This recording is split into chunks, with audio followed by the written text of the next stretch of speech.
Hey guys, welcome to my channel, and today we're going to take a look at another horrible case. With you. Manijay Staran, 34, a mother of 3, was reported missing by her father on May 1, 2023. Sometime in April 2023, she disappeared from her St. Paul, Ramsey County, Minnesota residence.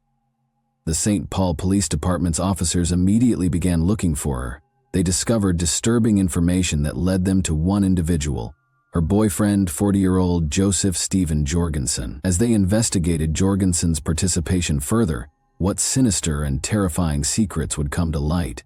Would we eventually learn the truth behind Manijay's disappearance? We are examining Joseph Jorgensen's unsettling case today, so let's go straight to the riddle without any more ado. More than 300,000 people live in St. Paul, a thriving city in Ramsey County, Minnesota, that is teeming with both historical and contemporary charm. It promotes a feeling of community and welcomes variety. The Cathedral of St. Paul, the James J. Hill House, and the Summit Avenue area are just a few of the historic landmarks and neighborhoods of St. Paul, one of Minnesota's oldest cities. Statistics show that you have a 1 in 124 risk of becoming a victim of violent crime and a 1 in 24 probability of becoming a victim of property crime in St. Paul. Nevertheless, despite advancements, a horrible and unimaginable crime in 2023 rocked the city to its foundation. On May 23, 1989, Manijay Staran was born. Not much is known about her early years. It is uncertain if she had any further siblings, however records show that she had a brother named Nora Staran. Manijay was 34 years old and a single mother of 3 kids by 2023. She lived in a little apartment in St. Paul, Ramsey County, Minnesota, at 1428 7th Street. Whether she had ever been married is still unknown. Reports from people who knew Manijay at the time portrayed him as a likable person. People who knew her talked about how she was kind, patient, and positive with everyone she met, no matter what their background. Nevertheless, despite these admirable traits, Manijay battled personal issues. She struggled with mental health problems and drug addiction. Her family was aware of these difficulties, which contributed to her children not living with her, since she was having difficulty overcoming her own challenges. Manijay was undoubtedly unable to give her kids a secure upbringing because of the circumstances surrounding her addiction and mental health issues. For Manijay, life went on in spite of the difficulties. Then an unforeseen event occurred. Manijay's father called the St. Paul police in panic on May 1, 2023. He disclosed concerning information regarding Manijay's battles with drug addiction and mental health concerns throughout the call. He said that she had intended to check herself into a drug rehab facility but never did. His last communication with Manijay took place on April 18, 2023. She had looked scared and suspicious. It worried her father that she was afraid of a boyfriend. As soon as the call was over, the police got to work. They went to Manijay's place to find her. Regretfully, she could not be located. The investigators were looking for answers when they came across and spoke with a man who was only recognized as the father of one of Manijay's children. The man broke with her typical pattern by admitting that he had not heard from Manijay either. Because they shared responsibility for their son, she would typically check in on him on a frequent basis. He expressed his worry, pointing out that it was quite uncommon for Manijay to neglect to check on their child's welfare for over 8 hours. The man also revealed that Manijay had previously contacted him using a variety of different phone numbers. However, April 21, 2023 was the last time they spoke. During their discussions, the detectives also located Manijay's neighbor. An unsettling observation was relayed by the neighbor. The neighbor claims that she once saw Manijay with red marks on her neck and a black eye. It's unclear exactly when this occurred, but the neighbor questioned Manijay after becoming frightened by the upsetting scene. "Have you been assaulted?" she asked Manijay. Manijay had verified the neighbor's assumptions, much to her dismay. Manijay begged against calling the police, even though the neighbor's first reaction was to do so, believing that doing so would only make matters worse. The inquiry became more complicated as a result of this discovery, and the cops were left to deal with the unsettling truth that had pervaded Manijay's life. The detectives continued their inquiry by talking to the residential complex manager of Manijay. He gave them some insightful information.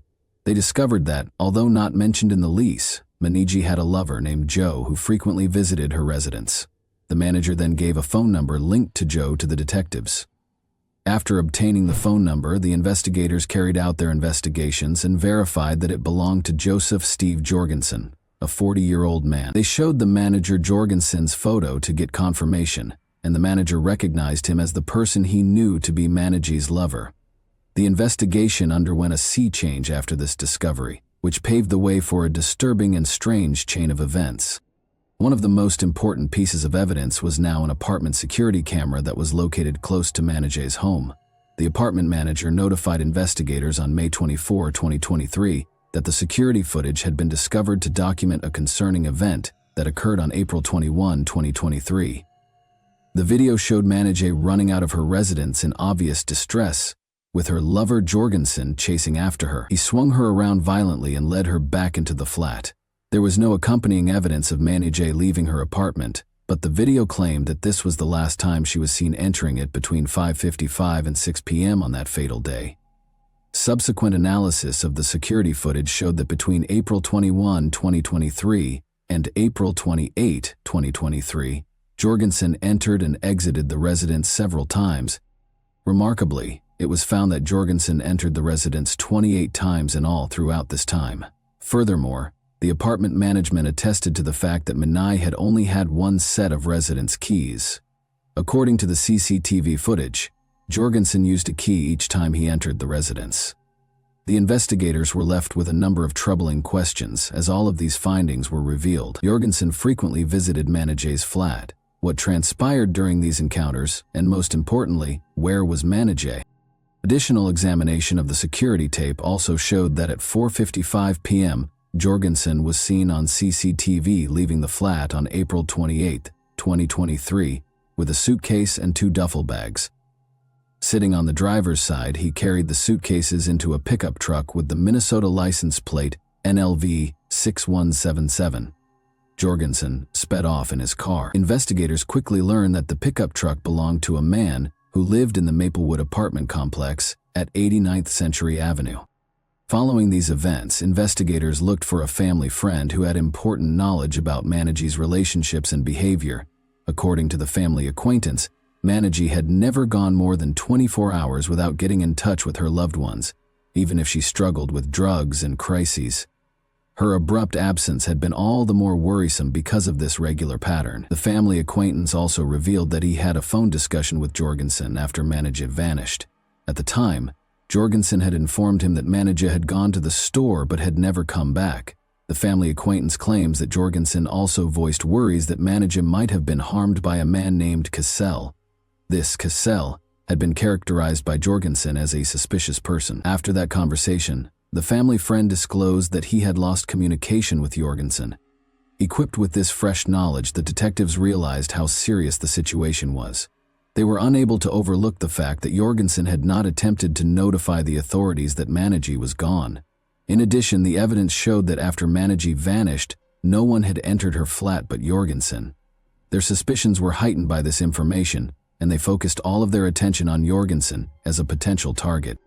The police, assisted by a property manager, made the decision to perform a comprehensive search of Managie's residence due to the developing concerns and evidence, and COP came in. Their focus was quickly captured by the disturbing findings as soon as they entered. The screen for one of the bedroom windows was lying discarded on the floor, as the police and property manager observed. A closer look around the living area also showed a television with several cracks in the screen. Prior to this discovery, the property manager attested that the screen was undamaged. The officers discovered a smashed glass panel on the microwave when they searched further. There were indications that it had been cleaned. They noticed that the bedsheet in Managie's bedroom had been partially taken off, exposing a foam cushion on top of the mattress.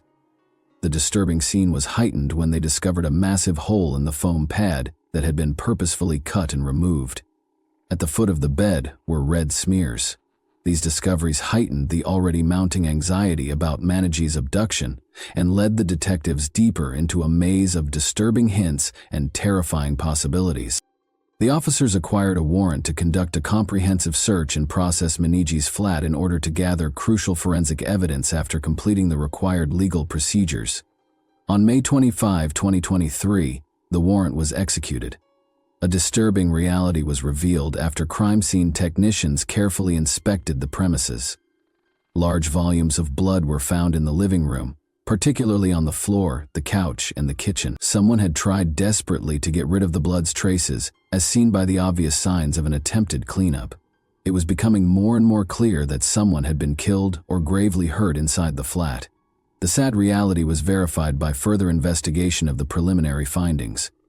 Manajay herself was the owner of the blood samples that were taken at the site. The authorities discovered crucial evidence about Manajay's finances as they continued their inquiry. She was found to have gotten aid via an electronic benefits transfer, EBT card, issued by the state of Minnesota. With this card, people who get government assistance, like food stamps, can buy directly from merchants. A warrant to view Manajay's EBT account information was quickly acquired in recognition of the importance of this discovery. Following her final confirmed sighting on April 21, 2023, a number of transactions were discovered throughout the investigation. One such instance occurred on May 9, 2023, when Jorgensen made an ATM withdrawal at the Speedway, which is situated at 11th Century Avenue North in Maplewood, using Manajay's EBT card. He went to the Dollar Tree store at 7150 Valley Creek Plaza in Woodbury that same day and used Manajay's EBT card. He made a really odd buy there: a cleaning bucket, 2 boxes of saran wrap, paper towels, trash bags, liquid cleaner, latex gloves, and disinfectant wipes were among the items on his shopping list. The investigators were intrigued by this odd collection of materials. Jorgensen used Manajay's EBT card once more on May 11, 2023, at the Cub Food Store located at 1177 Clarence Street in St. Paul, Ramsey County. Additionally, he used the card at another Dollar Tree location in Oakdale, located at 7085 10th Street North. This time, he bought more cleaning supplies, disinfecting wipes, extra boxes of saran wrap, and paper towels. The frequent acquisition of such goods merely contributed to the enigma surrounding Jorgensen's actions and motivations. Authorities discovered information linking another person, just known as ZD, adding still another level of investigation. This, ZD, made use of Manajay's EBT card as well. In order to access data pertaining to Jorgensen's Google and Gmail accounts, detectives then went ahead and obtained a search warrant. The investigators' worries were heightened when they discovered a string of significant Google searches Jorgensen had conducted after analyzing the data they had collected. Jorgensen had looked up the term jugular on April 21, 2023, what do police do with a missing persons report on May 1, 2023, and how to clear cookies from an Android phone on May 3, 2023. On May 27, 2023, he searched for how to remove GPS from a Lime scooter. On June 4, 2023, he searched for lime for soil. At this point, it's important to note that lime, the material Jorgensen had asked about, can be used to hasten a body's decomposition process and the smells that go along with it. This fact, which the police were well aware of, made them even more concerned about Jorgensen's possible role in Manajay's disappearance. The police took decisive action in light of the strong evidence against Jorgensen. On June 26, 2023, the apartment investigators targeted Jorgensen's apartment and secured a warrant to search it. In anticipation of a potentially explosive situation, a SWAT unit stepped in to execute the warrants. Jorgensen reacted to the police confrontation at his apartment by locking himself in his bedroom. The situation became much more dangerous and urgent when Jorgensen, to the horror of everyone around him, lit a fire. The SWAT unit moved with extreme caution. In the ensuing battle, Jorgensen resisted the officers with great vigor and even tried to take a SWAT officer's gun. The officer eventually managed to capture Jorgensen. He was immediately sent to the local hospital for assessment as a precaution. This was done in order to protect his health and deal with any possible mental health issues that might have influenced his behavior. 2 other people were in the residence with Jorgensen when he was taken into custody. One of them, a girl who wished to remain anonymous, had visible signs of injury. She had a red neck, several bruises and scratches. Jorgensen threatened to harm her, saying things like, "The neighbors won't hear you scream." Later, the woman would tell the authorities that Jorgensen had strangled her. Jorgensen's roommate was the second person in the residence. The roommate had sought shelter in his own bedroom during the police-Jorgensen confrontation. Without any opposition, the roommate was likewise hauled into custody. The roommate later gave a statement in an interview at the St. Paul Police Department.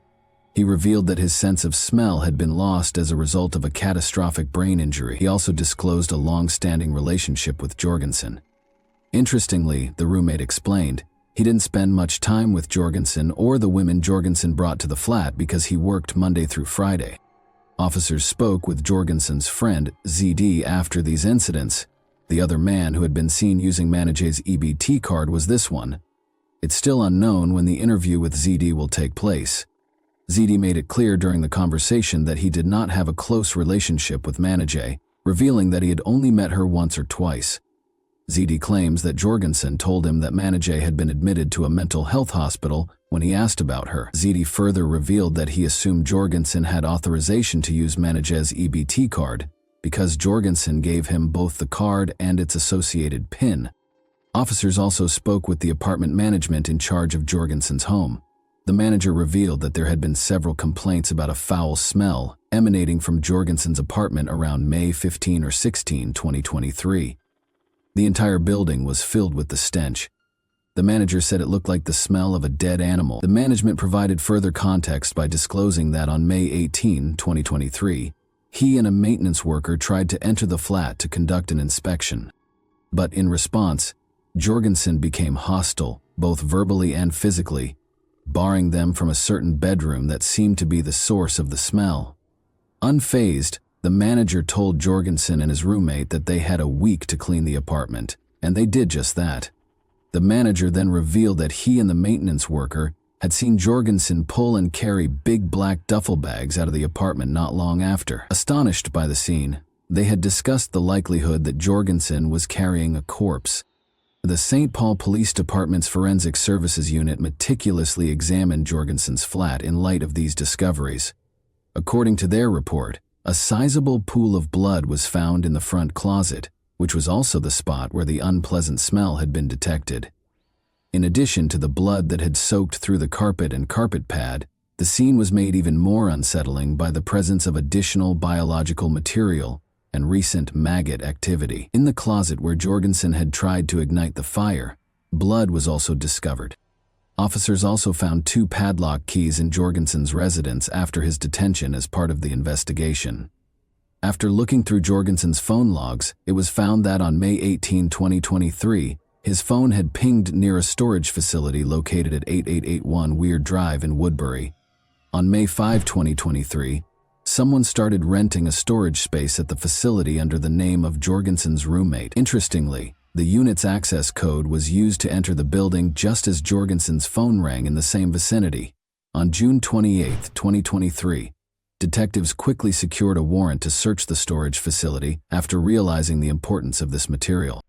Investigators visited the assigned storage container 2 days after Jorgensen was taken into custody. They were welcomed by a strong and awful smell that was typical of decaying flesh as they got closer to the area. One of the padlocks seemed to suit one of the keys that were taken from Jorgensen's flat, but in order to get in, the investigators finally had to cut both padlocks. They found a number of things inside, including a small carry-on luggage, a blue duffel bag, and a huge cooler that was carefully wrapped in plastic. It is noteworthy that one of these bags was the same one Jorgensen was seen taking out of Manijay's flat in the video. Furthermore, a green tote with cleaning materials similar to those Jorgensen had previously bought was discovered on top of the cooler. 2 coolers and a duffel bag were cautiously taken out of the unit while being supervised by the Forensic Services Unit. From these receptacles came a clear and overwhelming smell of rotting meat. The contents were kept out of reach until they were taken to the medical examiner's office for additional analysis because they were enclosed in several layers of plastic. A human body was discovered inside the bag and coolers after being examined using an X-ray machine. The limbs and legs were in the larger bag, and the torso was in the larger cooler. However, there was a head in the smaller cooler. The found remains were then autopsied by the Ramsey County Medical Examiner's Office. The torso, the first set of remains, was carefully taken out of the huge cooler, which was heavily wrapped in several bags and layers of saran wrap. It had been carefully hidden and preserved. The head, which was also covered in many layers of saran wrap and bags, was the next group of remains to be removed. The remaining pieces of the legs and feet 2 arms and 2 thighs made up the final set of remains, which were then taken out of the duffel bag. Additionally, a significant amount of saran wrap had been meticulously wrapped around these bones. The medical examiner had to spend a lot of time unwrapping the corpses. The remains identified as belonging to Manijay was satisfactorily established by the medical examiner after extensive investigations and analysis were completed. The Ramsey County medical examiner did identify the remains as those of Manijay Staran of St. Paul yesterday, Thursday, June 29. Dental records and identifiable tattoos were used to prove identity. Unfortunately, it was determined that her death was a homicide once the method of death was determined. After this, investigators returned to the CCTV footage taken from Manijay's apartment, paying close attention to the luggage Jorgensen had taken from the building. Upon closer inspection, it became more and more clear that Jorgensen had mutilated Manijay in her own apartment, carefully separating her remains and packing them in different bags he carried. Jorgensen was charged with a number of crimes related to Manijay's death. Given the seriousness of his alleged acts, he was legally charged with 1 count of second-degree murder. Jorgensen was also charged with arson for purposefully starting a fire in his residence while he was arguing with the SWAT squad members. The accusations were expanded to cover actions including disarming an officer and making violent threats. Jorgensen made a brief court appearance on the afternoon of June 30, 2023, to answer to the murder charge. He moved his head back and forth during the hearing in response to Assistant Ramsey County Attorney Eastwood's presentation of the complaint's specifics. Eastwood also asked that $5 million, 0 cents, be established as bail, and Judge Timothy Carey granted this request. Jorgensen simply gave his name when asked, remaining largely mute throughout the court hearing. To indicate that a thorough defense plan was being developed, the defense lawyer chose to postpone any discussions about bail until later. On the same day that Jorgensen appeared in court, St. Paul Police Sergeant Mike Ernster announced a major revelation that came to light during their ongoing investigation at a press conference. Fanta Giovan, a 33-year-old woman who was Jorgensen's previous girlfriend, was also reported missing. The last recorded sighting of Giovan was in July 2021, and Jorgensen was the only person present. Interestingly, no one had previously reported her absence, thus the police recently opened a missing person investigation.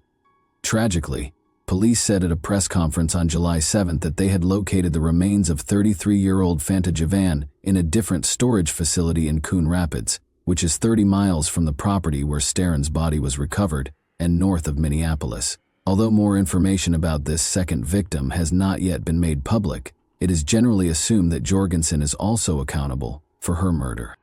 In light of these continuing events, Manijay's family thanked the police for following up on every lead in their unrelenting pursuit of the truth. Jorgensen faces a potential sentence of 40 years in jail on the charge of second-degree murder should he be proved guilty. August 21, 2023 is when Jorgensen is expected to appear in court again. Justice is currently being sought in the wake of this horrific tragedy, which has revealed the truth about Manijay's premature death. We now have a better grasp of the unfortunate events that transpired thanks to the work of law enforcement. A disturbing thought emerges as we consider the horrifying specifics of Jorgensen's actions. Are we about to discover a possible serial killer? And that wraps up today's chilling story. If you enjoyed this video, don't forget to like and subscribe so you never miss a new upload.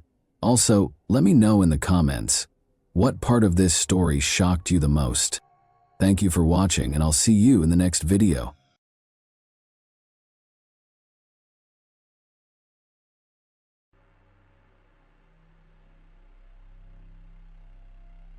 Where is the line that cannot be crossed again? How does an ordinary woman go from being a loving wife and mother to a cruel murderer capable of dividing a country into 2 opposing groups? And how did her name become a hot topic among locals and make newspaper headlines for years? Roxana Valdez could respond to this question. Murderers do not stand out in a crowd, are unrecognizable at dinner, and may even live under the same roof without revealing their true identity. They are indistinguishable from those who have never crossed the line. Thus, no one could have predicted what Roxana did on the spring evening of April 5, 2014. And when they found out, they couldn't believe it. But let us start at the beginning. Roxanne died, and little is known about her. Despite the efforts of numerous Chilean reporters who competed to tell her story, they were unable to find much information about her. Her criminal record provided little information beyond the fact that she was born in 1957 in a small village in Chile's Punta Arenas province. That was it. Perhaps the lack of information was due to journalistic ethics, as the locals, known for their fiery tempers and unique customs, may have retaliated against Roxana and his relatives for her crime, potentially turning their lives into a living hell. Valdez married a man whose name, for unknown reasons, is either unknown to the press or not disclosed. She had a son with him, but it's clear that her marriage was not the dream every girl hopes for, as the couple split up in 2011. As a single mother in a small village with few jobs, Roxana faced significant challenges. In such communities, the primary occupation was growing and selling fruits and vegetables, and even local educational institutions emphasized agriculture. Roxana found work at the Don Gregorio boarding school, where students were trained to become agricultural technicians. She worked as a night supervisor at the school, ensuring that students slept and did not engage in disruptive activities. Her responsibilities did not include the actual care of the children. Roxana's son also attended this boarding school because she worked in the fields during the day and was unable to give him the attention he required. Claudio Munoz Ramirez, who worked at the same boarding school as Roxana, was the head of grounds maintenance. His duties often required him to work at night, which is how he met Roxana. Despite being 14 years younger than her, they had a lot to talk about. Roxana would spend entire nights discussing school issues and her own failed marriage to Claudio. They also shared similar experiences in their personal lives. Claudio had 2 daughters that he adored, but he felt disconnected from their mother and considered divorce several times. However, he stayed in the marriage because of a promise he made to her late father. Claudio appears to have forgotten his promise and began spending his free time with Roxana, away from his family. Finally, he made a decisive move. He did not explain himself to his wife. Claudio gathered his belongings and left the house. He clearly went to Roxana, who gladly accepted him into her life. Their relationship developed quickly and effectively. Roxana invited a man she barely knew into her home, with whom she had only shared nighttime conversations. She seemed to overlook the fact that there were children nearby who required constant attention. Amid these enjoyable and heartfelt conversations, Roxana failed to notice his true personality. He was actually quite temperamental and sometimes even cruel. However, it was probably too early to say who was more cruel of the two. Claudio's first serious outburst of aggression occurred inside the boarding school. On a scheduled community cleanup day, students were given different areas to clean up. Brooms, buckets, dustpans, and rags were distributed to ensure a thorough cleaning. As is often the case, some students protested and refused to participate. Claudio, who was in charge of cleanliness but had no teaching experience, became enraged by these students and threatened to beat anyone who refused to participate in the absence of teachers at night. It is unclear whether he would have carried out this threat, but the students eventually began cleaning and later complained to the principal about Claudio's threats of physical violence. The principal was displeased and requested Claudio's voluntary resignation. It's worth noting that the Don Gregorio boarding school was practically the only place in the area that provided stable and reasonably paid employment. Claudio spent some time looking for work, fields, and fruit, but it became clear that his efforts had been in vain. He and Roxana decided to seek a better life elsewhere, leaving her son at the boarding school to complete his education. They thought it was too risky to go on this adventure with him.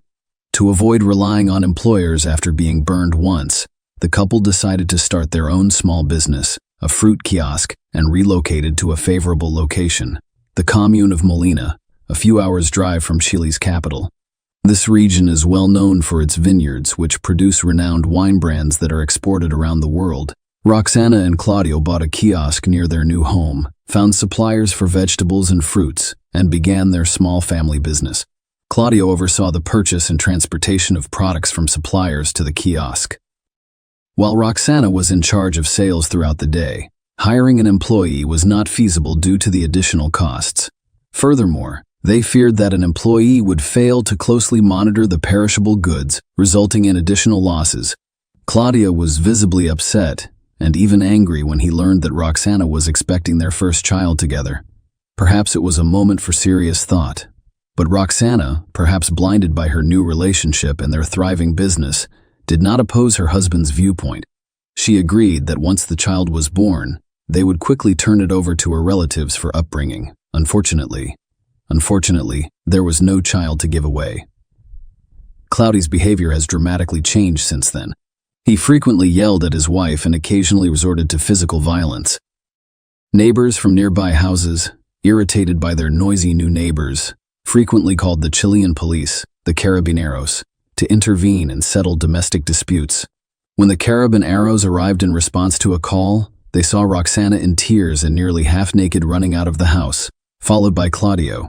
Roxana confessed to the officers that she had been the victim of systematic domestic violence, which had resulted in a miscarriage.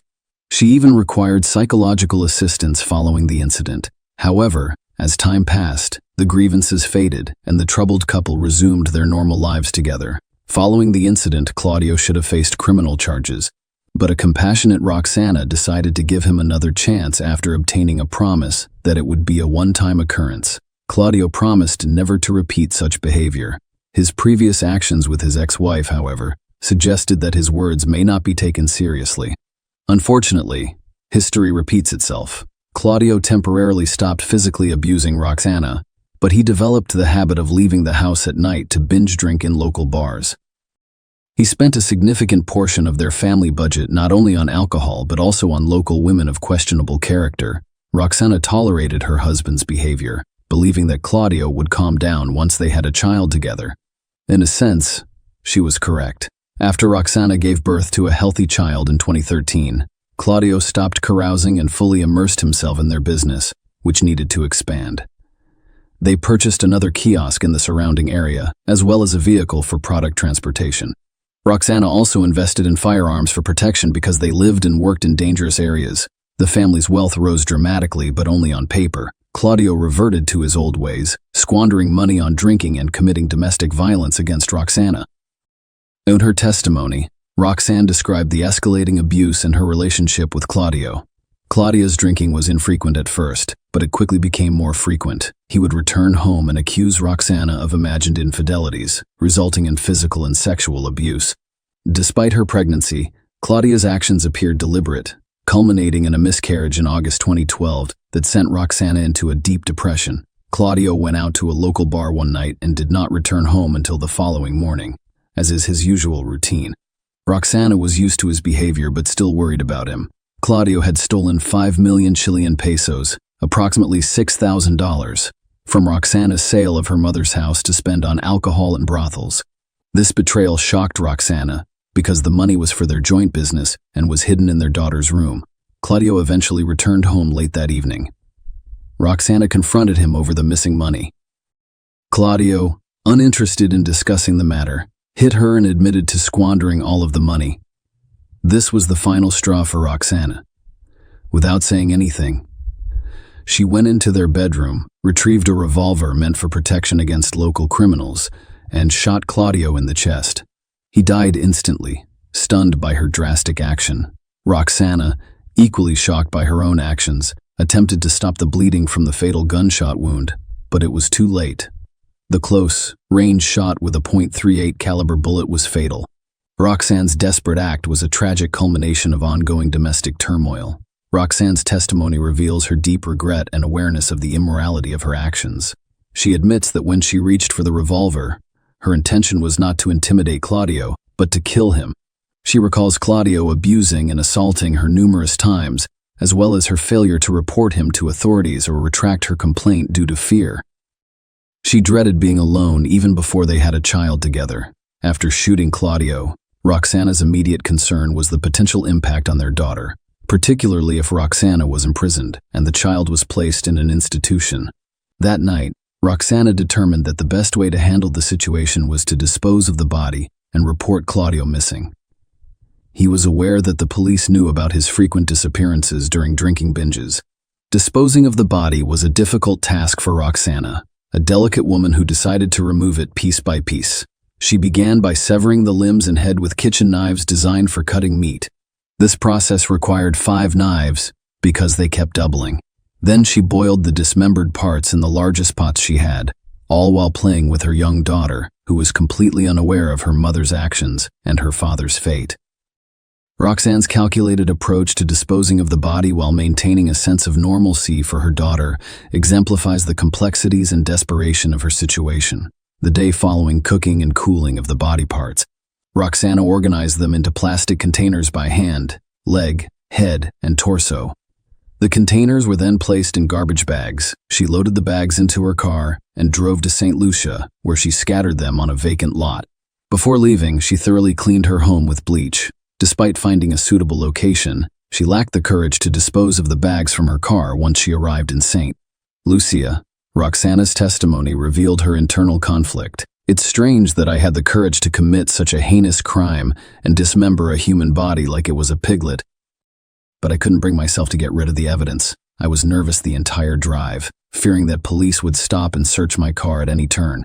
This fear caused panic, despite the fact that I had a backup plan in place, which involved my daughter pretending to rush her to the hospital if she was stopped. I even considered pinching her to make her cry more loudly." Unable to discard the remains, Roxana returned home with them and hid the bags in the garage. She cleaned the interior of her car with bleach again and went to see Claudia's relatives, claiming that he had stolen a large sum of money and hadn't been home in days. They simply shrugged in response. She then went to see her mother and brother. Her mother was extremely concerned about Roxanne's behavior. She was not eating, had a glassy-eyed expression, and kept asking the same questions. The only question she promptly answered was about Claudio's absence, stating that he had gone to buy goods for their store, but was delayed due to a flat tire. Returning home, alone with her thoughts and the hidden evidence, Roxana broke down and called her brother for assistance. When he arrived, she confessed all and showed him the containers.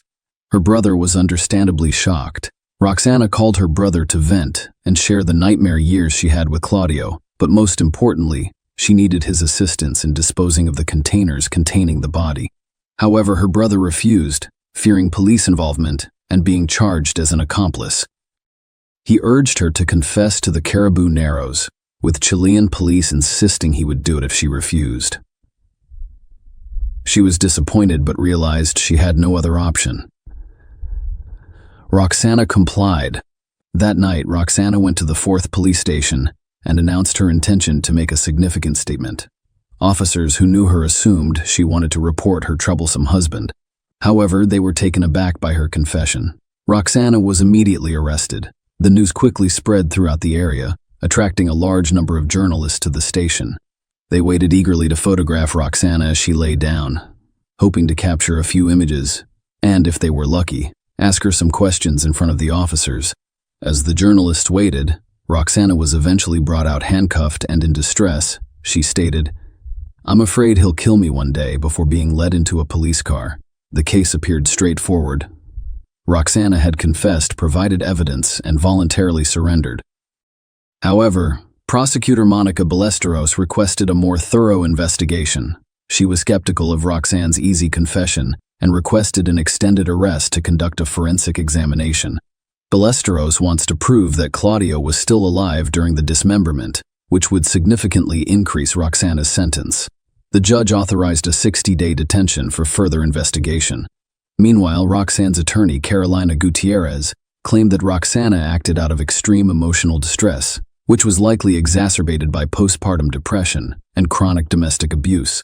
She highlighted Roxanne's cooperation and voluntary confession as mitigating factors. However, the prosecution's theory that Claudio was alive during dismemberment crumbled when forensic results revealed that Claudio died from a gunshot wound to the chest. The bullet from the .38 caliber revolver ruptured the heart and damaged vital organs, disproving the prosecution's initial hypothesis. Given the developments, the aggravating circumstances were dismissed. Another lawyer, Juan Pablo Cardenas, who sought to make a name for himself in this high-profile case, stated that the firearm used in the murder was legally registered. He also mentioned that Roxanne's first report of domestic violence to the police was filed only 20 days after the couple began living together. Following a medical examination, psychologist Rodrigo Valenzuela presented documents to the court indicating that Roxana was severely mentally unstable at the time of the crime. This meant she wasn't fully aware of her actions, and her emotional instability was linked to the deaths of two children, one in August 2012 and the other only 3 weeks before the crime. Furthermore, a forensic examination requested by the prosecutor revealed that Claudio had a high blood alcohol level of 3 grams per liter at the time of his death on April 17, 2015. Following a year of various examinations, investigations, and evidence gathering, Roxanne's trial began. The media frequently sensationalizes tragedies and dubbed the case the Molina Cooks case, alluding to Roxanne's dismemberment and boiling of her former husband. Some unscrupulous journalists, seeking to draw attention to their publications, even made up stories that Roxana had eaten a portion of the remains, despite the fact that this was purely a product of their imaginations. Roxana refused to make any statements during the trial, citing her awareness of the media portrayal and her deep distress over it. The prosecutors attempted to persuade the judge that Roxana committed a serious crime under Chilean law and patricide standards. However, they were unable to prove that the murder was premeditated. The defense attorney argued that his client acted in self-defense, protecting herself from a brute who had brutally mistreated her for years. The court hearing lasted several weeks, and the entire Chilean population followed the case closely. Prosecutor Monica sought a 15-year prison sentence for the accused. However, after carefully listening to the defense and the jury's opinions, the judge sentenced Roxana to 6 years in a lenient correctional facility. Claudia's relatives, who had already protested when they heard the prosecutor's request for only 15 years, were utterly disappointed by the final court decision. They attempted to deny any family violence and claimed that Claudio, as a businessman and financially independent, could not have stolen $6,000 from Roxana. They also claimed that Claudio had admitted to them that Roxana frequently took out the revolver from the closet and told her husband that she would kill him someday. In an interview with the press, Claudio's sister attempted to blame Chile as a state, claiming that there is no justice and that the judicial system is completely corrupt, given that such brutal criminals receive such short sentences, equivalent to minor robberies. Even Giselle Claudio, his first wife, defended her ex-husband, assuring everyone that there could not have been any violence on Claudio's part. She had lived with him for years, and he had never dared to touch her. Meanwhile, Roxana frequently instigates arguments out of jealousy and possessiveness. Regarding Roxanne's subsequent imprisonment, she served only 2/3 of her sentence in the colony before being transferred to a semi-open education center in Tulsa due to good behavior. Roxana was able to communicate with her daughter and was eventually released early. The press, of course, became interested in this case again, and the public was outraged that the cook from Molina was released so early. However, there were those who, while considering Roxana a murderer, justified her actions by viewing her as a victim in the overall situation. The case is still being debated in the country today. Overall, this story highlights the serious consequences that can occur if domestic violence is not addressed early on. Share your opinion with us in the comments, and subscribe to the channel for more.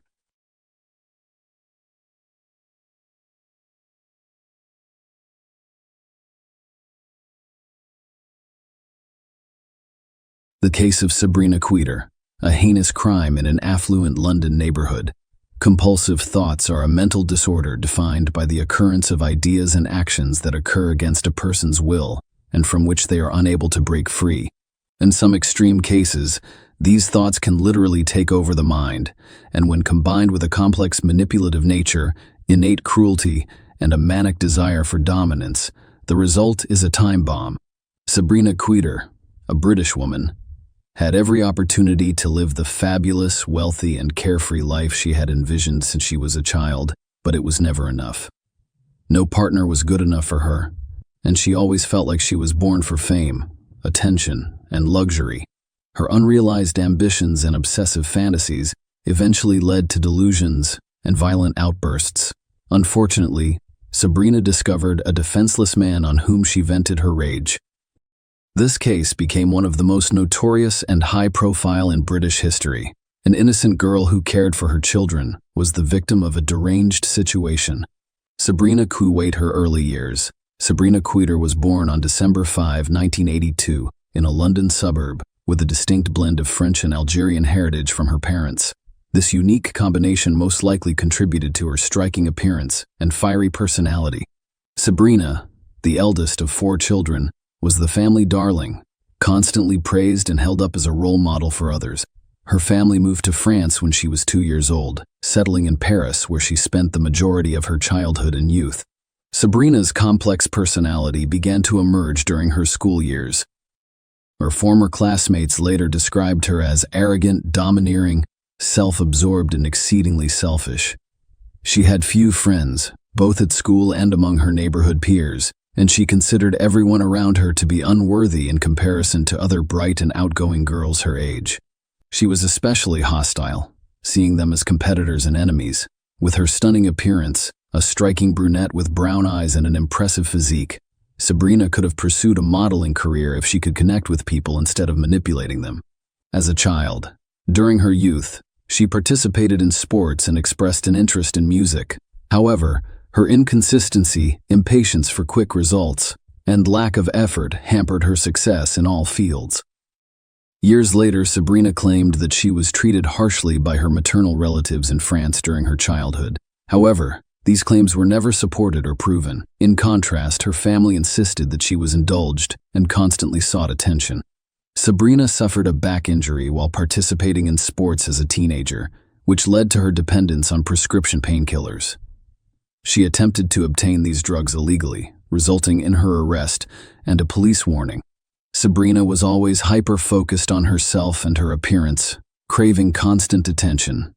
She was confident that her future held a wealthy, glamorous life filled with celebrity interactions and her own stardom. Her fantasies seemed to overshadow her reality at times, as she believed she had earned her place in Hollywood. Sabrina holds an English and French literature degree from the Sorbonne.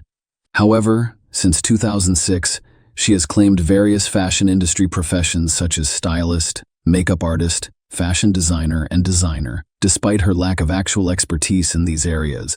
Complex relationship with Wissam Madouni. Sabrina Queeter is known for her stunning appearance and a penchant for captivating men and exploiting their affection, but she never considered any of her suitors to be worthy of a serious relationship. She was literally waiting for a prince who would fully obey her. Sabrina was still unsure of her life goals after graduating from school, believing she was entitled to everything without effort. Nonetheless, she enrolled at the prestigious Sorbonne University while also working at a sweet shop for financial support. At the age of 18, she met Wissam Madouni, who was 6 years her senior, worked as a manager at the headquarters of a major French company, and attended one of Paris's most prestigious universities. Despite not being particularly attractive, he wished to pursue a master's degree in order to advance his career in the celebrity world. He fell deeply in love with Sabrina and was willing to satisfy all of her desires and fantasies.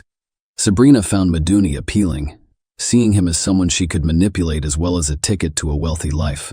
He was ambitious, capable of great professional success, and eager to pamper and spoil her. The couple started dating in 2000 and decided to live together after a few months. Sabrina quickly revealed her true nature, attempting to control my duties in every way. If her demands were not met, she resorted to tantrums, threats, and even physical violence. Furthermore, she soon began openly cheating on Madouni, with no attempt to hide or justify her actions. She could have flings with anyone, from a random acquaintance to Madouni's best friend or colleague. Despite numerous attempts to end the relationship and leave her, Madouni always returned, unable to let go of his deep love for Sabrina. Madouni received his master's degree and a significant promotion in 2001, and he began earning a substantial income, which he lavished on Sabrina's expensive clothing and entertainment. Its family owned several properties in Paris, and he managed them, giving Sabrina all of the rental income. Madouni, who also had Franco-Algerian roots, saw Sabrina as a kindred spirit. According to some reports, the couple married in a special Muslim ceremony in the fall of 2001, as evidenced by a certificate issued by a mosque in Argentina. However, the religious ceremony was insufficient to establish the union as official and legal. The couple had a son, whose paternity Madouni officially acknowledged. However, years later, a Frenchman named Anthony Francois claimed to be the child's father, and a witness in Quitter's trial described her as volatile, unpredictable, promiscuous, and manipulative during her relocation to London. The global financial crisis hit hard in 2008, causing the company where Wissam Madouni worked to go bankrupt, costing him his high-paying job. Around this time, Sabrina Quitter developed a strong desire to move to London. She made the decision without consulting her partner, leaving her with few options. and hoping for a new career in one of the world's major financial hubs. Meduni followed her to London, where he found employment in a major English bank. However, Sabrina has struggled to establish herself in the fashion industry. Her ambitions to be a designer, model, or makeup artist were stifled by a lack of skills, experience, and formal education in these areas. Consequently, she had to lower her expectations. She worked in a variety of positions over the years, including nanny in a call center, cafe, and even network marketing. Sabrina Queter's search for love took an unexpected turn when she rekindled her teenage passion for music, adding the titles of musician and composer to her resume. Despite her enthusiasm, Sabrina struggled to secure professional opportunities in the music industry. She attended a number of auditions and social events in the hopes of making valuable connections. Sabrina was fortunate to meet Mark Walton, a well-known musician, songwriter, and one of the founding members of the popular Irish boy band Boyzone. After leaving the group, Mark went on to become a successful producer and music mogul, working with Jennifer Lopez, Jessica Simpson, and Lady Gaga. By 2016, his net worth had surpassed $1 billion. Mark was exactly the type of person Sabrina had hoped to meet on her way to a life of fame and luxury. She impressed Mark with her beauty and charisma. He was captivated by her and openly admitted to falling in love at first sight, unable to think of anyone but the beautiful woman. Their relationship grew quickly, and Sabrina worked hard to remain pleasant and endearing, eventually ending her relationship with modernity because she saw a bright future with Mark. His previous relationship and child did not deter her. Within weeks, the lovers had moved in together to a luxurious home in an affluent area of London. Mark covered all of Sabrina's expenses, including the rent for the lavish house she chose for several months, in order to bring and live the opulent life she had long desired, which included socializing with celebrities, attending elite events, wearing couture clothing, and even appearing in glossy magazines. Sabrina found it difficult to manage Mark because she was afraid of losing him. She couldn't control her nature for long, and soon began to be jealous of every woman around Mark. Sabrina's demands grew over time, requiring more gifts and luxury. Mark spoiled her with designer clothes, jewelry, and trips to upscale restaurants and clubs. But it wasn't enough for her. The couple's home had a high turnover of staff and nannies, as Sabrina's paranoia led her to believe they were either stealing or trying to seduce Mark. Her irrational behavior eventually. Mark was driven to his breaking point. In 2011, he ended the relationship and moved to California, leaving Sabrina with nothing. Losing Mark also meant losing the luxurious lifestyle she had enjoyed. Sabrina began conducting interviews, accusing Mark of cruelty, violence, and substance abuse. She called him crying, begged him to return, and even threatened to commit suicide. But none of these tactics brought him back. Who is the father of the second child? After realizing she had lost Mark Walton, Sabrina Queter contacted her ex-partner, Wissem Meduni, who was a successful bank executive, and immediately forgave and accepted her back, despite still having feelings for her. They resumed living together. Sabrina discovered she was pregnant shortly after her reunion with Meduni. She quickly notified Walton, who, through his lawyers, expressed a willingness to provide for the child and Sabrina by offering a monthly allowance. However, Walton insisted on a paternity test after delivery to confirm his fatherhood. Sabrina's refusal to take the test, which could have resulted in substantial regular payments, indicated her uncertainty about the child's paternity. Instead of agreeing to the test, she demanded that Walton double the proposed allowance. After his refusal, she declared war on the musician. Sabrina took to social media to spread false claims that Walton was obsessed with her, insanely jealous of modernity, and physically threatening them. She accused Walton of breaking into their home, assaulting Meduni, frightening the children, and sexually assaulting her in an unnatural manner. However, she was unable to back up her claims because Walton had a solid alibi and had been in the United States since their breakup. Sabrina temporarily stopped accusing her ex-boyfriend after Walton filed a defamation lawsuit and the police threatened her with legal action.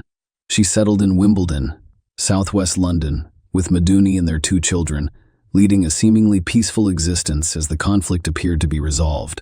Sabrina Queter, a French nanny who was used to handling household chores but found it difficult to manage 2 children, decided to hire a nanny who could also help with housework.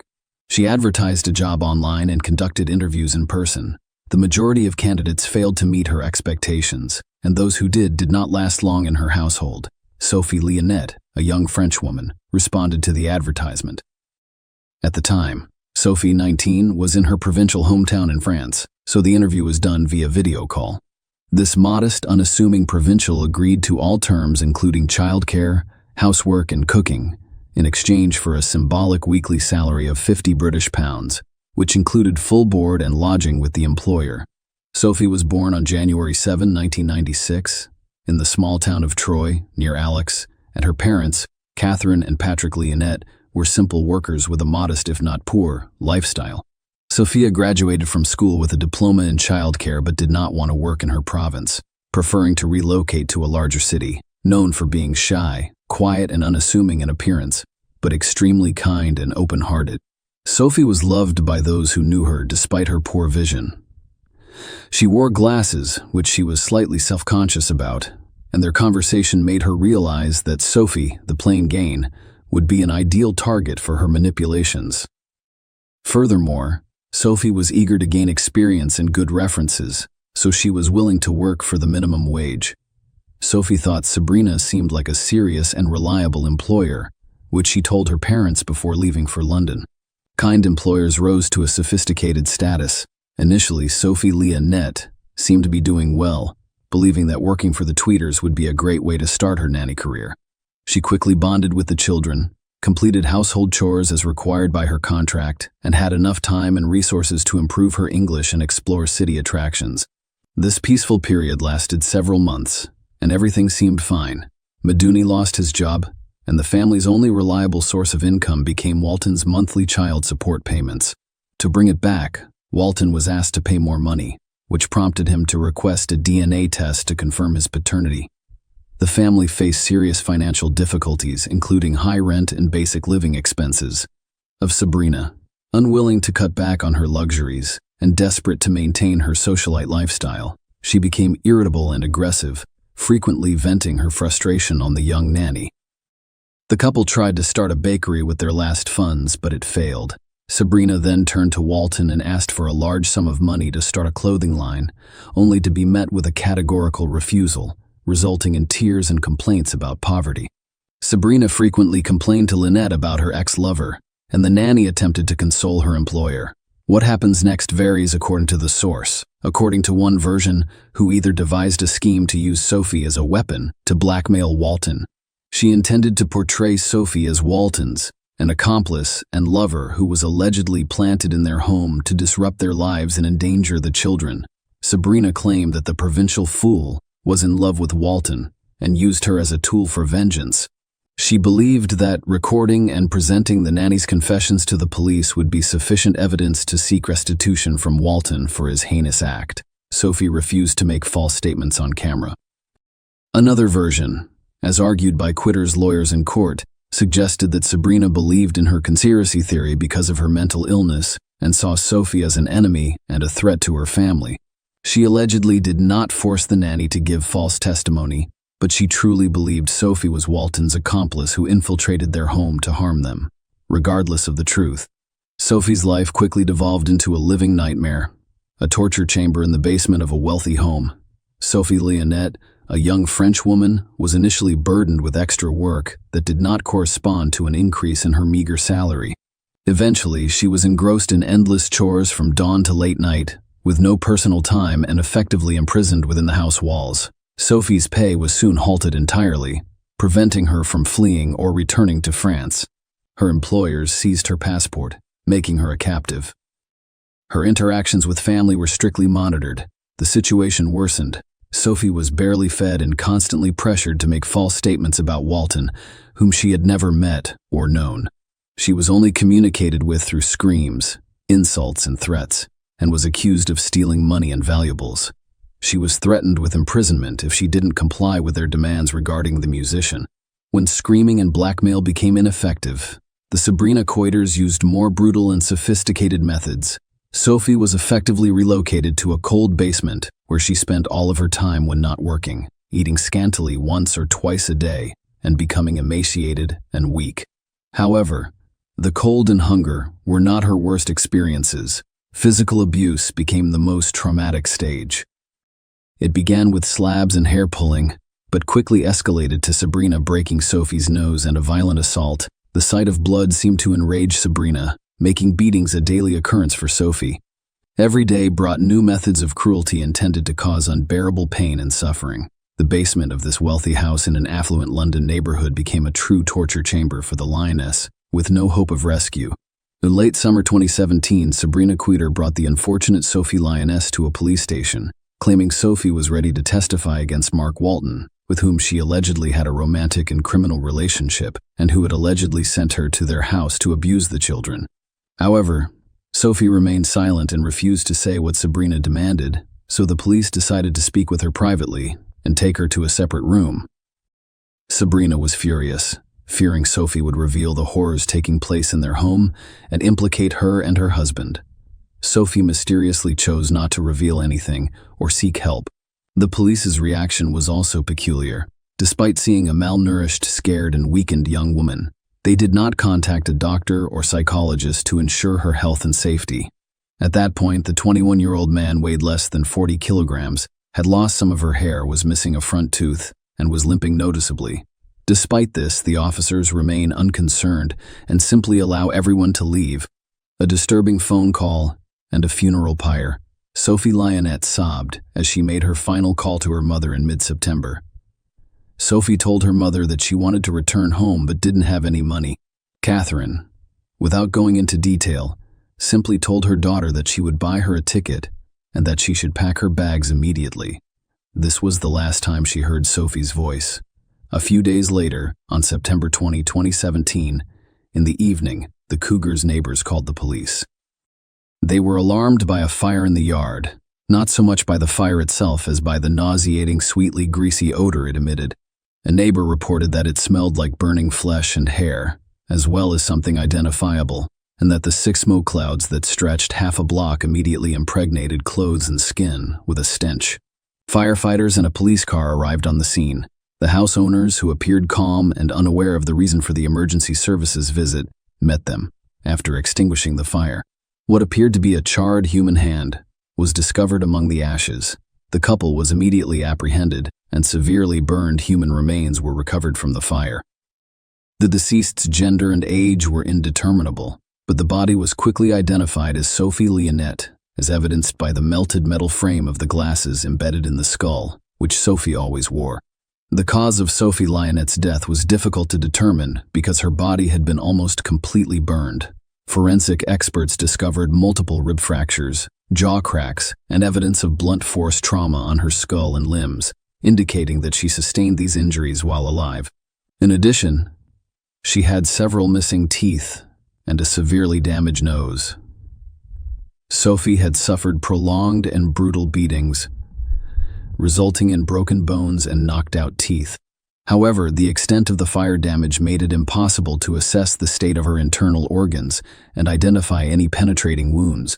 The discovery of horrific video recordings in the house depicting Sophie being tortured and coerced into confessing collusion with Walton and intent to harm the children exposed her captor's true sadistic nature. Sophie was brutally beaten with an iron cord, a golf club, and even electric shocks.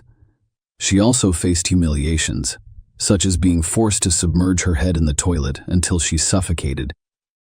Experts believe Sophie died of asphyxiation before being burned on the pyre, sparing her the agony of being alive during the burning trial and sentence. Sabrina Queter and Ouissem Madouni denied guilt and expressed no remorse for their heinous crime. Following the murder, Madouni calmly went to a nearby supermarket to purchase firelighter fluid for burning the body and dinner for his family, as if nothing had happened. The first court hearings against the sadistic couple started in March 2018. Sabrina attempted to portray herself as a victim, blaming Mark Walton for driving her to a pathological state with his constant torment. Sabrina was diagnosed with mental disorders, but she was not insane and could understand her actions. We were physically healthy but psychologically dependent on Sabrina and blindly obedient to her. Sabrina's former lover, who testified in court, described her as a cunning manipulator rather than a mad woman because she planned her moves so carefully. Another witness stated that she always made up enemies, but did so rationally and for selfish reasons. On June 26, 2018, the court found the couple guilty of torturing, humiliating, and murdering their nanny in aggravated circumstances. They were sentenced to life in prison, with the possibility of parole after 30 years, and neither admitted guilt despite ongoing appeals to reduce their sentence. Sabrina attempted to feign insanity, hoping to be transferred from prison to a hospital, but was unsuccessful. Mark Walton testified at the trial that he felt guilty about his ex-lover's actions because he committed these atrocities to gain his attention and financial compensation. He expressed his heartfelt condolences to the victims' parents and voluntarily issued a large check to assist the bereaved families who had lost their beloved daughter. Share your opinion with us in the comments and subscribe to the channel for more.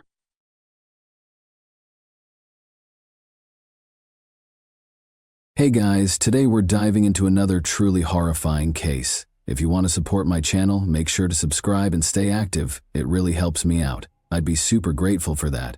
Let's get started. Scientists concur that kids' violent conduct is influenced by their environment, upbringing, and the nature of their relationships with adults, rather than being something that is innate or hereditary. It's important to keep in mind that everyone, regardless of age, deserves love, support, care, and understanding. Of course, this doesn't apply to documented mental health disorders. Sometimes being mistreated physically and emotionally can drive someone to a very dark place, potentially making them capable of committing frightening acts. In every aspect, the Hallowell family's case is out of the ordinary and incredibly complicated.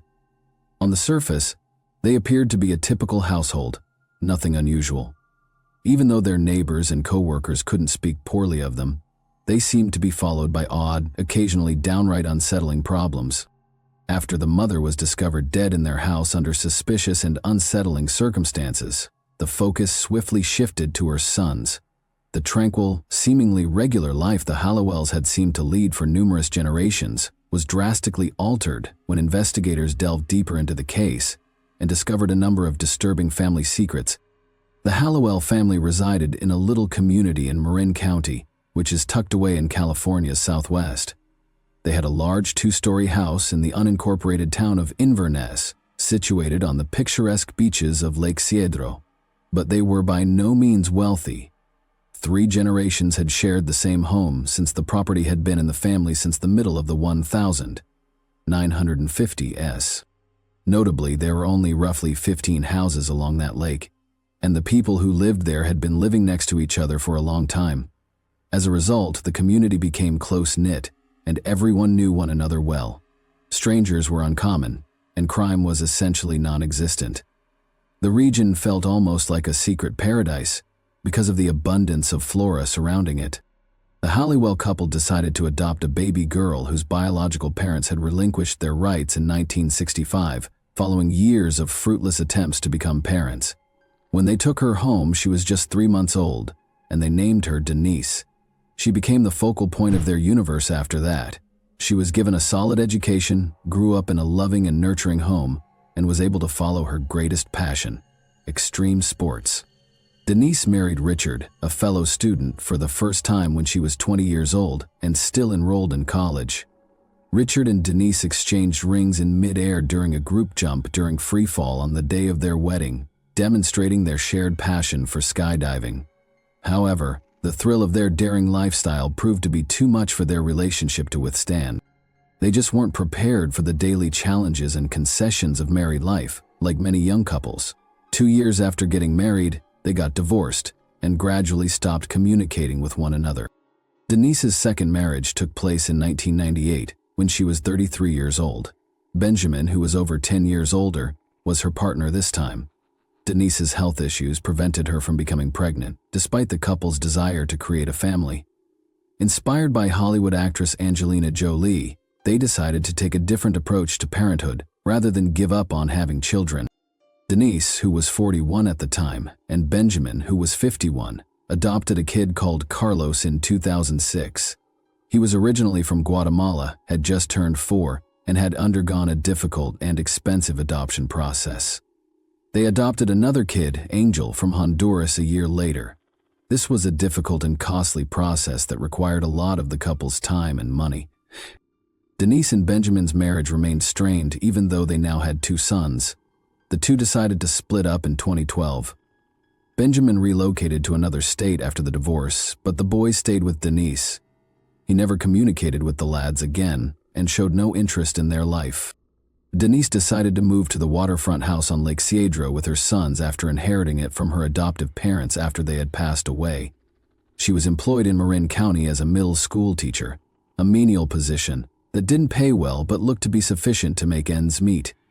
She was clever, well-educated, and non-confrontational, according to many who knew her. Her neighbors had nothing bad to say about her, and she was well-liked at work. Denise found it quite challenging to raise 2 adoptive sons alone. She found it difficult to control the boys as they started to go out of control without a father figure in the picture. Most concerning was Angel in particular. He disregarded authority figures and the rules even in primary school. He frequently had violent outbursts and periods of extreme hostility. This was no ordinary rebellion or mayhem. Angel would strike out at other pupils, and at times, his actions were so severe that they actually put him and other people in danger. Although Carlos' conduct was less obvious, he was more reserved and avoided picking confrontations in public. He had his own problems and would not think twice about taking the first punch if he felt a confrontation was imminent.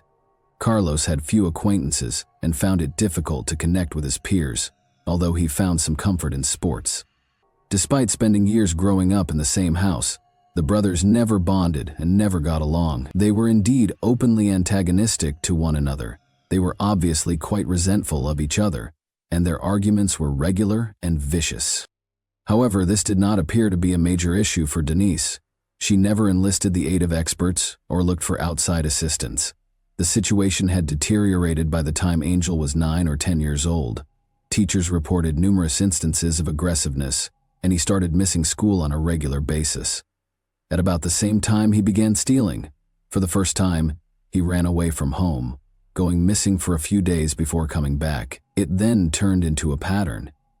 He stopped going to school altogether and would disappear for days at a time. After instructors continued to complain about the boy's behavior and Angel's frequent disappearances, Child Welfare Services inspectors visited the Hallowell home in September 2016. They wanted to talk to the family directly and see how things were going at home. What they discovered, however, was disturbing. Denise was at home with the boys, obviously not anticipating any guests. Nevertheless, she had no legal justification for denying the officer and child protection worker admission, so she let them in. The state of the windows was among the first things that caught my attention. It was impossible to observe what was happening inside from the outside, since the lower-level windows were partially covered with cardboard from the inside. From the moment Denise and her 2 sons entered the house, something was strange. There were no toys, motorcycles, or rollerblades, or any indication of the usual pleasures or hobbies one might anticipate. With only the most basic furniture, all left over from her late parents, the space was nearly empty. There was a shabby washing machine and an outdated refrigerator in the kitchen. Her sons were sleeping on inflatable mattresses that had been thrown straight onto the floor, while Denise had a bed in her own room. But when authorities examined Angel's chamber, they made the most startling revelation. It was anything but a normal bedroom. It resembled solitary confinement more than anything else. The sturdy wooden door was equipped with a huge metal bolt on the outside, in addition to a simple turn lock on the interior. A tiny hatch that was integrated into the door and could be locked was reportedly used to transport water and food inside without fully opening the door. The lighting in the room was low. All natural light had been blocked by the cardboard covering the windows. Angel sat peacefully on a shabby mattress in the corner. A bucket of foul-smelling plastic, roughly 1/3 full of human excrement, was standing in the opposite corner. The conditions matched the stink. But Angel was not afraid. He appeared irate. Denise, her 2 sons, and herself were all transported right away to the local police station. The boys were interviewed by a child psychologist, and Denise was questioned regarding the upsetting circumstances at home. She clarified that the reason she locked Angel in the room was for safety, to keep the younger brother from escaping again, and to stop the brothers from fighting. The officers didn't like her answer, especially after Angel started giving his version of events. He said Carlos regularly beat him, made fun of him, and even threatened to kill him. Angel said their mother never intervened or spoke up for him. He had attempted to flee multiple times because he felt unsafe. Denise started confining him in the room after every escape, often for days at a time. He claimed that he was only provided with a plastic bucket to discharge himself in, and that he had no access to a proper bathroom. The door remained locked, save for a small window through which food and drink were passed. After giving this testimony, Denise was taken into custody. In order to find new adoptive homes, authorities chose to temporarily place both boys in protective custody. The following step was supposed to be decided by a court. Then, however, an unforeseen event occurred. Carlos started to stand up for his adoptive mother. Carlos claimed that his younger brother was a major danger to everyone in his vicinity, as well as to himself. He claimed that their mother was only doing what she could to keep everyone safe, and that no one appeared to be able to control Angel's actions. Carlos revealed that Angel had once killed someone at school with a knife, came so near to hurting a fellow student. Fortunately, nobody was harmed. Later, school officials verified his story, acknowledging that they had concealed the occurrence at the request of the classmate's parent, who was also employed there. Carlos insisted fervently that he wanted to return home and live with his adopted mother as before, continuing to defend her. He supported Denise at each hearing and begged the court to grant her parental rights. Other witnesses, such as neighbors and family, were unable to provide much information. They all thought Denise was a responsible and kind parent, and they all characterized the Hollywells as a good family. The case eventually appeared to be in her favor. There seemed to be nothing wrong with Denise. It appeared more likely that she was just overburdened and unable to handle the really problematic behavior of her younger kid. After a while, Angel was placed in a mental health facility, moved to a group home for young people at high risk, and finally placed with a new adoptive family. As Carlos had hoped, Denise was restored as his legal guardian and completely exonerated of all charges. Carlos went back to the lake house and went about his seemingly usual life. A terrified adolescent called Marin County Emergency Services at approximately 6 p.m. on July 13, 2019, to report that his mother had been attacked. The 17-year-old was inconsolable and begged for police and ambulances to come right away. At the end of the driveway, he waited for them. Responders were horrified by what they witnessed when Carlos escorted them into his mother's bedroom. An axe was stuck in the back of Denise's head as she lay on her side on the bed. They saw a huge red stain where blood had seeped through the pillow. She was still exhibiting some signs of life when first responders arrived, but she died on the way to the hospital in spite of their best attempts. Carlos was the sole person who saw the event, and his account left more questions than it did answers. He said he and his mother had gone to a memorial dinner and a relative's funeral in a nearby town earlier that day. Around 4:30 p.m., both of them were worn out and decided to lie down and rest when they got home. Carlos claimed to have fallen asleep fast. He awakened up to odd sounds and the sound of the dogs barking almost an hour later, at around 6 o'clock in the evening. He saw their dogs running loose in the yard and the gate to the dog run open when he looked out the window. He saw the horrific scenario as he went to see how his mother was doing out of concern. In the hopes that she could still be treated, he called emergency services right away. Carlos didn't think twice when authorities asked him who might have had a motive to harm his mother. He gave Angel a name. He claimed that only his younger brother truly wanted to hurt Denise because he was sufficiently enraged and resentful of her. Carlos also acknowledged that he thought Angel might harm him as well, but for some reason he chose not to. He went on to say that he was afraid of what would occur next, and that he no longer felt safe. Authorities acted swiftly to find and question Angel, who is now regarded as the main suspect after speaking with Carlos, but that proved to be more challenging than anticipated.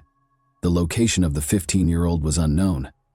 Angel had gone through multiple foster homes after being taken from the Hallowell home by child welfare officials, but he had never been able to make a home for himself. He was unable to get along with people, struggled with social interaction, exhibited persistent aggressiveness, and fled a lot. Angel had escaped from yet another foster family almost a year before to the incident, and this time he had entirely disappeared. His location was still unknown, and police were now concerned that he might have returned to get revenge on the woman he had always had a tense and erratic relationship with. That theory appeared to be supported by several concerning details at the site. No evidence of forced entry was found. It wasn't surprising that they didn't raise an alert because Angel had always gotten along better with the dogs than with people. An axe, which was used in the attack, was stolen from the backyard. The residence was not broken into. Indeed, on the nightstand next to Denise, cash and a bank card remained unopened. Thus, robbery was not the motivation. It seems that Denise had been singled out on purpose, and whomever did this had a personal motive. When authorities searched the Lake Cedro community for leads, the majority of the residents had nothing to share. Nobody was allowed to criticize the Hallowell family. In actuality, Denise was characterized as composed, articulate, and considerate. Her late parents had been well known in the neighborhood, even though she and the boys had only lived there briefly. Shortly after Denise and her sons moved into the lake house, however, some locals started to remember odd and unsettling things that had happened. Pets in the area had started to go missing. First a few cats, then dogs.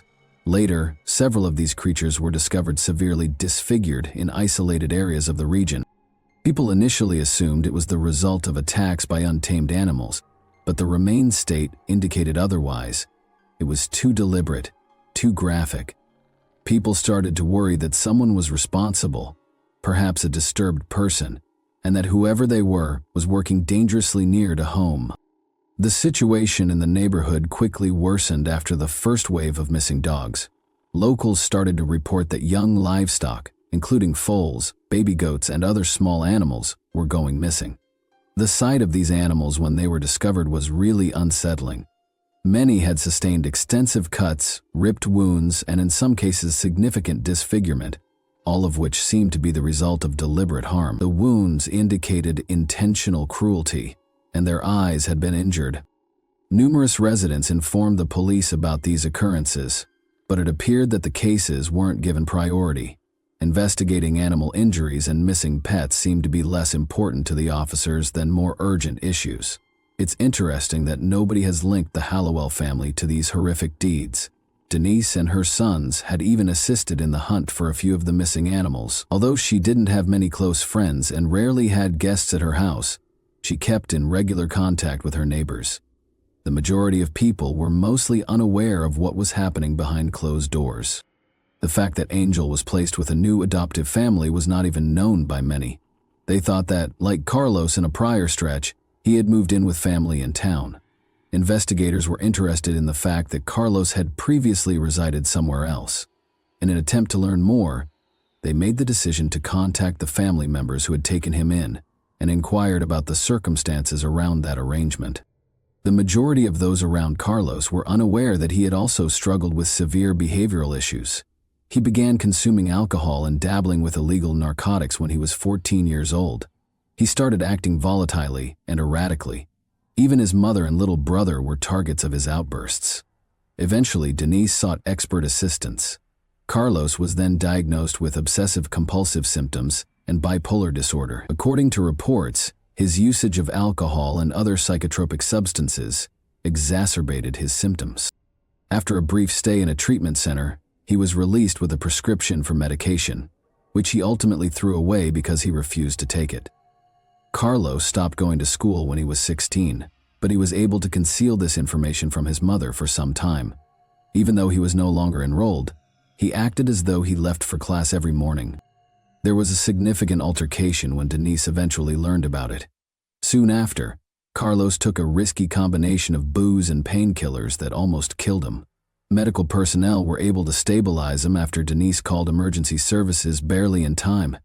A family member named Stephanie volunteered to aid after that harrowing incident. Similar problems, such as behavioral instability and bipolar disorder, had previously plagued her own son. Stephanie had read a lot on the topic and experimented with many forms of therapy at home when he was a teenager.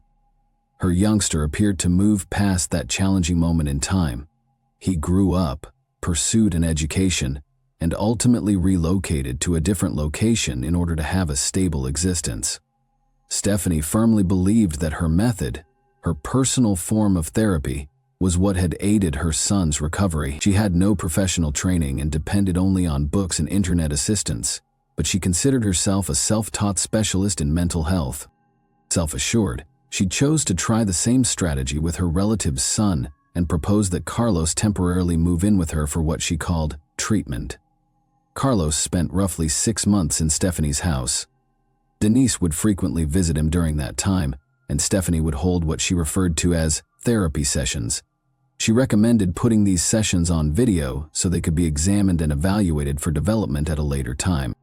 All of the recordings were kept in her house, and they were crucial pieces of evidence following Denise's tragedy.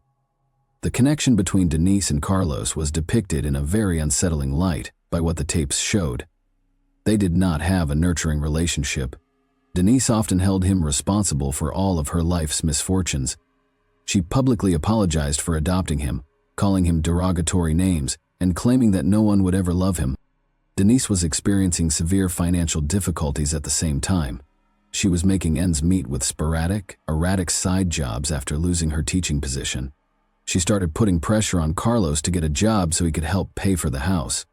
She once stopped purchasing clothing for him, saying she was unable to pay for it.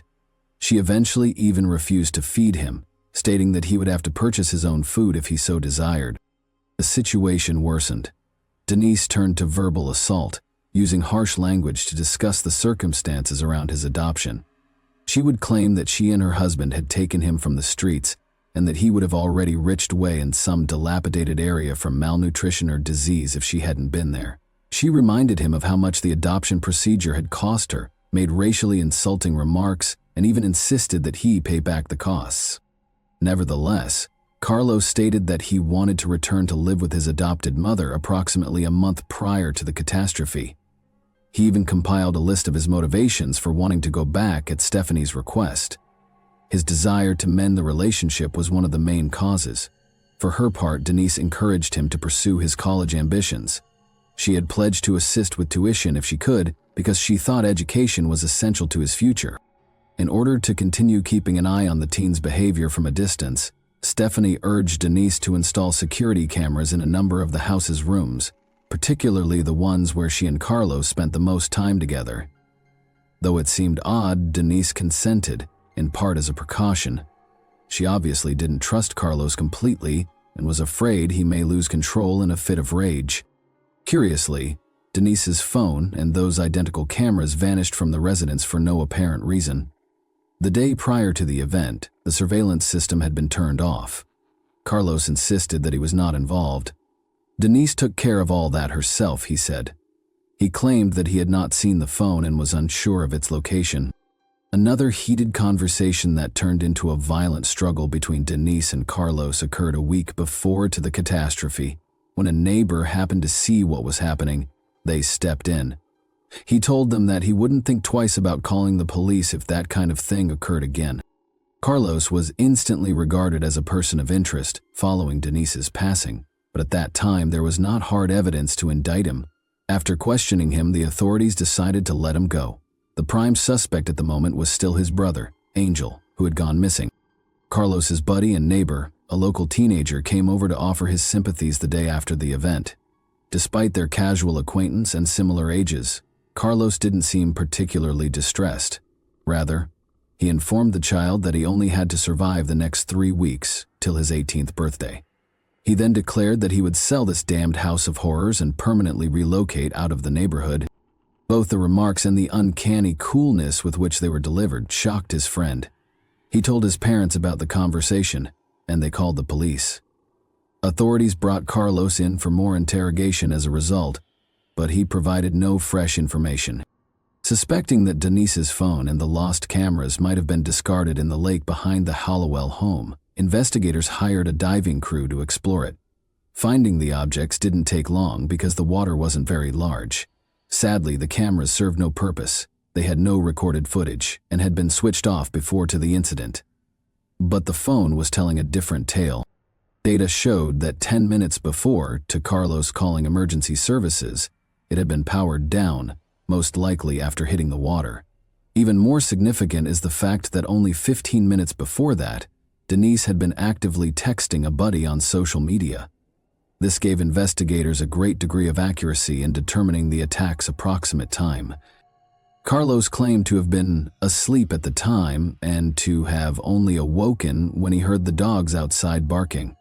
However, an examination of his personal phone use revealed a different image. Shortly before Denise was attacked, his device had been in operation. A neighbor who lives close also reported to the police that he saw Carlos outside about 5:30 p.m., making his way to the backyard shed. Carlos began to retract and became erratic in his responses when presented with this information, including the neighbor's statement. He eventually acknowledged that he had actually gone outside at that time. He said that following a fight with his mother, he was venting his frustrations by splitting firewood behind the house. Carlos claimed that at one point he walked back inside to fetch a glass of water. After spending roughly 5 minutes sitting in the kitchen, he heard the dogs barking. He thought it might have been his mother, but when he went outside, he saw no one who could have let them out. He found her lying on the bed with an axe stuck in the back of her head when he went to her bedroom.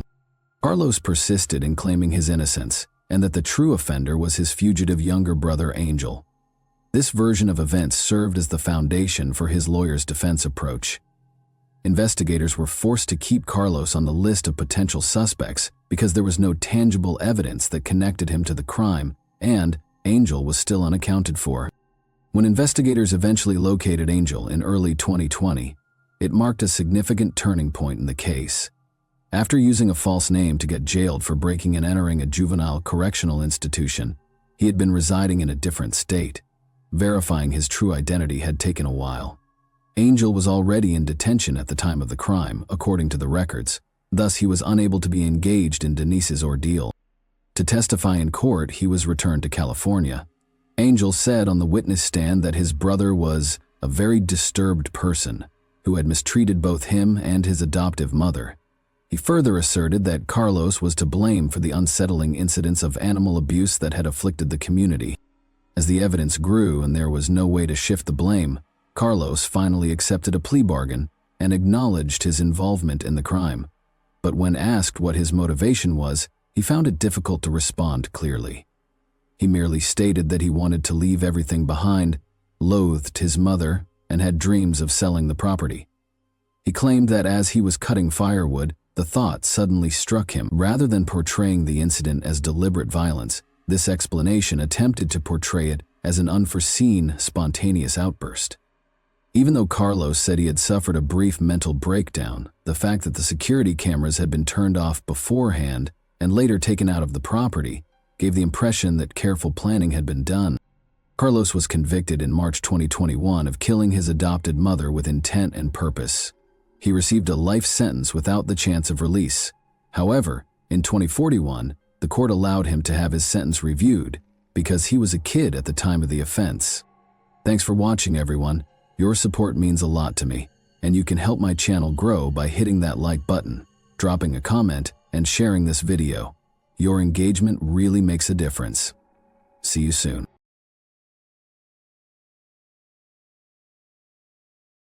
Hey guys, welcome to my channel, and today we're going to take a look at another horrible case with you. Little Bria had only ever been frightened by imaginary monsters. She called her mother, Michelle, on November 20, 2000, claiming to have seen someone outside the window. The day before, 3 armed men wearing masks broke into her house. Michelle looked out and saw no one, so she dismissed her daughter's words as the product of her young imagination. The difference with this incident, though, was that Bria saw them. They had looked through the window. Michelle and Bria were being held at gunpoint in their own home's living room by the same individuals who had been there the previous evening. In a peaceful San Diego, California suburb, it was November 2009. Michelle Renee was 35 years old and had just returned home from her job as a manager at the bank. She and her 7-year-old daughter, Bria, resided in a rather remote home. Michelle had been a bank manager for more than 13 years, putting in a lot of time and effort to advance through the ranks and land a job where she was respected and trusted. She was happy to be home with Bria after a long day. The two of them were playing Game Boy on the couch when a loud noise suddenly burst from somewhere behind them. Michelle saw 3 people when she turned around. As though they were a takeover squad, they stormed into the house. This was obviously not a SWAT team, though. The strangers wore all black clothing and were armed. Bria and Michelle screamed. When Michelle was grabbed by her hair, a gun aimed at her face and flung to the floor close to the couch, she was able to see her daughter running into another room. After securing her with duct tape, they turned the woman to face her daughter, who was lying face down close to the door with her hands and legs bound. "Are you going to kill Mommy?" Bria asked. "Do you intend to murder me?" The strangers said, "No, if the mother does everything we tell her to Michelle's belief that they had broken in to kill them.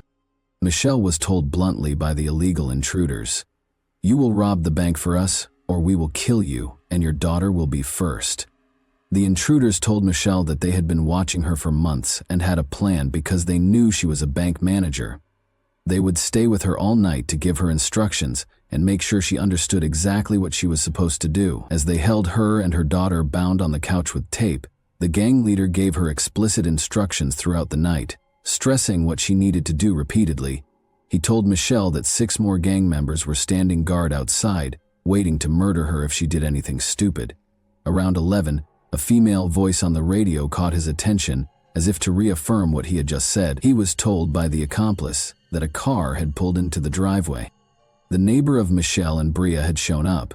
She lived in the same building and was named Kimbra. She was obviously very drunk after returning from a night out. She shocked the criminals by resisting their attempts to grab her. One of the criminals shouted at Kimbra not to move while pointing the weapon straight at his face. In an attempt to shield her friend, Michelle pushed his arm away, but he pointed the gun at her and hissed at her to never touch him again. Kimbra was finally restrained, and they all waited for dawn. Michelle became aware that she might be spending her final evening with her daughter. She needed to share everything with Bria. Thinking that this might be the last time she would ever touch her daughter's hair or see her sleeping, the mother smoothed her hair to give her some space to rest. The nightmare persisted in the morning. The robbers' leader told her to get up and prepare for work at 6 o'clock. He interrupted her to apply dynamite to her as she was getting dressed and arranging her hair. She was in excruciating pain as he taped it firmly to her back. Kimbra and Bria were also outfitted with sets of explosives by the criminals. The girl sobbed and asked what it was, but the mother merely muttered something because she didn't want her to become even more terrified. Then they showed Michelle something that looked like a lock on a door. According to the man, it was a detonator, and he would press the button if she made even the slightest mistake. The detonator had a 10-meter radius, he added. Bria was placed in her bedroom closet by the criminals. The mother reiterated that everything would be all right and that she would be back shortly.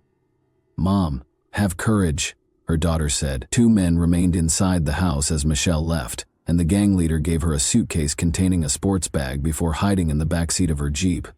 As she always did, she was headed to work in a minute, but this time she had a gun pressed against her side and dynamite strapped to her back. She parked in her usual spot when she arrived, and the man told her she had 5 minutes to come out with the money after the cash collector arrived before she got out of the car. He had his finger on the detonator in case something went wrong. Around 9 o'clock, the cash collector showed up and handed over the cash. Michelle was in charge of getting the money because she was a bank manager. Michelle asked her colleague to go with her to the vault as soon as his car pulled away, and she explained the situation. Michelle was left with no choice but to stuff the bag full of cash while her colleague watched in horror as the bank manager did something so unthinkable. Her heart pounded. Was she moving quickly enough? Naturally, Michelle's co-workers informed the police about the incident, but first she took $360,000 out of the bank. She climbed into the Jeep and got ready to do whatever was asked of her. The criminal told Michelle that she would find her Jeep further down the street and told her to get out of the car after a few blocks. And so, it came to pass. She located her vehicle, got into it, and drove quickly home. The woman didn't know if she would find her daughter alive when she got home. She saw Kimbra's car was gone as soon as she pulled up to the house. She called for Bria as she entered the house, but the silence was uncanny. At last she heard a small voice. From the other side of the house, Bria was calling to her. Her mother had left the girl in the closet and she was still there. Relieved, the woman gave her daughter a hug, but it wasn't quite over. Bria saw her mother's expression change to one of panic. The gang leader had departed without taking the dynamite away from her. What if the detonator was used remotely by the criminals? Before departing, Kimbra informed Michelle that they had just cut the tape and thrown the explosives against the far wall, removing the dynamite from the girl and her back. They all rushed to the nearby homes after that. Investigators from the FBI, police, and even a bomb disposal team quickly swarmed the street. The officers soon realized that the dynamite was a fake, consisting only of 2 sticks painted red. However, no one would risk their lives assuming they were fake, given the low lighting and the fact that they were on the victims' backs in such a dire situation. However, Michelle made an effort to commit every detail that might aid in identifying the criminals to memory during the incredibly terrifying 14 hours that she was held captive. It made it possible for her to concentrate on something else rather than the situation's horror. Actually, it was her special talent for picking up on subtleties in people's looks and actions that others might miss. She committed the criminal's physique to memory, attempted to gauge their height from the house's furnishings, took note of their footwear and jeans, and examined the appearance of their weapons. She eventually had to use the restroom, so the gang leader accompanied her. She flipped the switch, brightening the man's face as he led her to the restroom. He was still wearing a mask, of course, but Michelle could see his eyes clearly. They were big, expressive, and a little red at the corner. All of a sudden, she recognized this person from her bank office. She frequently handled new client accounts in her role as bank manager, and on that particular day, a man had visited her office. He clarified that he needed information about opening accounts and making investments because he would shortly inherit a sizable sum. He repeatedly asked the same questions while seated at her desk. The man introduced his companion as Lisa, and they departed when a woman finally came in and said, "Chris, we need to go." However, he gave Michelle his business card before he left. She put it in her desk's top drawer. Michelle's mind was racing with all of these ideas, and she felt that she needed to be extremely careful and not even hint at her recognition of him. Additionally, she recognized his accomplice because she occasionally heard Lisa's voice on the radio. They wouldn't let her die if she messed up. Michelle then requested that the officers immediately check her desk's top drawer. The business card wasn't a fake. It was there. Christopher Butler was the man's name. Butler's conviction as a bank robber was quickly discovered by the FBI. They discovered his residence and placed him under observation. The bank was only a few kilometers from Butler's home and that of his fiancée, Lisa Ramirez. The other 2 men, Robert Ortiz, who had his sights set on Bria, and Christopher Higgins, a big man who protected Michelle, were soon recognized by detectives. The decision to arrest Christopher and Lisa was made on December 1. They were allegedly pulled over for document verification during a routine traffic stop. There was just so much evidence in the car. In a stressful situation, the pneumatic gun in the glove compartment appeared completely real. In addition, the officers discovered a black bag Michelle had described, gloves, homemade masks, Michelle's credit cards, banknote adhesive ribbons, and even a door lock that the criminals had managed to pass off as a detonator. 2 investigators waited for more evidence in the house. Officers discovered a sample of dynamite bearing Christopher and Lisa's fingerprints, along with all the ingredients needed to make fake dynamite. Because they were sure they wouldn't be linked to the crime, the accomplices left a ton of evidence. The $360,000 that was stolen, however, was not discovered by the officers in the house or the car. On that same day, they took $93,000 and arrested Higgins. Higgins admitted to everything and talked about going to Vegas for a few $1,000s. Ortiz fled, but he had $32,000 from the bank when he was apprehended in Wisconsin 3 months later, and he admitted to everything. Christopher Butler, however, denied everything, even in the face of indisputable proof. His fingerprints on the dynamite. Lisa rejected his attempt to place the blame on her. She acknowledged that she was the woman Michelle had heard on the radio. She even acknowledged that she came up with the plan to steal the bank manager using fake dynamite. Lisa disclosed that although they divided the funds into 3 sections, over $100,000 of their portion with Butler was pilfered. To the surprise of all, she said Michelle was part of the plot. Everything had to be confirmed by the police. Michelle acted exactly like a real victim of the crime would have when they recreated the events of that day. Every detail of the victims, Higgins, and Ortiz's accounts lined up, and investigators were unable to uncover any proof linking Michelle to the plot. All 4 suspects were in custody awaiting trial by the spring of 2001. But Michelle and Bria were still processing that terrifying night. The girl thought the criminals would eventually find them and kill them, so she desperately wanted to hide somewhere. She changed from a joyful, fearless, and energetic youngster to a terrified being who feared solitude. Michelle took Bria to stay with her grandmother in Alaska in June because of this. She went back to finish things up and moved to Alaska with her dog, essentially no money and a camera, leaving the child with her grandmother. She drove off on a 9-day journey. Since she had committed to returning for Bria's birthday, she was only on the road for 9 days. Their healing really started only after they relocated.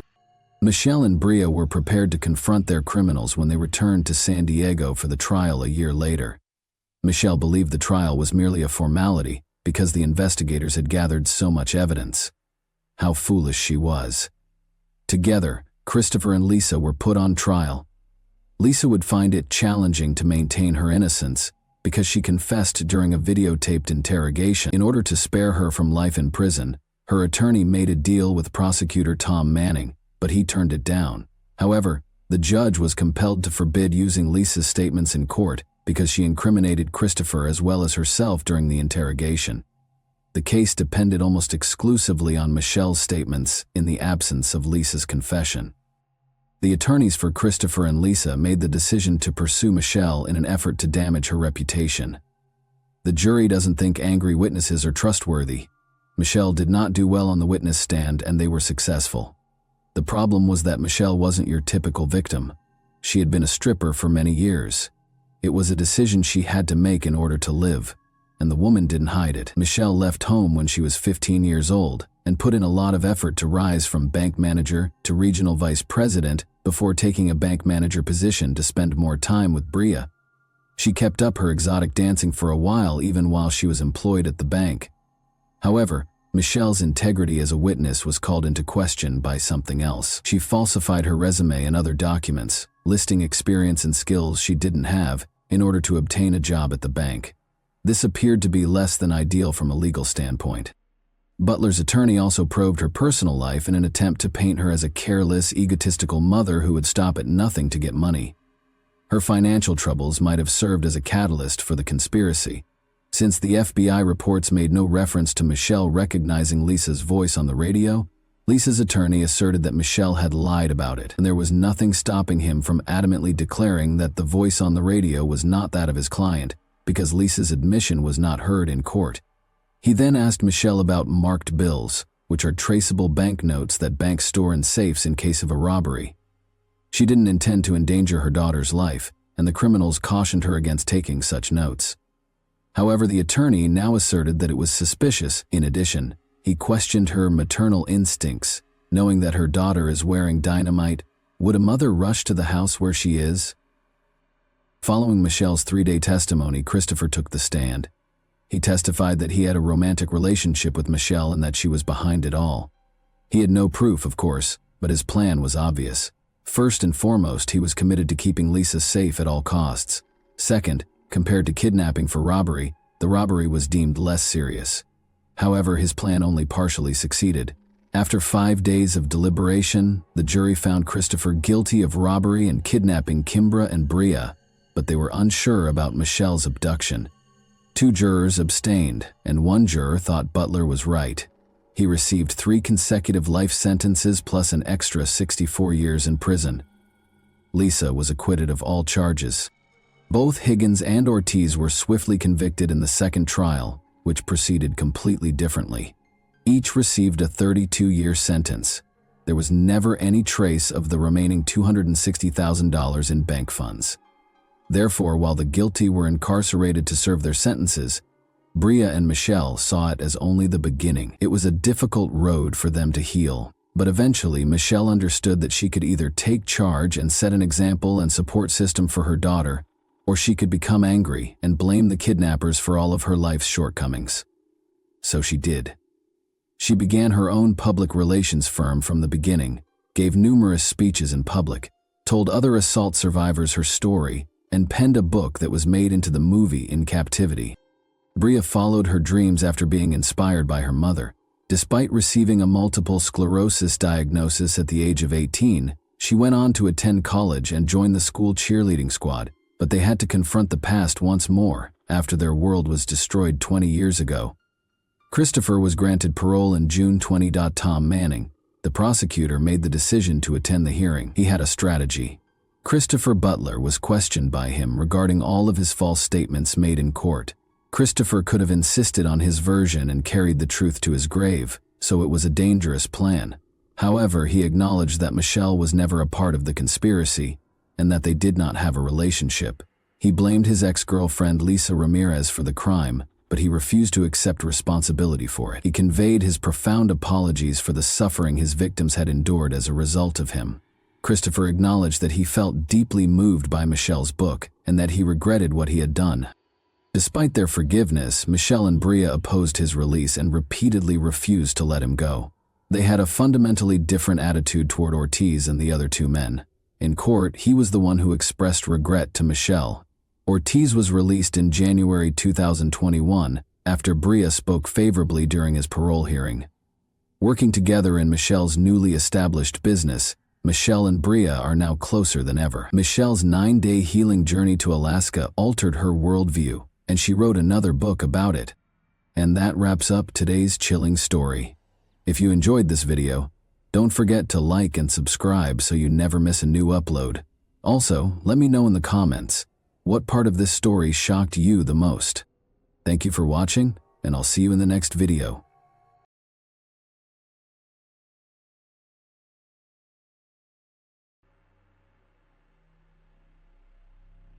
Lisa Maria Caiza was born in 1994 to a large family, including 8 siblings. It was a large but not particularly prosperous family. Parents were preoccupied with their own problems and did not express love and care for their children. Furthermore, rumors circulated that abuse and violence were common in the family. The story unfolded in 2020, at a time when the entire world was preoccupied with the fight against COVID-19. In one corner of Ecuador, quietly and unnoticed, truly terrible events were taking place in the small parish of Paifo, on the northeastern outskirts of Quito. The tragic story's protagonist is Lisa Maria Caiza, a woman with an enigmatic gaze whose life became a true Ecuadorian nightmare. On the unfortunate Tuesday, October 27, 2020, Lisa sent several messages to her children's father, David. They were depressing words because their paths with David had already nearly parted. Along these lines, she confessed her love for him as well as her unexpected pregnancy. However, in subsequent messages, Lisa stated that life was losing meaning for her and that the decision to terminate the pregnancy was unavoidable. Throughout the night, Lisa begged David to come to her, but his refusal was firm. His parents also urged him to stay at home, and David followed their advice. In the early morning hours of October 28th, Lisa's neighbors heard a faint cry for help. When they looked out the window, they noticed a woman lying on the floor, clearly vomiting. The neighbors rushed to help her right away, calling emergency services. When doctors and police arrived, they discovered Lisa in critical condition but still alive. She was admitted to the hospital right away after receiving first aid. Her children, a 5-year-old girl and a 9-year-old boy, were discovered unconscious inside the house. The doctors couldn't help them. Their tiny hearts had stopped beating by that point. Authorities discovered the identity of the children's father and contacted David Acosta, who, upon learning of the tragedy, arrived on the scene with his father. He learned that Lisa was in the hospital and that his children had died. After several days of fighting for her life in the hospital, Lisa regained consciousness.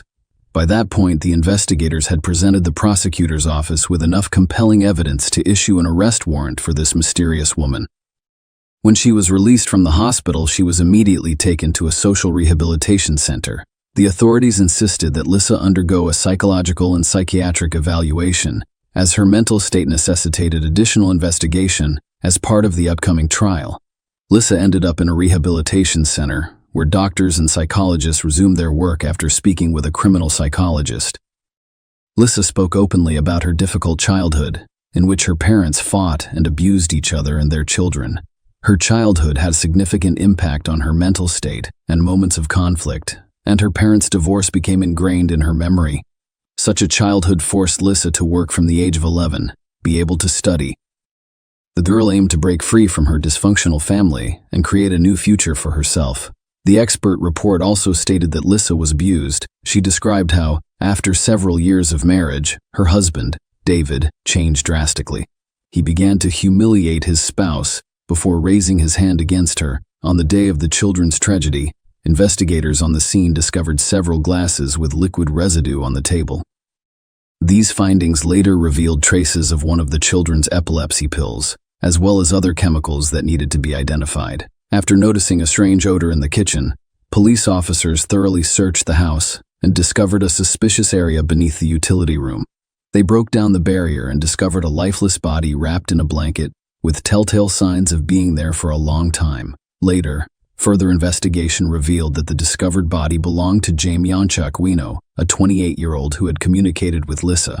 According to Rosa Santiagueno, Jamie's family reported him missing days prior to the gruesome discovery. James' sister.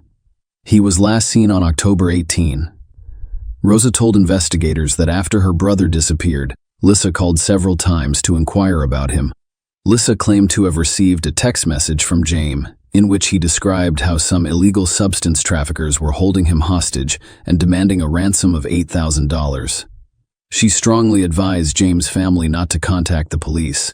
It became a focal point in a complex investigation that required detectives to not only solve the tragedy, but also determine whether there were any other hidden victims in the story. During her interrogation, Lissa stated that she met Jaime Anchaquino in 2020 while working at a cookie factory. He'd become nothing more than a friend, she claimed. Lissa wanted to return to her husband, who was allegedly planning to blackmail James for money. David told his wife that if she didn't help him, he would divorce her. Later, David handed Lissa a white powder and instructed her to place it in Jamie's food.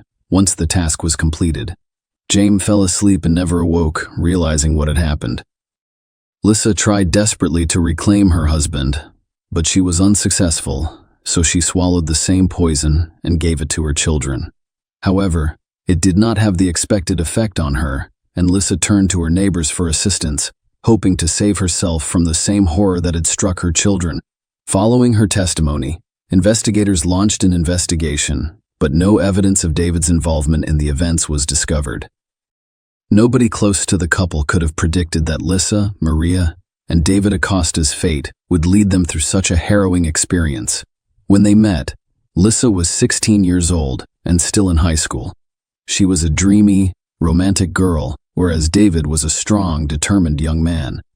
Soon, their friendship turned into strong feelings, resulting in Lissa's unexpected pregnancy.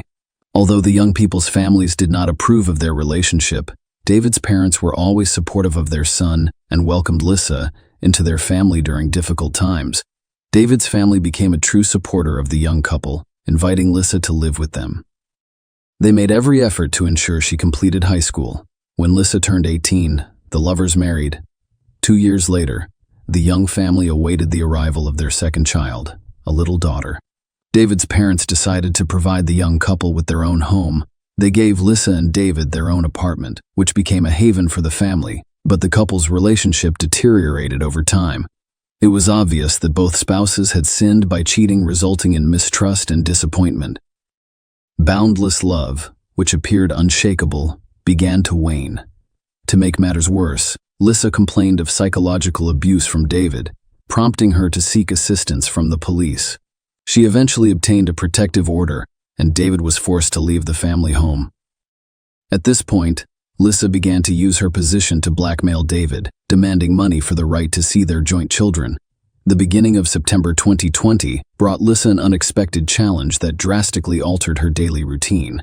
The young mother discovered that her oldest son was having seizures and, in desperation, went to Baca Ortiz Hospital's emergency room. After stabilizing the baby's condition, the doctors decided to run a battery of tests, which revealed a focal form of epilepsy, a serious disease that affects a specific part of the brain. The doctors urged Lissa to have more tests, including MRI scans, and to see specialists as soon as possible. However, the mother, seemingly ignoring the gravity of the situation, chose not to follow these recommendations. A month later, the scenario was repeated. Lissa was back in the emergency room, this time with her son, who was experiencing similar symptoms. After reviewing the boy's medical history, the doctors discovered that the mother had failed to follow the prescriptions given to her previously. No tests had been performed, no consultations with specialists had occurred, and it appears that the son did not receive the necessary treatment. The doctors concerned about the child's well-being reminded Lisa of the importance of following medical advice. They warned her that ignoring the doctor's advice could result in legal ramifications, as she could endanger her son's health and well-being. However, this time, Lisa ignored the doctor's warning. A few weeks after learning of her son's illness, she decided to call David. The serious tone in her voice concerned David.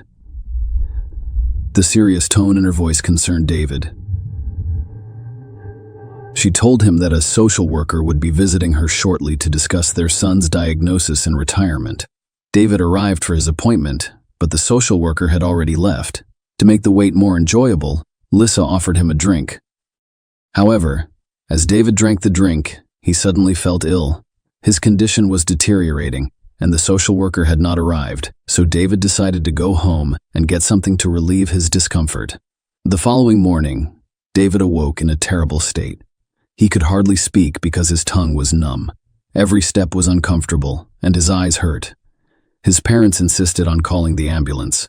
David was transported to the hospital, where he spent several days. Tests revealed the presence of a psychoactive substance in his system, but since he had not used anything of the sort, David began to wonder how this could have happened. He eventually speculated that someone had deliberately slipped him something in a public place. David was grateful for his life and realized that what had happened could have been far worse. In early October 2020, Lisa decided to hire a nanny for her kids. Her cousin Patricia recommended her friend Bertha, a responsible 48-year-old woman, seeking employment. Bertha visited the young mother's home on Monday, October 5th. Lisa urged her to take a pill that she claimed helped prevent infection with the COVID-19 virus, which was at its peak at the time, claiming that it was a highly effective natural cure. Lisa persuaded Bertha to take the medication and enter the house. They sat down to discuss the babysitter's childcare responsibilities. Bertha started feeling sick a few minutes later. She felt a headache, her stomach became upset, and she eventually vomited. Patricia arrived shortly afterwards. She'd called her cousin several times, but Lisa did not answer. Alerting Patricia, she decided to investigate what had happened and went straight to her house. When she entered, Bertha was already fainting on the couch. Lisa told her cousin about what had happened and expressed concern when she realized she hadn't called an ambulance yet. Patricia immediately did so. After a while, doctors arrived and admitted Bertha to the hospital. The victim's condition has stabilized. Doctors diagnosed poisoning with a toxic substance, which frequently occurs when taking various medications. Doctors determined that Bertha was unable to tolerate a component of the COVID-19 pill composition. Marcus Cantor, Lisa's former friend, died of poisoning in June of the same year, just a few months before this tragedy. At the time, the cause of his death went unnoticed, but now, with all of these strange circumstances, Mark's case required extra attention. Investigators searched the deceased's home and discovered Lisa's fingerprints on the glasses used the night before Mark died. This fact provided additional evidence to the investigation, pointing to Lisa's potential involvement in the incident. However, a new accusation was made against Lisa. Her own family filed a shocking report with the police. It turns out that on September 2nd, the family had a family gathering, and Lisa offered to let everyone taste a drink she had made. The young woman's 7 brothers and sisters, as well as their parents, drank the unknown drink and became ill almost immediately. Fortunately, no one died, but the 56-year-old mother experienced a stroke.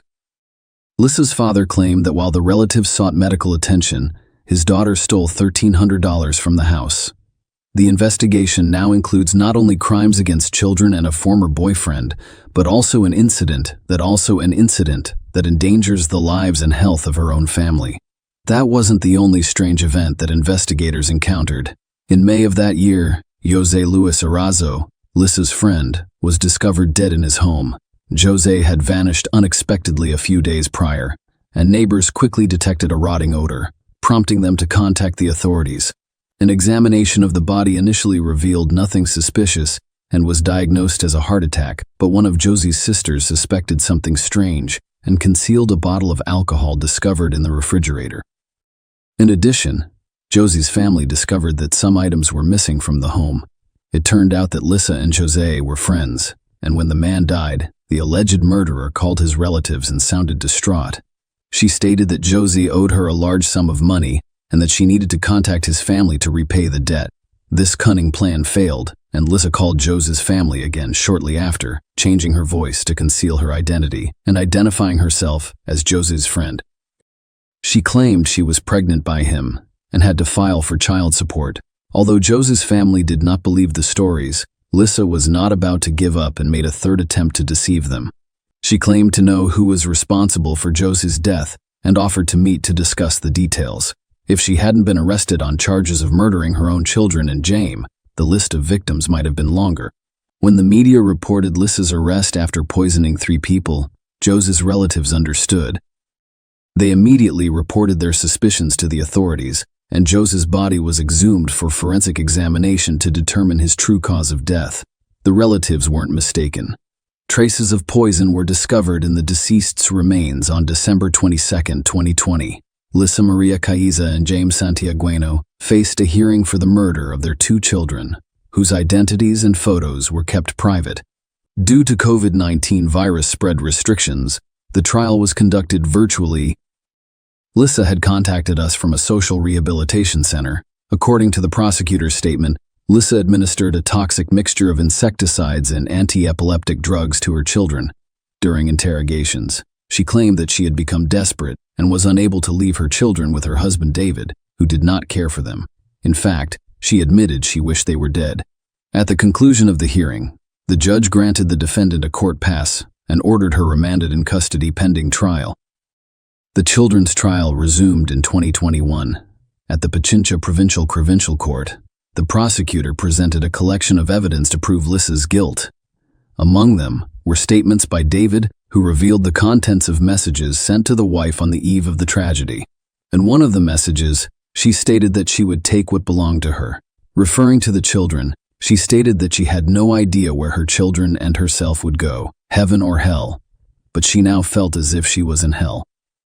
Lissa went on to say that she doesn't expect her husband to forgive her because she knows he hated her before and will hate her even more after this. David also discussed his unstable relationship with his wife. During the hearing, the defendant's reconstructed testimony was presented, claiming that she took 2 pills that day, called for help, and then passed out.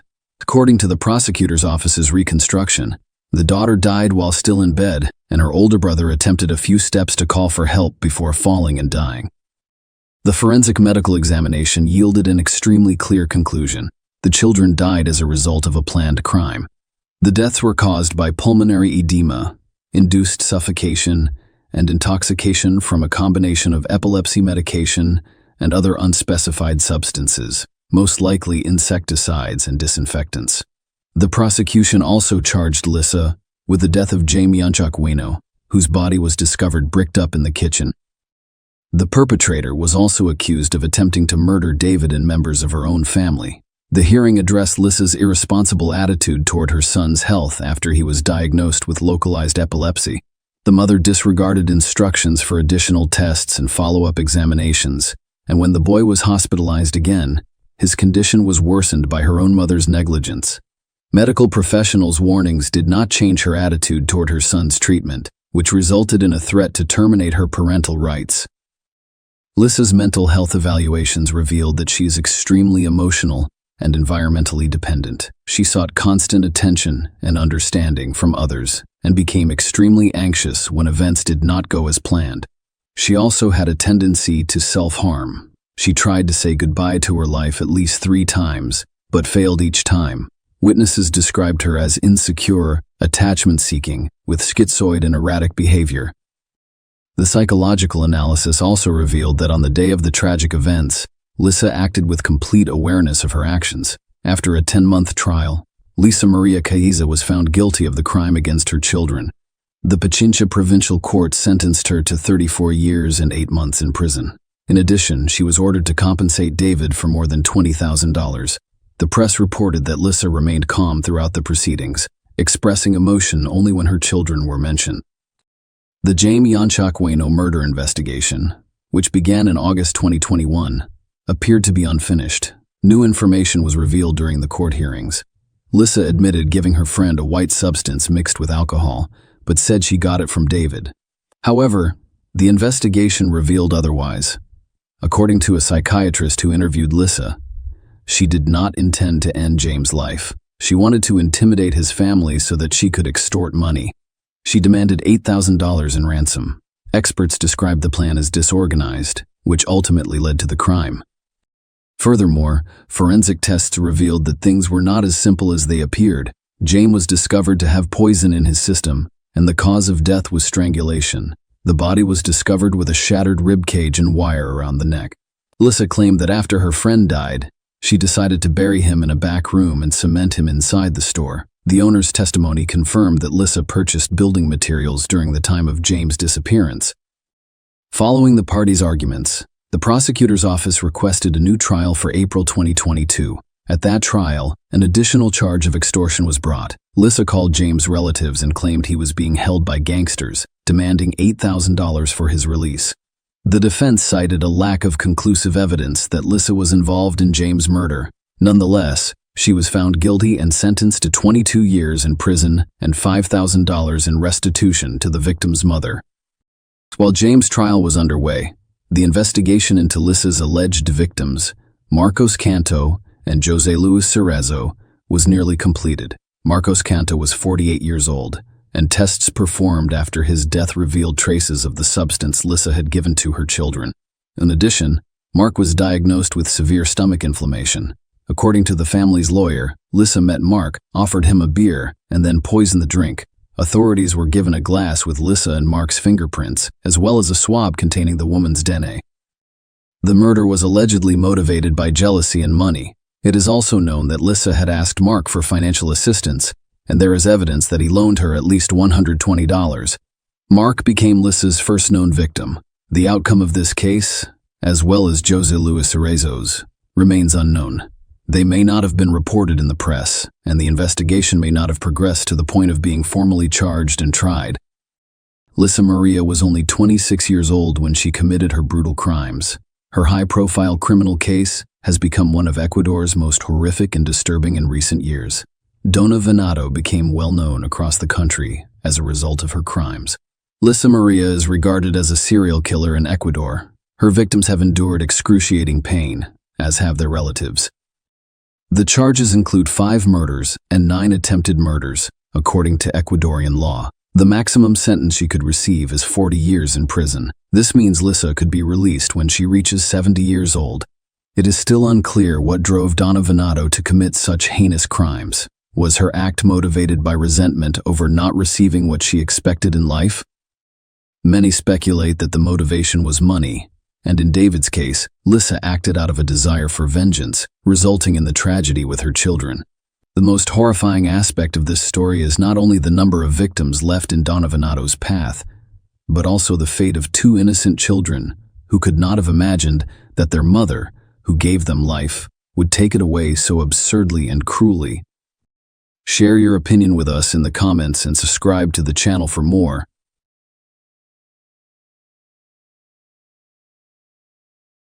Hey guys, welcome to my channel, and today we're going to take a look at another horrible case with you. On December 3, 1981, Rhonda Casto was born in the tiny Washington town of Gig Harbor.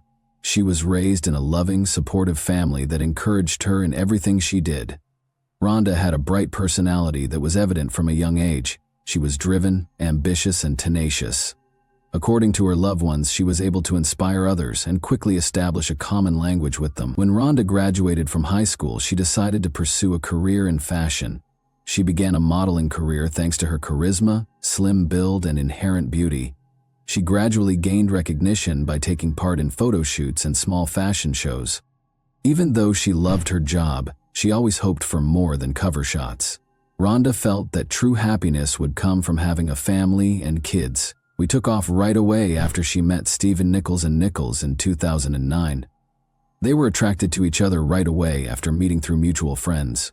Although Rhonda's loved ones initially had some reservations about Stephen's age, 15 years older than Rhonda, the couple appeared to be content. Stephen's confidence and attention to detail impressed Rhonda, she told friends.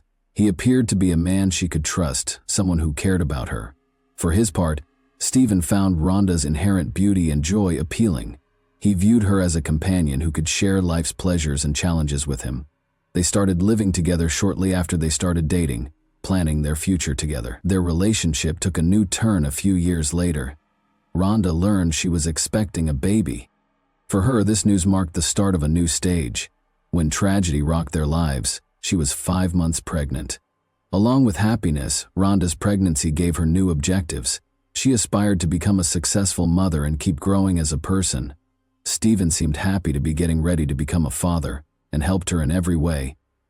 The baby would be the pinnacle of their happy life together, he assured his friends. Even though they were very different in age, their relationship appeared to be strong and nothing could stop them from being happy. Rhonda, who always aimed for independence, had faith in Stephen, and genuinely thought he would make a fantastic husband and father. They led busy, active lives. In order to escape the everyday grind, Rhonda frequently encouraged Stephen to take walks because she loved the outdoors. The area's wooded trails, where they could take in the scenery and clean air, were their favorite spots. Eagle Creek, a picturesque location in Oregon renowned for its rocky cliffs and waterfalls, was one such trail. Rhonda frequently recommended the trail for hikes because she loved it. They made the decision to hike Eagle Creek once more on the day of the tragedy. It was supposed to be a pleasant and easy walk. In order to preserve the memories of the happy time leading up to the baby's birth, Rhonda wanted to take some photos against the backdrop of nature. But nobody could have foreseen that Rhonda's walk would be her final one. On March 16, 2009, at approximately 6:30 p.m., Stephen Nichols reported to emergency services that his fiancée, Rhonda Casto, had fallen off a cliff on the Eagle Creek Trail. According to the dispatcher who took the call, Stephen's voice sounded tense and nervous. He tried to explain what had happened in a bewildered tone. "My fiancée went down. She tumbled off a precipice. I'm not sure if she's still alive." In an effort to explain the scene, Stephen repeated himself. He went on to say that Rhonda reportedly lost her balance on one of the challenging parts of the Eagle Creek Trail and fell while they were hiking along it.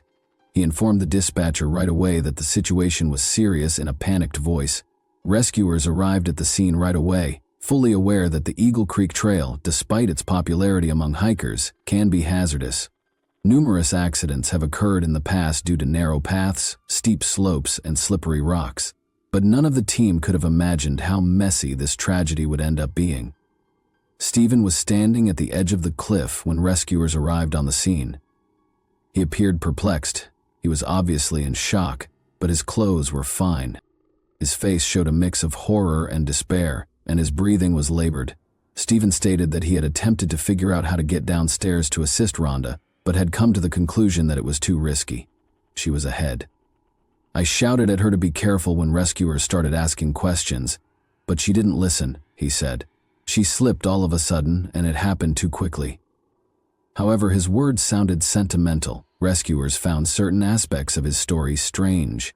Since Stephen was unable to pinpoint the precise location of Rhonda's fall and was unsure of her actions at the time, a group of rescuers descended to locate her. The circumstances were challenging. The ground was loose and the slope was steep. The rescuers themselves might have been in danger if they had made the smallest error. They discovered Rhonda's body on a rocky platform at the foot of the cliff. After roughly 40 minutes, it was clear from her stillness that her wounds were incompatible with life. Rescuers had concerns because the location where Rhonda was discovered was a narrow ledge in the middle of a heavily forested slope. The rocks and vegetation there appeared to be unaltered. There were no signs of struggle, ripped branches, or slip marks, which are typically present when someone falls from this height. The rescuers also saw that, despite being steep, the slope itself did not appear to be dangerous enough to cause such a serious tragedy. At the cliff's edge where Stephen said the incident happened, there were no visible signs, such as ripped shoes or indentations in the ground, that would have suggested Rhonda had attempted to cling on. Although it seemed strange, the rescuers concentrated on evacuating the body, which was the primary objective. Stephen was upset when the rescuers came back to tell him about the discovery. There was a mix of confusion and guilt on his face. He restated his version of what had happened. Together they were strolling, conversing, and taking in the scenery. He claimed that Rhonda eventually made the decision to accelerate and run ahead. She loved the outdoors and occasionally got too reckless, according to Stephen. He recalled that she didn't seem to listen when I told her to be more cautious. She slipped and fell a few seconds later. According to Stephen, everything happened too quickly for him to take any action. I had nothing to do. With a trembling voice, he added, while recording Stephen's statement, rescuers observed that, in spite of his emotional statements, he appeared somewhat detached. He was acting strangely. He didn't try to approach the cliff's edge, and he didn't seem interested in learning the specifics of what had happened. When the police arrived on the scene, officers started questioning Stephen, which caused the rescuers to have their first reservations. He was still perplexed by certain details, but his story stayed consistent. For instance, he was unable to precisely explain why Rhonda chose to run ahead of her and what transpired just before she fell. Although officers recorded his statement, they pointed out that his explanation sounded too general and lacked specific facts. That was a trail we frequently walked. She knew what she was doing, according to Stephen. It's simply a horrible mishap. Police officers started to question his statements, though, because the accident's specifics did not make sense. Although the tragedy initially seemed to be an accident, rescuers and police were left wondering what actually transpired on the Eagle Creek Trail that day, due to Stephen's actions and the details of the scene. Why was it so easy for a physically active woman to lose her balance, and why did the fall site show no typical indications of struggle or slip marks? Although these issues are still unresolved, rescuers and law enforcement chose to conduct additional research in order to learn the whole truth about Rhonda Casto's fate. Numerous questions were raised right away by the Eagle Creek Trail tragedy, and Oregon police, understanding the complexity of the situation. Rhonda Casto's death seemed to be an accident at first, but as the incident's specifics and Stephen Nichols' actions became more apparent, suspicions started to grow. The investigators were aware that the clue was concealed not only at the accident scene, but also in the lives of Rhonda and Stephen. Therefore, every facet of their relationship, as well as any indication of potential conflict or motivation, needed to be carefully examined. The identification of potential witnesses was the first stage of the investigation. Eagle Creek is a well-liked hiking destination, particularly on a day with clear, warm weather. People who were on the trail at the time of the tragedy were contacted by police. Before the incident, Rhonda and Stephen were spotted by a number of hikers. They were strolling together, and nothing about their behavior raised suspicions. According to one hiker, he saw Rhonda because she appeared to be very content. He was following her as she walked ahead. They were giggling. However, he recalled that no witnesses saw the fall occur. Only Stephen was able to determine the truth at that point. Although his explanation for Rhonda's decision to accelerate made sense, police started looking into other possibilities. Stephen Nichols claimed that his fiancée had called rescuers as soon as the incident occurred, tumbled down a precipice. He appeared startled at first, but his actions later started to seem odd. Though Stephen did not show the extreme panic or acute shock that might be anticipated in such a situation, rescuers who arrived on the scene noted that he was emotionally distressed. His actions in the days that followed were even more dubious. Rather than wallowing in grief, Stephen carried on with his routine. He avoided talking to loved ones about the incident and said very little about Rhonda. I found it odd that he almost instantly began acting as if nothing had happened, one of Rhonda's friends recalled. Additionally, police observed that Stephen showed no particular interest in the investigation's specifics. He made no effort to inquire about Rhonda's chances of survival or initiate contact with law enforcement. Rhonda's mother stated that in the days preceding the tragedy, Rhonda expressed her fears of something happening to her, which is why her family did not initially accept the accident version. "It's not an accident, I assure you," she informed her mom.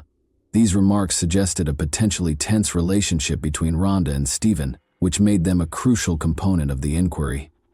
Additionally, according to Rhonda's mother, their relationship has never been ideal. Rhonda reportedly considered ending her relationship with Stephen, even though they were expecting a child. She complained to friends about her partner's excessive control and jealousy. Because it might have revealed underlying conflicts that contributed to the tragedy, this testimony raised suspicions among investigators. Rhonda appeared tense and anxious in the weeks prior to the incident, according to one of her friends. She expressed her fear for her future. According to him, the version of events that Stephen provided started to diverge from the testimonies that were collected from loved ones. The search of Stephen Nichols' house was a crucial part of the investigation. If the tragedy wasn't an accident, Investigators were searching for documents that might provide insight into the couple's relationship and potential motivations. Police discovered a $1 million insurance policy in Rhonda's name during the search. Stephen was listed as the only beneficiary. Since it turned out that the policy had only been issued a few months prior to the tragedy, this document caused a lot of questions for investigators. Furthermore, the insurance company claims that Stephen pushed for clauses in the policy that guaranteed the full amount would be paid, even in the case of an accident. It's likely that Rhonda was unaware of the policy. She never brought up the insurance policy or financial issues with Stephen, according to her friends and family. Given that Stephen was in a precarious financial situation, the fact that such a sizable insurance policy had been taken out just before the tragedy raised police suspicions and might have suggested a financial motivation. To ascertain whether he intended to use the funds to address his issues, investigators started looking through his bank accounts and financial documents. Following Rhonda's passing, Stephen Nichols also displayed odd financial behavior. He immediately began the process of obtaining an insurance policy rather than delaying his affairs. Only a few days after the tragedy, investigators saw that he completed the payout paperwork. His actions appeared hurried, which added to the suspicion. Police also observed that Stephen avoided interacting with Rhonda's relatives. He didn't offer to assist her parents with funeral planning or show up for her memorial service. As a result, there was more friction between him and the grieving family, who were beginning to suspect Stephen of being responsible for her passing. The turning point was when Stephen Nichols, who had appeared distant and reclusive since the tragedy, became the target of law enforcement after they had accumulated enough strong evidence to file charges. Be aware that every piece of evidence, including witness accounts and financial records, pointed to a potential motive, and his odd post-event behavior increased suspicion. Police eventually accused him of murder, and they started questioning him. Given that Stephen might have been tense or dangerous if caught, investigators made sure they were ready for the arrest. They were alarmed by his actions in the last few days. It was a cold and calculating attitude toward the situation, not just emotional distress from the loss. Based on the evidence they discovered, insurance, financial records, and his peculiar behavior, the police took Stephen into custody at his residence. There were no problems during the arrest procedure. When Stephen was told of the charges, he reacted calmly. He wasn't hostile, made no harsh remarks, or attempted to flee. There was nothing that could surprise him when police told him he was accused of murder. His face was unbreakable. The first interrogation started after Stephen was taken to the police station. He initially flatly denied any guilt. He asserted that his version of events would remain unchanged when questioned about what had transpired. "I was unable to save Rhonda when she fell. An accident occurred." He persisted in claiming that he was unable to foresee the tragedy and that the incident was an accident. But even though he was certain of his innocence, investigators started to show him evidence that contradicted his account. The police attempted to approach the case more subtly in an attempt to persuade Stephen to confess, rather than immediately accusing him of murder.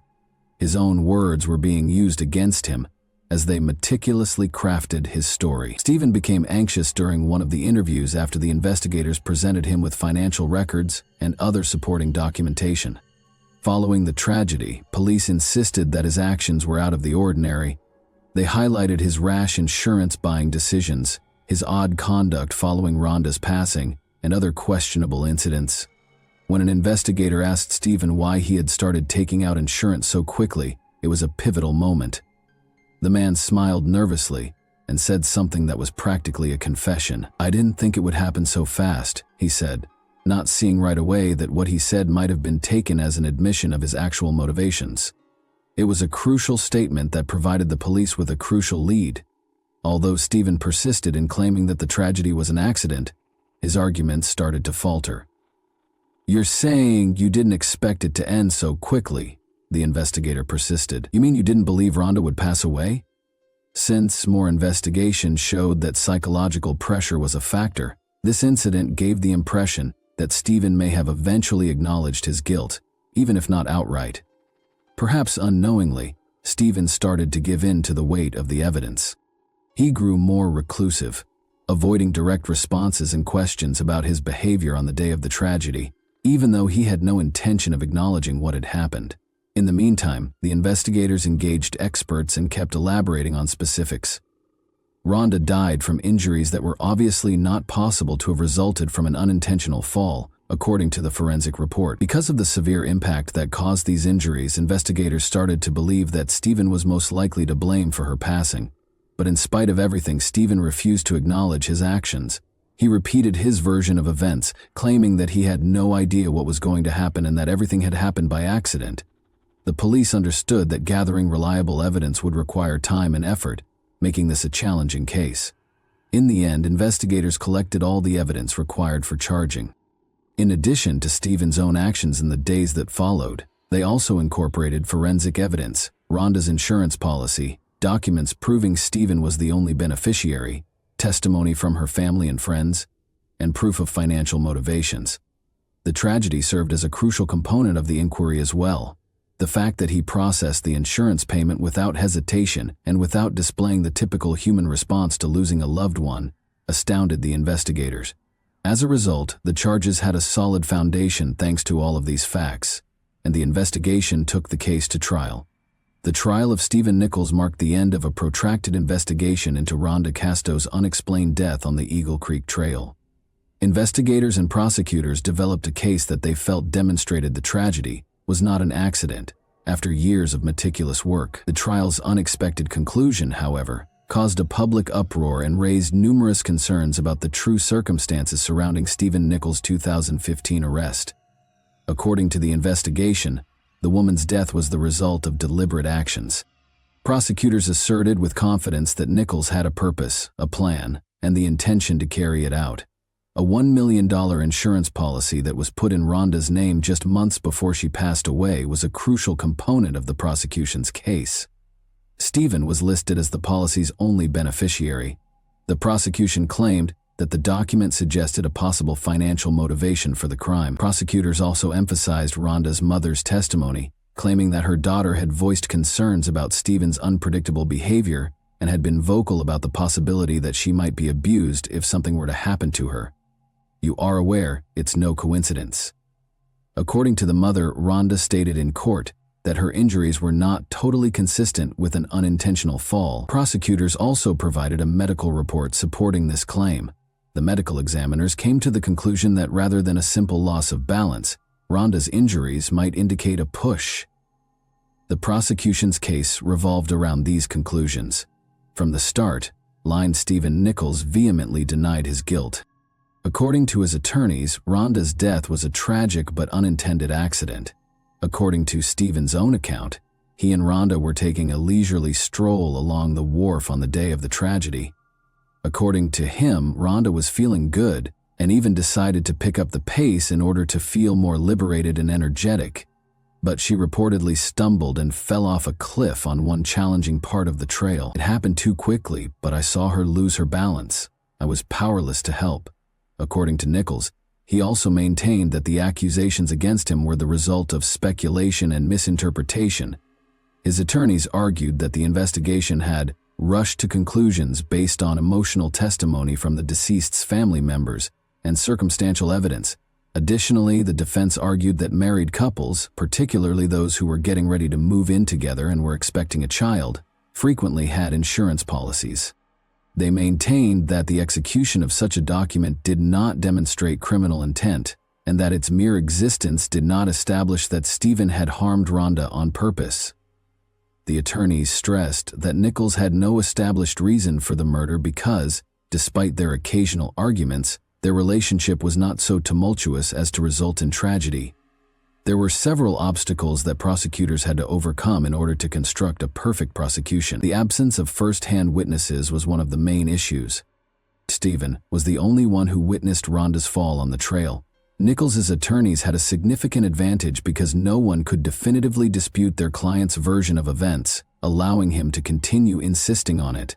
The unclear expert conclusions were another flaw in the prosecution's case. There were no other obvious indications of violence. Even though some of Rhonda's wounds weren't consistent with the fall, this ambiguity was actively exploited by defense lawyers. They maintained that the prosecution's conclusions were based on speculation and conjecture, and that Rhonda's death was an accident. Stephen Nichols chose to reach an agreement with prosecutors in 2017, 2 years after his arrest. This ruling was an unanticipated development in the case. Nichols' degree of responsibility and potential sentence were greatly diminished by the agreement, which assumed that he would enter a guilty plea to manslaughter. In turn, the prosecutor's office accepted the agreement, likely understanding that the likelihood of a conviction on the manslaughter count was lower. A strong defense, unclear medical reports, and a lack of concrete evidence might have led to Nichols's acquittal. As part of the agreement, a plea deal in this case permitted at least partial justice.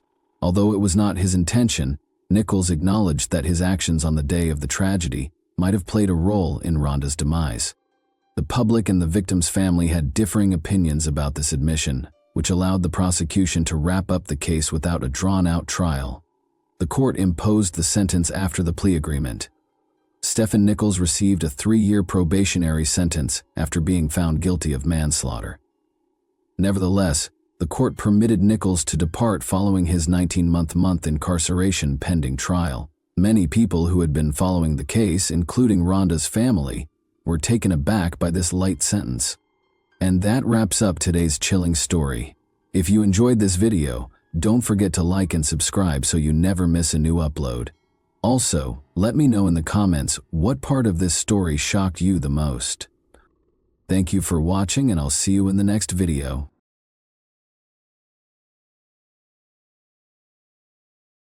Hey guys, welcome to my channel, and today we're going to take a look at another horrible case with you. The funeral of 15-year-old Holly Newton, who was described as a popular girl who was loved by many, took place in Hexham, England on February 17, 2023. To honor the helpful and compassionate teen who was attacked in the sleepy country town on January 27, hundreds of people joined a procession towards Hexham Abbey. Some people are just too good for this world, and Holly was one of them. Michaela Trussler, Holly's mother, said to mourners at her service about her shy daughter who loved to perform for others. 4 black horses with purple jackets, her favorite color, pulled Holly's white coffin down the high street, with purple flowers and condolence notes adorning the top of the coffin. A single read, "Till we cross paths again, sweet Holly in the sky, rest soundly. I will always love you." Therefore, we will examine events that occurred in England in 2023 today. When Holly Newton's story made the news on television, she was only 15 years old. Detectives obtained disturbing CCTV footage that showed Holly's final moments while they were looking into what had happened to her. Earlier this month, a verdict was rendered in the case. Holly Newton was regarded as a bright, kind person with a bright future. According to her family and friends, Holly was a kind and considerate young woman who had a positive impact on everyone around her. Holly, who was well known for her gregarious nature, enjoyed socializing and hanging out with friends. She was able to quickly establish common ground with others thanks to her amiable manner. Holly was a quiet girl with a strong moral compass who enjoyed dancing. According to her mother, Holly Newton and Logan McPhail first connected through their participation in Army Cadets, a youth organization that offers military training and activities to young people. This setting frequently brings together individuals who share interests in outdoor activities, discipline, and teamwork. They started off as a normal adolescent couple. They spent time together in social circles and with similar interests. But as their relationship developed, Logan's domineering behavior made it more and more problematic. His insistence on always knowing Holly's location and his meddling with her social media accounts were just 2 examples of how this control showed up. According to reports, he altered her passwords to restrict her social interactions, which is a classic indication of controlling behavior in which one partner tries to control the other. Family and friends have observed Holly growing more and more alone. Holly initially continued to date Logan in spite of these warning signs, which is common among teenagers who might not completely comprehend or identify the warning signs of an unhealthy relationship. Holly's first and only boyfriend, Logan McPhail, was described by her mother, Michaela Trussler, as a typical adolescent relationship with ups and downs. Logan stayed with Holly's family on the weekends. When Logan visited Holly's mother and stepfather, they were unaware that he was acting like the good guy. But Holly and Logan's relationship issues escalated like a snowball. Logan's increasingly compulsive behavior finally led Holly to decide to break up with him. He did not like the breakup. He struggled to accept it and grew even more obsessed with her. Michaela Trussler claimed that, although it was obvious that her considerate and loving daughter had grown up more than McPhail, He had scared Holly and used emotional blackmail when she attempted to end their relationship. She added that MacPhail had been obsessed with Holly and believed that if he couldn't have her, then no one else could, and that I was unaware of the magnitude of the turmoil Holly was going through at the time. She also claimed that she was unaware of the emotional pain Holly was going through when she attempted to end her relationship with MacPhail, and that warning signs of his domineering behavior were not identified until it was too late. MacPhail reacted angrily to the split. Holly made it clear that she wanted to move on, but he still tried to control her life and started following her around town. On the evening of January 26, MacPhail showed up without permission outside her Halt Whistle home, and the police had to escort him back to his Bertley residence. In fact, Holly and her parents were scheduled to meet with the police to talk about their concerns regarding MacPhail. However, a tragic turn of events occurred when MacPhail showed up at their Halt Whistle home without permission and demanded to speak with Holly on the evening of January 26th-noon-middle hour. Michaeli Trussler, Holly's mother, called Northumbria Police Amir. Holly pleaded for the meeting to be rescheduled so she could go out with her friends after school on January 27, which was originally planned for around 4 p.m. The police meeting was rescheduled for the evening, but Holly suffered a terrible incident just hours before the scheduled time. CCTV was used to reconstruct the events that transpired the day after MacPhail unexpectedly appeared outside Holly's home. He was unable to come to terms with Holly's breakup. He left school early the next day, carrying a kitchen knife in his backpack, and took the bus to Hexham, where he waited for Holly to leave town. He was wearing all black, with a baseball cap and black face mask to hide his identity. For approximately 45 minutes, MacPhail accompanied Holly and her friends as they explored a shopping mall and a recreation center. Additionally, he repeatedly called Holly's loved ones via voicemail in an attempt to persuade her to meet with him in person, while Holly went to a takeout place on the town's high street with the boy. Then he went up to her and asked if she would like to speak with him in an alleyway nearby. MacPhail followed him and then attacked Holly violently, stabbing her several times. Her friend left the store when he heard Holly scream and stepped in to stop him from getting stabbed in the leg and shoulder as well. On Friday, January 27, 2023, just after 5:10 p.m., police received a call reporting that a boy and girl had been severely beaten in the town center's Priest Popple neighborhood. Despite the efforts of medical staff, they were both taken to the hospital after emergency services discovered them in a nearby alleyway with multiple stab wounds. Holly passed away after 36 injuries. 6 days prior to the attack, she ended her relationship with MacPhail. After receiving treatment, the boy, who cannot be identified for legal reasons, was released. After being held in a bus shelter by courageous bystanders, officers quickly took 16-year-old Logan MacPhail into custody at the scene. He identified himself and provided arresting officers with the victim's name, as evidenced by body cam footage. Then, talking to an officer in the back of a police van, he allegedly confessed, "She was being too horrible to me." Later, MacPhail said, "I can't read or write. I know nothing," and refused to provide officers with his birth date. Following the assault, MacPhail was accused of killing Holly Newton and wounding another 16-year-old.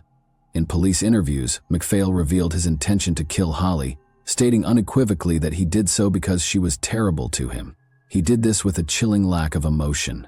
MacPhail's legal team claimed that his autism diagnosis and learning disabilities rendered him ineligible to enter a plea, which caused the case to take 18 months to reach court. This would have indicated that he was unable to fully understand the criminal proceedings, but the judge decided that he was able to follow the trial's progression after hearing testimony from a number of experts. Jurors disagreed with the defense team's assertion that he was unaware of the repercussions of his actions because of his numerous problems.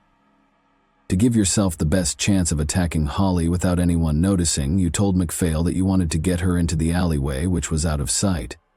I'm glad you chose to attack Holly because you could tell by her responses at the bus stop that she was not amenable to the idea of getting back together.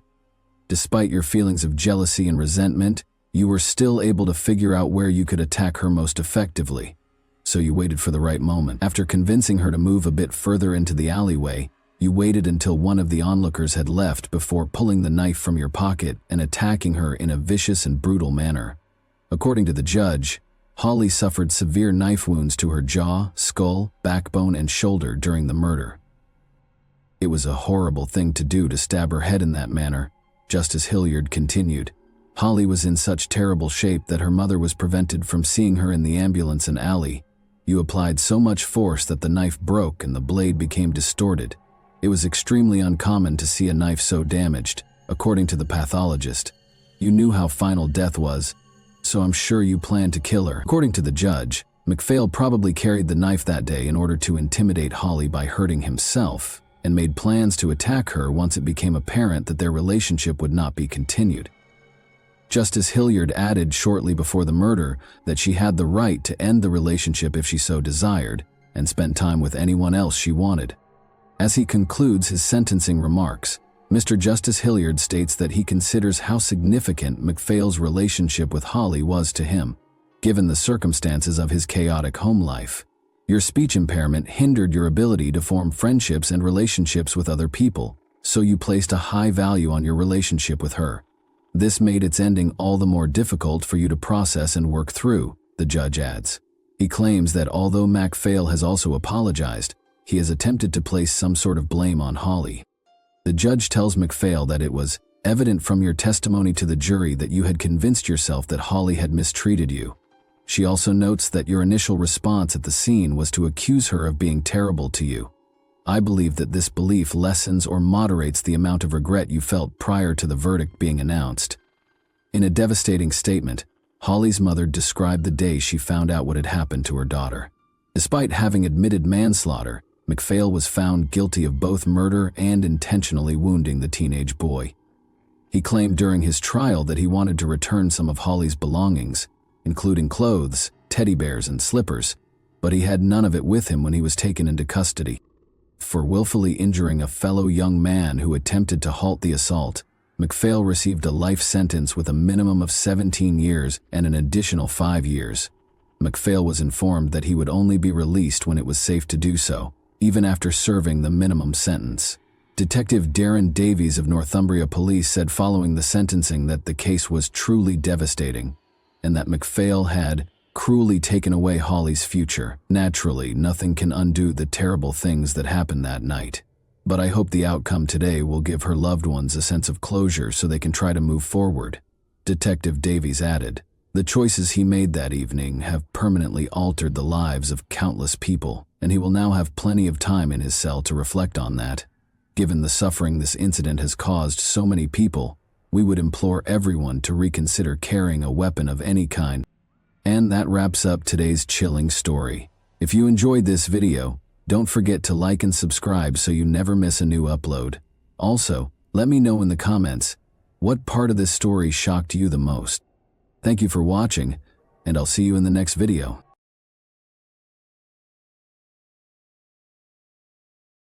Hey guys, welcome to my channel, and today we're going to take a look at another horrible case with you. 58-year-old Christy Marks, a successful, professional, and loving mother, walked out of her house on the evening of October 24, 2009, feeling hopeful. She was traveling to re-establish contact with her 20-year-old daughter Taylor, whom Christy had adopted years prior. Taylor had called earlier that day to beg Christy to come get her from the home of her boyfriend Brian. This request was an unanticipated favor, following a protracted period of hostility between them. Around 7:00 p.m., Christy arrived to Brian's residence.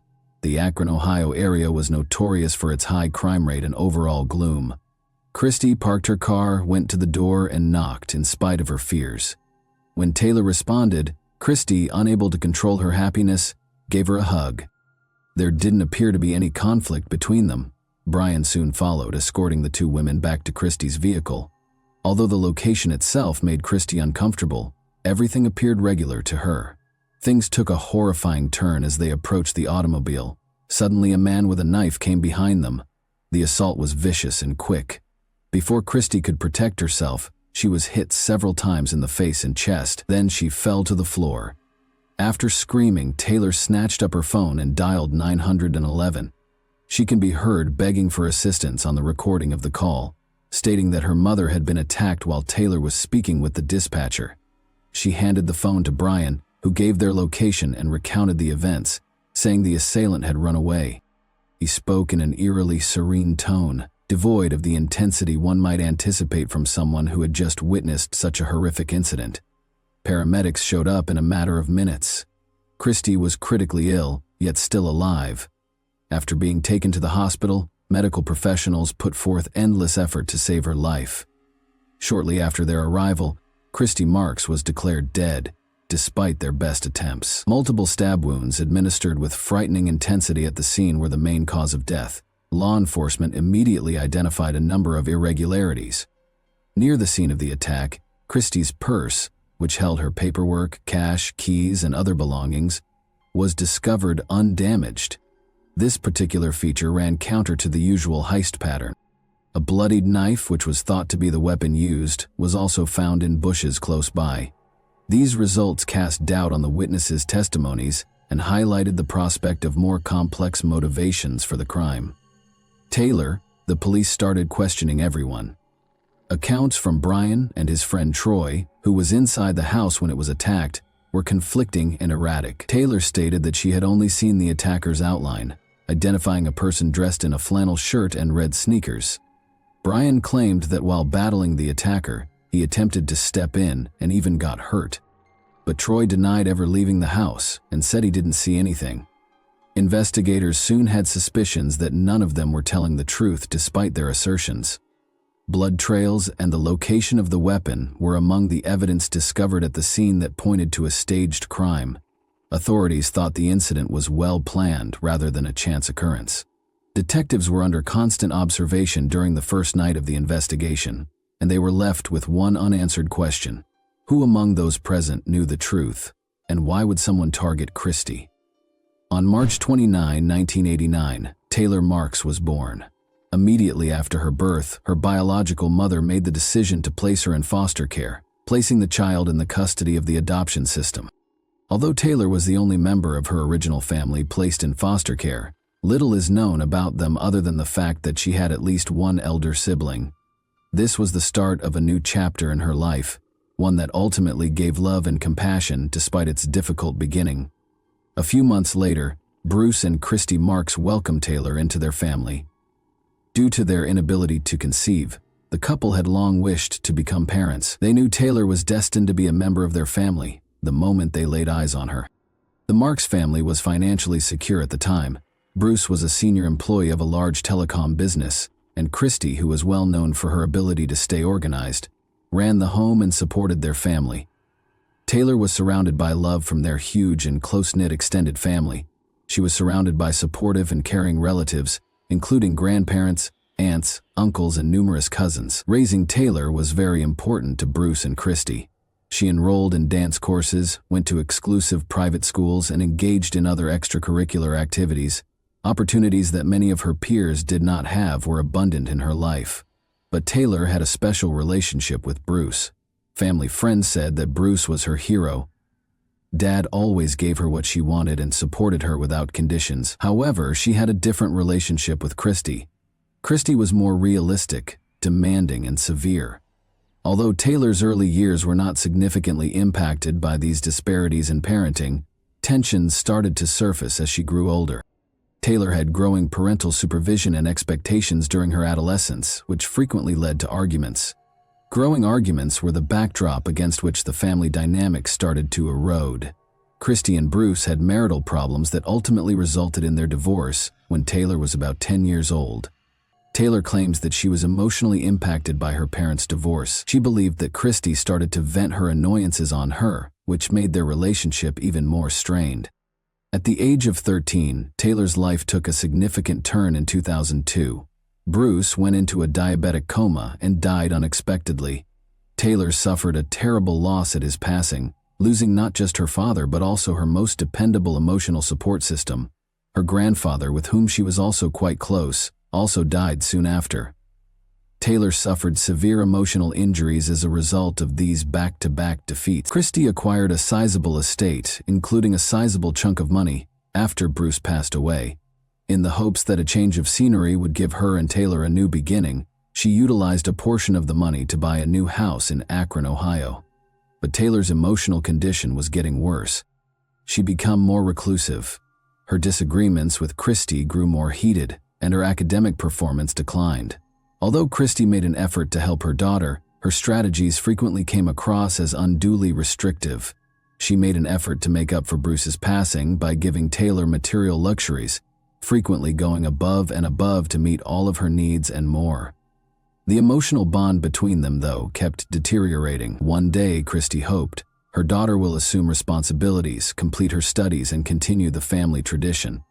However, Taylor was uninterested in these ideas and preferred to fantasize rather than defying what she perceived to be imposed expectations. Taylor's desire for independence ran counter to her mother's expectations as she approached adolescence. Conflicts started to escalate after this, and they only became worse over time. For Taylor, her mother was a continual source of stress. Tensions increased with every year that went by. Christy made an effort to guide Taylor in the way she thought was best by enforcing stringent regulations. Her daughter's falling grades, lack of concentration in class, and seeming disregard for her future caused her to worry more and more. However, Taylor's urge to rebel was fueled by her perception that her mother was trying to control her life. The emotional distance between Taylor and Christy only grew as a result of her incessant criticism of Taylor's looks, wardrobe, and friend choices. The years in high school were especially difficult. Taylor started abusing her mother's rights after gaining access to them. She disregarded Christy's attempts to maintain discipline, preferring to hang out with friends over studying. Christy attempted a number of strategies to help her daughter, but they simply made the gap wider. Taylor's high school graduation in 2008 was a significant turning point. Taylor had little interest in going to college, even if Christy was eager to give her the money and the chance to go any college. Taylor finally enrolled at an Akron university after Christy encouraged him to at least try, but Taylor left for Christy after only 1 month of her first semester. This choice was a significant setback, signifying the widening gap between their aspirations for Taylor's future. Christy made the decision to adopt a more assertive stance after realizing that persuasion was failing. She threatened to leave the house unless Taylor found a job and began to support herself. In America, where young adults are urged to assume responsibility for their life once they reach maturity, this was a typical expectation. But Taylor interpreted her mother's remarks as cruelty and a threat rather than as inspiration, which exacerbated their disagreement.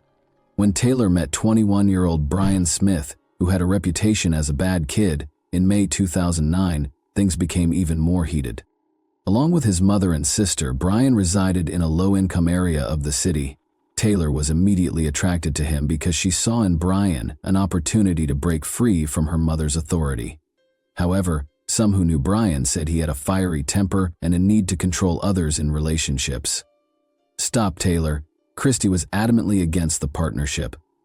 In addition to Brian's actions, she was worried about the impact he would have on her kid. Christy tried to keep Taylor away from Brian, even preventing him from visiting their house.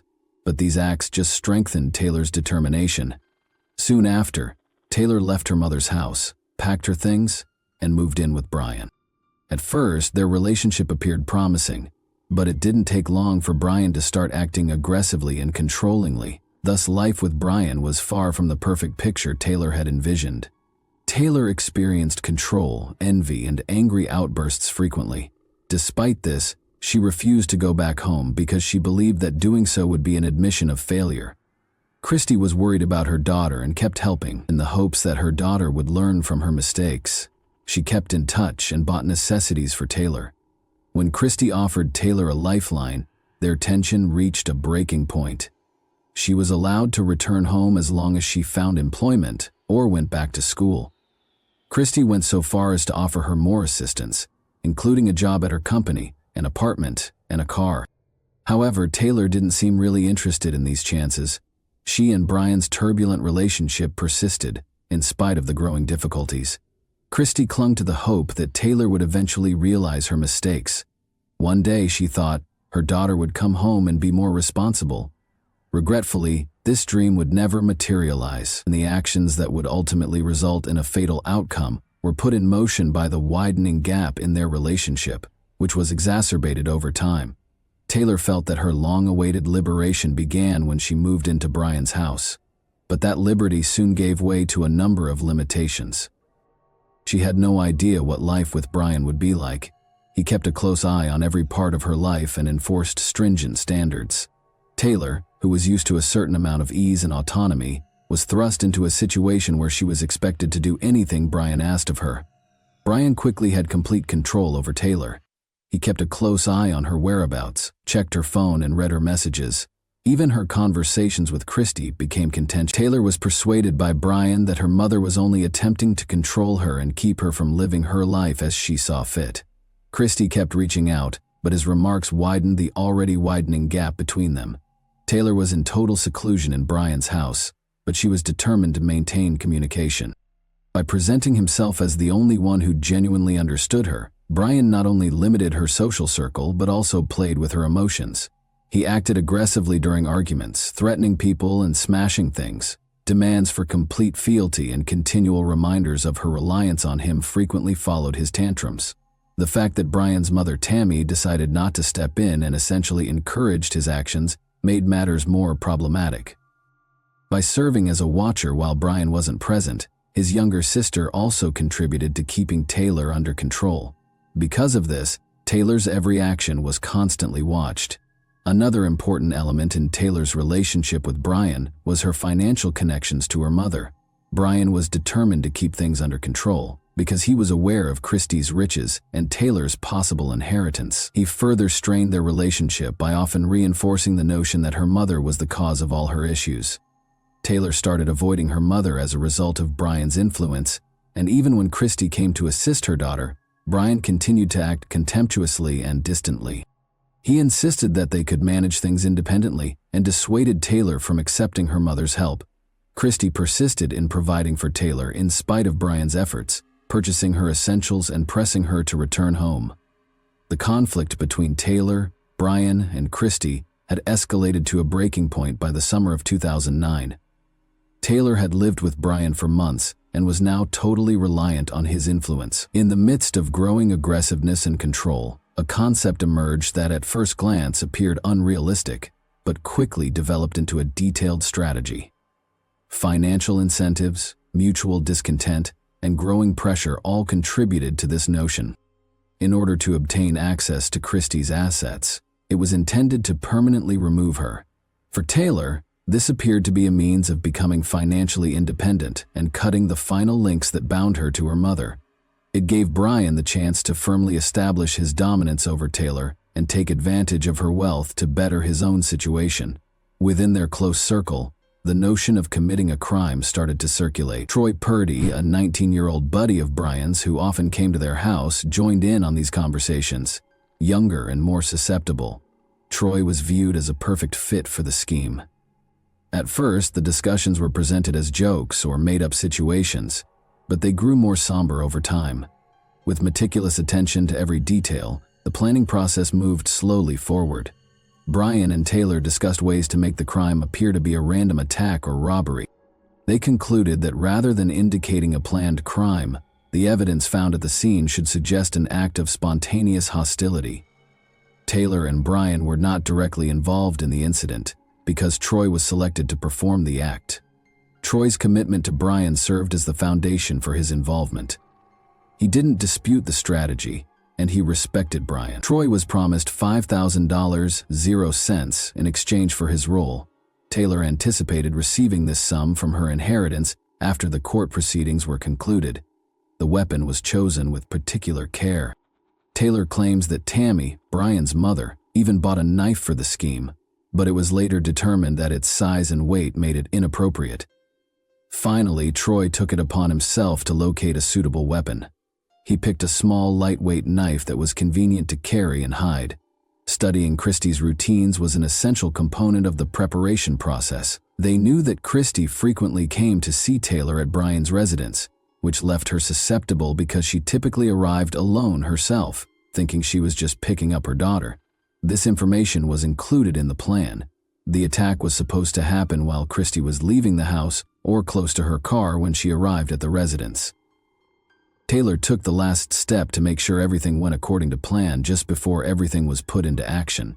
She wanted to return home, so she called her mother and asked her to come get her. The purpose of this phone contact was to emotionally disarm Christy.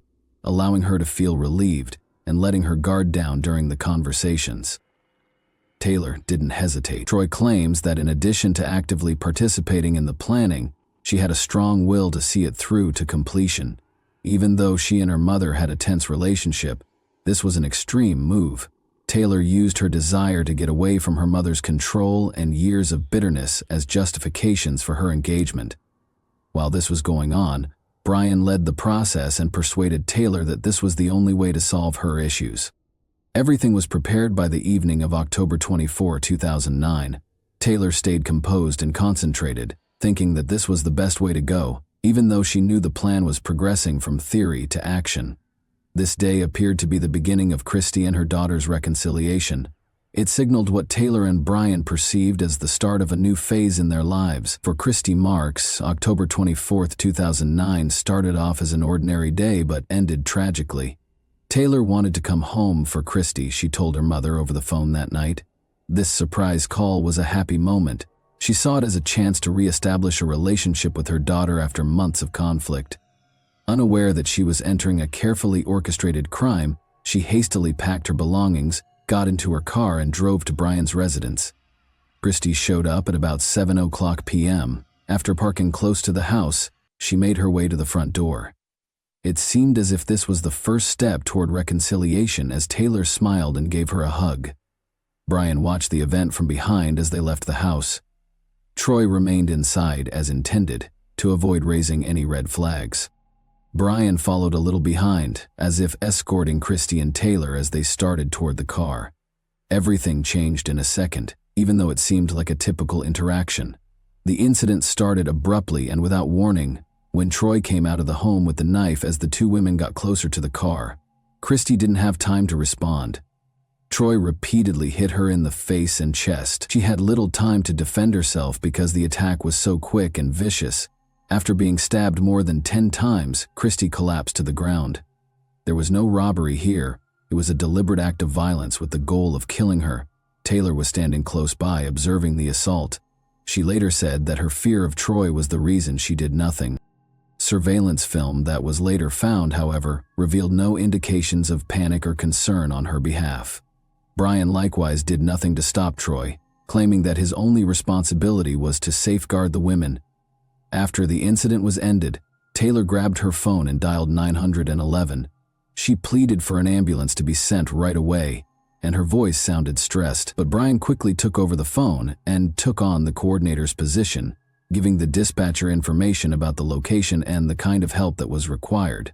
Law enforcement officials who subsequently analyzed the call were suspicious of his emotionless and composed voice. Troy left the knife in a nearby bush after finishing the attack and ran away. He later stated that his actions were motivated by mental turmoil, but the evidence indicated otherwise. After meticulous planning, Christy was taken to the hospital, but the medical staff was unable to rescue her. She died from several stab wounds that were clearly caused in a fit of rage after Christy Marks' untimely death. The inquiry got underway right away. Only a few minutes after the emergency services call, police showed up on the site. Doubt was quickly aroused by the evidence they discovered, which included a knife in the bushes, Christy's purse with everything she owned still in it, and the lack of any indications of robbery. The specifics did not fit the premise of a random attack. Questioning Taylor, Brian, and Troy was the first thing the detectives did. To exclude any possibility of collaboration, each were interviewed independently, but their explanations were erratic and unpersuasive. Inconsistencies in their statements were promptly discovered by the police. Surveillance footage taken close to the crime scene provided the crucial piece of evidence. Taylor and Brian were seen on camera standing close by when Troy assaulted Christy. Neither of them attempted to step in. These recordings turned out to be a pivotal moment. Equipped with this proof, investigators went back to question the suspects. Troy was the first to confess under the weight of the evidence. He said Taylor was the mastermind behind the plan and acknowledged that the attack had been planned. Troy claims that she had presented the concept to him and Brian, offering a monetary incentive from the estate she would inherit upon her mother's passing. Troy disclosed that he was in charge of carrying out the attack, while Brian was in charge of fabricating an alibi by making it seem like a robbery. Additionally, Troy said that he had purposefully caused minor injuries to Brian in order to add credibility to the fictitious situation. His admission totally refuted Taylor's earlier assertion that the attack was an isolated incident. Brian also changed his story after hearing Troy's confession. He confirmed Troy's claim that Taylor had started the scheme. Brian, however, denied taking part in the attack, saying that although he disapproved of it, he felt helpless to stop Taylor and Troy. Additionally, he maintained that he didn't know the entire strategy until the very last minute. However, this appeared to be an effort to minimize his role. Taylor first denied her involvement, despite growing evidence and accusations, but her account of what happened got more and more erratic. According to investigators, she started contradicting herself, and her actions indicated that she was trying to conceal the truth. Ultimately, as the evidence mounted, Taylor acknowledged talking to Brian and Troy about the plot. Numerous information that were discovered during the inquiry demonstrated how intentional the crime was. Everything was carefully planned by the players, including the weapon selection and the fabrication of injuries. Both Troy and Brian's stated money motivation turned into a key element of the prosecution's case. Taylor said that one of the main reasons behind her choice was her continuous disagreement with her mother. She did, however, assert that she had not expected the situation to worsen to such a horrible conclusion. Police had a complete picture of what had happened within 5 hours after the crime.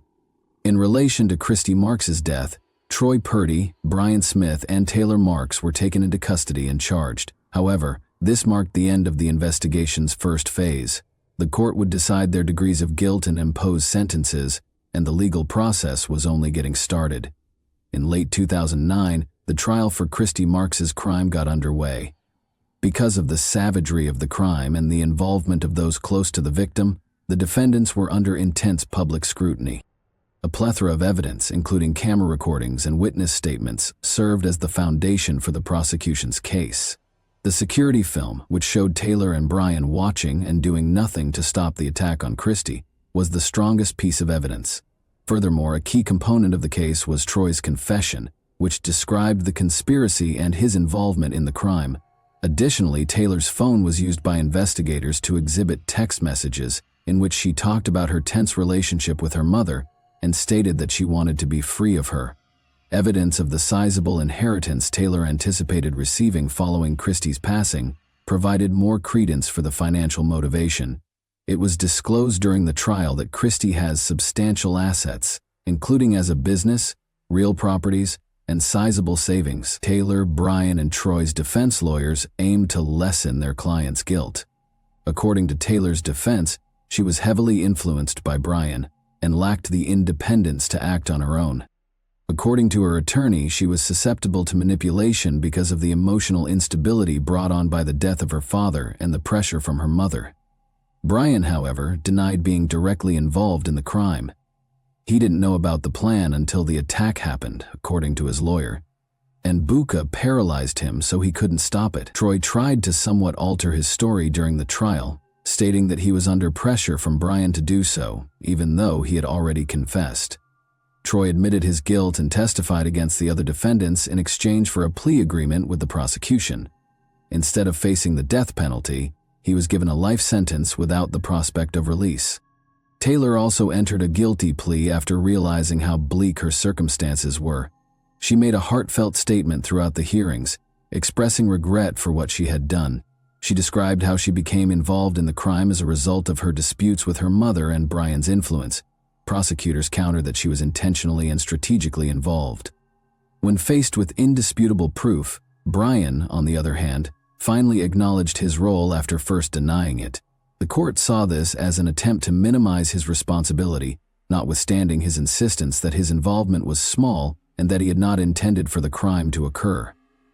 Taylor Marks and Brian Smith were convicted of first-degree murder and conspiracy by the court in 2010.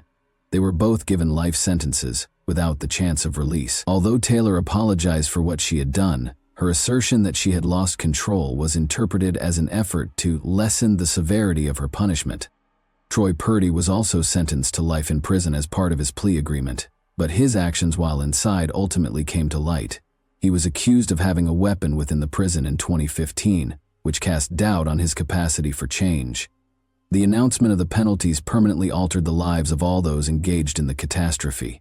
In addition to losing a mother, Christy Mark's family also lost a daughter who participated in her demise. The narrative turned into a sad lesson of how even the closest relationships may be destroyed by rash actions and personal disagreements.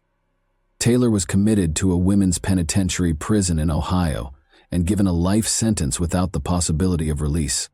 She avoided interacting with the media and other prisoners throughout her first few years behind bars.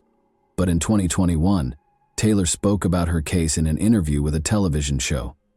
Taylor acknowledged the seriousness of her acts during the interview, but she persisted in using her mental instability and her disagreement with her mother as excuses for her choices. Even though Taylor had previously apologized in court, she continued to criticize her mother, calling her harsh and unsupportive following the loss of her father. She added that she hoped to have her case evaluated and be given the opportunity to live freely in the future. Her remarks caused controversy since many people believed they showed a lack of sincere regret. Taylor currently works at the prison and takes part in rehabilitation programs during the day. Her professed repentance is still divisive. While some perceive her statements as an attempt to find purpose in life while incarcerated, others regard them as deceptive and manipulative. Brian received a life sentence in a high secret jail as well. He has kept a low profile ever since being found guilty. He has not discussed his involvement in the crime in public or avoided interviews. Brian is known to be a challenging prisoner who frequently gets into arguments and acts aggressively, according to the staff. When it was revealed that he had gotten into a brawl with another prisoner in 2017, his name came up again. The event demonstrated that, despite his sentencing, his propensity for violent conduct had not changed.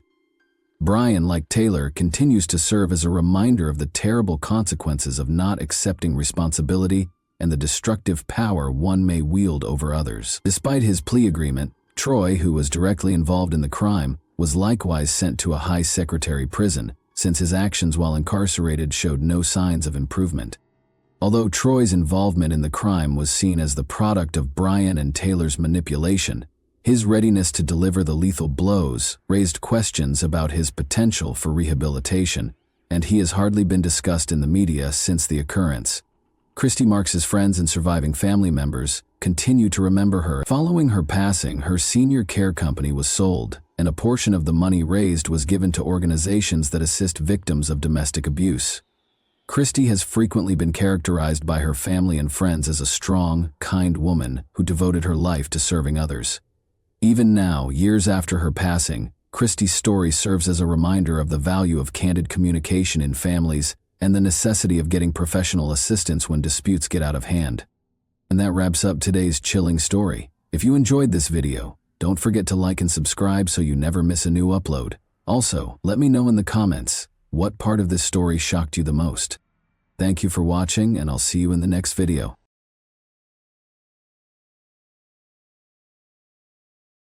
Hey guys, welcome to my channel, and today we're going to take a look at another horrible case with you.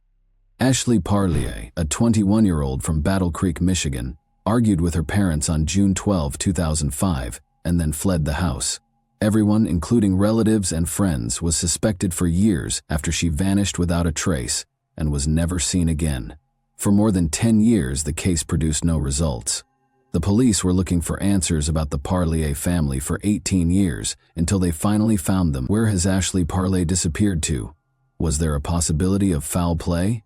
Today we're examining Ashley Parlier's case, which lasted until 2023 and involved 18 years of age. Without further ado, let's begin the narrative. In addition to welcoming neighborhoods and amiable communities, Battle Creek, a tiny city in southwest Michigan, offers its residents amazing growth prospects and a thriving business. Located between two states and a major highway, Battle Creek is known as the cradle of the cereal industry and attracts a lot of tourists because of its picturesque downtown. Battle Creek is a bustling neighborhood with a distinct suburban vibe. One of the greatest areas in Michigan to raise a family is Battle Creek, which is well known for its recreational possibilities and natural beauty. In 2005, a 21-year-old from the same vibrant and welcoming town sadly vanished without a trace. Russell and Sherry Parlier welcomed a baby girl, whom they named Ashley, as their second child on October 16, 1983. Ashley has been quiet and reserved since she was a young child. She was also quite naive. She didn't make many friends as she grew older. Nicole Campen, Ashley's older sister, recalls how trusting her sister was. She claimed that one of the most memorable things about her was how trusting she was and how she simply saw the best in everyone. It was excellent that she wanted people to be what she believed the world should be. Ashley had gorgeous brown hair and eyes, and her crooked-toothed smile was quite lovely. Ashley also worked at the level of an adolescent between the ages of 12 and 14 due to a little mental impairment. She was able to live life to the fullest in spite of her troubles. She obtained employment at the closest Taco Bell store, located on the 800 block of Northeast Capitol Avenue, after graduating from Battle Creek Central High School. She had been accumulating money from her earnings at Taco Bell in order to get her own vehicle. Unfortunately, disaster was just around the corner for Ashley, a young woman who wished for a happy world. She was sweet and loving, yet the world did not treat her well. Ashley Parlier, 21, was about 5 feet 9 inches tall and had a slender frame. She was only 100 pounds. Her parents were therefore quite concerned on June 12, 2005, when they discovered that she seemed to have a bulge. Ashley was too pure, after all, both mentally and naturally. If she chose to carry the baby, they wanted her to see a doctor and receive prenatal care since they were worried about her health. Ashley left the house in a rage after a heated argument with her parents about the whole thing. Without a car, driver's license, cell phone, or credit card, she left her home in the Bedford Township community of Urbandale. She did, however, have some cash on hand, roughly $700.00. Ashley never came home, despite the family's desire to give her the time she needed to calm down. The Parlier family felt something was wrong and were anxious as the minutes stretched into hours, and then into days. At first, they had assumed Ashley would stay at one of her friends' homes for a few days, cool off, and then come back to them. However, they were forced to report her missing to the police after she hadn't returned after many days, and they couldn't contact her. The police made Ashley Parlier's photo and physical description public in the hopes that it would help them find any leads, because they had little evidence to work with and no leads to pursue. They disclosed information about her build, weight, and physical characteristics, as well as the clothing she was wearing at the time of her disappearance. She was last saw wearing blue trousers, brown leather sandals, and a checkered top. Soon after, the police received a lot of tips regarding sightings, particularly in the vicinity of Houghton Lake. There was a sigh of relief from the family. In the event that she was discovered, they planned to convince Ashley to return home.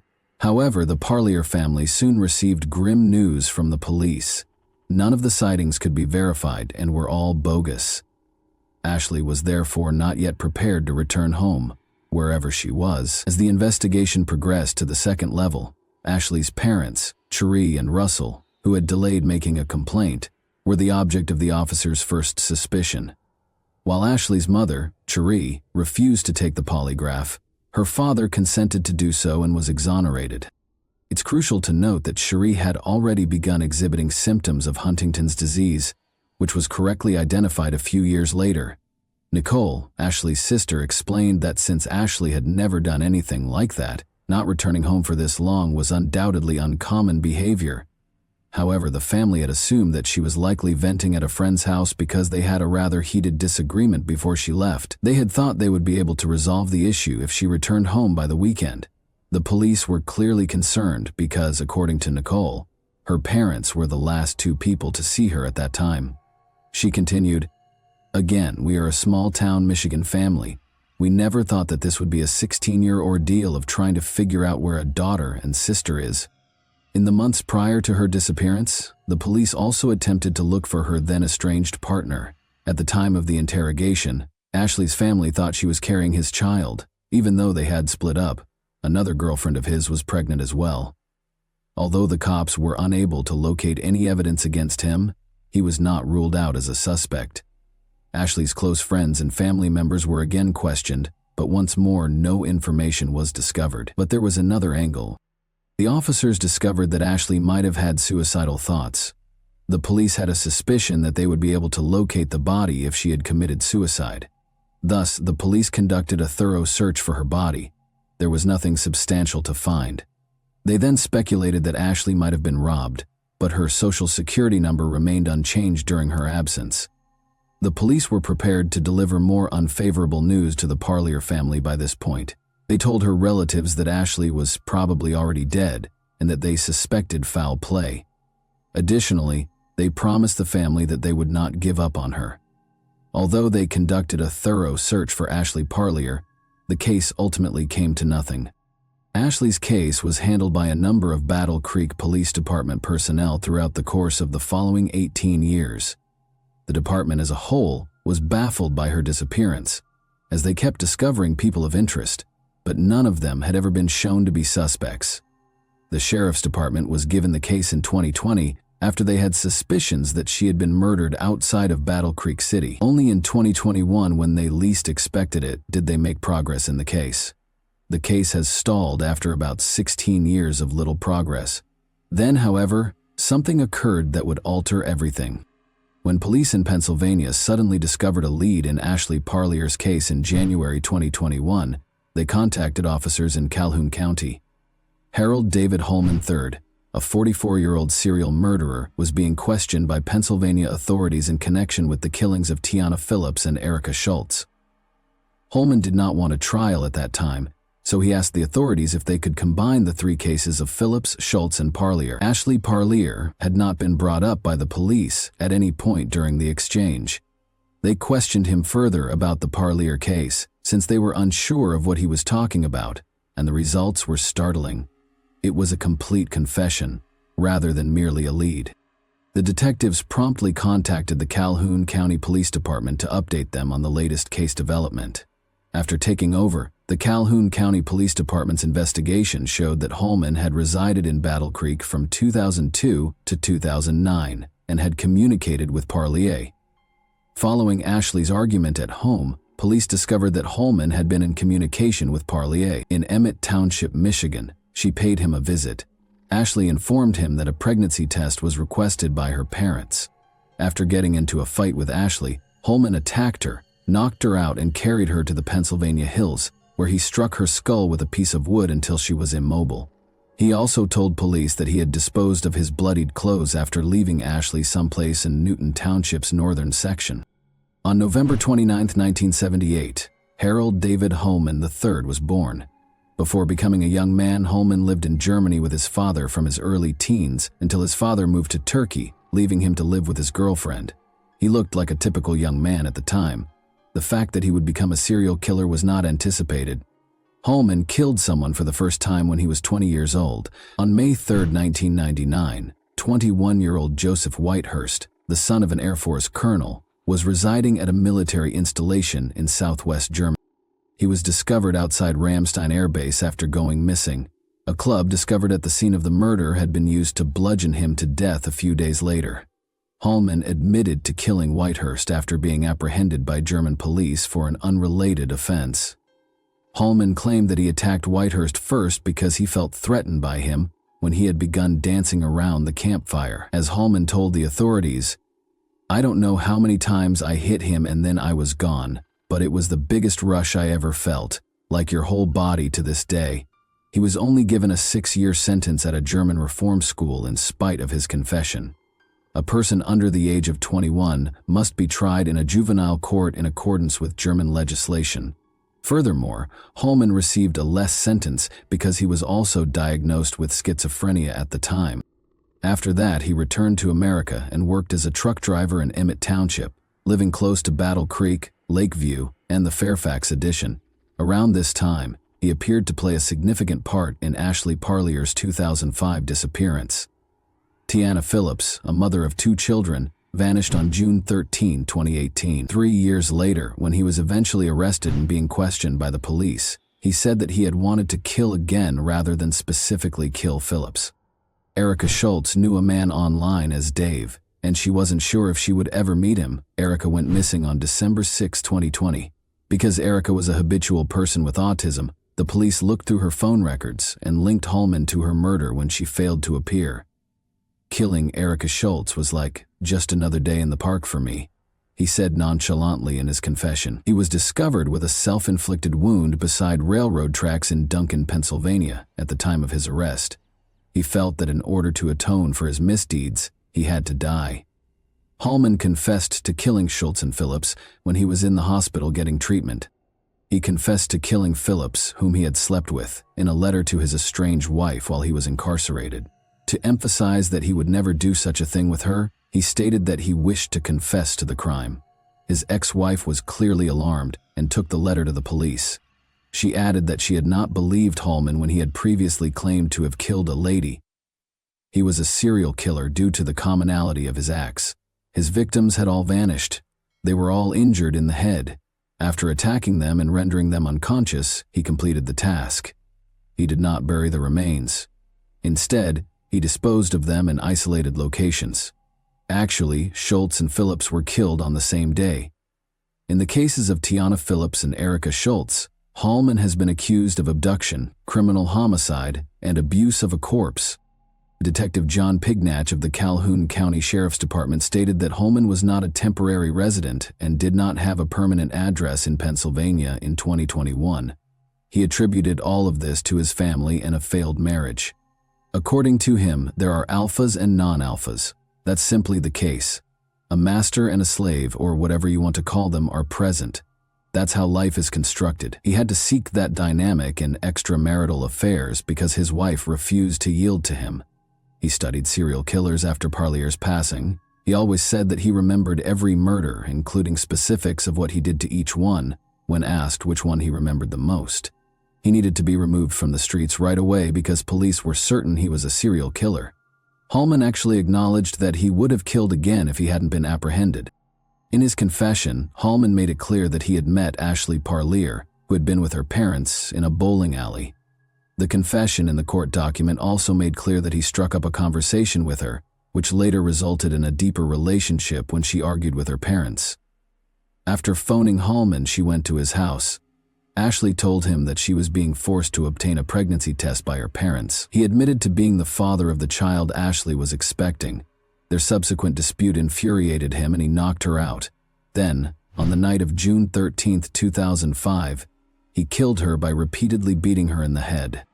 He described it as an overgrown meadow 10 miles from the town in the middle of nowhere, Michigan. There was a small house nearby, perhaps a garage, but it was deserted. We took a seat. I was absorbed in my own universe as I sat there. Ashley was just out in the back. When he located a suitable location while sitting with Ashley's comatose body beside him, he made the conscious decision to kill her there. Then it occurred, he added. I was sitting there and no cars drove by. The longer I sat there, the more I thought, this is a good place as any. I removed her, brought her to the location and completed the task. He struck her and saw her perish. He went home and showered when he was certain Ashley was gone. He later disposed of his clothes at Meijer, an American supercenter, where he was employed at the time. The fact that he pursued the case for years and years is even more startling. At one point, he even went to see if Ashley was still alive, but all he discovered were bones. He came forward and apologized to the Parlier family after being questioned further. Hallman denied that it was premeditated. I don't want that to happen with Ashley, he stated. I regret Ashley's murder more than any of them, he continued. It should be mentioned that he had already killed several people when this confession was made public in recent years.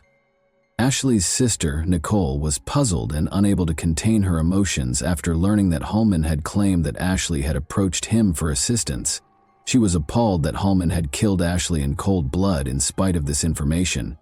Hallman killed her because he thought that things had gotten out of control. On the one hand, he claimed that he was intoxicated for 3 weeks in a row because he felt terrible for killing her. He wanted to put the incident out of his mind. However, he clarified that the entire killing procedure gave him an adrenaline high that was unmatched by anything else. Nicole was discouraged to learn that his apologies was merely a pretext for flaunting his horrible behavior. She claimed that their ignorance was quite difficult. My mother's depression and loss caused her Huntington's disease to worsen rapidly. My dad was the same way. As a mom myself, I understand their struggles. What kind of individual could do it is difficult to comprehend. I could never comprehend having such a strong desire to harm someone. Hallman acknowledged that he was unable to console the family verbally, but he would be prepared to beat them up with a log if they so desired. The apology did not sit well with Nicole. Along with losing her sister, she also lost her parents, who passed away in sorrow and bewilderment. It was true, she thought, that Hallman killed more than simply Ashley. There were more persons Harl Hallman had murdered than only his immediate victims. The loved ones of many of his victims had died, and they were unaware of what had become of them. Nicole created a social media page called Bring Ashley Home, which she used to connect with the other Pennsylvania victims' elder sisters. They think they have formed buddies and are united by their shared misery. She stated that when Nicole presents her victim impact statement on behalf of the entire Parlier family on April 10th during Hallman's trial, the 3 older sisters of the other Pennsylvania victims will accompany her. She said, "We're going to remember our sisters, and we're going to remember Ashley and Tiana and Erica and not him. We're going to remember how they were good people who loved and were caring, and he's just going to rot." Ashley had been out of the house for 18 years after a fight with her parents. After what occurred to her, she never went back home. Her return home was a top priority for the police. Throughout the years, they looked everywhere for solutions. The police therefore asked Harold Hallman to show them where he had left Ashley's body once he came out with the confession. According to the officers and the prosecution, Ashley Parley's case was extremely labor-intensive and emotionally charged. Nearly 20 years had passed since the original detectives attempted to solve the mystery. The Parlier case was given to several detectives in the next years. They even flew across the nation to find possible witnesses and gather the evidence they needed to convict the criminal after failing to discover the answers in the city. In March, Sheriff Steve Hinckley told the media that the officers had visited Pennsylvania, Maryland, and California to look into Parlier's case. The investigating team included Detective John Pignato of the Calhoun County Sheriff's Department, Detective Dave Huminga, and Detective Sergeant Chris Suarez of the Michigan State Police. Hallman guided the police to a wooded region in Newton Township south of Battle Creek, at a 6.5-mile road. On March 30, 2022, almost 24 officers conducted a search for Ashley's remains, but after several hours of work they were unable to locate her body. When Ashley vanished, the region remained farmland, but within a few years it was all divided up and sold to other property owners, locals told the media. The policemen's attempts were all in vain. Hallman acknowledged that he was unable to appropriately situate Ashley where he had left him after all these years and the local developments. Ashley's remains are still being sought by the authorities. It should come as no surprise that the man who had previously murdered 3 women and possibly more was terrified of being executed. He received 2 life sentences in prison. No kind of parole was given to him. Hallman entered a guilty plea to Ashley Parlier's second-degree murder in February 2023. He consented to assist Calhoun County authorities in locating Ashley's remains in the vicinity of the purported location of his disposal. It is a component of the plea agreement with the Office of the District Attorney for Luzerne County. He is set to be sentenced in April 2023 and faces a maximum life sentence in prison in return for not being given the death penalty. In order to solve Ashley Parlier's case and locate her remains, the Calhoun County Sheriff is still searching for any information. Call 269-781-0880 to reach the Calhoun County Sheriff's Office if you have any information. When a loved one disappears, every minute is challenging. Imagine being heartbroken, grieving, and depressed for 18 years with only a glimmer of hope that they could return at some point. Consider the uncertainty about whether to continue waiting or to simply end the depressing experience. In the spring of 2020, Ashley's parents, Russell and Cherie, passed away without ever understanding what had happened to their daughter. Imagine the anguish and suffering they endured when they came to terms with the fact that they would never find out what had happened to Ashley, particularly since she had left the house in a state of rage. Imagine how their lives must have been when they were the target of active suspicion over the disappearance of their own daughter from the police, the media, and true crime fans. However, even though it took 18 years, Ashley's story was finally resolved. At least her family is aware of what happened to her, even though she hasn't returned home yet, because the police are still looking for her remains. Do you believe that Harold Hallman might have had other victims? Regarding Hallman's apologies, what are your thoughts? Does he kill people for fun, or does he actually have a mental illness? And that wraps up today's chilling story. If you enjoyed this video, don't forget to like and subscribe so you never miss a new upload. Also, let me know in the comments, what part of this story shocked you the most? Thank you for watching, and I'll see you in the next video.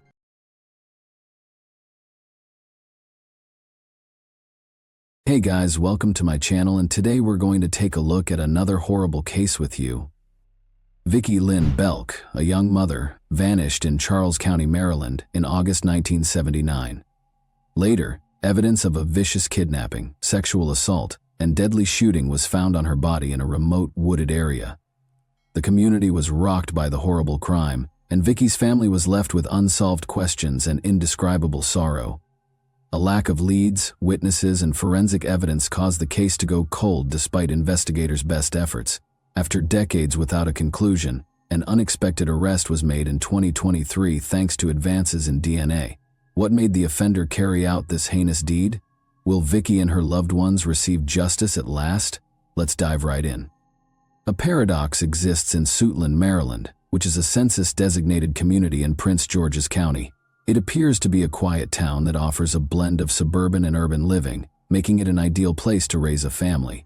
The community's residents love to spend their weekends in the well-known parks in the area, where they can take in the serene atmosphere and stunning scenery. Beneath this serene exterior, Suitland has a higher crime rate than the national average. It is comparable to both small rural towns and large metropolitan areas that face high crime rates. The community's safety and the steps required to address its higher crime rate are called into question by this striking disparity. It started like any other day in Suitland on August 27, 1979. The community was bathed in a warm glow as the sun rose above the peaceful streets.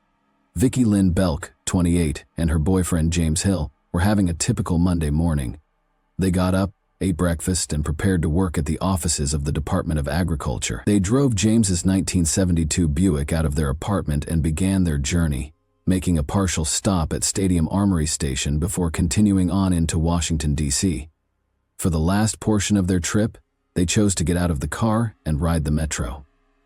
Vicki reminded James that she would be running errands during her lunch break that morning before they parted ways.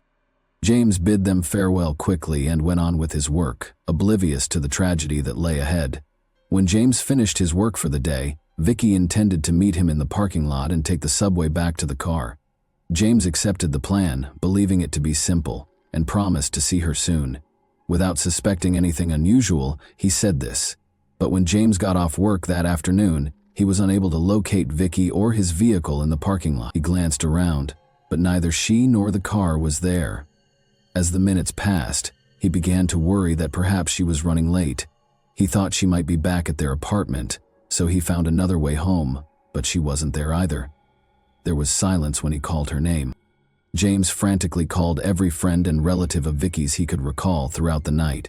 In the hopes that someone would know where she might have gone, he asked each person if they had any idea.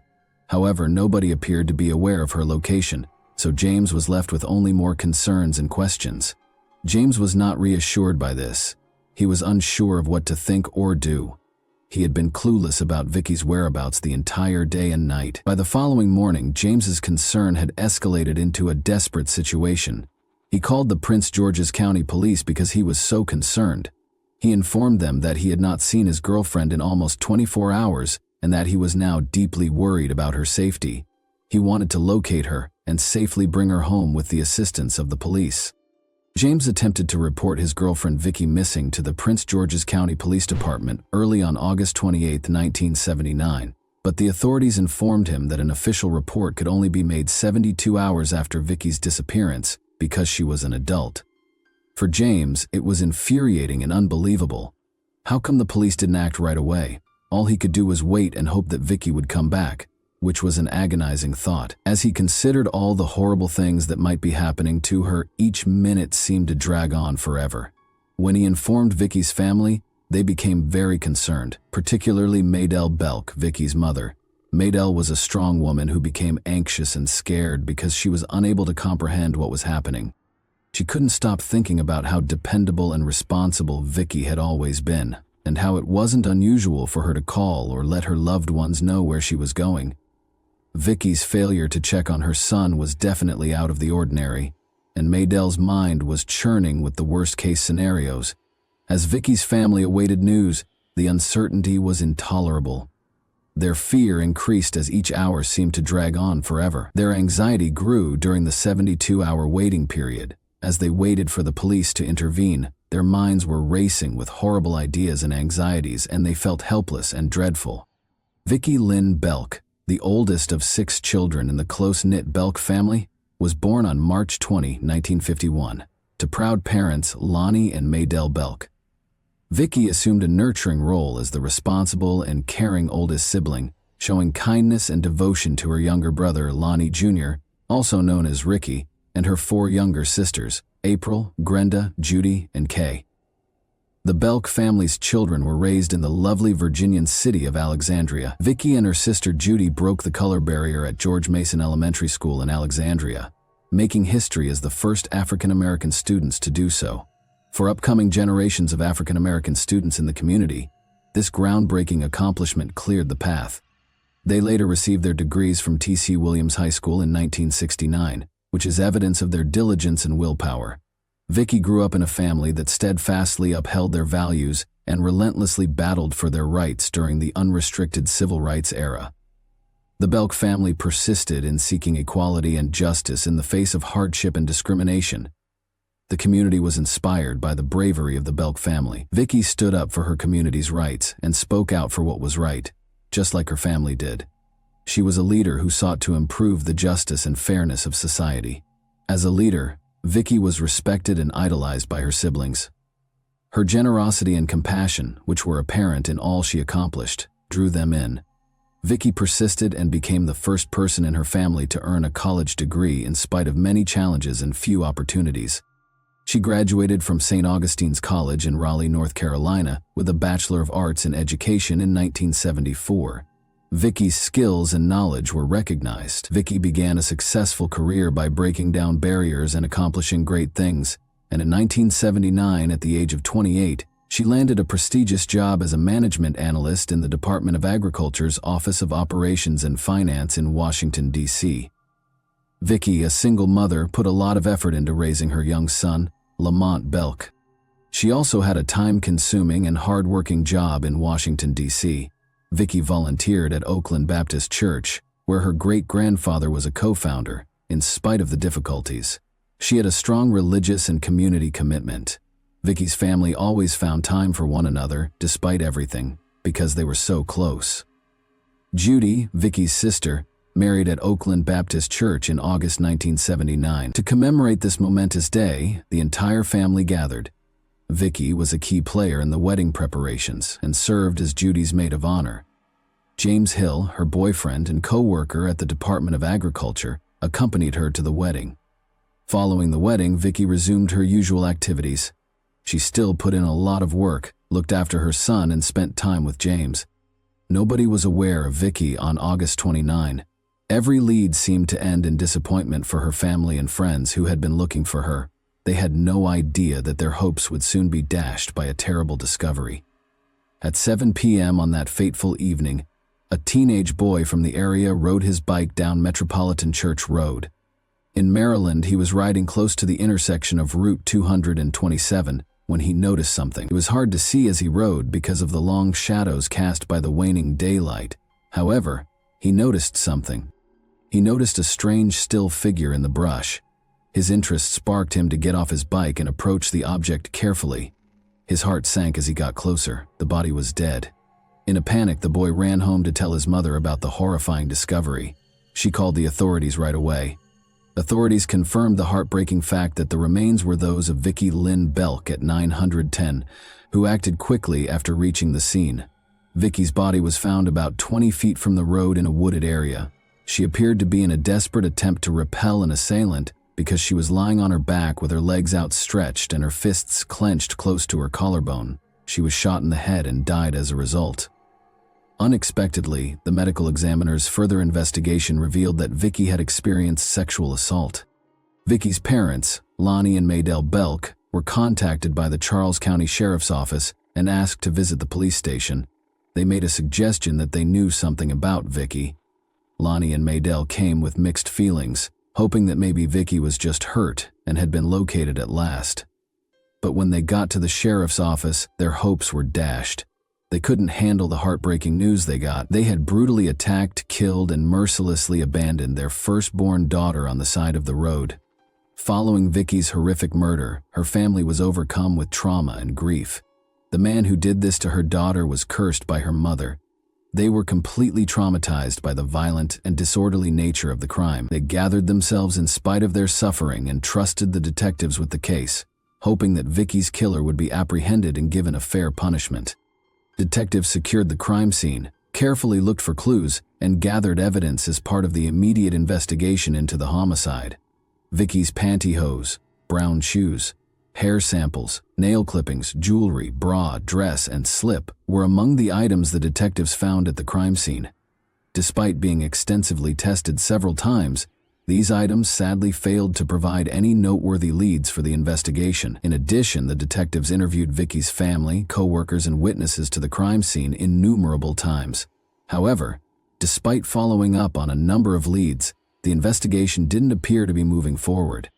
In the hopes that it would contain a vital clue that would help them find Vicky's killer, the detectives were still looking for James's car, which she had borrowed to run errands the day she vanished. Within a few days, James's Buick was discovered abandoned in Washington, D.C. Unfortunately, though, no evidence of the murderer was found. Even though there were no new developments in the case, the detectives were committed to finding Vicky's killer. In the hopes that it would eventually result in a breakthrough, they meticulously preserved every piece of evidence. Additionally, they were hoping that technological advancements would eventually aid in solving the case in the upcoming years. The case was further hampered by the lack of forensic resources and investigative methods at the time. Given the time period, other lines of inquiry were either non-existent or very limited.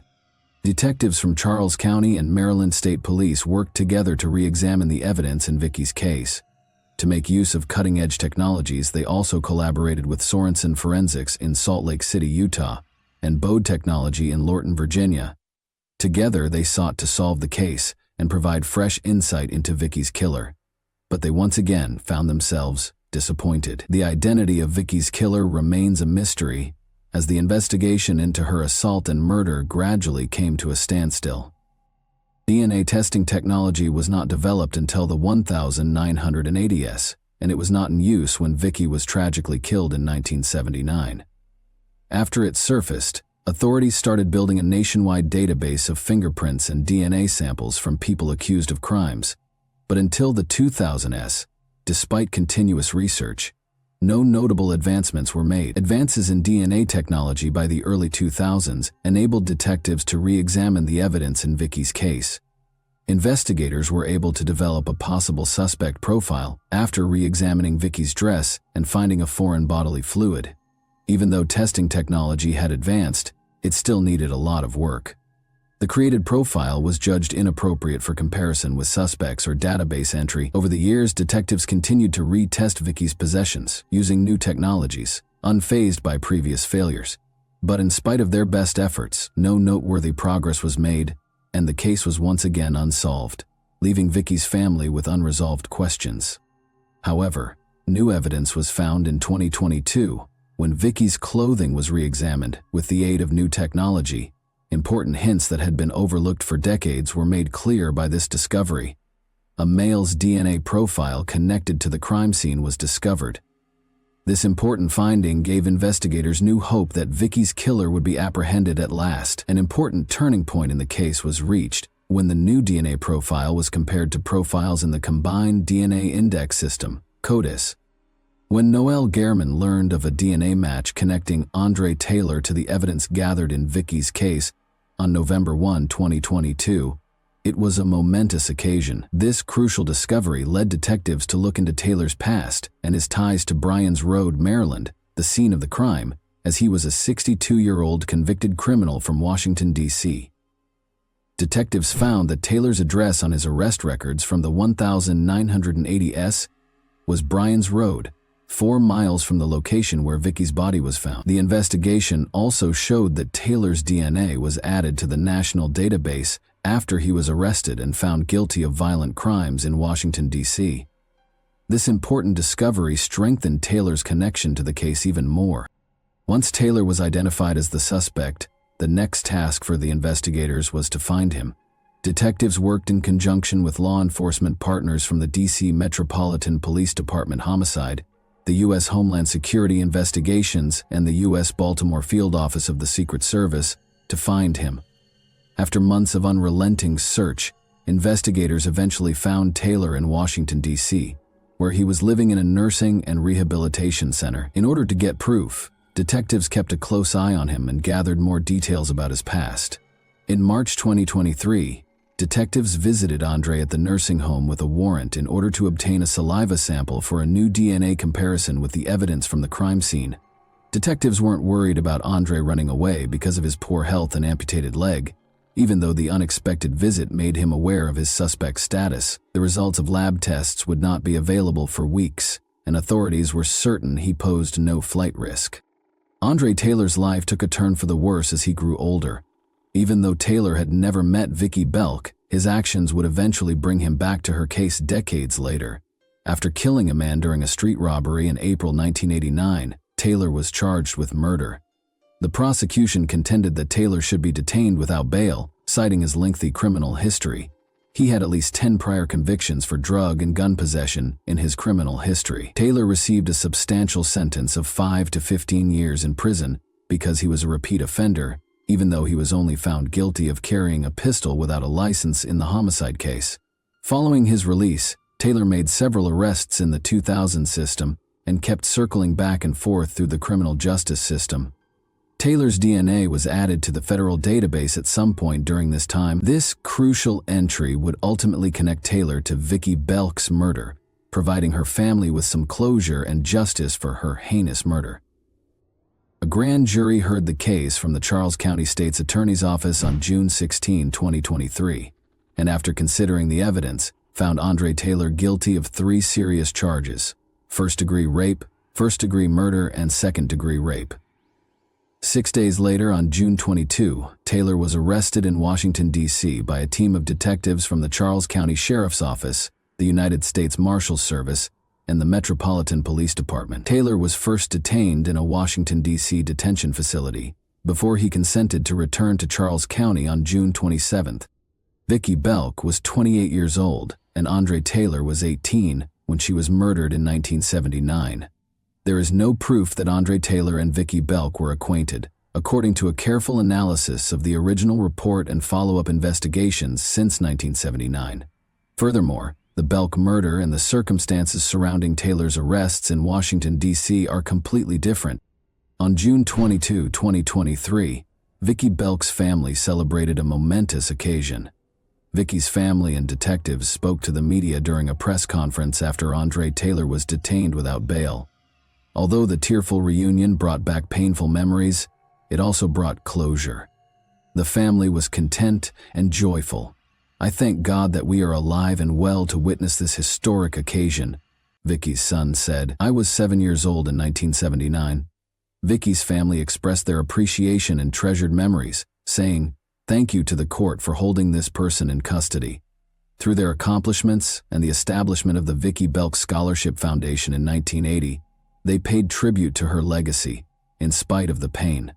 About 100 students have benefited from the foundation, perpetuating Vicki's passion for youth and education. It wasn't over yet. Andre Taylor's sentencing was still pending for the family. Will this be the next one?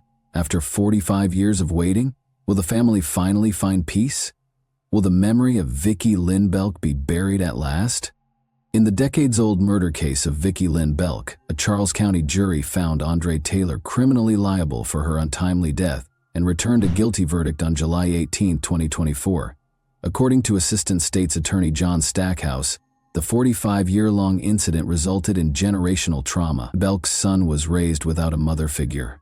Her daughter had to be buried by her parents. Not knowing who killed their daughter, her parents were forced to lie on their deathbeds. There was never an opportunity for her grandchildren to meet their grandmother. However, throughout this case, I have never witnessed a family with such grace, grit, and determination. After decades of evading justice, Andre Taylor was finally held accountable for his horrible crimes. Taylor acknowledged raping Vicki Belk during a detective interview, but he denied having anything to do with her death. Nevertheless, indisputable proof revealed his guilt and connected him to the crime. A 4-decade wait for justice ended on August 25, 2024, at 12:30 p.m., when Andre Taylor was sentenced to life in prison for the horrific first-degree murder of Vicki Lynn Belk. He would be imprisoned for the remainder of his life because the consequences of his crimes had finally caught up with him. I can't thank the assistant state's attorneys enough for their tireless efforts to bring justice to this case, said state's attorney Tony Covington, who praised the team. The Belk family had been waiting for justice for 45 years, and this was the culmination of a long and agonizing journey. Even though Vicki wouldn't return, it provided closure and explanation. Vicki's legacy would endure, proving the strength of tenacity. And that wraps up today's chilling story. If you enjoyed this video, don't forget to like and subscribe so you never miss a new upload. Also, let me know in the comments, what part of this story shocked you the most? Thank you for watching, and I'll see you in the next video.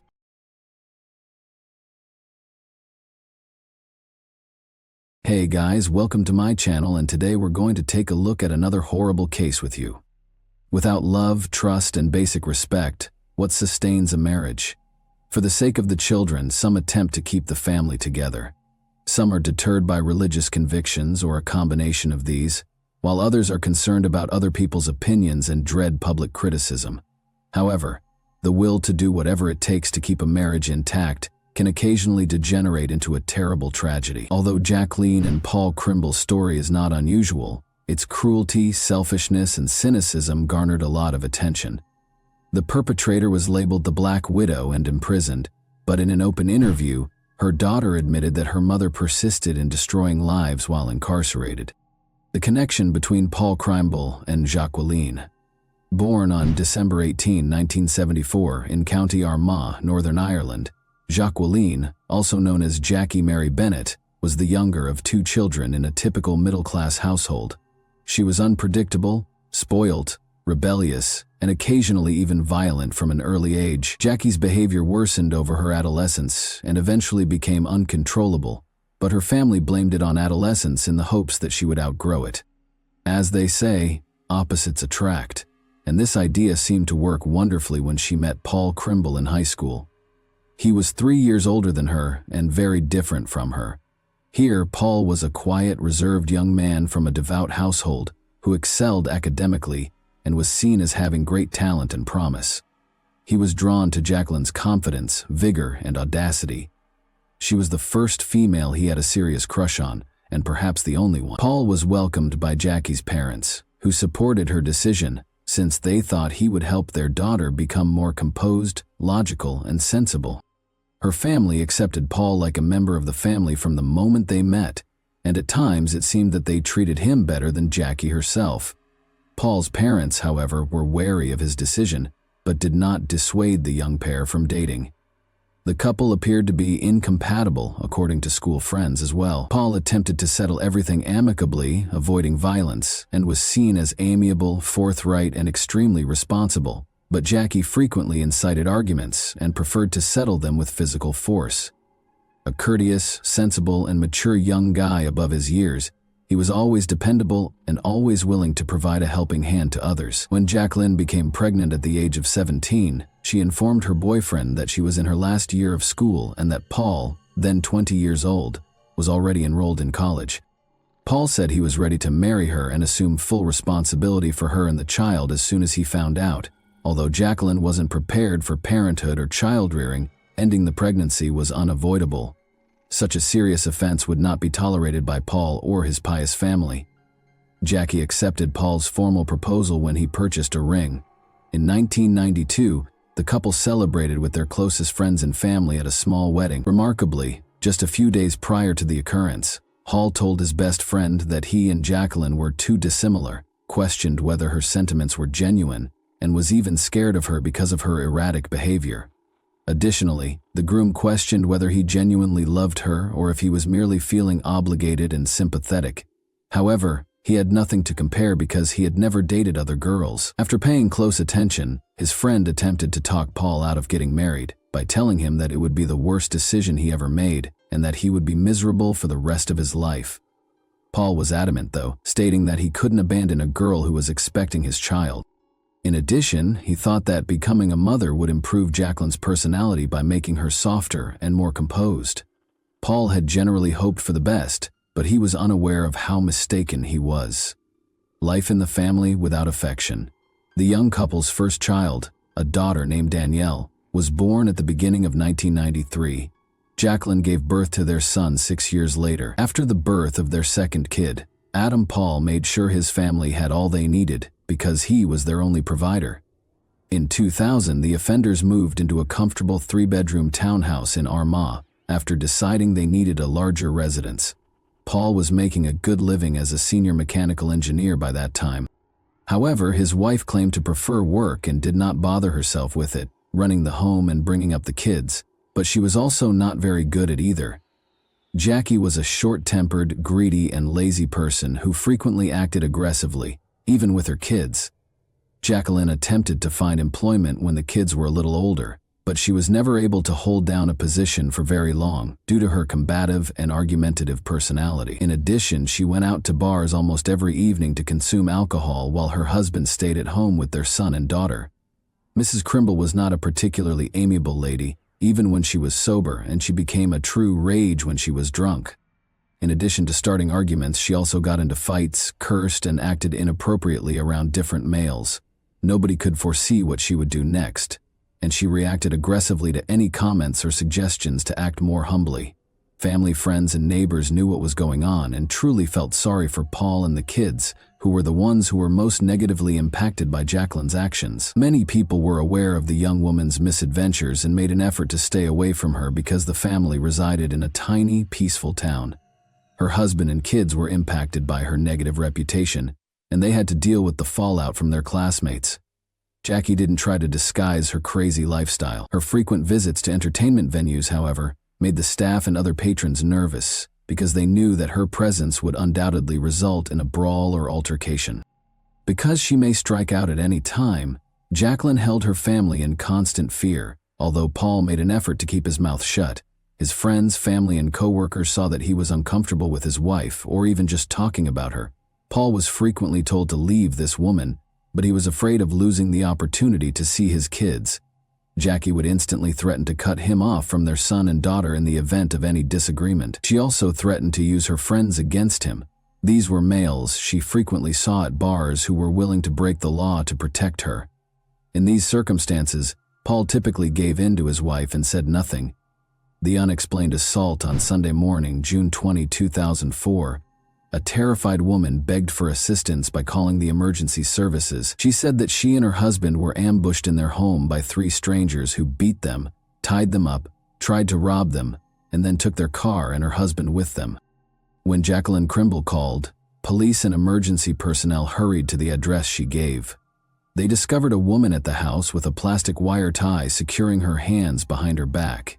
But since her legs were unbound, the authorities assumed she had partially freed herself. Notably, despite the victim's initial claims that the attackers had beaten and bound them, she had no wounds or bruises on her body. Luckily, the couple's kids weren't home because they were sent to be with their paternal grandparents for the weekend. Jacqueline claims that she and her spouse had gone to a pub on Saturday night to unwind. After midnight, they went home after drinking. But just as Paul was opening the front door, 3 people sprung into the shadows and shoved them inside. Armed with a revolver, the invaders battered and restrained the couple while requesting money and illegal drugs. Paul reportedly made an effort to placate the crooks by pleading with them to let him and his wife go and vowing not to notify the police. However, this only infuriated them. In front of the frightened Jacqueline, they struck him multiple times before starting to strangle him with a plastic bag. The attackers chose to at least take the car when it became evident that there was no money or illegal drugs in the house, but for some reason they took the owner with them, leaving the chained woman behind. Jacqueline was able to use her tongue to get to the phone and call the police when the thieves drove off with Paul. She pleaded with the investigators to locate and rescue her husband right away because she was certain he might still be alive. The authorities had no reason to suspect the woman, although she looked and behaved suspiciously calm despite her anxiety. The disfigured body in the trunk at that very moment. Investigators started gathering evidence at the crime scene as soon as the couple's car was reported stolen throughout the county. Although they made an effort to learn as much as they could about the assault, Jacqueline asserted that the culprits were disguised.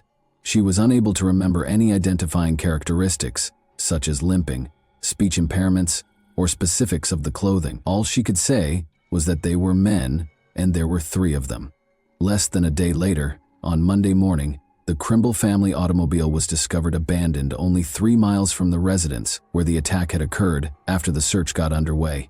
It was parked next to a long, empty home in a secluded alley. The owner's mangled body, which was obviously beaten and tortured, lay inside the trunk. The 35-year-old man had several bruises all over his body and face, his hands tied behind his back and his legs shackled with a wire tie. Jackie responded very composedly when she was told about the gory discovery. She didn't appear to mind her husband's cruel deprivation, who was also the father of her children. She made an effort to look shocked and hurt, but she was unable to shed a tear, so she asked when she would be able to have her car back in less than a minute. All of this seemed quite suspicious, so the police investigated the young widow, the primary suspect. At first, Jacqueline's version was accepted as the sole reliable one and was not questioned. Law enforcement, however, suspected the widowed mother of 2 might be lying because of her peculiar conduct. She was never a model wife or mother, and it soon became clear that she and Paul had been having a long-term, failing marriage. She was disparaged by her parents and kids as well as by neighbors and acquaintances. Additionally, it was discovered that Jackie had been dating Roger Ferguson for a number of months. He resided with his mother on the farm he owned in Armagh. She and Crimble were frequently spotted drinking alcohol together in the town's entertainment establishments. Additionally, Roger paid the married woman a visit at home while her husband was at work and the kids were at daycare and school. Roger was thought to be a potential accomplice, and Jacqueline switched from victim to the primary suspect just 1 day after the automobile with the mutilated body was discovered. The woman seemed far more focused on getting her automobile back than she did on being a heartbroken widow. In addition, her story of being attacked by a group of armed addicts sounded unbelievable. Where had they gone after leaving the car with a body in the trunk? And this was the first time something like this had ever happened in the sleepy town. It was also odd that the enigmatic crooks were able to leave no evidence behind. No other eyewitness reported seeing dubious visitors around the community. But nearly everyone who ever had contact with the victim had bad things to say about her. Furthermore, it was quickly discovered that the dead had an insurance policy, and in the event of his death, his wife could anticipate receiving a hefty settlement of £300,000 sterling. In this instance, a legitimate motivation that could account for the crime had emerged. Jacqueline said she was able to use her tongue to dial a button phone and make a help call during the crime investigation. In fact, there were traces of her saliva on the gadget when it was taken for inspection. Investigators did see, however, that the phone was on the coffee table, face down, with her hands bound behind her back during the first examination of the crime scene. If it had been in that position from the beginning, she could not have switched it over after the call or called for assistance. The couple's home computer search history showed odd searches. When Jacqueline was queried explicitly about the months-long search for information on life insurance payout amounts and procedures in the case of the policyholder's death, she claimed to know nothing and implied that maybe Paul would be interested. Roger Ferguson had a strong alibi and was thought to be a possible collaborator in the crime. According to his mother, he stayed at home the night since he wasn't feeling well, and at 1:30 in the morning, she was looking through the home medicine cabinet for a remedy for his stomach problems. The old woman's evidence was compelling, but her son was not yet taken off the suspect list. When police used the signals from the suspect's cell phones to monitor their whereabouts on the night of the crime, they found that Roger had not been home as his mother had reported. As an alternative, he spent many hours at the Crimbles' home. He also kept up his friendship with the widow, and the day after Paul's funeral, he was spotted with her at a bar. The fact that Roger and Jacqueline went to a car dealership together to check at SUVs and ask about payment arrangements for such a costly purchase was another oddity. Even more strange was the presence of Roger's mother. Roger's mother was probably aware that the authorities assumed the lovers had already decided how they would spend the insurance payout following Paul's death. Jackie said during questioning that she never cheated on her husband and that she didn't intend to hurt him, but soon after no one believed her. Jacqueline had begun working as a caregiver in a nursing home prior to the disaster, but she was fired after just a few weeks because of her persistent lying and arguments. She continued to act as though she was going to work or having night shifts while staying at Ferguson's residence, though, and kept this a secret from her husband. Paul encountered one of his wife's former co-workers who unintentionally told him everything about the lie. His attempt to speak with his wife just led to further arguments. She threatened to kidnap the kids, ban their biological father from seeing them, and leave him for her boyfriend. Paul decided to compromise and ignored her adultery because this was his greatest concern. His closest friend, who subsequently testified in court as a witness, was the only person he could confide in regarding the formulation and implementation of a cunning scheme. Roger wasn't very intelligent. Despite his strength, he was easily led and had a simple intellect. Jacqueline rapidly gained total control over him by coercing her lover into doing what she wanted. She was greatly charmed by the fact that he would gladly engage in combat for her. He probably believed whatever she said since he was truly in love with her. Ferguson heard the woman's complaints about her husband, who, she claimed, was physically violent, unpleasant, and harsh. All of this was undoubtedly false, but the lover detested Paul more and more with each grievance, thinking that he was the primary source of Jacqueline's suffering and oppression, and the primary barrier to their happiness together. She instilled in his mind the notion that by getting rid of her spouse, all of their issues would be resolved and they could live together while earning a sizable income for a pleasant lifestyle. Mrs. Kremble searched for somebody who would commit the crime for cash for about 2 weeks before to the catastrophe, but she and Roger gave up after weighing their alternatives. In order to keep the full insurance payout, it appeared the lovers decided they could do it themselves without leaving any witnesses or evidence.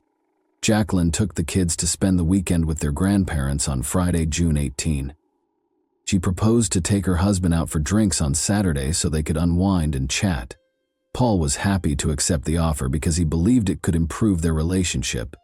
It was an invitation to his death, but he was unaware of it. People in the bar that night saw Jackie making a concerted effort to make her husband, who doesn't drink, drunk.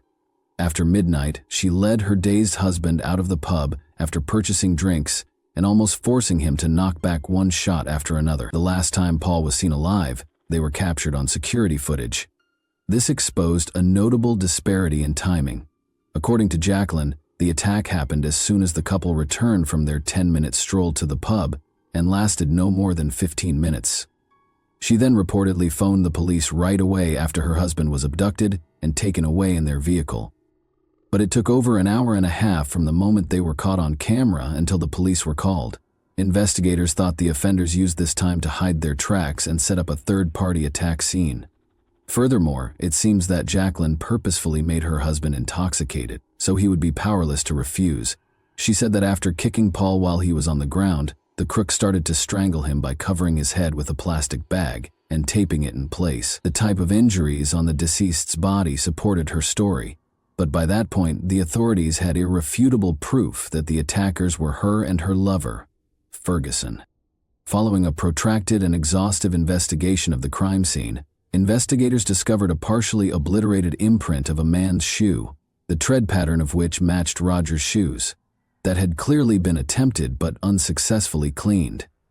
However, this evidence can be regarded as circumstantial. Other, more important evidence against the criminal couple was discovered in the kitchen trash, though.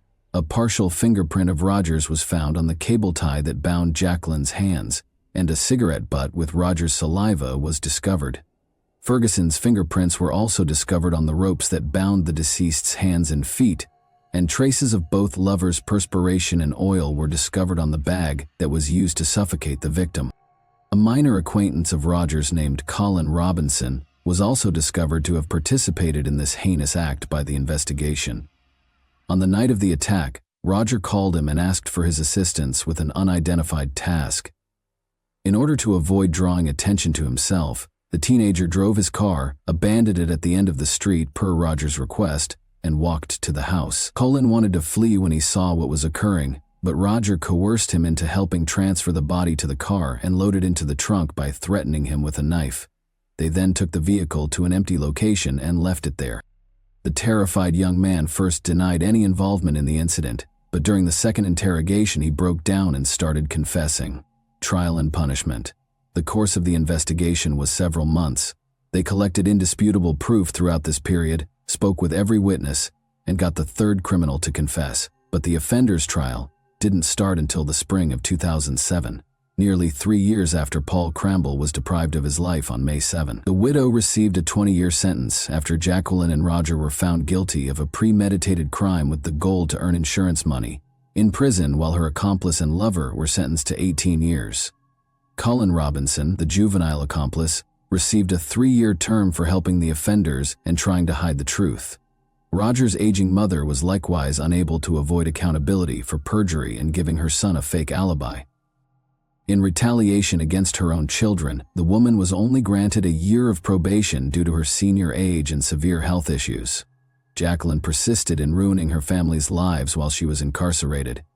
Everyone who knew her personally was relieved when she was put in jail, and she was upset that no one stood for her in court. According to her own mother, individuals such as Jackie ought to be permanently removed from society in order to prevent them from hurting others. It's interesting to note that Jacqueline destroyed all of her late husband's possessions and pictures a few days after the funeral, making the house completely devoid of any reminders of him. Somehow, Danielle was able to preserve a few pictures of her father. Her mother was unaware of them, and she kept them on her bedside table. Paul's children received the £300,000 in insurance settlement for which he was slain. Overnight, Danielle and Adam lost both of their parents, but their problems didn't stop there. Their mother was insistent that the children should not be raised by either her parents or the parents of the dead husband. The children were placed in foster care as a result of her efforts to deny them guardianship rights. Danielle was only 11 years old, and her brother Adam was only 5 years old when the tragedy occurred, even though they had living grandparents. From prison, Jacqueline tried to control her children while maintaining her parental rights. She specifically wanted them to use various forms of pressure to publicly declare her innocent. For instance, she said that if they came to see her in prison, she would sign off on their school trips.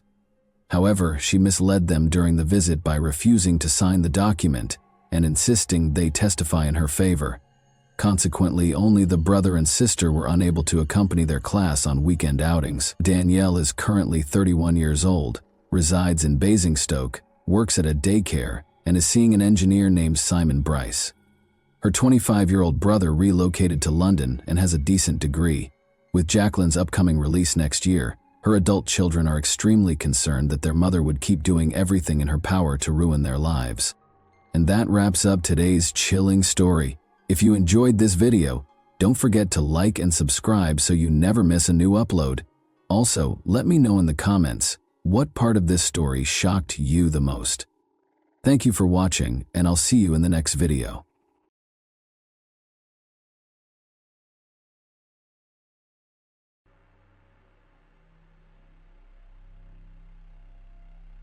Christine Rossum was born on October 25, 1975, in Tennessee, USA, but grew up in California and Virginia because her father's job required them to relocate frequently.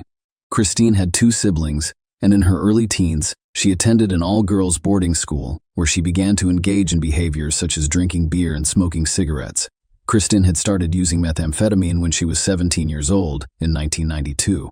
In 1994, she enrolled in a university, hoping to break free from illegal substance use. However, following a relapse, she dropped out and moved to San Diego. Her life changed in 1995. When she met Gregory DeVillers, she appeared to have overcome her problems with illegal substances and was on her way to starting a family. Kristen married Gregory in 1999, after graduating with honors from San Diego State University in 1998. She became a toxicologist and worked for the city's medical examiner's office. Despite initial difficulties, it appeared that Kristen had successfully turned her life around and was on a positive path. However, not all endings are happy. Christine Rossum, a 25-year-old woman, made a distress call to 911 at 9:22 p.m. on November 6, 2000, a Monday, from her home in San Diego, California, located in the United States. In her call, she reported that her 26-year-old husband, Gregory DeVillers, was not breathing and allegedly committed suicide. The emergency dispatcher instructed Kristen to perform CPR, but despite her efforts and the arrival of paramedics and police, Gregory was declared dead. Christine and Gregory had only been married for about 17 months. According to Kristen's statement to the police that evening, Gregory appeared drowsy, which he attributed to the effects of cold medication.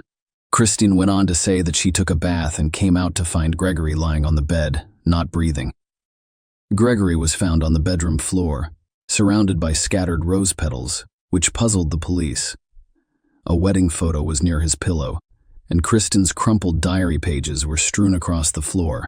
Kristen claimed she had moved Gregory to the floor in order to perform CPR. The police compared the situation to a scene from the film American Beauty because of its peculiarities. When the paramedics first arrived, Kristen informed them that her husband Gregory had not used drugs. However, she later changed her statement, stating that he may have consumed oxycodone. When they arrived at the hospital, Kristen told a nurse she suspected Gregory had overdosed on oxycodone. The police investigated the possibility that Gregory's death was caused by an accidental overdose of cold medicines and oxycodone. In their conversations with Kristen, they discovered that Gregory was distressed, indicating that their marriage appeared to be on the rocks. This led Kristen to initially suggest to the police that he had committed suicide, and as an additional avenue of investigation, the scattered rose petals surrounding Gregory's body were remnants from a bouquet he had given her for her birthday on October 25. She believed that the use of these petals represented the end of their marriage, with one surviving rose serving as the source. Gregory's family, as well as others on the night his body was discovered, questioned the idea of suicide. On November 8, one of Kristen's co-workers, Russ Lowe, contacted the police, marking a significant turning point in the investigation. He revealed Kristen was having an extramarital affair with her manager, altering the course of the police investigation. Gregory and I met in 1995 and got married in 1999. Kristen, who had previously struggled with methamphetamine abuse, changed her life with Gregory's help and graduated with honors in biochemistry. In March 2000, she was hired as a toxic ecologist at the San Diego County Medical Examiner's Office. Meanwhile, Gregory pursued a career in biotechnology. Kristen began working at the OME. Michael Robertson, an Australian citizen, took over as forensic laboratory manager, succeeding Russ Lowe. Russ, who'd been serving as the acting laboratory manager, had been with the OME for a long time. The decision to appoint Michael to the permanent position rather than Russ created tension in the laboratory. The atmosphere became even more strained when it was revealed to employees that Kristen and Michael, both married, were having an extramarital affair. In October 2000, some employees expressed concern about the possibility of Kristen receiving preferential treatment. Kristen resumed her methamphetamine use a few months after the revelations.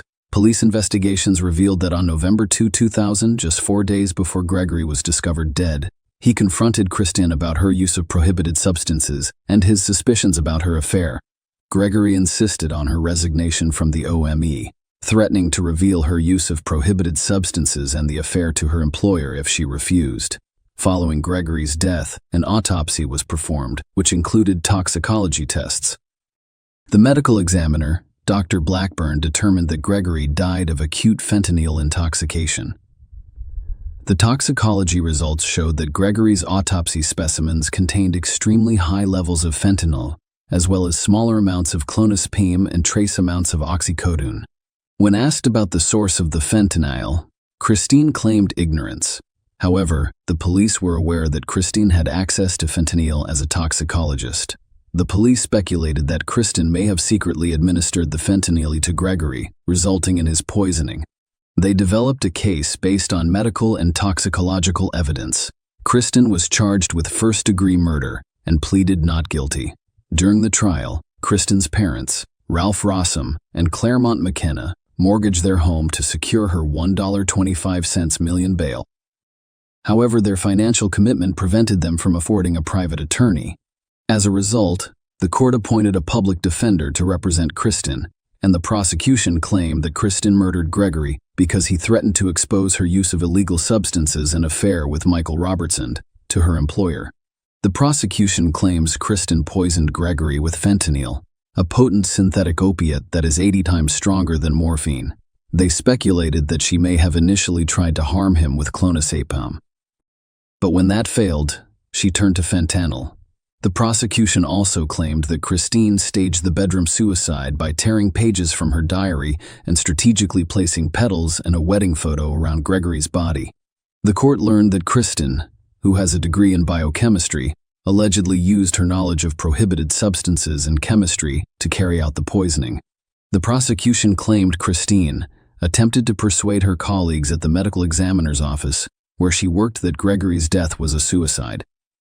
However, due to a conflict of interest, the case was transferred to another laboratory to conduct the toxicology tests, as the medical examiner's office is normally responsible for determining the cause of death in unusual cases.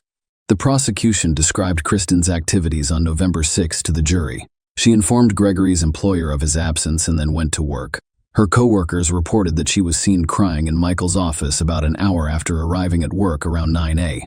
The apartment complex manager where Christine and Gregory lived testified that she returned to her apartment at 12:10 p.m. He was seen rushing inside. Later, at 12:41 p.m., she went to a local grocery store and purchased a few items.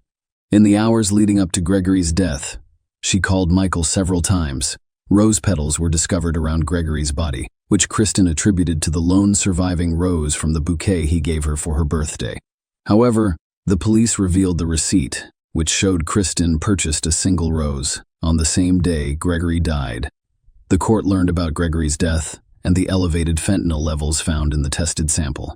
Dr. Brian Blackburn, the medical examiner for San Diego County, who performed Gregory's autopsy, testified that Gregory had been dead for at least an hour before paramedics arrived.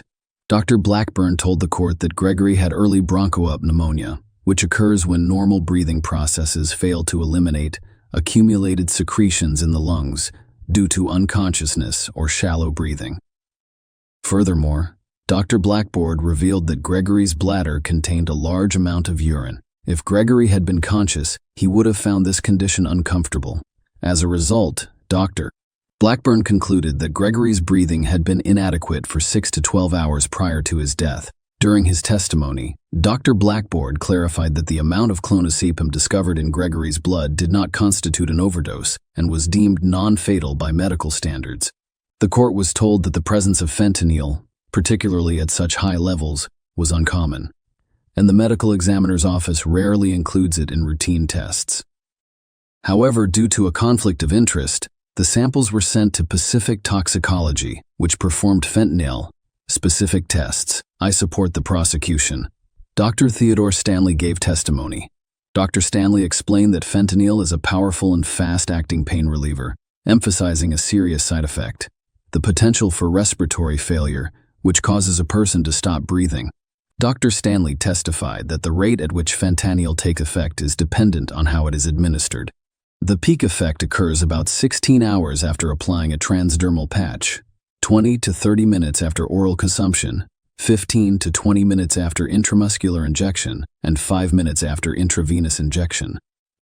Dr. Stanley informed the court that fentanyl is typically not administered orally because the liver destroys approximately 65 of it, leaving only 35 in the bloodstream. However, when asked how fentanyl entered Gregory's body, neither Dr. Blackburn nor Dr. Stanley could provide a definitive answer. Dr. Stanley proposed that the Gregory system's varying concentration levels, combined with evidence of him being unconscious and breathing shallowly for an extended period of time prior to his death, indicated that fentanyl may have been administered to him multiple times. The prosecution, while unable to provide a definitive explanation for how Kristen poisoned Gregory, suggested that she may have applied fentanyl patches to his arm while he slept. The court was informed that following Gregory's death and the discovery of fentanyl use, the Office of the Medical Examiner performed an audit of its impounded drugs and drug standards. This audit discovered the disappearance of 15 fentanyl patches and 10 milligrams of fentanyl standard. Furthermore, the audit revealed that Kristen had logged into the fentanyl standard and was involved in all 3 cases where the missing fentanyl patches were impounded. The Office of the Medical Examiner also discovered unaccounted for quantities of methamphetamine, clonazepam, and OxyContin, a time-released form of oxycodone. The defense argued that Kristen was innocent. They admitted that fentanyl was the cause of Gregory's death, However, the defense claimed that he committed suicide due to depression caused by his marital problems. During the trial, Christine testified for herself. She told the court that when she awoke on November 6, Gregory appeared disoriented. At 7:42 a.m., she notified his employer of his illness and absence from work. Kristen stated that she went to work and then returned home to check on Gregory. They ate lunch together after midday. According to Christine's testimony, she inquired about Gregory's previous condition, and he admitted to taking some of her oxycodone and clonazepam. After lunch, he went back to bed, and she went back to work, leaving at 2:30 p.m. She returned to the apartment, met with Michael, and then returned around 5 p.m. She left again at 6:30 p.m. for errands. Kristen claimed she returned at 8 p.m. I took a bath. Christine testified that she entered the bath believing Gregory was asleep, only to discover he was not breathing when she got out. At that point, she dialed 911. During cross-examination, the prosecutor characterized Kristen's account as bizarre. She admitted to previous lies, including those about her use of prohibited substances. The prosecutor emphasized that fentanyl, which is difficult to detect, was an ideal poison. Kristen, who was exposed to such substances through her work, was well aware of them. Despite Dr. Blackboard's testimony that the clonus levels in Gregory's blood were not fatal, the defense contended that the combination of oxycodone and clonazepam could have a synergistic effect, increasing their potency. However, this explanation did not answer the question of how fentanyl was consumed or why such high levels were found. After 8 hours of deliberation, the jury convicted Kristen of first-degree murder and murder under special circumstances due to the use of poison. She was subsequently sentenced to life in prison with no possibility of parole. Christine appealed her conviction. During the appeals court proceedings, it was revealed that her own defense team had made errors. Her lawyers admitted that, while they acknowledged fentanyl as the cause of death, they did not request testing for fentanyl metabolites in the autopsy samples. This test could have determined whether Gregory ingested fentanyl or if the presence of fentanyl in the samples was due to laboratory contamination after his death. If the fentanyl had only been found in the samples and not in Gregory's body, the prosecution's claim that fentanyl caused his death would have been false. The question is, how can fentanyl be present only in the samples? Is there a risk of laboratory contamination if the medical examiner's office sends the samples to a different lab for testing? The appeals court discovered that there was a break in the chain of evidence involving the samples. The appeals court discovered that the samples designated as specimens extracted from Gregory's body were stored in an unsealed cardboard box. The intended procedure was for immediate transportation to the sheriff's office, followed by transfer to an external laboratory. However, because the designated recipient was not available at the sheriff's office, the box containing the samples was kept in the medical examiner's office instead. Approximately 36 hours later, it was transported to the sheriff's crime lab. The central argument presented to the appeals court was that during this time period, when the samples were stored in the OMA, anyone with a key to the building could potentially access them. This raised the possibility that fentanyl had been added to the samples posthumously, casting doubt on the theory that fentanyl caused Gregory's death. Kristen contended that there was a motive to contaminate the samples and frame her for murder, citing personal relationships and tensions among OMI employees. Christine cited an incident on November 8, 2000, in which Michael, one of the individuals connected to the OMI, allegedly told a toxicologist at the OMI that he had examined a sample of Gregory's stomach contents. Kristen's trial lawyers made a mistake by failing to challenge the prosecution's claim that her husband died of a fentanyl overdose, according to a 3-judge panel of the 9th U.S. Circuit Court of Appeal. They claimed that her legal team should have tested the autopsy samples for fentanyl metabolites rather than accepting the prosecution's story. However, they did not overturn the conviction, but instead returned the case to federal court for a hearing to determine whether the defense error could have changed the trial outcome. Nonetheless, following a subsequent decision by the U.S. Supreme Court emphasizing federal court deference to state court decisions in such matters, the appeals court panel declined to order the hearing in Kristen's case. As a result, her appeal was denied, and she remains in prison. Michael Robertson, who was identified as a co-conspirator during Kristen's trial, returned to Australia and founded a forensics consulting firm. Share your opinion with us in the comments. and subscribe to the channel for more.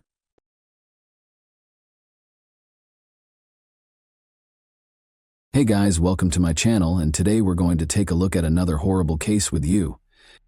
Every seventh crime on the planet takes place in a family, and men are responsible for more than 38% of these crimes. Furthermore, domestic violence is most common in developed nations. Between 33 and 50% of all violent deaths of women are committed by their spouses or partners, underscoring the urgent need to protect women from domestic abuse. However, what causes a woman to occasionally fall into the hands of a monster because she wants a powerful man by her side? Perhaps it's because some people will stop at nothing to have that strong shoulder. After all, we learn from our families and society that a woman requires a guy to be at her side. That's how we're brought up, and some women eventually experience abuse. In 2012, this occurred. The murderer of 26-year-old Ekaterina Gurova has already left prison and returned to Izhevsk. Let's start a new narrative. West of the Ural Mountains, Izhevsk is a major industrial city in the Russian Federation and the cultural, educational, and scientific hub of the Volga region. The engineering and weaponry industries in this Udmurtian capital are well known. While there, one can explore the renowned Izhmash Museum, take in the architecture of the city, and learn about Udmurtia culture. Ekaterina Gurova's life was not going well back in her hometown. She was raising a small child by herself, had no prospects, and had gone through a difficult divorce. She made the decision to start again because she felt exhausted and disheartened. She relocated to Izhevsk, a new city, new experiences, and new people, with her daughter from Naberezhny Chelny. Color returned to her life as a result of the transformation. After landing a job she loved, Ekaterina made a name for herself in the beauty business and even planned to launch her own salon. Her personal life was falling apart, but other than that, everything was going great. Ekaterina wasn't in a rush to put her trust in anyone, even though she was attractive and attracted to men all the time.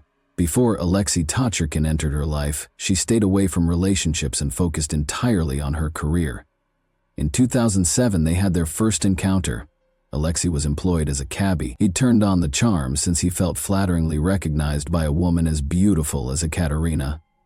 With 2 degrees in system administration and economics, he informed Ekaterina that he worked as a system administrator for numerous large corporations during the day, and that driving a taxi was only a side activity. Although Ekaterina was independent and self-sufficient by this point, she was intrigued for a while by his apparent ambition and education. They had a rigorous, amiable relationship. Then a system administrator was required for her ex-husband's company. Alexei was on Ekaterina's mind. After he was hired, Alexei became more involved in her life, taking her to see her parents in Naberezhny Chelny, fixing her computer, strolling her dog, and even driving her and her child to daycare. Ekaterina, however, saw it as just a friend lending a hand, despite Alexei's attentiveness. In order to capture her heart, he changed his strategy. He started to appeal to her pity. One day, outside the office where Ekaterina worked, Alexei put on quite a show. Tears filled his eyes as he told her that he had discovered his wife with another guy, and that his wife's aunt had even informed him that the children he believed to be his weren't. Despite the absurdity of the entire situation, Ekaterina sympathized with him and volunteered to help. Alexei continued to play the compassion card, saying that he had served in Chechnya, suffered a brain injury there, and occasionally attended the funerals of his deceased colleagues. Ekaterina was moved by his struggles and couldn't leave him alone. However, he eventually won her over when he traveled to Moscow for surgery to remove a bullet that was allegedly stuck in his head. From the train station, Alexei called her to report that he had fainted and that his money and documents had been stolen. After rushing to his aid, the empathetic Ekaterina took him home and cared for him for a whole week. They began dating following this occurrence. Unfortunately, Alexei's story was a total fabrication, with just a little portion of it being true. However, Ekaterina was too enamored and naive to recognize the lies at the time. Problems in their relationship started almost immediately, because relationships based on deceit rarely last. Alexei didn't seem to care that Ekaterina was left without enough money to even buy food for herself and her child after he grabbed the final 1,000 rubles out of her purse to buy her roses. Over time, Alexei Ekaterina eventually consented to move in with Alexei after he began to convince her to do so. But she was in for another surprise. Alexei recommended that they tie the knot. Ekaterina repeatedly turned down his 3 applications at the registry office. He used theatrical motions once more.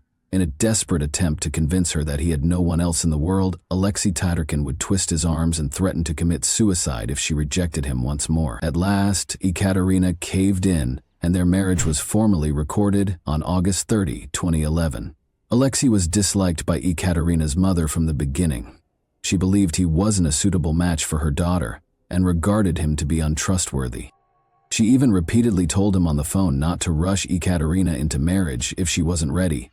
However, her daughter called her one day and said, "Mom, I'm not sure how to explain this, but we got married. Perhaps the second divorce won't be as frightening as the first," she joked, trying to lighten the situation. Their life together didn't improve after the wedding. They continued to quarrel over money. Alexei Tatarkin became deeply involved in Ekaterina's business operations just 2 months after they were married. The Kamaz trucks she received as part of her prior marriage's property partition were sold by him. They used the funds to travel to Moscow and purchase 3 foreign used cars that they intended to repair and then resale. But they ultimately only received payment for 2 of the vehicles, and the funds for the third appeared to disappear. Ekaterina no longer believed Alexei's claims that he had been duped. She insisted that he give her a car worth the same amount of money or return the money. Ekaterina took the promissory note he eventually wrote her for 400,000 rubles to her mother, asking her to store it in case something happened. Notably, Ekaterina put in a great deal of effort to provide for the family. She worked till as late as 1 in the morning and occasionally took on 10 or 12 clients in a single day. Her daily expenses included paying for her advanced training courses, gas and auto components, purchasing clothing for herself, her kid, and her new spouse, paying off the car loan, and covering daycare costs. However, Alexei would always react jealously and accuse Ekaterina of leading an unsuitable lifestyle whenever she attempted to discuss money matters with him. She frequently announced to her mother and friends that she was divorcing and that the marriage had been a mistake, but it was almost impossible to induce Alexei Tatarkin to vacate her residence. They eventually split up around the middle of February 2012, but their disagreements persisted. Ekaterina Gurova vanished on May 27, 2012. A few days after filing for divorce. A prominent Izhevsk beauty expert, Ekaterina Gurova, was reported missing on May 28. Alexei was called by Ekaterina's mother. Although she didn't want to contact him and didn't like him, Ekaterina hadn't returned her call and hadn't answered her phone since the previous evening, which had never occurred before.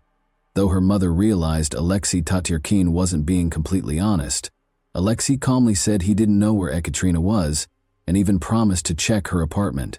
She was able to locate her daughter's friend's phone number that same day and contacted her from Naberezhny. She reported a missing individual to the police and made calls to nearby hospitals and morgues. Ekaterina's mother hurried to Izhevsk as soon as she received the news. Her daughter's car was still parked in the courtyard, and the apartment she had been renting was locked. One of the biggest search operations in the history of the city started at that point. At an attempt to piece together what might have happened on the day she disappeared, Ekaterina's acquaintances said that she was spotted sitting at a cafe with a man at around 2:00 p.m. One of the waitresses is said to have provided this information. Ekaterina then took her car and drove home. Around 3:40 p.m., she parked in the courtyard and entered her building, according to security cameras nearby. What followed is still unknown. Ekaterina vanished without a trace, but her automobile remained in the parking lot. According to Ekaterina's mother, she attempted to phone her. The phone rang at about 6 p.m., but Ekaterina didn't pick it up. Her phone was off by 11 p.m., and nobody could get through to her. Even if it was only for a brief excursion, Ekaterina's loved ones insisted that she would never simply leave town without notifying anyone.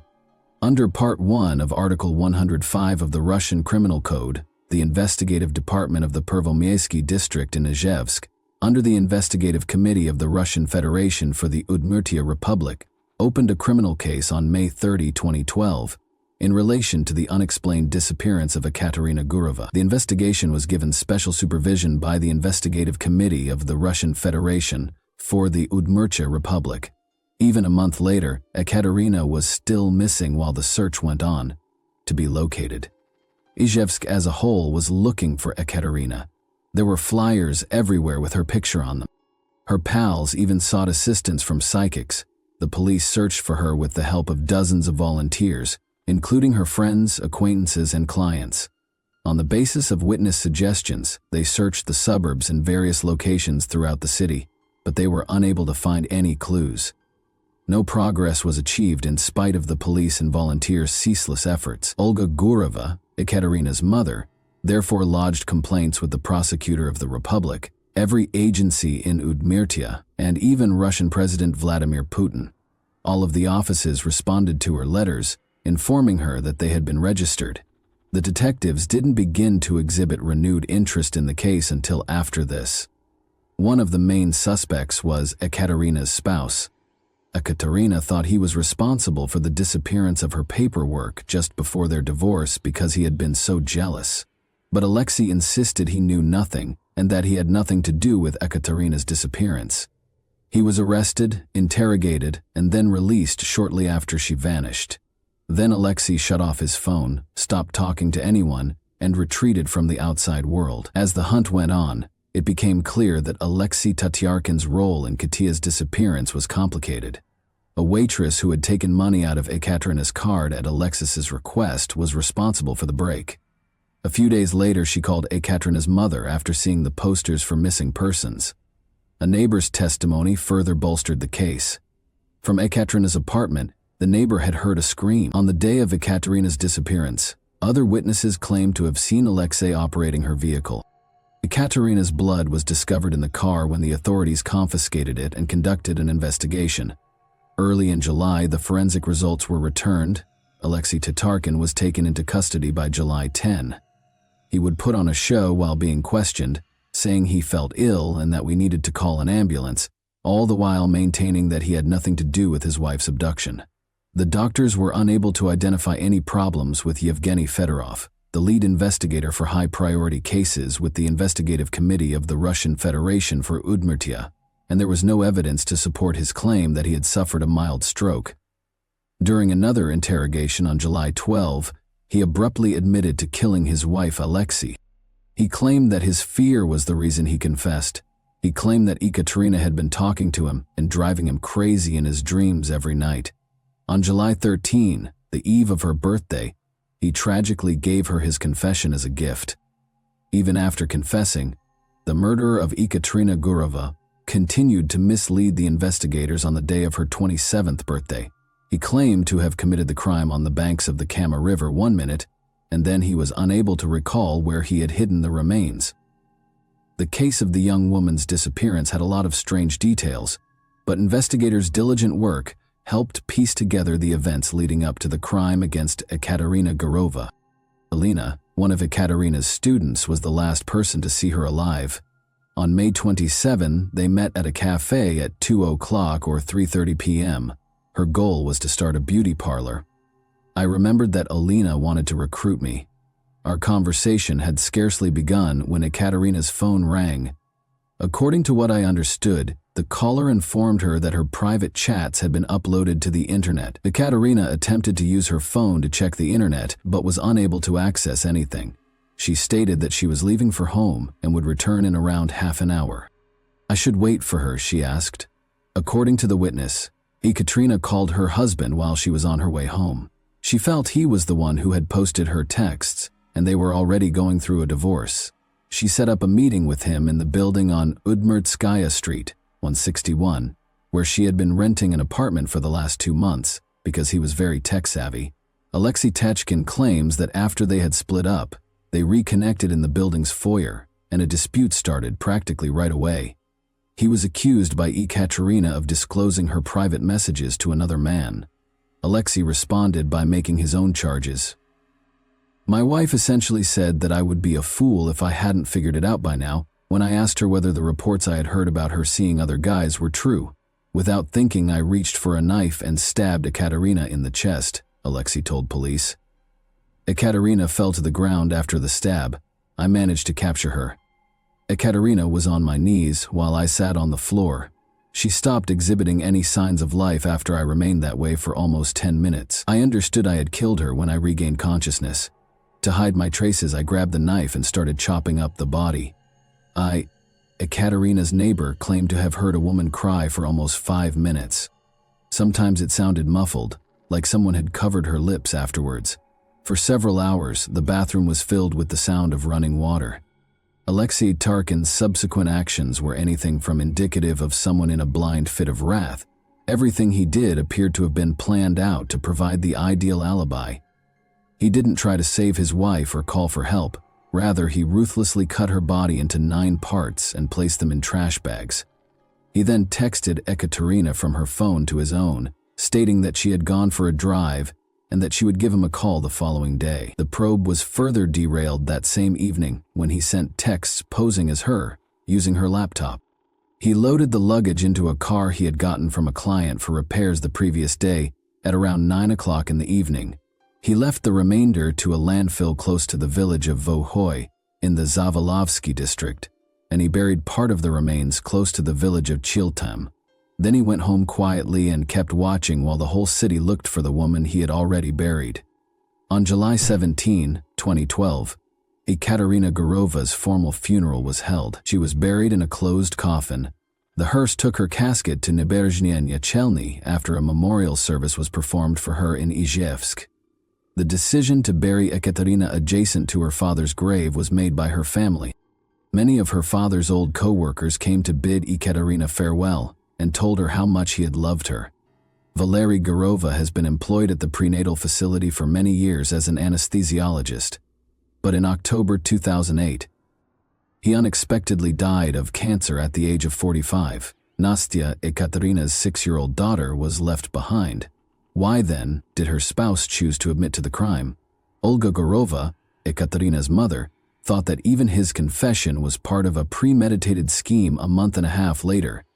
She thought he waited long enough to prevent the remnants from revealing the precise manner in which the crime had been perpetrated. How, where, and how quickly a human body decomposes are all covered in abundance on the internet. It's probable that Alexei Tatarkin planned everything and only made the body public when it was too late to ascertain the precise manner of his attack on Ekaterina or the number of wounds he caused. What about the motivation? Were there other factors at play, or was jealousy the only one? It's evident that their most heated arguments from the start of their relationship were always about money, and Alexei Tatarkin did have a complex relationship with money. Olga Gurova, for instance, claims that Ekaterina would provide him with the funds to settle her auto loan each month. However, those payments ceased in May 2011. Alexei continued to assure Ekaterina that he would soon repay the entire sum. He insisted that he had been paying regularly out of his own pocket and that he had provided Ekaterina all of the receipts, even during the investigation. However, a collection agency that had bought the debt from the bank called a number in their database in November 2011, and it was Alexis. He assured them that they would begin loan repayment shortly, but explained that his wife had been in a car accident, was in the hospital, and was unable to communicate. He succeeded in delaying this until May 2012. He informed them that he was now the one in the hospital following Ekaterina's passing. The most of the significant disagreements in their relationship stemmed from financial concerns. Alexei's lack of a reliable source of income and seemingly limitless expenses for what he said were business endeavors infuriated Ekaterina. Tatarkin and Gurova were diametrically opposed. He was crafty and avaricious, and to top it all off, he was incredibly envious, whereas she was straightforward and honest. Tatarkin Ken's envy had some merit, to be fair. Alexei's buddies testified throughout the trial that he had asked them to spy on his wife on multiple occasions. They discovered Ekaterina flirting with another man during one of these stakeouts. Alexei's experience as a computer specialist and system administrator also allowed him to surreptitiously monitor her social media posts, which only served to heighten his jealousy. It would be accurate to characterize Alexei Tatarkin as emotionally unstable, and any concern he had for Ekaterina was a facade. Additionally, the research found that Alexei had no college degree. He had never been in the military, much less in Chechnya, as he had claimed, and he hadn't even completed one semester of study. 7 large volumes that included explanations of the investigative procedures, the findings of numerous forensic reports, and the testimony of dozens of witnesses chronicled the full criminal case. For a month and a half, Ekaterina Gurova vanished on the evening of May 27 of last year, leaving behind not only her family and law enforcement, but also groups of volunteers. Years were spent looking for her, examining abandoned buildings, checking basements, and combing through neighboring woodlands. According to the court's ruling, as a result of Gurova's decision to revoke her marriage application and Tatarkin's habit of picking disputes and arguing with her prior to their marriage, Tatarkin made an attempt at suicide in February 2012. Gurova moved out of Tatarkin and began living on his own. Tatarkin staged an imaginary stroke in the beginning of May. The date of their divorce hearing was set for June 6. Based on Tatarkin's own evidence, Gurova trusted them to manage her loan payments in 2012. After putting the body parts in garbage bags, I carried them to my Vaz 2153 and drove to Kozakino village. I attempted to submerge the bags containing Gurova's body pieces in the river, but they refused to sink. Brick bags came away from the rope I used to secure them to the torso. I then drove back toward Izhevsk from Neshkino. Upon his return to the flat, Tatarkin wiped the blood off the flooring. He collected the blood-stained objects in a bag and put them back in the car with the other body pieces in other bags. Just then he saw that one of Gurova's friends, posing as Ekaterina, had left a note on her laptop. In order to provide an alibi for himself, he responded that she had allegedly gone out of town for a drive. Additionally, the murderer texted his own phone twice from hers, stating that Ekaterina was urging him to not worry and that she would undoubtedly give him a call back the following day. I left the torso in a forested area on the left side of the road after the accused's testimony to Tatarkin. I did not bury the bags. Instead, I covered them with leaves. The distance between the bags was around 30 yards. I also left the sweater I was wearing when the incident was committed there. I buried the garments and the rest of the body. Olga, Ekaterina's mother, broke down in tears as the witness statements were read in court and had to leave the room, calling paramedics to help her. The judge read the verdict for about an hour and a half. Alexei Tatarkin received a sentence of 9 years and 6 months in a prison colony with highest security. A 10-year sentence was what the prosecutor had asked for. No appeal was filed. At the sentencing, Ekaterina Gurova's mother and her family attorney were not present. A demand for damages, in which Ekaterina's mother sought 5 million rubles for mental suffering, was attached to the criminal case. She also filed paperwork to be reimbursed for 30,000 rubles in burial costs. Funeral costs were reimbursed by the court. Nonetheless, the court recommended that Ekaterina's mother bring a different civil claim in relation to the 5 million rubles in emotional compensation. Alexei Tatarkin's face was expressionless as the decision was read. His only apparent relief was that Ekaterina was no longer a part of his dreams. The thought of this amazing woman who was never able to get away from the monster she married is devastating. Ekaterina's optimistic and compassionate disposition allowed her to find the good in Alexei when there was only darkness. Perhaps the issue is that women are taught from an early age that they are incomplete without a male in their lives, and that they must have one by their sides. This kind of thinking creates a sense of self-worth that makes getting married to anyone happens to come along simple. How little did she regard herself to let a man who had to steal from her pocketbook and couldn't even afford to buy her flowers to remain in her life? Why are women so oblivious?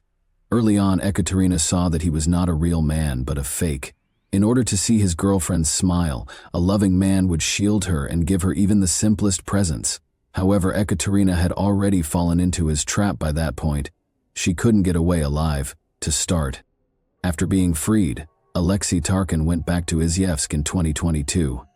We don't write the laws or make the judgments, so what good is justice? What we can do is take lessons from tales such as this. This example ought to serve as a caution to attractive, successful women, those who are so sure of themselves and the world's goodness that they wind up picking someone who appears to be a faithful servant, a trustworthy companion, or a straightforward guy who finds a way into your life. He will eventually stab you in the back because deep down he knows he can never achieve or experience the success you have, and that knowledge will slowly and cruelly eat away at his ego. You trust him with everything, even your children and property, believing him to be highly loyal. This criminal will eventually face justice, which comes from above. And that wraps up today's chilling story. If you enjoyed this video, don't forget to like and subscribe so you never miss a new upload. Also, let me know in the comments what part of this story shocked you the most. Thank you for watching, and I'll see you in the next video.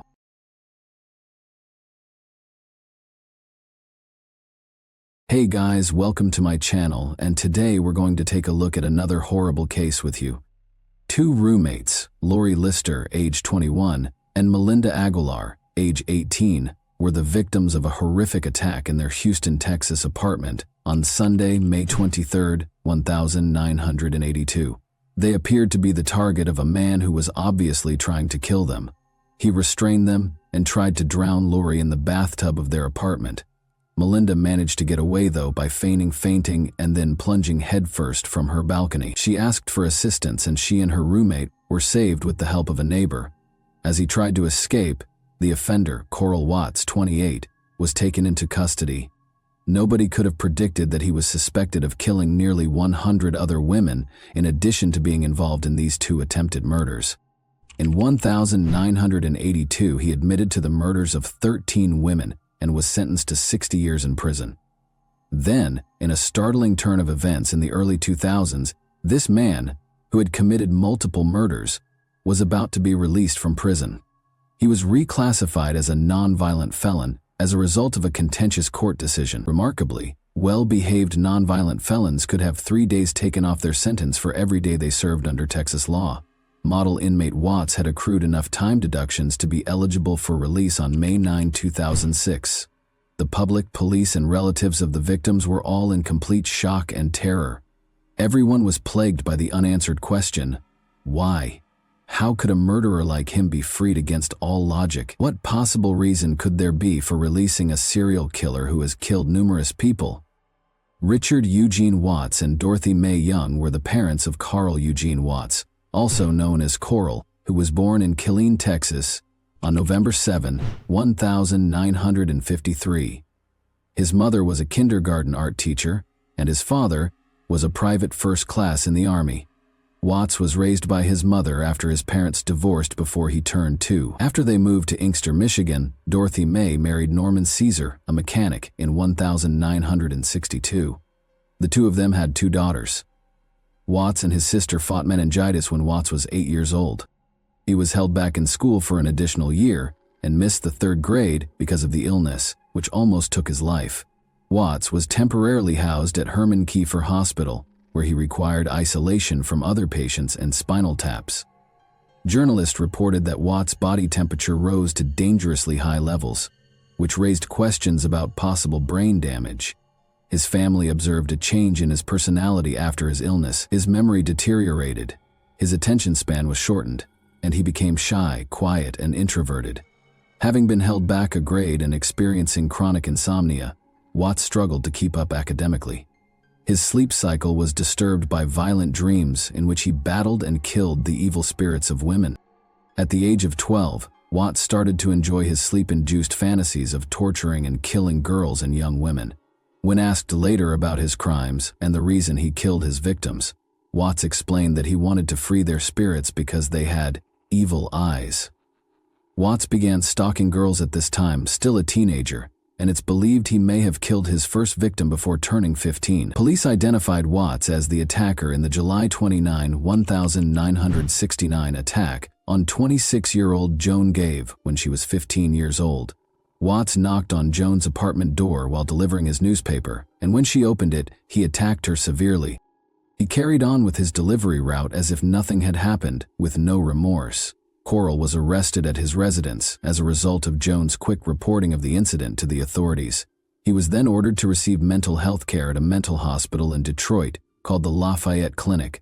A psychiatric evaluation indicated a delusional thought process and a full-scale IQ of 75, indicating mild intellectual disability. He did poorly in school, but a police officer later said he was very, very intelligent and had a great memory. On November 7, 1969, Watts was discharged from the Lafayette Clinic. Watts received a football scholarship to Lane College in Jackson, Tennessee, after graduating from high school in 1973, despite having academic difficulties. After 3 months, though, He was expelled on charges of stalking and assaulting women. Watts' expulsion was also influenced by suspicions surrounding his ruthless killing of a female student, even though there was not enough evidence to convict him. He moved to Houston, Texas after being expelled. Coral and his girlfriend Dolores Howard welcomed their daughter, Nikisha Watts, in 1979. Coral and Dolores, however, went their separate ways and broke up soon after her birth. Following that, Coral married Valeria Goodwill. Not long after they were married, Valeria saw that Coral was acting strangely. He broke candles, melted them on a table, rearranged furniture all the time, chopped up houseplants with knives, and strewn trash all over the floors without cleaning up after himself. Furthermore, he would abruptly depart after intimate moments, going missing for a few hours. Sadly, they were only married for 6 months.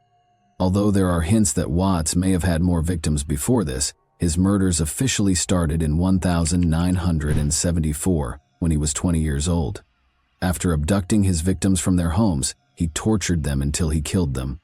His victims were mostly slender, attractive white women between the ages of 14 and 44, and he struck in different states. Watts killed his victims by a variety of means, such as drowning, bludgeoning, stabbing, and strangulation. 10:45 a.m., Coral knocked on the door of Lenore Knizacki's apartment on October 25, 1974, saying she was trying to find Charles, one of his siblings. He carried on a conversation with Lenore. Coral asked if he could leave a note when she opened the door, the chain still fastened. He unexpectedly attacked Knizacki and strangled her until she passed out as she went to get paper. Lenore later called the police, but they couldn't find her attacker. Gloria Steele, 20, was thought to be Watts' second victim and was brutally murdered and tortured 5 days later on October 30, 1974. Gloria was a mother and a Western Michigan University student. She was discovered with 33 stab wounds to her chest from a wooden carving tool, as well as a crushed windpipe. Because there was insufficient evidence, Watts was not charged with direct murder. Diane K. Williams, an apartment resident manager and the sole witness, saw a black man looking for Charles throughout the apartment building.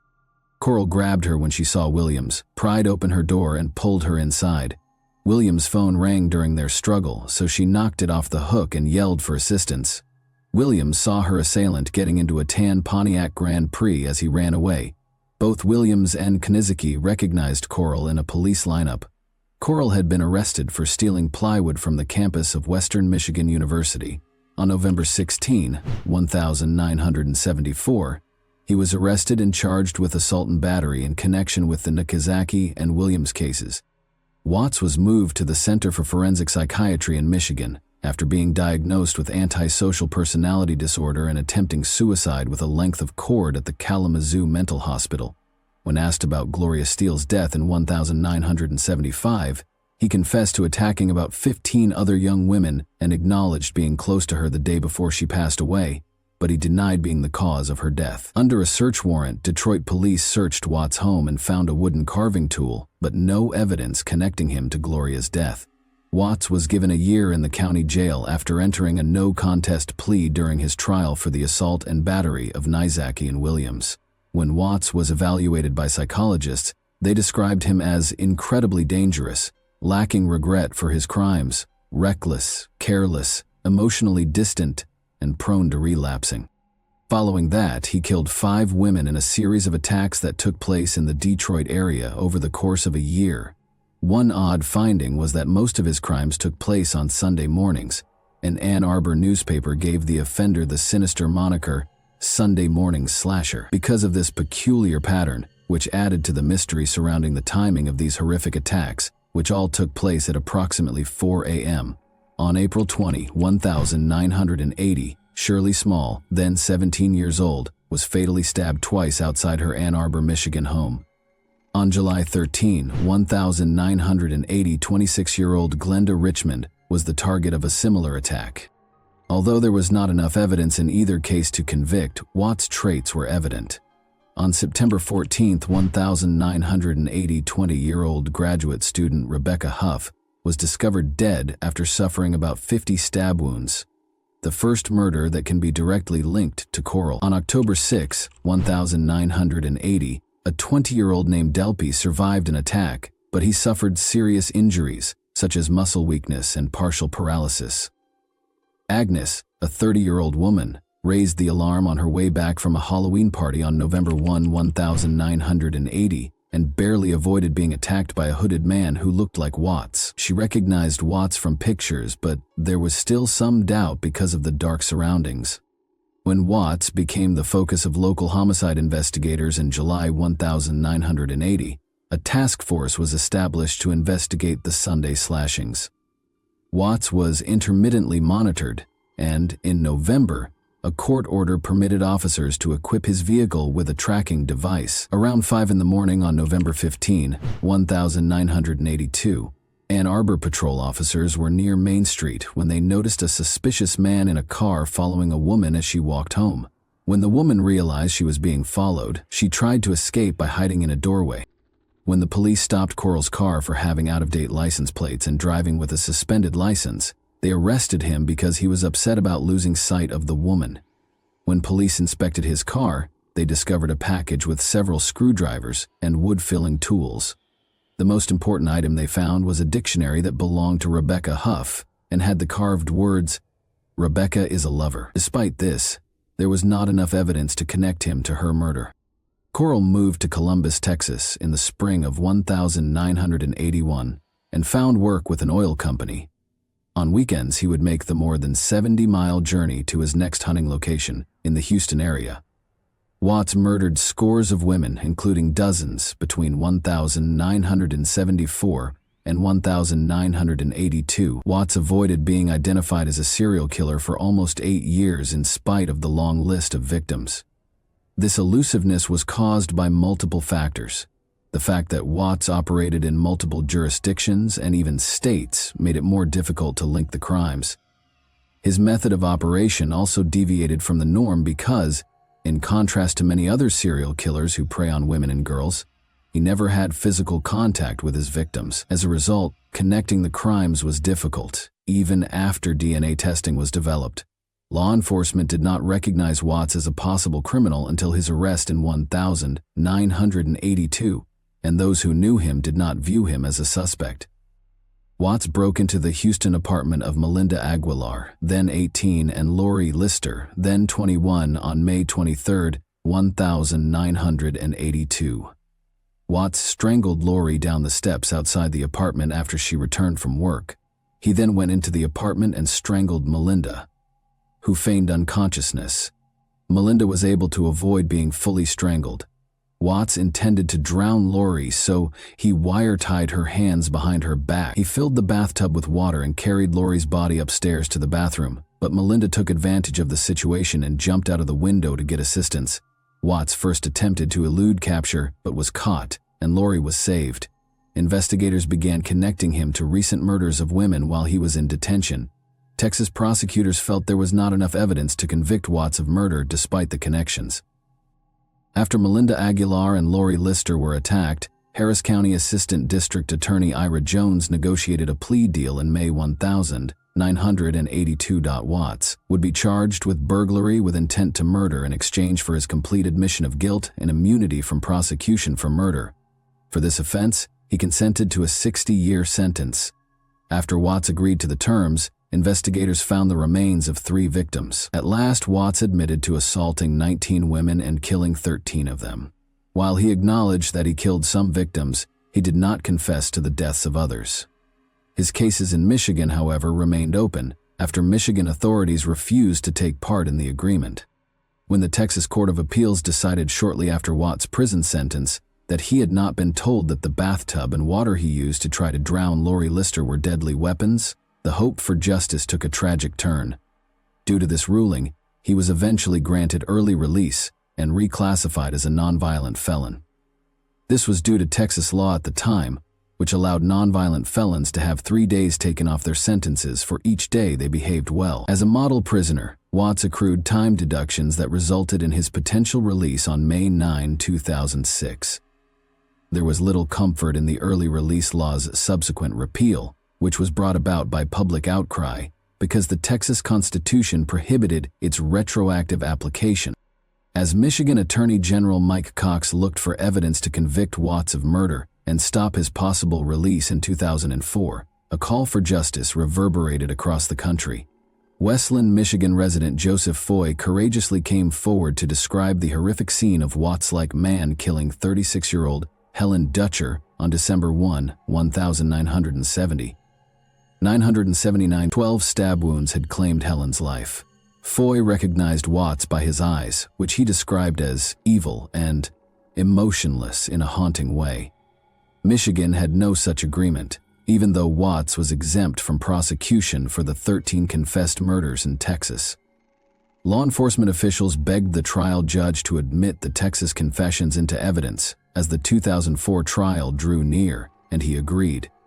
Watts was found guilty of killing Helen Dutcher and Gloria Steele, and he was given 2 life sentences without the possibility of release in a Michigan jail. He was given a sentence on November 17, 2004, to serve his time in an Ionia, Michigan, maximum security prison. But a few years after this sentence started, on September 21, 2007, he died in a Jackson, Michigan hospital from prostate cancer.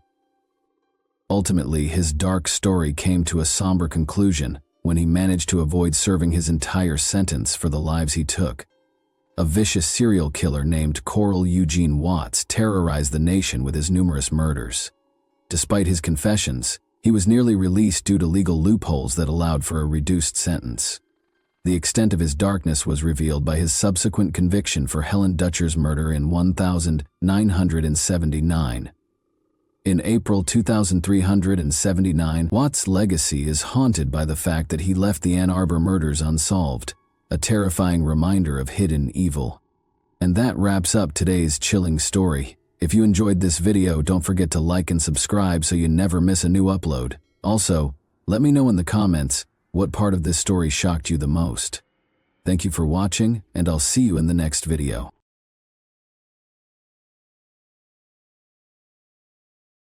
Hey guys, welcome to my channel, and today we're going to take a look at another horrible case with you. A terrible crime is depicted in the tragic events of November 28, 2014 in Fort Worth, Texas. An apartment complex resident named Ashlea Ann Harris, 31, was the target of a vicious and premeditated attack. The events that transpired on that fateful day raised troubling doubts regarding the motivation behind this barbaric deed. The incident started when a worried apartment complex resident called 911 on December 12th. Having called Day 1 on a telephone, she called Day 209. Emergency personnel hurried to the scene after they reported a fire in one of the units. The fact that this incident would turn into a murder investigation was unknown to them. The apartment was occupied by Ashlea Ann Harris when it caught fire. Nobody was able to verify at first whether Ashley was in the burning apartment. Firefighters fought the fire with courage and were able to contain it. The terrible truth was revealed only after the fire was extinguished. Since Ashley had been in her apartment the entire time, police concluded that the fire was not an accident because of Ashley's body. Ashley had been severely beaten, as evidenced by the pool of blood surrounding her lifeless body. Her ankles suffered the same fate as her hands, which were brutally bound with duct tape, leaving her helpless. There were more indications of violence. Her body was scarred by burns, and she had endured the pain of strangulation. Moreover, her throat had been brutally cut, adding to the horror. As the investigation progressed, it became evident that this was a carefully thought out and horrifyingly carried out murder, rather than merely a tragic accident or an isolated act of violence. After committing this horrible crime, the evidence suggested that someone had purposefully set the apartment on fire. The offender had also sprayed rubbing alcohol on Ashley's bed and other parts of her apartment, seemingly in an effort to cover up any evidence of their actions. But the horrific reality had not been hidden by the fire. The case's apparent lack of motivation was one confusing feature. Since Ashlea's keys were the only item missing from her apartment, investigators were left wondering, what could motivate someone to attack an innocent woman in such a vicious and heartless manner? As law enforcement looked for answers, justice, and closure for Ashlea Ann Harris's bereaved family, the murder investigation would surely be a difficult and heartbreaking one. The police started looking for answers. Interviews with Ashley's neighbors marked the start of their adventure. One of them, Stephen Lee, lived in an apartment next door. He described an odd sighting at around 6:30 a.m. that fateful morning. He was smoking a cigarette on his balcony when he spotted an unknown car parked close by. The car in question was a sleek black Infiniti G35, which was unusual in their peaceful neighborhood. This observation would turn out to be a key clue in the mystery that was developing. But Stephen Lee's story wasn't the only piece of the puzzle. At around 7:30 a.m., Ashley's neighbor Patrick Sweet, who lived directly below her apartment, told the police a terrifying revelation. A spine-tingling scream reverberated from above, startling and upsetting Patrick as he was startled out of his morning routine. After that, he heard a number of disturbing sounds, such as what sounded like a heavy thud and frantic, gasping breaths. He was terrified, but his carbon monoxide detector's blaring alarm was what finally got him to act. He became aware that a fire was occurring, so he quickly called 911 to solve the mystery of Ashley's disappearance. Ashley was employed as an assistant manager at an American Eagle store in the Hulen Mall, and the police painstakingly tracked her movements on the day in question. Their investigation revealed that she had eaten dinner in one of the apartments in their complex on Thanksgiving Day with her close friend Alexis Torres and a group of acquaintances. After dinner, Ashley went to work. The Black Friday sales craze during Ashley's work shift made for a long and exhausting evening. Alexis kindly volunteered to watch Ashley's cherished dog, Nala. Ashley is back at home. Was marked by the early morning. At approximately 3:15 a.m., Alexis visited briefly before leaving after 4 a.m. The timeline started to become crucial to the investigation at this point. According to the police, Ashley died suddenly between 4:15 and 7:30 in the morning. Because of this crucial period, the authorities were keen to find and talk to the owner of the enigmatic black Infiniti G35 in order to provide insight into what happened during those hours. After discovering the black Infiniti G35, the police made the decision to interrogate Alexis, Ashley's friend. She said she didn't know who owned the car. They are intrigued, though, by a tip from Christopher "Chris" Cravey, Ashley's boss. He told the police that he knew a woman named Carol Cervantes, who was a driver of one of these vehicles. The plot twist was that Carter had been fired in August after having previously worked at Ashley Leah's American Eagle store. The police began monitoring Carter's home after obtaining this lead. The following Saturday morning at 8 a.m., their patience paid off when they saw Carter leave her apartment and get into her Infiniti G35 with a man. After that, the man drove her to Hulen Mall, where he parked after dropping her off at the entrance. When the police came to question him, they found that he was actually Clarence, Carter's boyfriend. David Mallory, who used to work at the same American Eagle store, became suspicious when Clarence was unable to provide his driver's license when asked, which resulted in his arrest. Officers observed some odd details about him while he was at the police station. The plastic price tag fastener was still on his brand new ski mask, which showed no signs of wear. In addition, his lower lip, which was visibly swollen even after Clarence was arrested, looked like a recent injury. Despite being seen entering the mall, Carter was never seen again. Instead, she was apprehended at her apartment complex, where she appeared to be doing laundry and taken in for interrogation. Her initial claim that she had not left the apartment complex that day was refuted by surveillance footage, which showed her leaving the mall and making her way home. According to the police, she may have decided to walk the 2 miles home after spotting them conversing with Clarence in the mall parking lot. Notably, they noticed minor scratches on her arms as the puzzle pieces came together. The police had to determine whether Carter and Clarence were involved in Ashley's terrible death, and if so, what the motivation was for the gruesome events that had taken place. A troubling picture of the circumstances leading up to Ashley's untimely death was painted by additional evidence that surfaced. An important turning point in the investigation was when Ashley's missing keys were found, since it turned out that they also provided access to the American Eagle store where she worked. Given that Ashley's keys could open the store safe, the police concluded that Carter and Clarence had planned Ashley's murder. Stealing what they thought was tens of thousands of dollars, presumably amassed from Black Friday sales, seemed to be the crux of their evil scheme. Armed with Ashley's keys, they carried out their plan on a fateful Saturday morning, but when they got to the store, they ran into an unforeseen problem. Their attempt at robbery was foiled by the fact that the locks had already been changed. Additional incriminating evidence was discovered during the search of Carter and Clarence's apartment. They discovered a taser box, a plastic tub with bungee cords and a rope, a lock in a kitchen drawer, and some discarded duct tape. They also found a broken deadbolt lock, 2 more locks that looked like they were used for practice and were marked as lock-picking practice locks, and the black Infiniti G35, a key vehicle in the investigation, which also had sinister secrets inside. They found a plastic bag inside a black garbage bag, a sharpening stone that was probably used for a knife, a 9mm cartridge, a cell phone, a walkie-talkie, and a sheathed buck knife. Notably, they also discovered a kitchen knife, an unopened tarp, and a toboggan with a hole cut in it. The finding was perhaps the most concerning. 3 of a loaded Glock 19 concealed beneath the driver's seat with a bullet in the chamber. The disturbing picture of Carter and Clarence's role in Ashley's murder was painted by these strong pieces of evidence.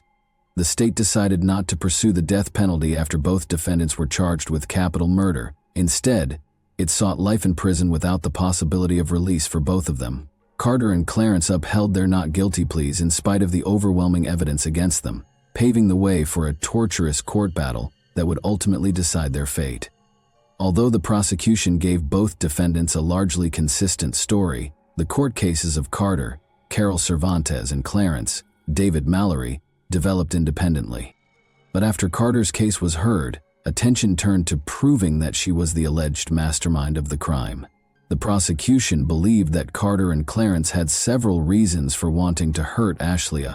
First, they thought the two wanted Ashley's keys, which would allow them to enter the store safe and the large amount of money they assumed was kept there, especially after the Black Friday sales. The prosecution also claimed that Carter and Clarence wanted to exact revenge on Ashley. An additional layer of personal animosity was introduced into the situation when they blamed her for their dismissal. The court proceedings explored the individuals' personal histories. In June 2014, Ashley took over as store manager while her boss, Chris, was on medical leave. An important part of the operation had been played by Carter, the store's assistant manager. Notably, on August 24, 2014, she had also employed Clarence, her boyfriend, to work with her at the same place. A sizable amount of $18,000 inexplicably vanished from the American Eagle store's safe. When Ashley, who was in charge of locking the store that evening, noticed that the back door had been left open, suspicion was cast on Carter. Clarence was identified in surveillance footage as the person who had broken into the safe and stolen the cash. This finding signaled the start of a series of events that would ultimately result in a tragic conclusion. Chris, Ashley's boss, didn't find out that Carter had employed Clarence until after the theft. It was shocking to learn that Clarence had a history with the American Eagle brand, having worked at an Amarillo store. However, his record in the American Eagle system was marked as non-rehirable, meaning he should not be employed at any American Eagle location. Chris revealed something shocking. In order to evade detection and get around any warning signs, Carter had changed Clarence's name and social security number in the system and manipulated his personnel file. This information implied a troubling degree of Carter and Clarence's collusion. It became clear as hostilities increased that Carter and Clarence had been plotting Ashley's kidnapping and key retrieval. Images of Ashley's apartment, her apartment door, and her car were among the incriminating evidence found on their cell phones. On their cell phones, police also found latitude and longitude coordinates. The terrifying story was further enhanced by Detective Cedillo's testimony, which disclosed that one of Clarence's texts included coordinates that, when entered into Google Earth, identified a location close to Lufkin, Texas. Detective Cedillo discovered a terrifying hole at this location that was 6 feet long, 2.5 feet wide, and 3 feet deep. It looked grimly like a grave for a human. The prosecution argued that the original plan was to kidnap Ashley, threaten her with a pistol, and then kill her somewhere else. But when Ashley refused to let them into her apartment, their plans took a sinister turn, and she tragically died there. More disturbing evidence surfaced. 2 shovels, a box of plastic sheeting, and a box of Craftsman sockets were found by police when they searched Clarence's Cadillac, indicating a sinister and planned motive. These disclosures presented an unsettling image of a well-thought-out crime in which Carter and Clarence were purportedly driven by retaliation as well as financial gain. As the trial went on, the prosecution called witnesses who provided more insight into the terrible circumstances surrounding Ashley's passing. Jeff Kaiser, Ashley's close friend and neighbor, was one such witness. Jeff described the terrifying morning when he was startled awake by the sound of fire alarms, recognizing that Ashley's apartment was in danger, and he acted quickly after noticing her car was still parked outside. He hurried upstairs without thinking and kicked down Ashley's apartment door with courage. When Jeff walked in, he saw a chaotic scene. The apartment was filled with smoke, and the sprinkler system sprayed water, making the place dangerous and confusing. Even though it was dangerous, Jeff tried to crawl toward the kitchen to get to Ash, but the dense smoke soon overpowered him and he had to back off to get some fresh air. Unfazed, he made 2 more heroic attempts, but the smoke was too thick to handle.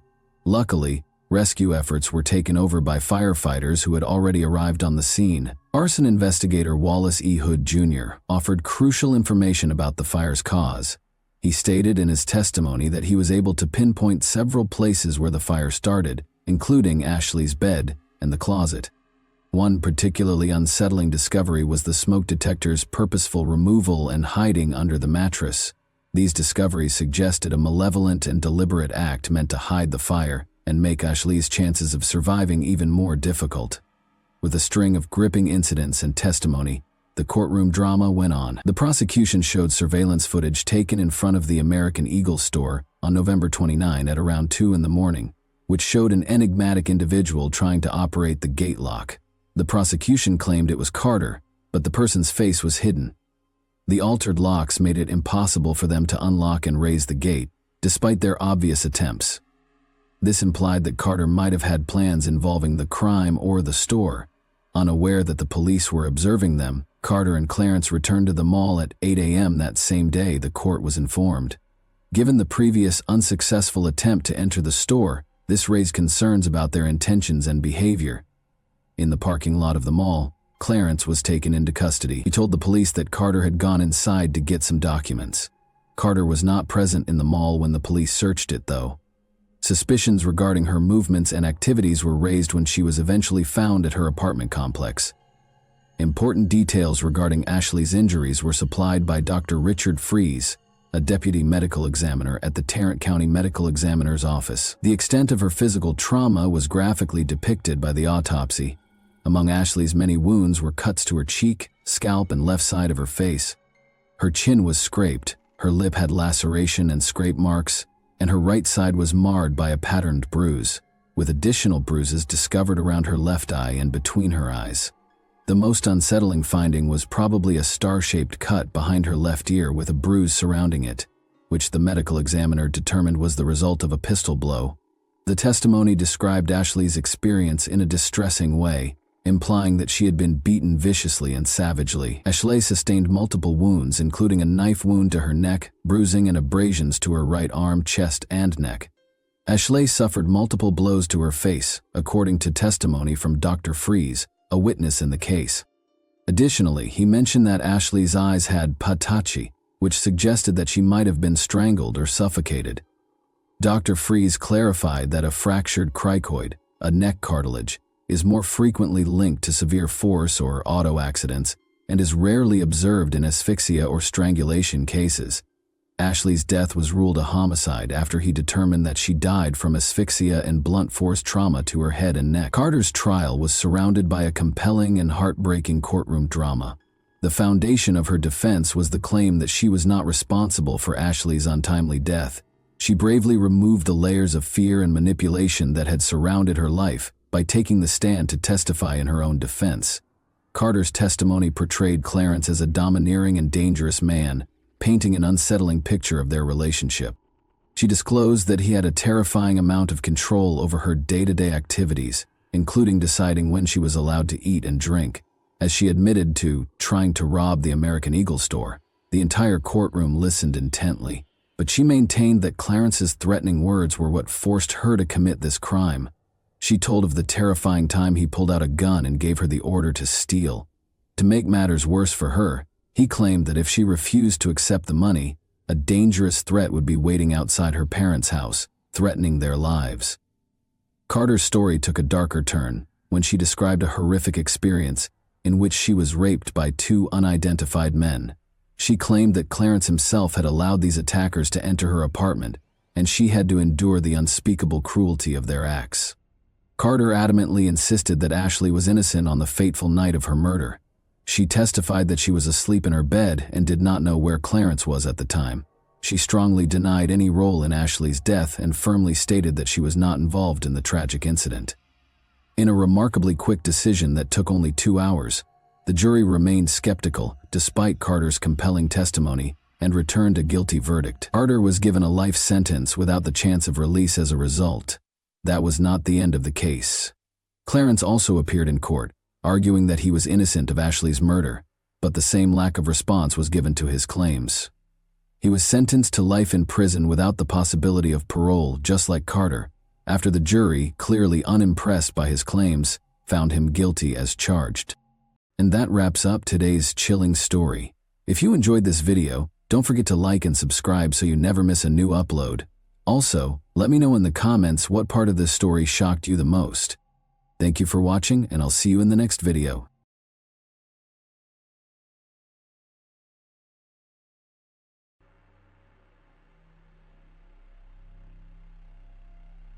On May 28, 2008, a seemingly ordinary Wednesday, Moira Jones' life took an unexpected and tragic turn. Moira, a vibrant 40-year-old woman, went out on the town that evening with her boyfriend of 4 years, Paul Thompson. Moira chose Glasgow, Scotland, and the United Kingdom as her home. Her flat overlooks a lovely park in Glasgow's south. In 2003, she left her previous life in London to work as an executive at Britvic. Glasgow quickly captured her heart, and she formed strong bonds with the city and its residents. Moira's fondness for Glasgow stemmed from the residents' warmth and friendliness, as well as their infectious sense of humor. The city, with its abundance of outdoor opportunities, proved to be an ideal place for someone who cherished the open air, trails, hills, glens, and beaches of Moira, providing her with numerous opportunities to explore and enjoy her love of the outdoors. Moira had intended to stay at Paul's house that fateful evening. She arrived with an overnight bag ready for a shared night. However, their argument changed her mind. Determined to sleep in her own flat, she set out for home, not realizing it would be a journey she would never complete. On the morning of May 29, 2008, a grim discovery was made in Glasgow's Queen's Park. A park ranger discovered a lifeless woman's body concealed behind a privet hedge. The tragic scene was nothing short of terrifying. The woman lay face down in the bushes, her lower body exposed, wearing only a pair of socks. Her jacket and bra had been torn, and her trousers were discarded between her legs. Moira's name and personal information were discovered nearby, leading the police to her apartment. To their dismay, there was no sign of Moira at home. They were concerned that the lifeless body they discovered could be hers. The authorities took immediate action and contacted Moira's parents, Beatrice, Bea, and Hubert Hugh Jones, who lived in Weston, Staffordshire. The agonizing message they delivered was that they believed Moira's body had been discovered, but they couldn't be certain. They needed the bereaved parents to identify their daughter with heavy hearts and unfathomable grief. Beatrice, Bea, and Hubert Hugh Jones made the somber trip to Glasgow. Their worst fears were confirmed when they saw the lifeless body. It was Moira, their beloved daughter. The unimaginable had become a harsh and cruel reality. Moira not only died tragically, but she also suffered the most horrifying fate. She was raped and beaten to death. Moira's younger brother, Grant, who lives all the way in Perth, Australia, received heartbreaking news of his sister's tragic death. He boarded the next available flight back to the United Kingdom, driven by a desire to be with his family during this extremely difficult time. As the investigation into Moira Jones's murder continued, the police faced a perplexing challenge. They had positively identified Moira, but her assailant remained unknown, elusive and unidentified. DNA evidence found on the lawyer's body had definitively ruled out her boyfriend, Paul, as a suspect. Nonetheless, the DNA profile obtained from the crime scene did not match anyone in the United Kingdom's extensive database. In their search for answers, the police cast a wide net, investigating the activities of 22 registered sex offenders living in the area and conducting interviews. They also spoke with people who had committed crimes near the park and underage drinkers who were known to frequent the area. Unfortunately, none of these conversations resulted in significant progress in the case. However, the investigators were able to piece together a timeline of events and obtain crucial CCTV footage showing a man in Moira's company. This unidentified man became the focus of the investigation, and police were eager to find and question him. The investigation's turning point occurred during door-to-door inquiries. When the police spoke with a woman named Lucy Pechlova, her information would prove to be the key to unraveling the mystery surrounding Moira Jones' tragic death. Lucy's account to the police revealed the presence of a man named Marek Harkar, a 6'3" old former Slovakian soldier. Lucy and Marek previously worked together in Liverpool in 2007. Marek arrived in Glasgow on May 18, 2008. When he needed a place to stay, Lucy offered him her bed on Queen's Drive. Marek's visit to Lucy's house, however, was not productive. Although he was supposed to be job hunting, he instead drank heavily and watched explicit videos. Marek left the bedside around 10 p.m. On May 28, allegedly drunk, and informed Lucy that he was going out to find a lady of easy virtue. Marek returned to the bedside around 3:15 a.m. According to Lucy, he looked different the next morning and appeared to be afraid of something. Surprisingly, Marek left the bedside on June 1, abandoning all of his belongings without warning. Later investigations revealed that Marek flew to the Czech Republic and then traveled by bus to Slovakia.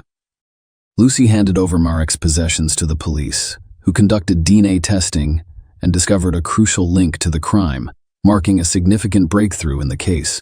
Marek's black leather jacket was discovered to contain traces of Morris blood, providing compelling evidence with significant implications for the ongoing investigation. Marek Harkar's arrest and extradition to the United Kingdom marks a significant development in the Moira Jones case. He faced a number of serious charges, including murder, rape, and robbery, and his trial began on March 12, 2009, in Glasgow. Throughout the proceedings, Marek maintained a not guilty plea to all charges. The court heard that Marek arrived in the United Kingdom in 2007. Morris had been in Glasgow for only 10 days when he was tragically murdered. The prosecution's case centered on Marek as the perpetrator. They presented a compelling story, alleging that on the night of May 28, Moira was on her way home from her boyfriend's house. But Marek had completely different plans. He had been drinking heavily, including beer and vodka, and was overheard saying he was going out to find a woman. Moira returned to her flat, where she had originally planned to spend the night, carrying a large black overnight bag and parking her car about 60 yards away near Queen's Park, according to the prosecution. It was approximately 11:30 p.m. The prosecution claimed that at this point, Marek approached Moira and forced her to walk along a path with him. CCTV footage obtained from a passing first bus captured two people crossing Langside Road and walking along the perimeter of Queen's Park, providing crucial evidence. The jury noticed a stark difference in height and stature between the two figures in the footage. Moira, who stood only 5 feet, 4 inches tall and weighed less than 9 stone, appeared much smaller than the man accompanying her. The prosecution claimed that the towering figure was Marek, who, at 6 feet 3 inches and a kickboxing enthusiast, had a significant physical advantage over Moira. The prosecution also outlined the written Marek allegedly forced Moirato to accompany a witness who reported seeing a man and a woman near a holly bush near the tennis courts, where 6 buttons from the wire top and a cigarette buttock bearing Marek's DNA were found. Furthermore, CCTV footage captured a man exiting the park near Queen's Park Baptist Church on Balvicar Drive at 2:15 a.m. The prosecution claimed that this individual was Marek, who had been alone at the time. The prosecution's case painted a bleak and distressing picture of the events at Queen's Park.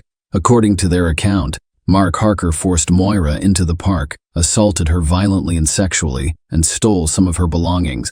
The autopsy findings revealed the horrific extent of Moira's injuries and shed light on the harrowing attack she had to endure. Moira's autopsy results indicated that she did not die from her injuries before 2 a.m., implying that she may have survived her ordeal for about 2.5 hours. Moira had sustained 65 distinct blunt force trauma injuries as a result of punches, kicks, and stomps, according to the examination. These injuries were the result of severe and sustained blunt force trauma. A forensic pathologist identified 65 external injuries, including a broken nose and 2 black eyes. Moira suffered brain damage, fractures to her right cheekbone and larynx, and bruised ribs. She had extensive bruising on her head and face, and one of her front teeth had been knocked out. Bruising spread to her chest, back, legs, and buttocks. Dr. Black's compelling testimony, which revealed the tragic details surrounding Moira Jones' death, captivated the courtroom. Dr. Black, an expert witness, revealed that Moira's head and neck injuries were the primary factors contributing to her tragic death. In a chilling revelation, she suggested that small hemorrhages in Moira's eyes indicated a possible asphyxiation factor in her death. The presence of bruises on the backs of her hands and arms raised additional concerns, which Dr. Black described as common defensive injuries. Dr. Black's expert testimony also highlighted the distressing aspect of the case. There was no evidence of a weapon being used in the attack. Instead, she believed the injuries were caused by physical blows to the fists or feet. Moira speculated that the extensive bruising on her neck was caused by an arm, leg, or knee compressing more of his neck while she was on the ground. As Dr. Black described additional distressing findings, the courtroom atmosphere became increasingly somber. Moira's brain was bleeding between layers, and there was a moderate amount of blood in her windpipe, indicating the gruesome ordeal she had been through. It was later discovered that she had swallowed some of the blood during the attack. Dr. Black also revealed that Moira had consumed other items during the assault, including bark fragments, grassy fragments, plant cuticle fragments, and leaf skeleton fragments. The implications were chilling, implying that Moira had been forced to consume these items while alive. The final damning piece of evidence was the DNA discovery. A vaginal swab yielded a semen sample from the boy's body, and DNA found on more of his clothes and body matched Merrick's DNA, with the jury being told that there was a 1,000,000 to 1 chance that it belonged to someone other than Merrick. The courtroom was packed with witnesses, each contributing their own piece to the chilling puzzle of Moira Jones' murder. Several residents near Queen's Park reported hearing disturbing noises on the night of May 28. One woman who lives in a flat overlooking the park recalled a chilling incident in which a loud scream pierced the night, only to be abruptly silenced. Other couples strolling through the park reported hearing Moira's obvious distress. Even a cab driver turned to his partner and said, "If there was a murder, we just heard about it." It was a shocking revelation that, despite the busy street and the large number of people who heard a woman screaming and in distress, no one intervened or called the police, allowing the tragic events to unfold in silence. In addition, a neighbor who lived near the bedside where Merrick stayed provided compelling testimony. He described how Mara approached him on the night of May 28th, frantically saying, "I'm looking for a woman." In her closing statements, the prosecutor urged the jury to convict her based on the evidence presented. The prosecutor painted a chilling picture of the heinous murder witnessed by Moira Jones, pleading with the jury to base their decision on evidence, rather than the overwhelming emotional horror of the event. On the other side of the courtroom, the defense vehemently claimed that the police had charged the wrong man. They claimed that 3 other men were involved in the murder, despite Merrick's innocence, and that one of these men, Jason Mulrin, a convicted sex offender, was at Lucy's bedside during the crime. They pointed out similarities between his previous criminal acts and Moira's attack, emphasizing his lack of an alibi on the night Moira was killed. The defense also claimed that Jason confessed to the murder to his ex-girlfriend, who became so concerned that she reported it to the police.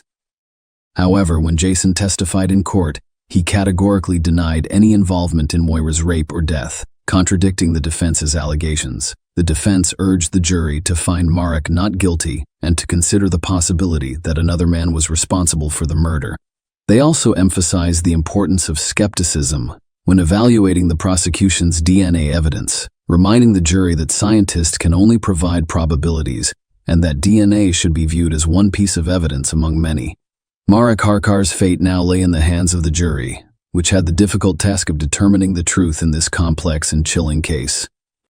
The trial lasted 20 days and kept the courtroom in suspense.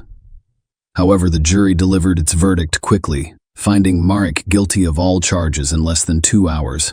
The judge imposed a harsh sentence, sentencing Marek to life in prison with a minimum of 25 years. In the aftermath of Moira's tragic murder, her family turned their grief into a noble cause. They founded the Moira Fund, a charity that helps families in the United Kingdom who have been bereaved by murder. The charity provides grants to cover a variety of expenses, including funeral costs and transportation to court, assisting those in need during their darkest hours. Moira's memory continues to provide comfort and support to others who have experienced similar tragedies. Share your opinion with us in the comments and subscribe to the channel for more.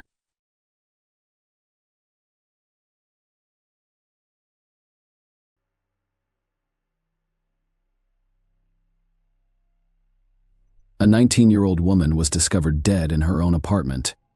Investigators quickly discovered several disturbing facts, but they were unable to solve the case for several years before revealing the truth. Everyone was shocked and outraged by the unexpected outcome. Nona Dismayed was born December 26, 1985, in Russellville, Arkansas. She grew up in a large family with 4 brothers and 1 sister. When Nona was 10 years old, her father died. This event was a tragedy for the entire family, but they were about to receive an even more devastating shock. Later, the young woman told her mother that her father had repeatedly subjected her to violence. She was afraid to speak up while he was still alive, and her confession shocked her mother. Even after such a tragic experience, the woman had no idea what her husband was capable of. Nona found the strength to move on and eventually decided to assist other young women who had been victims of similar crimes. She joined a volunteer organization to help children in need during her school years. Nona started dating a guy named Kevin Jones. The young woman also competed in beauty contests and achieved significant success. Nona won several local contests, qualifying her to compete for the title of Miss Arkansas. In addition, the young woman was an active member of the local church and sang in the choir. When Nona was 19, she and her boyfriend enrolled in Arkansas, which launched an attack on a university in their hometown. The young woman decided to rent her own apartment because she wanted to start her own life. After her first year, her boyfriend changed his major and transferred to another university, which was an hour and a half away from their home. By then, the couple had been dating for about 5 years, and this was their first time living in different cities. Kevin returned home for the Christmas holiday. He stopped by Nona's apartment before driving to his parents' house, which was about 16 kilometers away from the city. The following day, they both had plans. Nona had to take her final 2 exams while also meeting with a young woman from the volunteer organization. Kevin planned to take his mother, a librarian, to a school event on December 15th, around 9 a.m. Nona messaged Kevin, wishing him a good day. He was expecting Nona to call him after her exams and tell him how they went, but she wasn't returning his calls or messages, so he became concerned around 6 p.m. While attending a school event with his mother, Kevin couldn't help but wonder why Nona hadn't answered her phone all day. Kevin eventually decided to call his friend, who worked as a pizza deliveryman in the neighborhood where Nona's apartment complex was located. Kevin asked him to come by and see if everything was fine. His friend arrived quickly and noticed that Nona's car was parked in the parking lot, and the lights in her apartment were turned on, but no one was answering the door. He told Kevin about it, and Kevin told his mother that he was worried about his girlfriend and wanted to go to her apartment to make sure everything was fine. The woman agreed, and they headed to the apartment complex together. Kevin's friend was waiting for them there, and the 3 of them began knocking on the door, but there was no response. Kevin had a key, but he left it at home that day because he had no intention of stopping by. A few minutes later, Kevin and his friend attempted to open the front door because they suspected something bad had happened to Nona, but they were unable to do so. Kevin then remembered that there were sliding glass doors in the back of the apartment. When he approached them, he immediately noticed something strange. Nona was concerned about her own safety, so she installed a special removable grill on the back glass door whenever she was alone at home. They are primarily used against burglars. They are simple to install and remove from within the home, but extremely difficult to do from the outside. But this time, there was no grill, and the doors were unlocked. When they entered the apartment, they noticed blood on the blinds and discovered a shocking sight in the bedroom. Nona was lying face down in a pool of blood, wearing only socks. Kevin rushed over to her and attempted to lift her, only to realize she was dead. Meanwhile, his mother contacted police investigators, who arrived at the apartment and began investigating the crime scene. They immediately suspected that the victim had been struck on the head several times with a table lamp found on the floor. Investigators discovered a bloody fingerprint on the table lamp, possibly left by the killer next to the victim's body. They also found an empty condom wrapper on the bedside table and no signs of forced entry. Medical examiners confirmed that the table lamp was used as a weapon, with the metal base matching. Experts suggest that the perpetrator may have used a condom found in the apartment, making it difficult to determine the presence of sexual violence. However, the crime scene was not thoroughly examined, with investigators failing to collect blood samples from the blinds on the back door or search for shoe prints in the apartment, which could have been used. When he entered the apartment and ran to her, he tried to lift her up, and upon realizing that she was dead, he hugged and held her. The police found this behavior strange and suspected that Kevin had done it deliberately by hugging the victim and getting covered in her blood he may have destroyed. Potential evidence and compromised the crime scene. Why it would be difficult for investigators to prove his guilt. For example, if Kevin's clothes or nails were found with the victim's blood, it could easily be explained that he hugged the victim after discovering her body. Another suspicious moment was that Kevin went to check on his girlfriend not alone but with his mother, and he also invited his friend to the apartment. Investigators believed that this way he secured 2 witnesses who found the body with him and saw him covered in blood. The police talked to Kevin for a long time right outside Nona's apartment, and from their questions the young man realized that they considered him a suspect. Then he said something that strengthened the investigators' conviction that he was the murderer. Recognizing that he was suspected, Kevin began arguing with the investigators, stating that he constantly watches Law and Order and is aware that they are attempting to convict him. These words also appear strange to the police. In addition, they discovered that the key to Nona's apartment was only with 3 people: the girlfriend, her mother, and Kevin. Given the lack of evidence of a break-in, they assumed the man used his copy of the key to enter the apartment. Kevin was interrogated at the police station for several hours. During the interrogation, he told investigators his version of events and insisted he had nothing to do with the murder. However, investigators directly accused him of the murder and urged him to confess. Around 4 p.m., after numerous attempts to call his girlfriend, Kevin sent a message asking if she was still alive, despite the fact that Nona had already died. When the police left the interrogation room and left Kevin alone, he stood up and began punching the back of the chair for the investigators. This became another indication that the young man was violent and capable of murder. However, the police found no evidence linking Kevin to the murder. Medical experts discovered that Nona attempted to defend herself, which would have resulted in bruises and scratches on the killer's body, but none were found on Kevin.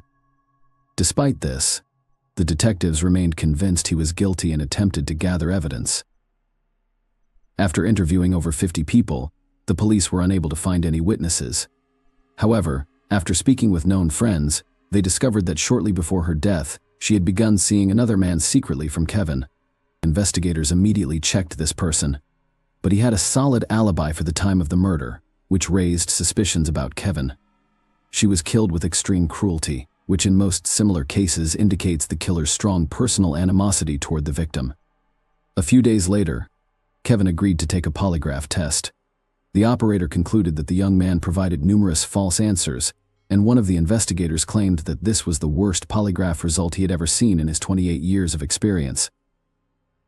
However, there is one caveat: the person who read the device's readings was not a certified specialist. He was simply a police officer who had not received the necessary training to work with this device, which did not bother the detectives. Following the interrogation, they increased the pressure on Kevin, attempting to force a confession. They claimed that all his acquaintances and relatives already knew that he killed Nona. The police really told everyone that Kevin's guilt was practically proven, and that he would soon be arrested. They convinced the victim's parents that he was the one who killed their daughter, although they refused to believe it. Until the end, the day before the funeral, a farewell ceremony was supposed to take place in the church, and Kevin had been helping to organize it since early in the morning. Later on, detectives called him in for questioning again, promising to release him before the start of the ceremony. In the end, Kevin spent 7 hours at the police station and missed the ceremony. Nobody present knew he was being questioned, so many assumed that Kevin didn't show up due to guilt over what had happened. Nona's parents didn't even want him to come to the funeral, as investigators had already convinced them of his involvement in the murder. But Kevin still came and sat far away from her relatives. After examining evidence from the victim's apartment, experts discovered a fingerprint on the light bulb in the desk lamp. The fingerprint was left by blood, indicating that it could only have been made during or after the murder. Despite this, investigators continued to search for Kevin for months. This request was granted, and the trial began in a different city. The defense called a witness who provided Kevin with a solid alibi. A plumber had visited his parents' house that morning and saw him around 10:30 a.m. The prosecution insisted that Kevin had time to go to Nandas and commit the murder because, according to medical experts, she died between 10:30 a.m. and 1 p.m. They also shared an interesting fact: Kevin had turned off his phone between 10 a.m. and 12 p.m., which coincided with the victim's murder. Furthermore, Data from Kevin's phone revealed that he only began calling his girlfriend at 4 p.m., despite claims during questioning that he had been trying to reach her all day. However, at the time, the young man may have meant both calls and messages. Lawyers presented 2 additional witnesses, both of whom testified that Kevin did not commit the murder. One of them was Kevin's grandmother, who stated that on that particular day, she saw her grandson near the gas station and gave him money to go have a snack at a cafe. Another witness saw the man between 12:30 and 1 p.m. at the restaurant, and the establishment's cameras captured him eating lunch. As a result, the young man could not have committed the murder while simultaneously returning in time. Lawyers also questioned the possibility that Kevin left a bloody fingerprint on the lamp during the murder in that case. When the body was discovered, the blood should have dried up. Experts who came to the apartment that evening wrote in the report that the bloody fingerprint was slightly damp, confirming that Kevin could have left it accidentally when he found Nona's body with his mother and friend. However, fingerprints were also found on the table lamp that was used to hit the victim, but they did not belong to Kevin. He determined that after death, the victim's body lay on her back for some time before being turned face down. This could imply that the young woman is still subjected to violence. The expert confirmed that he found no direct evidence of this, but added that he could not rule out such a possibility. The prosecution claimed that no fingerprints or DNA were found on the empty contraceptive package found next to the victim's body. However, a retest revealed male DNA, which did not belong to Kevin and did not match any databases. The trial lasted over a year and was concluded by the jury in July 2007. And now that he had avoided punishment despite their client's acquittal, the legal team promised to keep working on the case and find the true killer. Given the police's obsession with Kevin, no one expected them to finally do their job correctly. The lawyers first extracted DNA from the contraceptive packaging. Compared to all the men who knew Nona, all of these people volunteered to provide samples, and none of them matched. This went on for 2 months until an unexpected event occurred in September 2007. When the police arrested Gary Dunn for robbery, things became more interesting. First, this man had previously been convicted of assaulting another woman.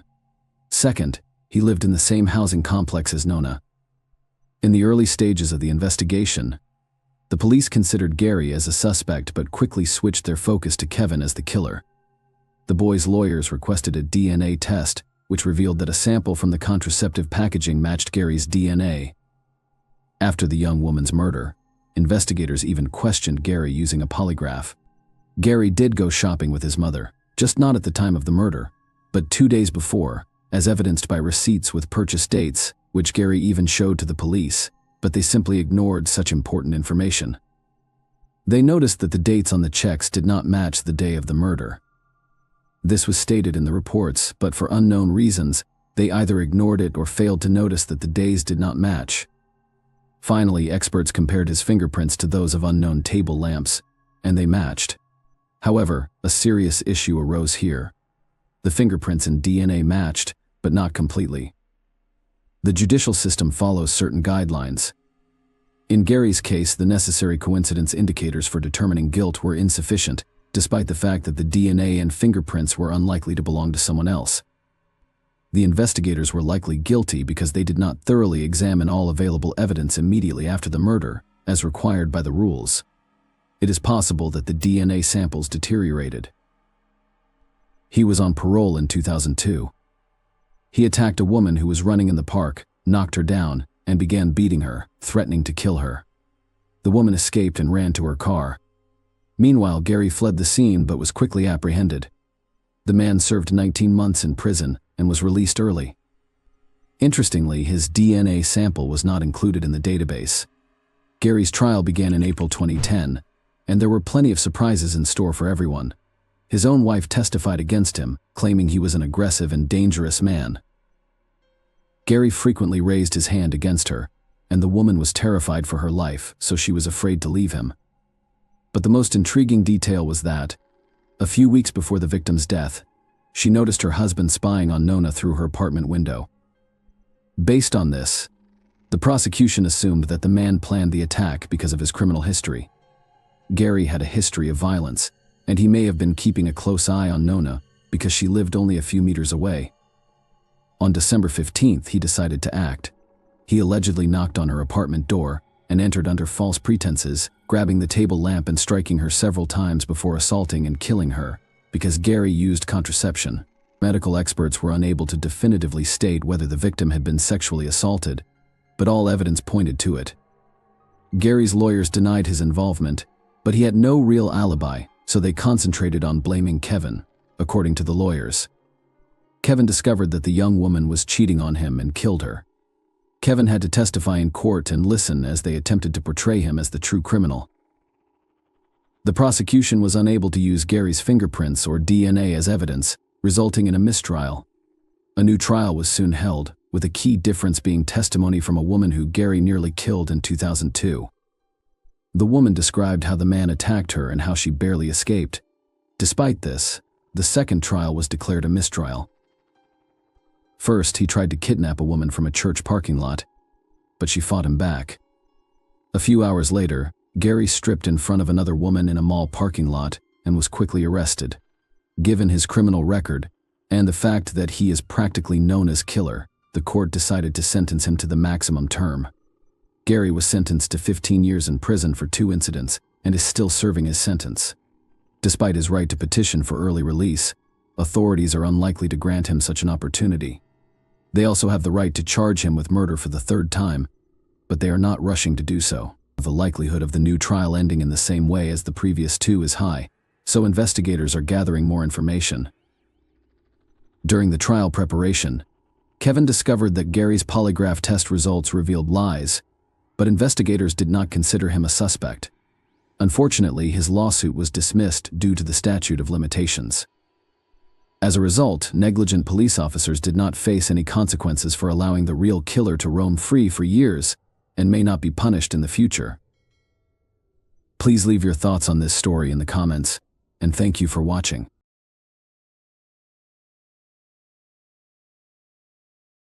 Hey guys, welcome to my channel, and today we're going to take a look at another horrible case with you. We examine the events that occurred in the U.S. state of Florida today. On October 16, 2018, 28-year-old Laura Peicher was last spotted having dinner at a bar in Sebring. An employee at the Tampa restaurant called 911 3 days later after noticing something odd close to a dumpster. The case was solved by detectives using surveillance footage. Laura Peicher was an extremely beautiful and consistently upbeat woman. She was gregarious. In remembrance of his daughter, her father, an art teacher, said this: "In 1989, Laura Peicher was born on a chilly day in Michigan. She had 2 nephews, one of whom she never met, a sister-in-law, an older sister, and a brother. She was born with 2 fingers and a thumb on her short left arm. Throughout her life, she struggled with discrimination due to her physical differences. She worked with individuals with physical and mental disabilities as a job coach at Goodwill. She was disabled, but that didn't stop her. It was a feature of her distinct character. Growing up, Laura lived in Michigan. She relocated to Sebring, Florida when she was 26 years old. Her grandmother was getting too old to care for herself, so she moved to Florida.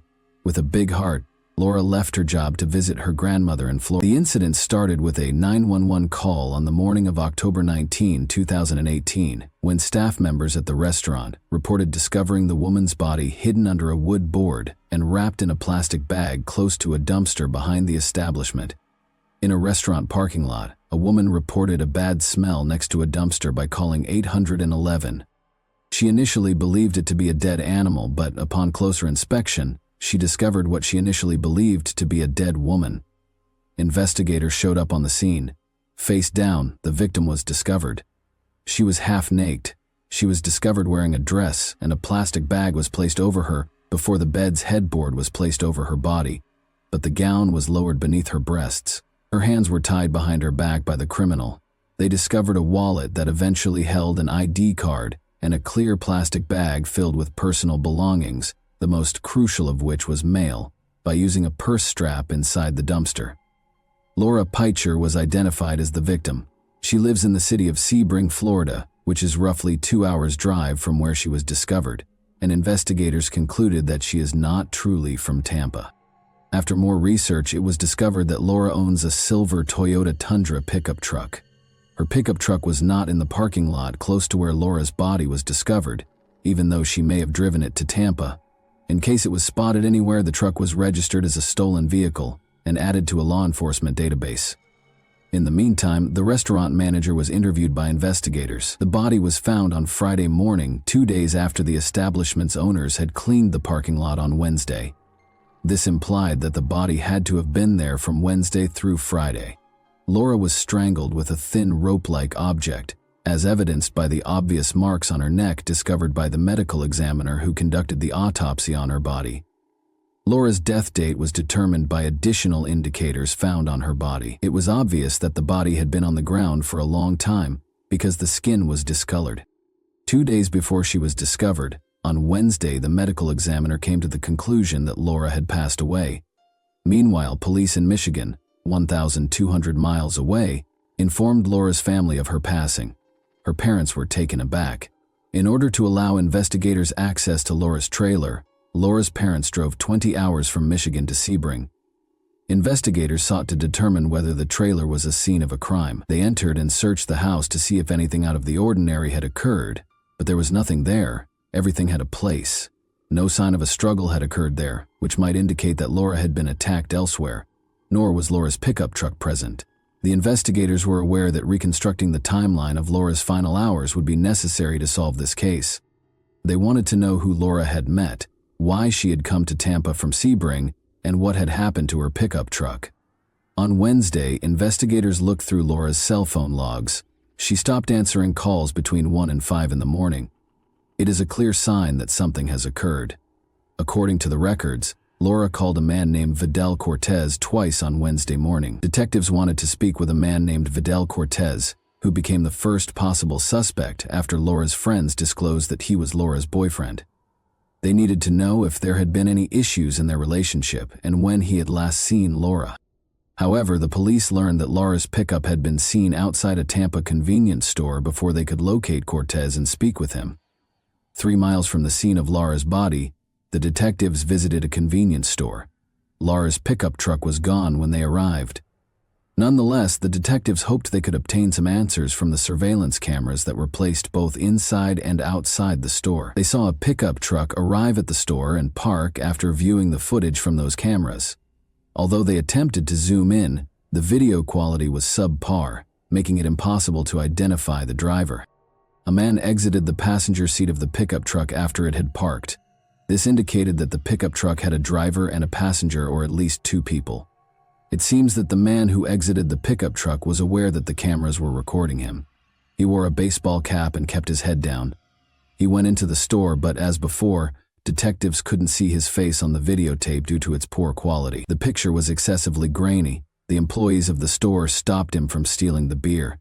The man went back to the pickup truck and sat in the passenger seat after leaving the store. Neither did the driver exit the pickup truck, nor did he appear on any of the cameras. Patrol officers found Laura's pickup truck about an hour later. It looked like it had been in a small collision and was parked in the street. At the time of his arrest, investigators noticed the same man sitting in the passenger seat on the surveillance footage. He introduced himself as Calvin Gary. He wore a tracking monitor on his ankle and was on probation. In the driver's seat was nobody.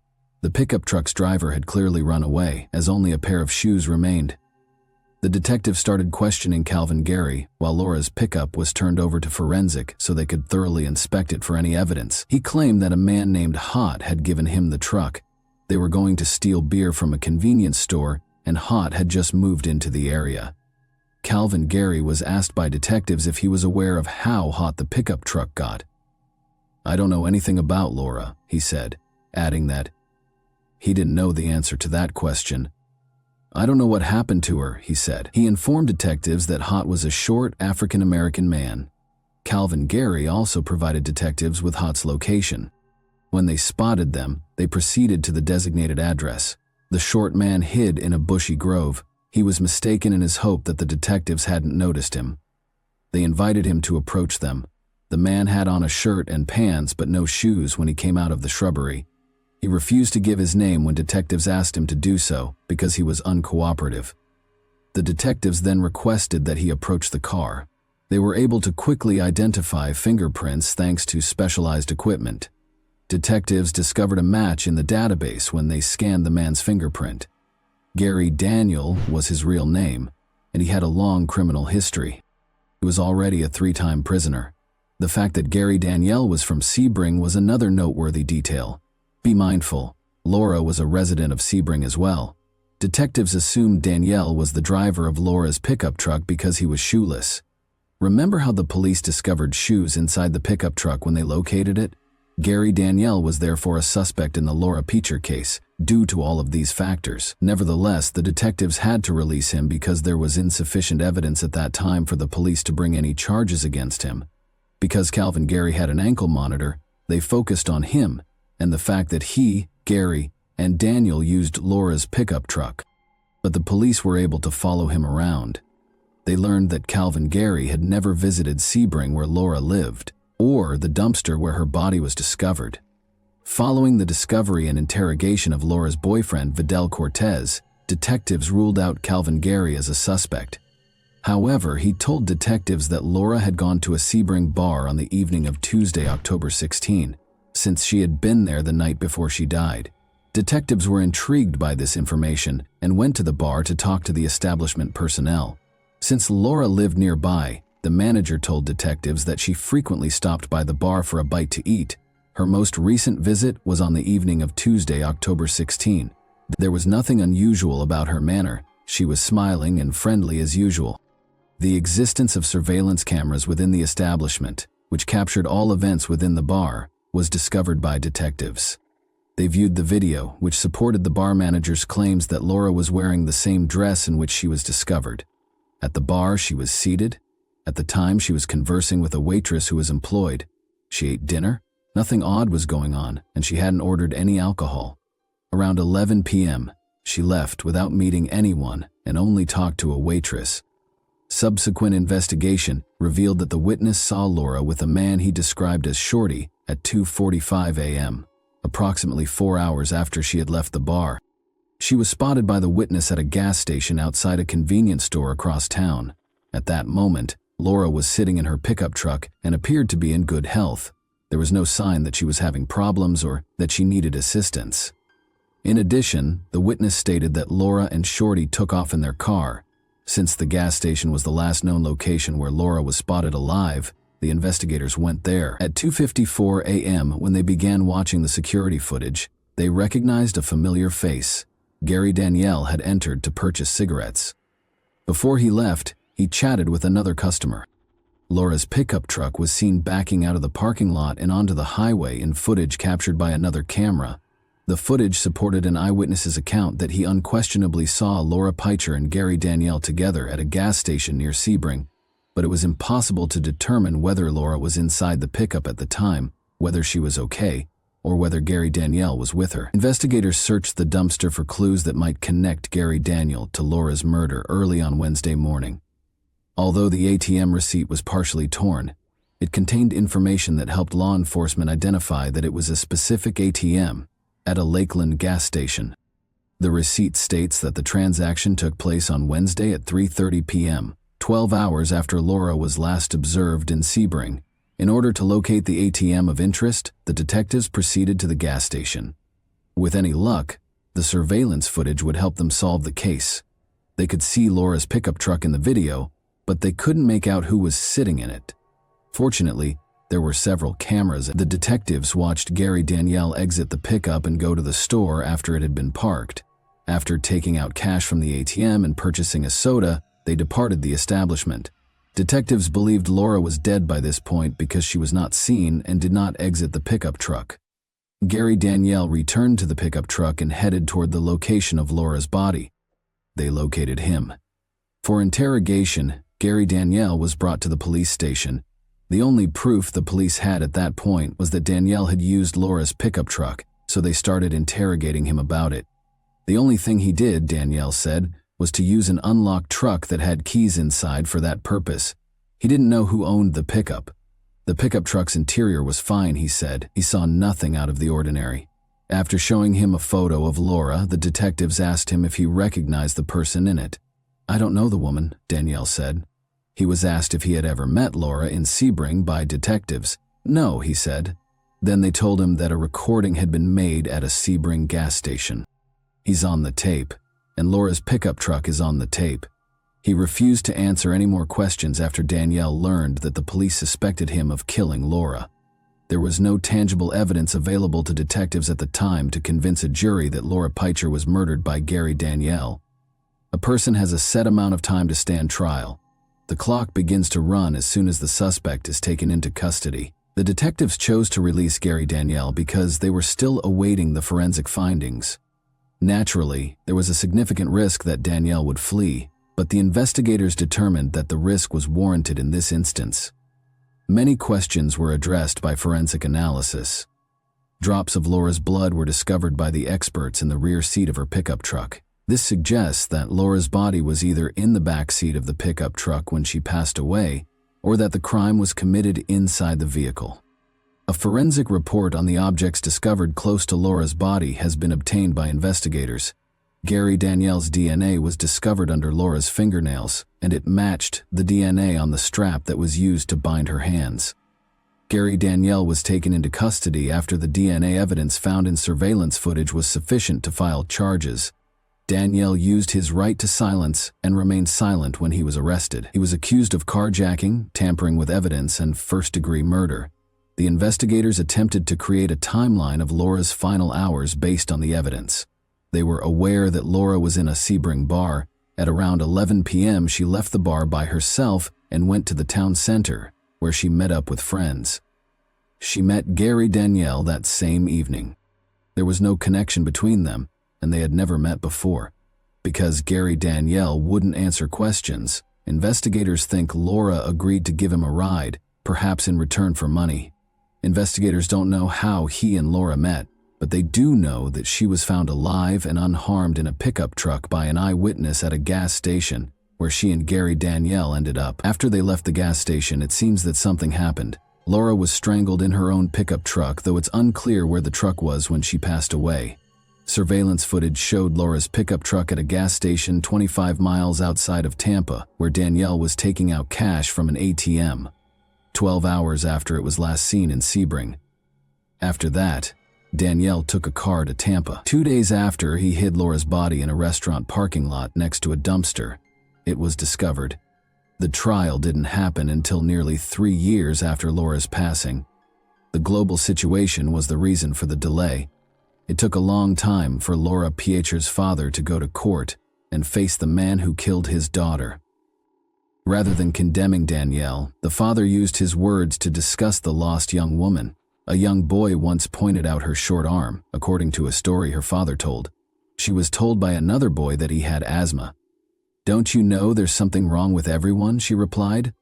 Her father brought some of his daughter's belongings to court, including her journal, which bore the inscription, "Live the life you've imagined." Because she lived alone and no one was around to do the dishes, she wrote in it that she detested cooking.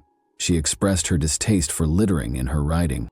On August 24, 2021, she wrote about her 4 tattoos, the most significant of which was a black bird in memory of a deceased sister-in-law and based on a Beatles song. In a deal with state prosecutors, Gary Danielle entered a guilty plea to second-degree murder. Danielle, 50, agreed to a 30-year prison term in exchange for a guilty plea to second-degree murder. He also acknowledged committing grand theft of a motor vehicle and tampering with evidence. In the brief court hearing, Danielle, who was short, gray, bald, bearded, handcuffed, and wearing orange, stood silently in a jury box. To Laura Peicher's family, he remained silent.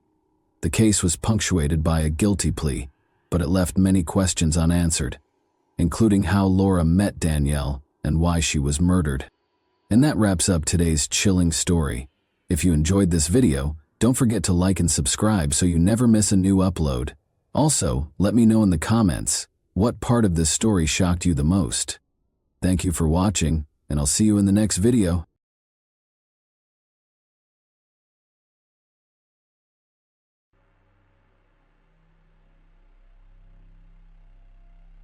Escaped to their deaths in 2003, this high-profile story shook Brazil and received widespread coverage in the international media. Hundreds of law enforcement officers, rescuers, and volunteers, as well as those interested in the story, were looking for the young couple who went missing in the forests of Embu-Guaçu province. They hoped to find them alive, But their hopes were dashed, and the young people's final days became a nightmare. However, grieving members of the families of the missing faced another ordeal when the main criminal rapist, torturer, and brutal killer was not prosecuted. Furthermore, he found himself in better living conditions than before. This is the case of Liana Friedenbach and Felipe Café.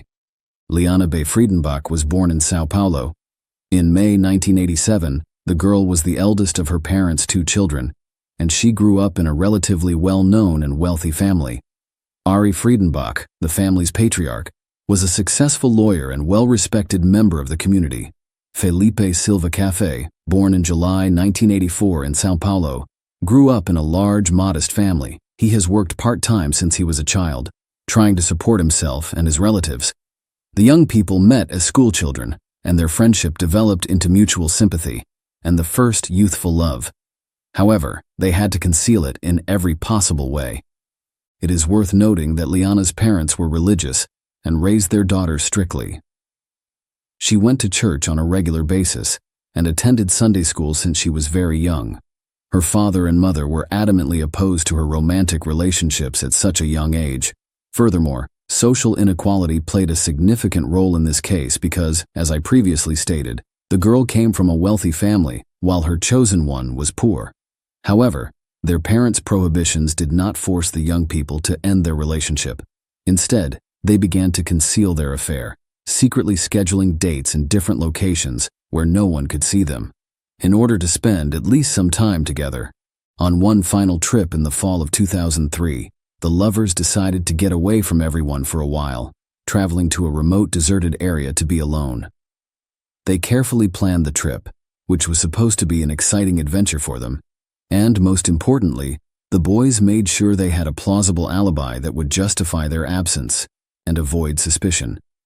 Felipe told his parents that he and his friends were going camping, and Liana told her parents that she was going sightseeing with the guys from church. She was confident that this excuse would work and that her parents would let her go with no questions asked. The Friedenbach and Café families believed the teenagers' stories and allowed their children to die without fear. Liana and Felipe were overjoyed. They could spend the entire week together without fear of being judged by their parents. The young people decided to travel to the picturesque province of Embu-Guaçu. They packed a tent, sleeping bags, some personal belongings, and a small supply of provisions, but the couple had almost no money. They had the right to free public transportation as students, so the guys planned and calculated their route to their destination by bus ahead of time. Early on October 31st, the lovers met at the agreed-upon location, making certain that no one who knew them saw them together. They took the first bus and spent the night at the bus station after arriving in another city late in the evening. Then 2 more vehicles took them to their destination. From there, they had to walk a few kilometers to a deserted spot hidden in the woods where they planned to camp and spend a few days alone together. The day was warm and sunny, and despite their exhaustion from the long journey, the young people were in good spirits, joking, laughing, and planning their short vacation. When they arrived at the location marked on the map, they began to set up their modest but cozy camp. Uninvited guests, when Liana and Felipe traveled to such a remote and secluded location, they failed to consider the fact that poverty reigns in those areas, fueling crime. So the presence of well-dressed young men carrying large backpacks and bags did not go unnoticed. As the couple walked through the forest to the abandoned farm where they planned to stay, they came across some local bandits fishing near a pond. They were Paulo Cesar da Silva Marques, a.k.a. Pernambuco, and Roberto Aparecido Alves Cardoso, a.k.a. Champinha. The latter was only 16 years old, but he was already the gang's leader. He organized the criminals who were attracted to strangers, particularly a beautiful young girl. They also decided that there was something in their backpacks that they could steal. The bandits followed the guys stealthily and began to watch them from the thickets. The lovers pitched a tent, ate a snack, and then set about beautifying their parking lot. The intruders waited in ambush until they were certain that no one else would join the young men and that they had no weapons with them. Pernambuco and Champinha then attacked and threatened Liana and Felipe. The latter, terrified, did not even attempt to flee or fight back against the unknown assailants. After searching all of the bags and backpacks, the criminals discovered nothing that would interest them. The bandits then decided to demand a ransom for the boy and girl from their relatives. Liana, who was terrified, quickly confirmed that she came from a wealthy family and that her father would give them any amount of money they requested. The criminals were pleased with this turn of events, but because they lacked experience in such situations, they had no idea how to organize everything so that they could keep the money and be free. Finally, while the plan was being developed and the bandits were determining who they had in their hands and how much they could demand for their lives, they decided to hide the prisoners so they could not flee. Initially, they were taken to a dilapidated structure near the farm where the boys were staying, which lacked windows and doors. It was quickly decided to take the pair to the home of one of the gang members there. Felipe was tied up and severely beaten, preventing him from escaping or resisting. That same night, each gang member took turns exploiting the bound and helpless girl, eventually breaking her morally. The criminals couldn't figure out how to demand and collect the ransom, so they simply killed the captives and hid their bodies somewhere in the woods so they wouldn't be discovered. The boys were taken to a deserted area in the woods the following day after being tortured. The half-dead Felipe was led deep into the forest, where a shot was heard, before the bandit returned alone. Liana realized what had happened. Her beloved was no longer alive, although the kidnappers tried. They had other plans for the lovely young Liana after assuring her that they had released the young man. The scoundrels wanted to keep her as a plaything until they got bored of her, especially since no one had begun looking for the missing boys. A few days after their daughter's departure, her parents discovered that there was no excursion trip with the church guys, and Liana's friends had no idea where she had gone. The Friedenbach family suspected that their heiress had fled with her boyfriend and immediately contacted his parents to inquire about their children's whereabouts. But Café's family was certain that their son had gone camping with his friends, so there was nothing they could do to help find the couple. The situation was complicated by the fact that neither of the young men had communicated in several days, and their phones were turned off. Ari Friedenbach used his connections and money to put all of the city's cops on their feet. They were able to reconstruct the route the young people took after tricking them into fleeing home. The police soon arrived in Embu-Guasu, where the boys had gotten off their last bus, and their route continued through a deserted wooded area. It was also where their phones were last active.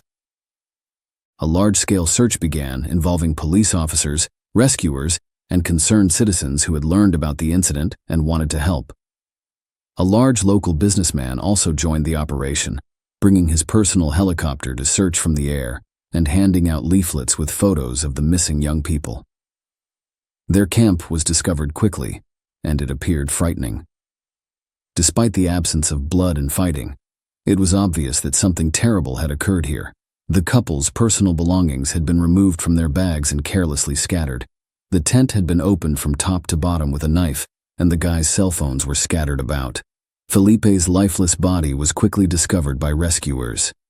The tied-up guy had been shot in the back of the head almost at point-blank range, so he had no hope of being rescued.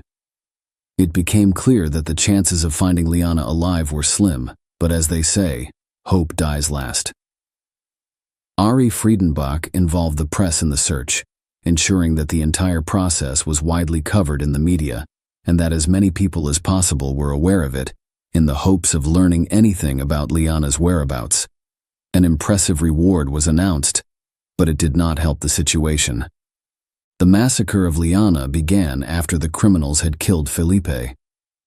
They returned Liana to the house where they had previously kept them both. By then, the bandits had been joined by their accomplices, Antonio Caetano da Silva and Arnaldo Pires. Pernambuco proudly informed them that Liana was his property, and he could do whatever he wanted with her. He invited everyone to have their dirtiest fantasies with Liana, and his offer was quickly accepted. A day later, after learning of the large-scale search operation, the criminals decided to change their location and accompany the victim to the home of Antonio Matias de Barros, another gang member. They went fishing that evening, accompanied by Liana. The ringleader threw his jacket over her because it was cold outside, and he wanted to show concern in this way. Champigna's older brother, whom the juvenile delinquent had not informed about his affairs, arrived at the same location later that evening. Champigna informed his brother that Liana was his lover, but he immediately recognized her as the wanted girl. He took his brother aside and informed him that his captive was being actively sought and that the police were literally following them. Champigna interpreted his brother's words as a sign and a call to action. He decided it was urgent to get rid of Liana before fleeing and concealing himself. He lied to Liana, claiming she was free and that he would take her to the road. In fact, the bandit led his victim into the forest, where he brutally killed her with a knife before smashing her head with a rock to ensure her death. Liana's body was not discovered until 5 days after the massacre. She was literally lifeless. She had been severely mutilated. Liana was wearing the killer's jacket, which later became one of the most important pieces of evidence. The criminals were extremely cruel, cynical, and ruthless, but they were also stupid and short-sighted in that they did not try to flee or hide, did not bother to destroy physical evidence, and believed that no one would ever find them. The bandits' naive self-confidence allowed the police to quickly identify and apprehend all members of the criminal gang. As previously stated, Champigna left his sweat-stained jacket on the victim's body. In addition, he brought the murder weapon into his house, washed it and hid it in the yard while attempting to wash the clothes, stained with the murdered girl's blood so that he could continue to wear them.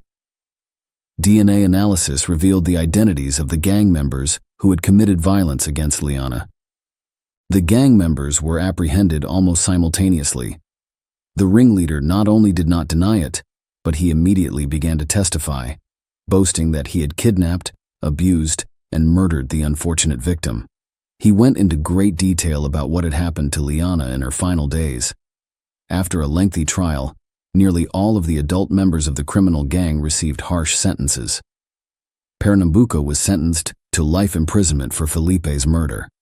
Antonio Caetano da Silva and Aneldo Pires were also sentenced to life in prison, but Antonio Matias de Barros was only sentenced to 6 years because he did not torture the victim, but rather provided the gang with his home where it all took place.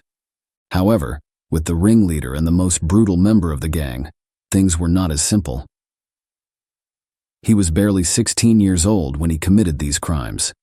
As a result, the individual was sent to a specialized prison for minors with a relatively mild regime. Champigna attempted several escapes and behaved aggressively and inadequately, prompting a psychiatric examination.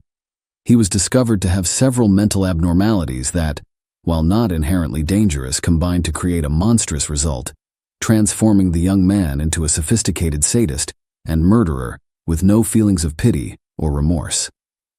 Following such a diagnosis, the criminal was transferred to a closet-type medical facility where he was required to undergo mandatory treatment and rehabilitation. Despite numerous appeals from the families of the murdered young men, he received no further punishment. As a result, Champigna's situation improved from before the crime. He now had his own private, cozy room complete with a large television, internet access, and a comfortable bed with an orthopedic mattress. He eats 4 balanced meals per day from a customized menu, as required by the medical facility where he is being held. His monthly maintenance is estimated at around $1,200, $20,500. In recent years, the perpetrator has repeatedly petitioned for his release, claiming that he has completed a full course of treatment and no longer poses a threat to others, allowing him to return to his normal life. This is a monster story. Share your opinion with us in the comments and subscribe to the channel for more.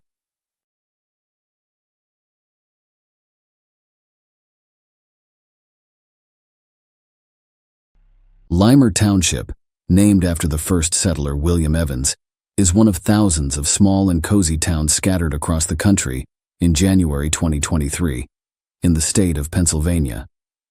A measured and quiet life flows here, and nothing appears to disturb this harmony.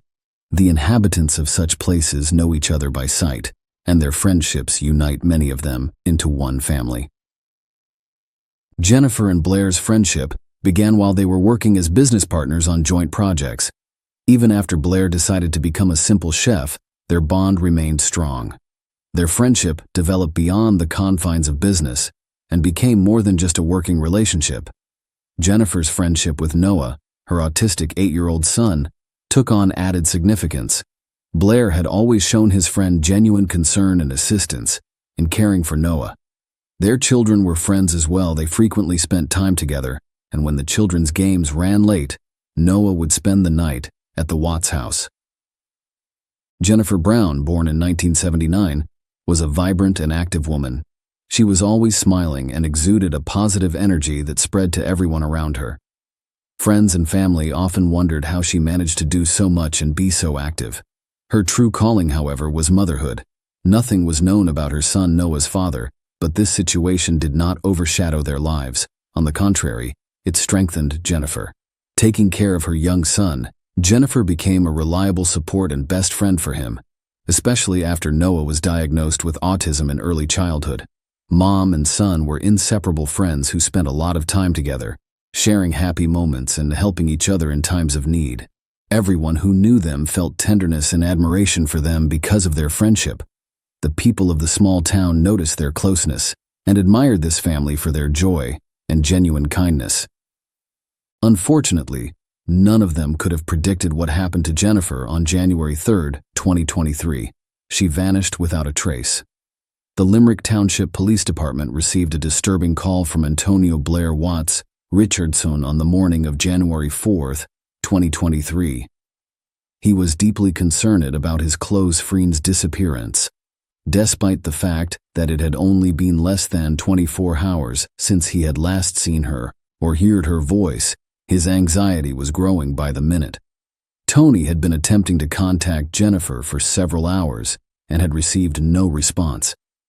This was completely unlike her. She was always active and responsible, always answering calls or messages, especially when it came to her son Noah. However, for some reason, the boy's mother did not meet him after school on this particular day. The missing person's family and friends knew what a loving mother and caring woman she was. As a result, her sudden disappearance alarmed everyone who knew her and left no one indifferent. Antonio's 911 call was the first step in a long and mysterious investigation that would soon engulf and shake the entire city. A massive search was launched immediately after Blair reported his girlfriend missing. Police officers, family members, and friends banded together in the hope of uncovering any evidence that could shed light on Jennifer's disappearance. Many questions remained unanswered, the main one being what could have caused the caring mother to abandon her son without explanation. Officer Stephen Crawford of the Limerick Township Police Department went to the Brown family's home at 4 p.m. that afternoon to see what was going on. He discovered her vehicle parked by the porch of the family home. When he entered the house, he discovered that her keys, purse, tablet, and work cell phone remained. The officer, however, was unable to locate Jennifer's personal cell phone. When police attempted to locate it, it was discovered that the phone had been turned off at 7 a.m. on January 4th and has not been found since. The last location where the signal was received was near Lewis Road and Ridge Pike in Limerick. This was the investigation's first significant lead, and it indicated that something terrible had happened to Jennifer. She was reported missing, and police began an investigation. Investigators began questioning Jennifer's family, friends, and neighbors, hoping to learn if anyone saw or heard anything around the time she went missing. However, none of the young woman's loved ones or acquaintances could offer any useful information. Jennifer's Aunt Diane Brem, as well as her friends Tiffany Barron and Blair Watts, claimed that the young mother would never have left her son alone. This was a woman who was completely devoted to her child. All efforts by authorities and volunteers were futile. They couldn't find any traces or clues to Jennifer's whereabouts. Her family members appealed to the public via the media for any information on the young woman's possible whereabouts. A prize was set up, but it was also inconclusive. Jennifer Brown's mysterious disappearance was just getting started, leaving investigators and family members with questions and anxious expectations. The police investigation began with a thorough examination of all of the events of that day, and her close friend Blair Watts, who was the last person to see Jennifer alive that day, was brought to the forefront. Jennifer and Blair sat in their cozy living room on an ordinary January day, discussing life, future plans, and their children. Their children frequently played together, and Jennifer had asked a friend to pick up her son Noah from school so that they could spend the evening together. This was a common occurrence among friends. Blair, being the loyal friend that he was, agreed and immediately headed to the school to pick up Noah after they finished their conversation. But then something strange happened at school the next day. Noah's behavior was unusual, which worried his teachers. They discovered that the boy had missed 2 doses of his medication, which helped him manage his illness-related condition. Jennifer had always been a devoted mother, never neglecting her son's caregiving responsibilities and always keeping in touch with teachers if anything went wrong at school. The school staff attempted to locate his mother and were informed by Noah that she had gone to the grocery store and had not returned. This raised even more concerns because the sensitive woman's behavior was out of character. She never left her son alone. Jennifer's friend Blair Watts tried unsuccessfully to contact her at the same time. Blair decided to go to the bus stop to pick up her son after not hearing back from Jennifer or contacting her. However, when the woman failed to appear and Blair's concern grew by the minute, he was forced to go to the police station and report his friend missing. As time passed, no new information about the missing woman's whereabouts emerged. Hopes for her return had been fading with each passing day since the investigation began. Jennifer appeared to have vanished without a trace and might never be found. However, 2 weeks after her disappearance was reported, on January 18th, 2 employees working in a warehouse near Roseford in the neighboring municipality of Limerick Township discovered something strange. They came out of the building to get some coffee and noticed a freshly dug hole in front of them. They were horrified to discover the body of a woman buried in a shallow grave when they went closer to inspect it. The workers immediately called the cops, who arrived at the graveyard. After examining the body, police identified Jennifer Brown as the young woman they had been looking for the past 2 weeks.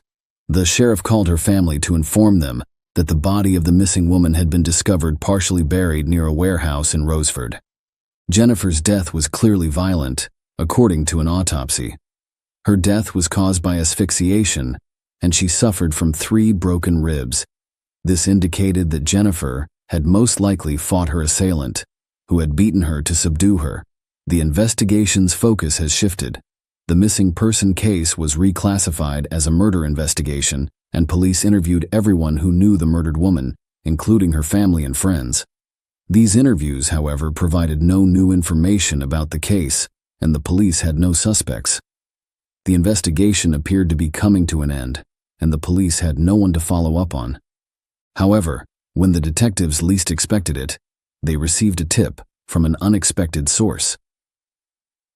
After the news of Jennifer's disappearance and murder broke, police asked anyone with information that could help them solve this mysterious case to come forward. Noah's teacher stood up. She recalled a case that, at first glance, appeared unimportant to her, but raised serious suspicions after Jennifer's death was discovered. Noah, according to the teacher, told her an important detail about Jennifer's disappearance on January 4th. Little Noah told her that when Blair Watts picked him up from the bus stop on January 3rd, he noticed his mother's personal cell phone among Blair's belongings. Noah recognized it right away because the lock screen displayed his own childhood photograph. That moment proved crucial in the investigation into the young woman's murder. Investigators had previously assumed that Jennifer's killer had taken her cell phone. Blair Watts was thrust into the spotlight as the prime suspect. The police began to investigate Jennifer and Blair's relationship, and mysterious details began to emerge, shocking even experienced investigators. Jennifer and Tony's friendship appeared to be strong and long-lasting. They spent a lot of time together, got to know each other well, and their families interacted. However, once the business side of their relationship was revealed, it was revealed that there was a dark history lurking beneath the mask of friendship. Blair Watts was the owner of the Bird's Kitchen restaurant, which unfortunately fell into disrepair and closed in early 2022. Blair then turned to his friend and asked for her assistance. Jennifer decided to invest in her friend's business in August 2022 in order to help him reopen Bird's Kitchen in a new location. They agreed to a contract in which Jennifer agreed to make regular financial contributions to the restaurant every 6 weeks or so. Jennifer handed over approximately $36,000 to Blair between August and January to rebuild the business, according to Blair. They also agreed that she would give him an additional $99,000. Blair was to find a new location for the restaurant, deposit some of the money as rent, and enter into a contract to reopen Birdie's Kitchen in January 2023, according to their agreement.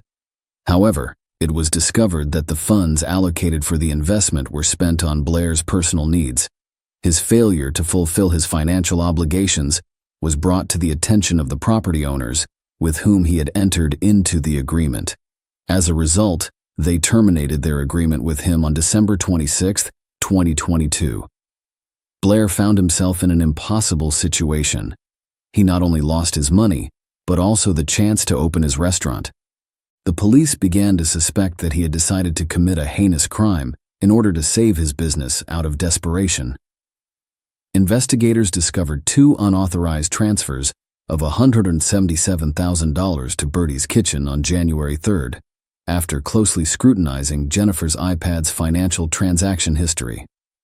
The funds were not included in Brown and Blair's formal agreement. Furthermore, the transfers failed several times and were only successful after the iPad's 2-factor authentication system was disabled, pointing to Jennifer's friend's involvement in her murder.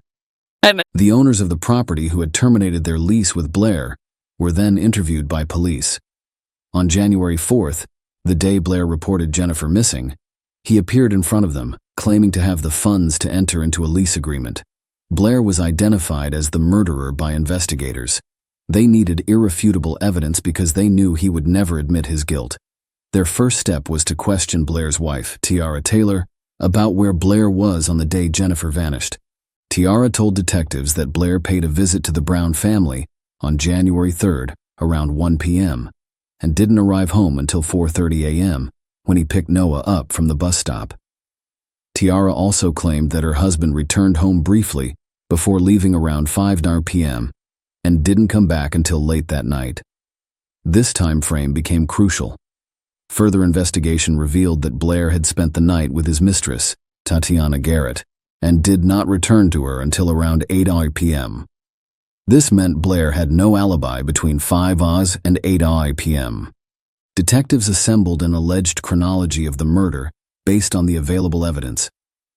Blair went to Jennifer's house around 1:00 p.m. on January 3rd, while Noah was at school, according to their version, and allegedly murdered her. He then transferred funds from the murdered woman's iPad to his account and left around 4:00 p.m. to pick up Noah from the bus stop. He later returned to Jennifer's house, dropped off Noah, and returned to the crime scene to dispose of the body. He buried the body in a shallow grave in a field near Roseford. The killer then went to Tatiana's house, where he spent the rest of the night. Everything was meticulously planned, and it appears that the murderer might have gone unnoticed if it hadn't been for one fatal mistake. That blunder was allowing Noah access to his mother's cell phone. That was the decisive moment that led the cops straight to Blair. Law enforcement now had enough evidence to convict Blair, but they decided to conduct additional investigations to determine his guilt. It required the participation of film experts, as well as a specially trained dog capable of detecting cadaveric odors indoors. First, the dog was brought to Jennifer's house to learn the scent of the woman. The terrible crime had occurred in her own kitchen. The dog was then directed to Blair's car, where it immediately detected the same depressing odor. It was the final piece of evidence needed to convince detectives that Blair was involved in the murder. Blair was arrested and charged with first-degree murder, third-degree murder, and theft on February 8th, after months of investigation. He is currently incarcerated at the Montgomery County Correctional Facility without bail and awaits a preliminary hearing in which he will have to answer for his heinous actions in front of the law. Jennifer's friends and family were devastated when she was discovered dead. However, the pain and shock that the killer was someone they knew and trusted, someone who should have been a close friend to Jennifer and her son, continued to pierce their hearts. However, now that the murderer has been identified and apprehended, they can finally feel that justice has been served. During the interview, Tiffany Barron, a friend of Jennifer's who spoke on her behalf, expressed her feelings. "I still dream about Jennifer, and Noah keeps asking about my mom, and I don't know what to say." If Blair is found guilty at the end of the investigation and trial, he will be imprisoned for the rest of his life. Jennifer's 8-year-old son's keen observation helped solve the case. The boy noticed a mistake made by the murderer, which aided in the discovery of the truth and the punishment of the criminal. The Limmer Township tragedy serves as yet another reminder that even the most meticulously planned crimes will be solved sooner or later. Meanness and inhumanity will not go unpunished, and the perpetrators will be brought to justice before the law sooner or later. Share your opinion with us in the comments and subscribe to the channel for more.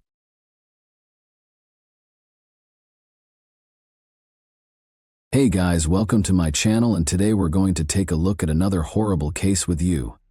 Many people can get to the point where they suspect a loved one of betraying them.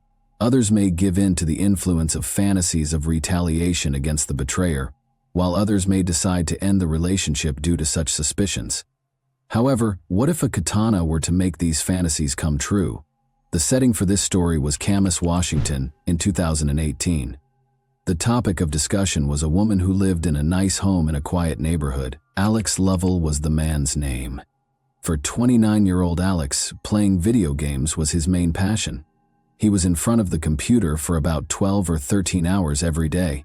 Alex took his pastime so seriously that he routinely performed shoulder, wrist, and hand exercises. He even worked on a unique mouse control method to improve his efficiency as a gamer or player.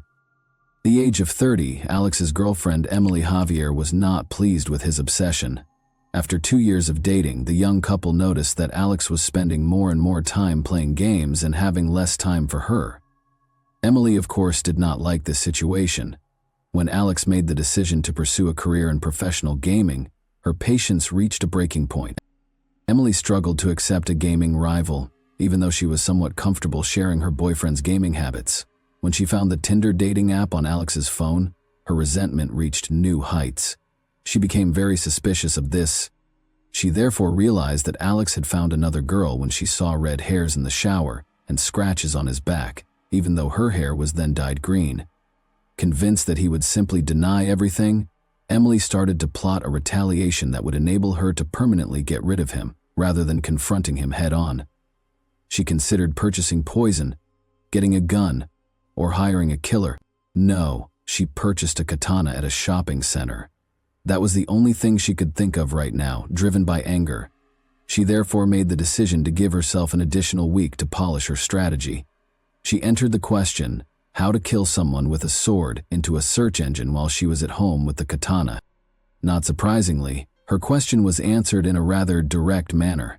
In order to start their last journey to the Hawaiian Islands with Alex, the girl bought plane tickets at the same time.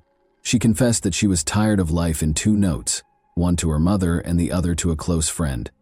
She also wrote Alex a note, though it's unclear what it said and when he was meant to read it.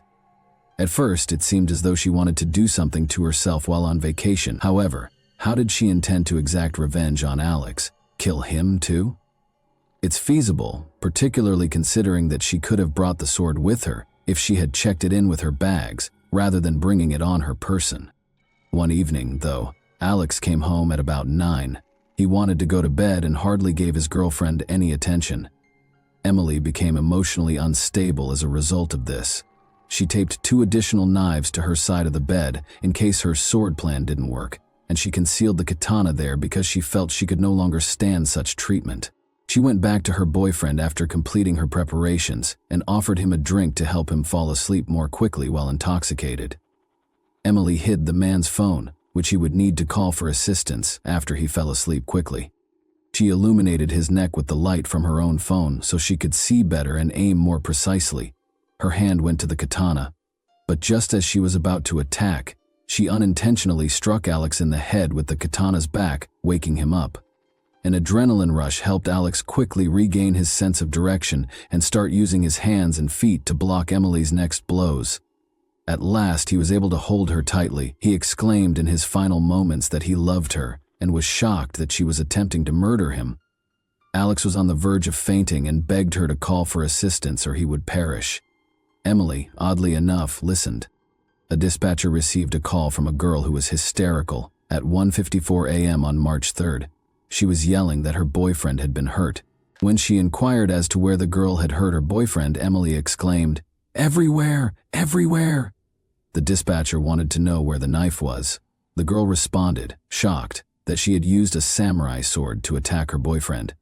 The dispatcher advised her to bandage her boyfriend's wounds and asked her to go back to the bedroom where he was to see if he was still breathing. Emily, however, insisted that she couldn't go there because there was too much blood. She snapped back to reality and saw that her boyfriend was actually dying. She even considered the possibility that he was already dead. Officers soon showed up on the scene. Alex was curled up, covered in blood when they entered the bedroom. He had deep gashes on the left side of his head, neck, and torso, among other potentially fatal injuries. Emily had nearly severed 3 fingers on his hand, cut his legs, and broken his wrist. Emily was taken into custody without protest and with tears in her eyes. While Alex was taken to the hospital, she let the legal system take care of her. A $350,000 bail was set for her. Alex's body had 26 wounds, according to the doctors. 6 major surgeries were required for him. 45 of the 150 staples they applied to him were on his head alone. However, the medical staff miraculously succeeded in reattaching his fingers. He would undoubtedly need to see a physical therapist for a while, but the fact that he lived was more significant. Because of Emily's weapon choice, the ferocity with which she executed the attack, and Alex's incredible fortitude, this attack garnered a lot of attention in the US and made headlines in numerous media outlets. Even though he had a long recovery ahead of him, he maintained an exceptionally optimistic outlook. He amusingly posted a question on the internet a day after the attack, asking if anyone could split a picture of him and Emily together. Some of his remarks were repeated by the media, though it's unclear how he was able to take the attack so lightly. One example would be, "I'm really proud that I was beaten with a sword and by a girl, man. I must sacrifice it for her. I certainly took a lesson from this. There's no comparing the feeling of when I overpowered her," he continues.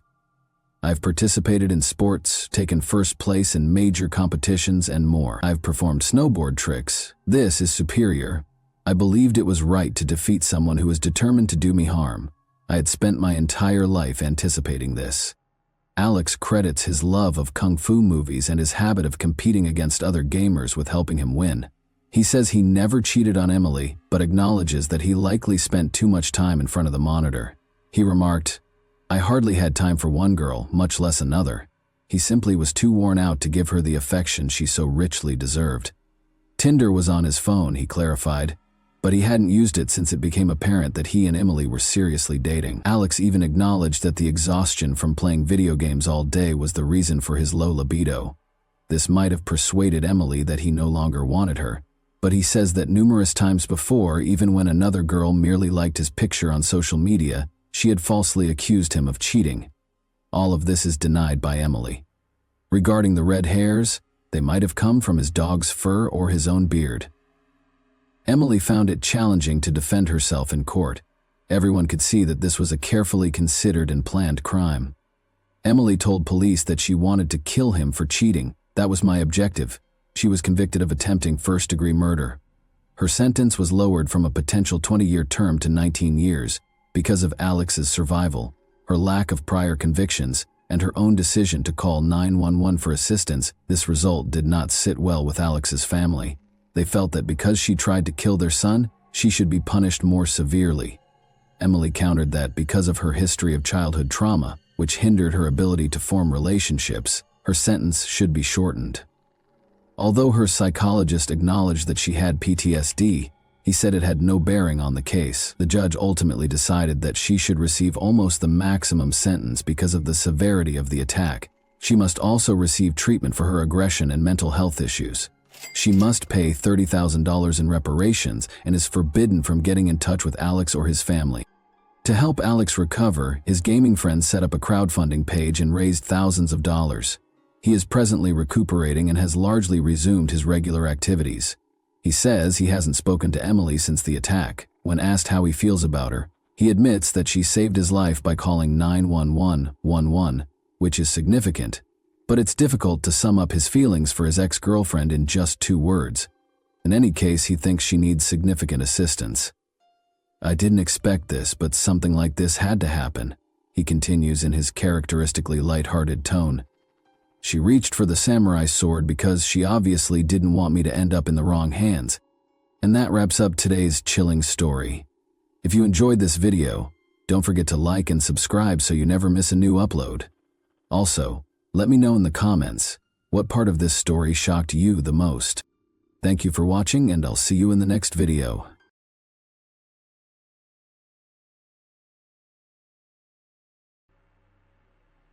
Today's story takes place in the small town of Sarasota, Florida, a resort town on the warm Gulf of Mexico where people felt safe until one day. It all begins with Carly's 11-year-old life, which, like any other child's, is full of events. The girl's parents divorced years ago, but she still loved both of them. Every weekend she flew to New York to see her father, but Carly lived with her mother and stepfather. She was one of the most delightful children, kind and optimistic, and she always tried to convey her eternal optimism to those around her. She was this way because of her father. Carly had blonde hair, blue eyes, and an upturned nose. Friends, relatives, and others recognized her beauty and character.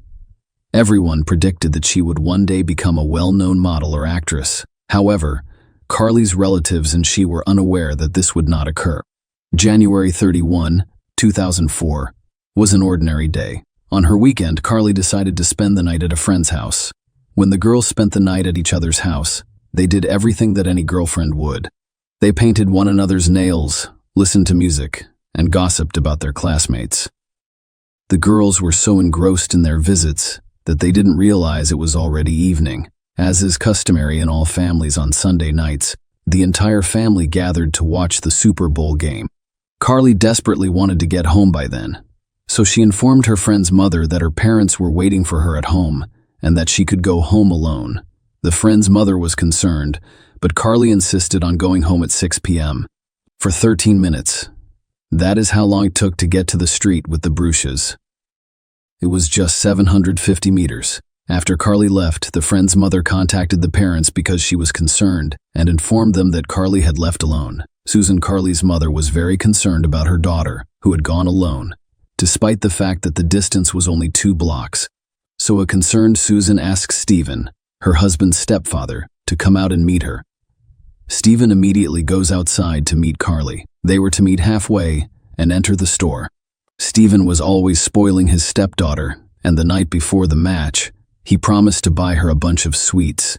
Stephen walked the entire route several times but could not locate Carly. She vanished. Carly and her parents' lives are plunged into horror from that point forward. The feelings of concern and excitement were not futile, because in the future, they anticipated events that would shock the entire city. Stephen searched for Carly for more than an hour. He drove past the route a few more times, hoping that he and Carly had simply diverged. However, it was clear that something had happened to her. After all, the distance between the houses was manageable, and everyone was familiar with the route. Susan and Stephen set out again to find Carly. They walked the streets and drove through neighborhoods, shouting and searching for the girl by name.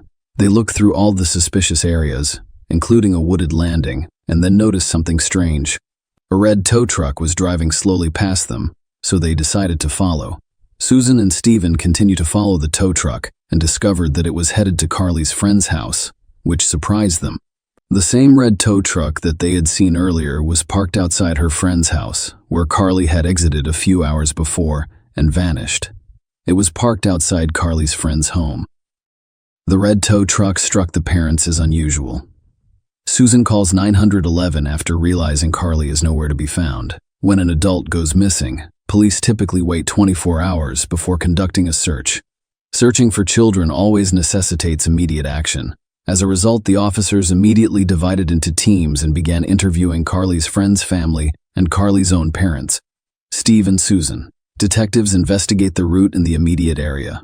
However, she could not be found. Stephen and Susan are desperate and have no idea what to do. During the search, friends of Carly's family can find flyers with a photo and the inscription "Missing Carly" on all of the city's walls and poles. When people began to doubt Stephen Carly's stepfather while he was handing out flyers at a local company, he asked one of the employees if he could buy illegal substances for him. The employees were suspicious because his stepdaughter had only gone missing for a few days. Employees reported the incident to authorities. The detectives also kept an eye on Stephen, believing he was suspicious. The police decided to bring Stephen in for questioning. During the interrogation, Stephen stated that he had been with Susan at home the entire time, which she confirmed. Furthermore, while walking down the street to meet her from a friend, he was on the phone with Susan the entire time, as phone records show. Stephen reported that he did not find Carly despite walking her route for more than an hour. Stephen remained a suspect even after his alibi had been thoroughly investigated. However, Stephen remembered a suspicious red tow truck that he and Susan had seen the day it went missing. Its owner was Ron Shokit. Ron had been dating his friend Carly's mother for months. Stephen told police that he saw the truck driving slowly near a wooded area shortly after Carly's disappearance, and then stopping near Carly's friend's home. Investigators began testing that theory as well. They called Ron in for questioning. Ron stated that he had left for work before Carly did and had noticed nothing unusual. The police also tracked Ron's movements that day, checked his alibi, and ruled him out as a suspect because he was at work when Carly went missing, as confirmed by his employer and surveillance cameras. The day after Carly's disappearance, the police decided to contact Susan again. She claimed to the police officers that her daughter had never run away before, and she had no reason to believe Carly would have run away. However, the information provided by Carly's friends differed significantly from Susan's version.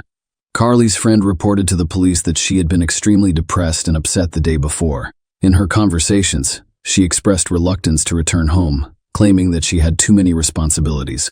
This new information prompted law enforcement officials to consider the possibility that Carly had left voluntarily. However, given her young age, investigators cannot completely rule out the abduction theory.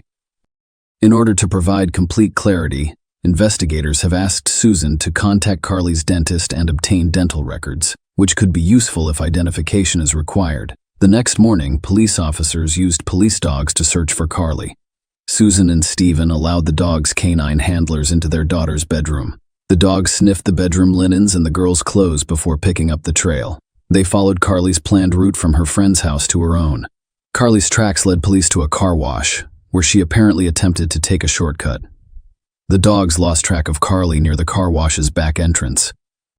Fortunately, the area was equipped with 2 cameras, one capturing cars closer to the entrance and the other capturing cars farther away. Unfortunately for the cops, there were some blind spots that remained hidden. Police recognized that if Carly was taken away by a criminal, it is unlikely that he did so under camera surveillance, but they sat down to examine the footage. The camera at the entrance did not record anything. Officers reviewed all footage from 6 p.m. There was no footage from 9 p.m. onward. However, a second camera in the far corner caught some interesting moments. At 6:20, 1 p.m., it captivated Carly. She walked with a calm stride toward the house. Carly wore the same red t-shirt and blue jeans, with her hair styled in a small bundle. Suddenly, a man appeared in the frame, white-skinned, stocky, of medium height, with dark hair and a unique tattoo on his forearm. The stranger wore dark blue work overalls with a name tag, as if he worked at a gas station or car service. The alleged perpetrator approached Carly and said something, grabbing her wrists and dragging her toward the camera's blind spot. This was likely the last person to see Carly alive, criminal or not. He should have been found as soon as possible and learned what happened in that parking lot on February 1 at 6:21 p.m. The poor quality of the security camera footage made it impossible to see the man's face, let alone his name tag. The only hope was to involve the public in the search. The CCTV footage had been widely publicized for 24 hours and had been published in newspapers. They needed to spread the word as widely as possible. Maybe someone could recognize a person based on their shape and construct in or gait. The police set up a special call center in the hopes of learning more about what happened to Carly, or at least some information from potential eyewitnesses. Within 24 hours, they had received over 700 calls. Operators recorded every statement, but they were all unsuccessful until late in the evening, when they received a lead that led them to the perpetrator. On Tuesday, February 3, police received a call from a man who claimed to know the man on the videotape. The caller introduced himself as one of his business associates. He stated that the man's name is Joseph Smith, and he is easily identified by his peculiar uniform and awkward gait. Police officers immediately grabbed a long-awaited lead. Operators continued to answer the phone. Detectives checked Joseph Smith's information. The man moved to Sarasota County from Brooklyn, New York, in 2003. He was an auto mechanic by trade and had been married, but divorced twice. His 3 adult daughters were college graduates. The newest suspect was 37 years old. He had a long criminal record dating back to 1993. There were several charges, including solicitation of minors. Joseph Smith, who had back problems for most of his life, was severely addicted to illegal drugs. He'd been arrested several times, including 3 for assaulting women. Carly's disappearance occurred while he was on probation. One of Smith's coworkers reported that he had been acting strangely since Carly's disappearance, and the day before, he had not shown up for work at all. He also stated that Smith had used illegal substances. This coworker confirmed that the man on the videotape closely resembled Smith in appearance, demeanor, and clothing. Another coworker confirmed that the man in the videotape closely resembled Joseph Smith and stated that the day after Carly was kidnapped, Smith arrived at work under the influence of illegal substances. Smith's coworkers claimed Joseph was having problems at work due to illegal drugs and debt. The police decided to re-examine all of the car wash videos from shortly before Carly's abduction in an attempt to connect the kidnapper to one of the cars passing or stopping near the car wash. Joseph's coworkers said he drove a brown Lincoln. However, at the time of the abduction, it was being repaired. Police investigated a light-colored Buick station wagon that pulled into the car wash parking lot about 3 minutes before Carly was abducted. The car briefly stopped in the parking lot before driving away. The quality of the video footage prevented the police from determining the license plate number or identifying the driver. The police decided to go to Joseph Smith's home. Officers arrived at Joseph's friend's home, where he was renting a room after his wife kicked him out.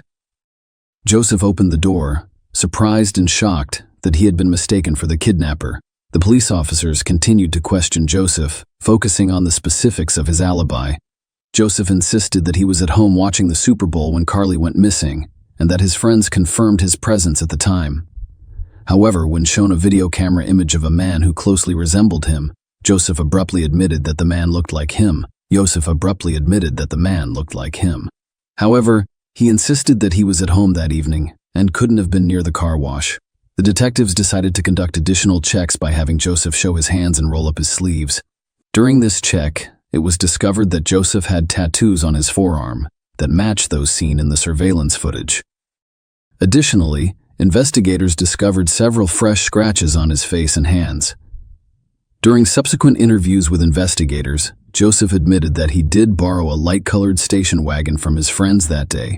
However, he claimed that he only drove it to a nearby marina to enjoy the water view before returning home. The investigation continued. The police were certain that Joseph was involved in Carly's disappearance. However, the owner of the apartment from which he rented Mimi confirmed his alibi, which perplexed investigators slightly. The police searched Joseph's Lincoln thoroughly and discovered several syringes inside. Joseph was arrested for using illegal substances and spoons, as well as violating his probation terms. A few hours following Joseph's arrest, Jeff Pincus, Joseph's friend and Mimi's husband, contacted police and informed them that Mimi had mixed up the dates in her statement. They stated that they had indeed lent him their car, but that he had not returned in the evening as promised and had not arrived until shortly before dawn. They also testified that before Joseph left, they checked the odometer, and when Joseph returned, they discovered that it had traveled more than 300 miles, and the car inside appeared shabby. The back seat was down. The officers then asked Joseph's friends if they remembered what Joseph was wearing when he left the home. Jeff replied that he was wearing a mechanic's uniform. The police officers knew it, but they needed to find indisputable evidence of Joseph's involvement in the case. The police obtained permission from Joseph's friends to search their home, or Joseph rented a room. However, they found no evidence linking Joseph to Carly's disappearance. In addition, the police were still unable to locate Carly. Police searched the wooded areas near where Carly was last seen on videotape. However, the search produced no results. While the police were searching for Carly, one of Joseph's longtime acquaintances visited the police station. He confirmed that the man on the videotape looked a lot like Joseph and provided some critical information. The man stated that Joseph had recently spoken about his growing desire to assault women. Following this conversation, police officers took Joseph from the jail to the station for questioning. Joseph entered the interrogation room. He wanted to talk to his mother or brother.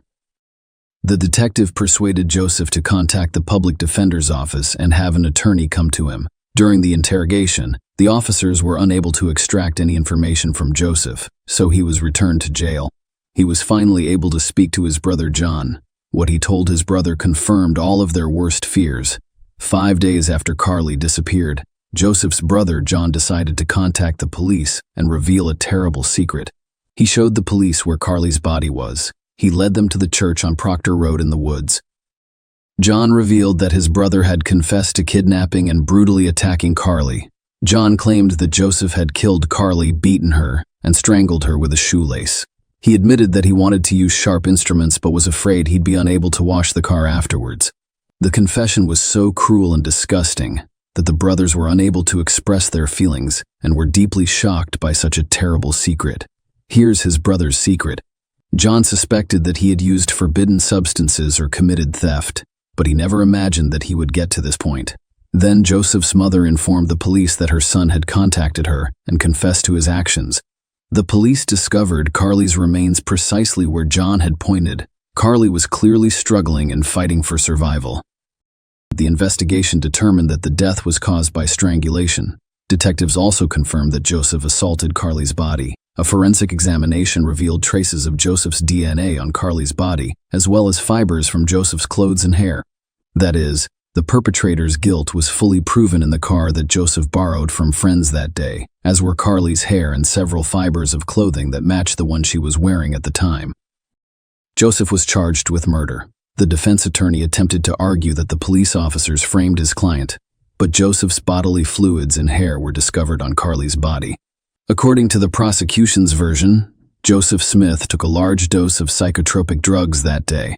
The public was then outraged that a man with such a criminal past and criminal tendencies had been released so quietly from prison, where he had been imprisoned 13 times in the previous 10 years. Also, about a month before Carly's kidnapping, local authorities asked a Florida judge to issue a warrant for Joseph Smith's arrest for a probation violation. The judge, however, denied issuing the warrant, citing the police's failure to complete the required paperwork. And so it was argued that if this man had been shielded from society from the start, this terrible case might not have occurred. Little Carly would be alive, and her mother would not have to go through all of these traumatic events.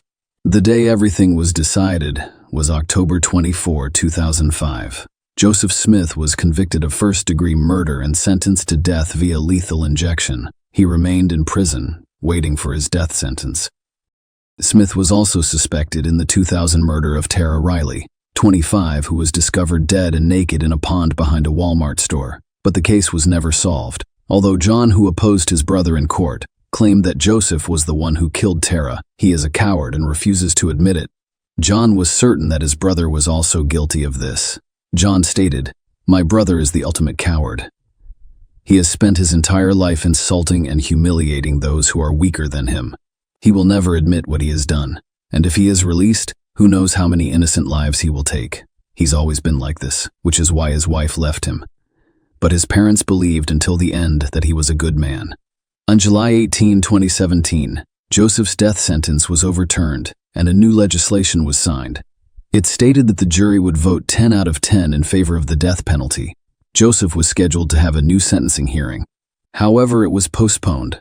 Susan, Carly's mother, began using illegal substances immediately after learning of her daughter's death. She was devastated by the death of her only daughter. Susan tried to pull herself together, assisting the Children's Defense Fund and other parents in their search for the missing. With all of her might, She tried to help others avoid such traumatic events. After all, Susan knew what it was like to go through such an experience. But after learning that Joseph would be pardoned and possibly released, Susan lost the meaning of life, couldn't take it anymore, and died by taking a lethal dose of forbidden substances.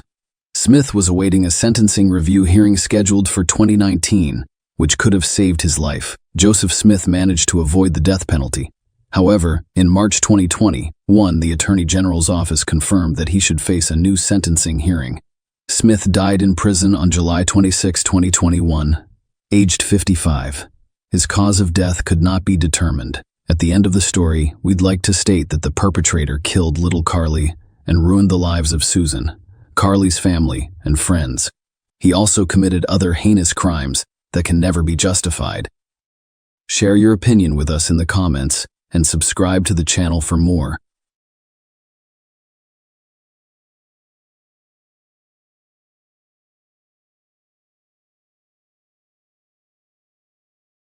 On a typical Sunday evening in Dallas, Texas, a young woman named Zoe Hastings went missing on her way to church class. Her disappearance prompted a disturbing investigation and trial. Zoe Hastings was born on November 21, 1996, to Jim and Cheryl Hastings. So she was an excellent big sister, spending a lot of time with her younger brother and sisters. Zoe Hastings' parents described her as someone who made it a daily goal to make others happy. She was extremely talented in the spring of 2014. Zoe Hastings graduated from Booker Washington High School for the Performing and Visual Arts. Her interests centered on visual arts and theater. While studying there, she dabbled in acting and costume design. He was also very proud of her work as a lifeguard at the pool. And by the end of the summer, she had been promoted to supervisor. Zoe Hastings was also a graduate of theological seminary at the Church of Latter-day Saints of Jesus Christ and was deeply committed to her faith. She considered an offer from 6 top Texas universities, which included the opportunity to serve on an 18-month mission trip for the church.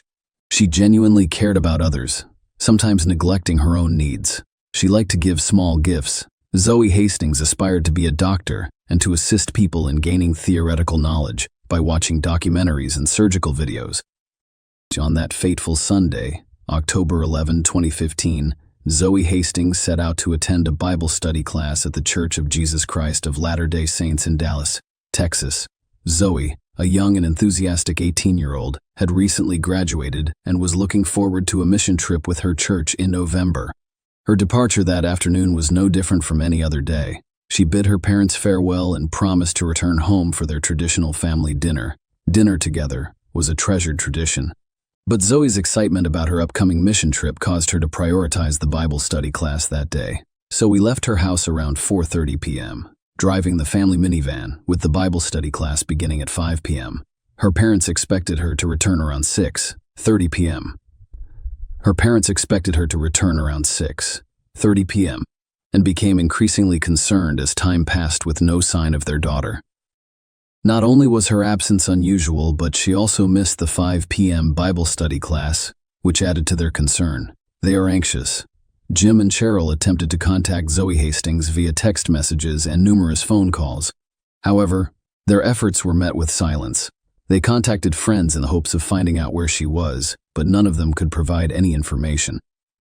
To make matters worse, the Hastings family discovered that Zoe Hastings did not show up for the Bible study class. As the hours passed and there was no sign of Zoe, her parents decided to contact the police at 10 p.m. However, by midnight, the authorities had not responded to their call. Fearing for their daughter's safety, they took action and filed a missing persons report while continuing their search.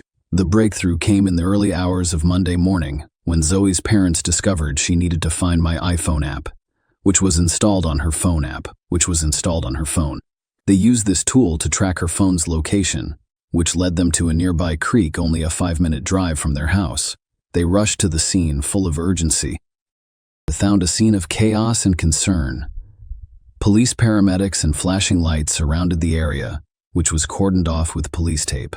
Zoe Hastings' minivan was discovered in a precarious and alarming position, nose down in the creek bed, nearly vertically submerged in water.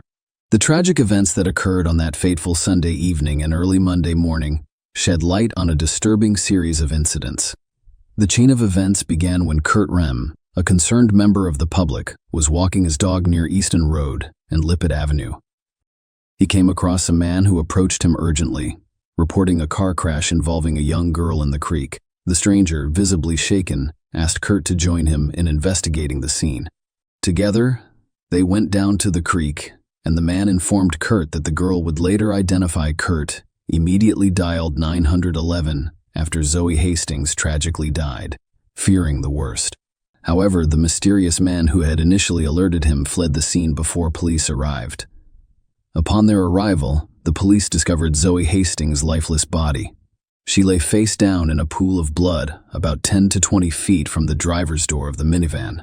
The initial assumption that her death was caused by the crash was quickly dispelled when police discovered that she died as a result of homicidal violence. The horrific nature of the crime became clear as details emerged. Zoe's clothing had been disturbed. Her dress had pulled up above her waist, and her underwear had rolled down to her mid-thighs, indicating sexual assault. Zoe had several deep cuts on her neck. Throughout their investigation, the police thoroughly searched the area for evidence. All of the minivan doors except the driver's door were locked. They discovered a blood-covered knife at the top of the embankment, which they suspected was used to inflict Zoe's fatal wounds on her neck. So his phone, which has location services, provided a timeline for the investigation. It showed that her phone had been at the creek since 5 p.m. She remained there from Sunday evening until Monday morning, when her body was discovered.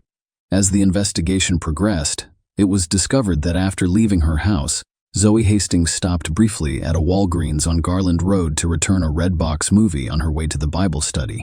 The Walgreens was so close to her house that she could see it from the parking lot. She returned the movie at 4:42 p.m. However, authorities wanted to know what happened after that and why she didn't show up for the 5 p.m. Bible study. As the investigation into Zoe Hastings' tragic death continued, two key witnesses came forward. The witnesses said they saw a woman near a minivan in the parking lot outside the Walgreens store. One of the witnesses described seeing an African-American man approach the woman quickly. To their surprise, both people entered the minivan with the man behind the wheel. The second witness stated that the man appeared to be holding something in his hand during the encounter. After exchanging words with the woman, they both quickly entered the minivan, which drove away from the scene. The discovery of DNA on the knife found in the creek sparked a breakthrough in the case. The DNA evidence was linked to a man whose genetic profile had already been recorded in the law enforcement database. This individual was identified as Antonio Cochran. Antonio vehemently denied being involved in Zoe's murder. Nonetheless, based on DNA evidence and witness statements, he was charged with capital murder. The charges were based on the belief that Zoe's murder occurred during a kidnapping or attempted kidnapping. The prevailing theory among law enforcement was that Zoe's abduction and subsequent murder were random, with no prior relationship between her and Antonio. When Antonio Coltrane's trial began, he pleaded not guilty. The prosecution's case centered on the theory that Zoe Hastings was kidnapped from the Walgreens parking lot while returning a Redbox movie just across the street from her house on that fateful Sunday afternoon. This theory was supported by the testimony of two key witnesses who appeared in court to give their versions of events. The first witness, Lester Lee Clark, identified himself as a tattoo artist who worked near the intersection of Garland Road and PV Road in East Dallas. He testified at around 4:45 p.m. As he approached the Walgreens, he noticed a woman, presumably Zoe, near the Redbox kiosk. She appeared to be returning or retrieving a movie as she entered her minivan. A short, heavy-set African-American male quickly approached her and grabbed the car door, sparking an animated but brief conversation between the two that lasted no more than 5 seconds. Lester stated that he couldn't hear what they were saying, but he did notice that the woman at the driver's side door had moved to the passenger side. The man got into the minivan and quickly drove away. The second witness, Gary Whitman, was homeless at the time and stated that he was across the street from the Walgreens around 4:04 p.m. On Sunday afternoon, he described a stout, heavy-set African-American man who stood about 5 feet, 8 or 9 inches tall, and walked aggressively but discreetly. He thought the man was trying not to draw attention to himself. Gary reported that the man approached the woman in a minivan in the Walgreens parking lot from behind as she attempted to enter it. He claimed that the man extended his arms to block her path and appeared to pull something from his pocket. Although he couldn't see the exact object, Gary saw both people get into the minivan, with the man taking the wheel and driving away. Gary's immediate response, according to the court, was to seek help because he did not have access to a phone. He approached an employee at a nearby convenience store and asked them to dial 911. The court heard testimony from several researchers who carried out the tests. Gloria John Dimmock, a mitochondrial DNA analyst, told the court that several hairs were discovered at the scene. While mitochondrial DNA does not provide a unique identifier, it can be used to exclude people. According to the analysis, the hair found on Zoe's left arm could belong to Antonio Cochran. There was more evidence against the defendant. Copeland's DNA was discovered on the handle of a knife, which had been covered in Zoe's blood. The prosecution claimed that after abducting Zoe Hastings from the parking lot, Cochran drove her to a creek, where he raped and killed her cell tower. Data confirms that Cochran's cell phone pinged on Sunday, near the location where Zoe's body was discovered. Prior to Zoe's abduction, Cochran sent several text messages to various people. At 1:48 a.m., the first text message was sent to Gillis Pina Cochran's neighbor, Antonio, who stated that he intended to leave the house he and Gillis rented together. At 2 p.m., he messaged his ex-girlfriend, Angie Simon, informing her that Raina, who had been like a mother to him, had died the day before. He also messaged someone named Mimi at 2:25 p.m.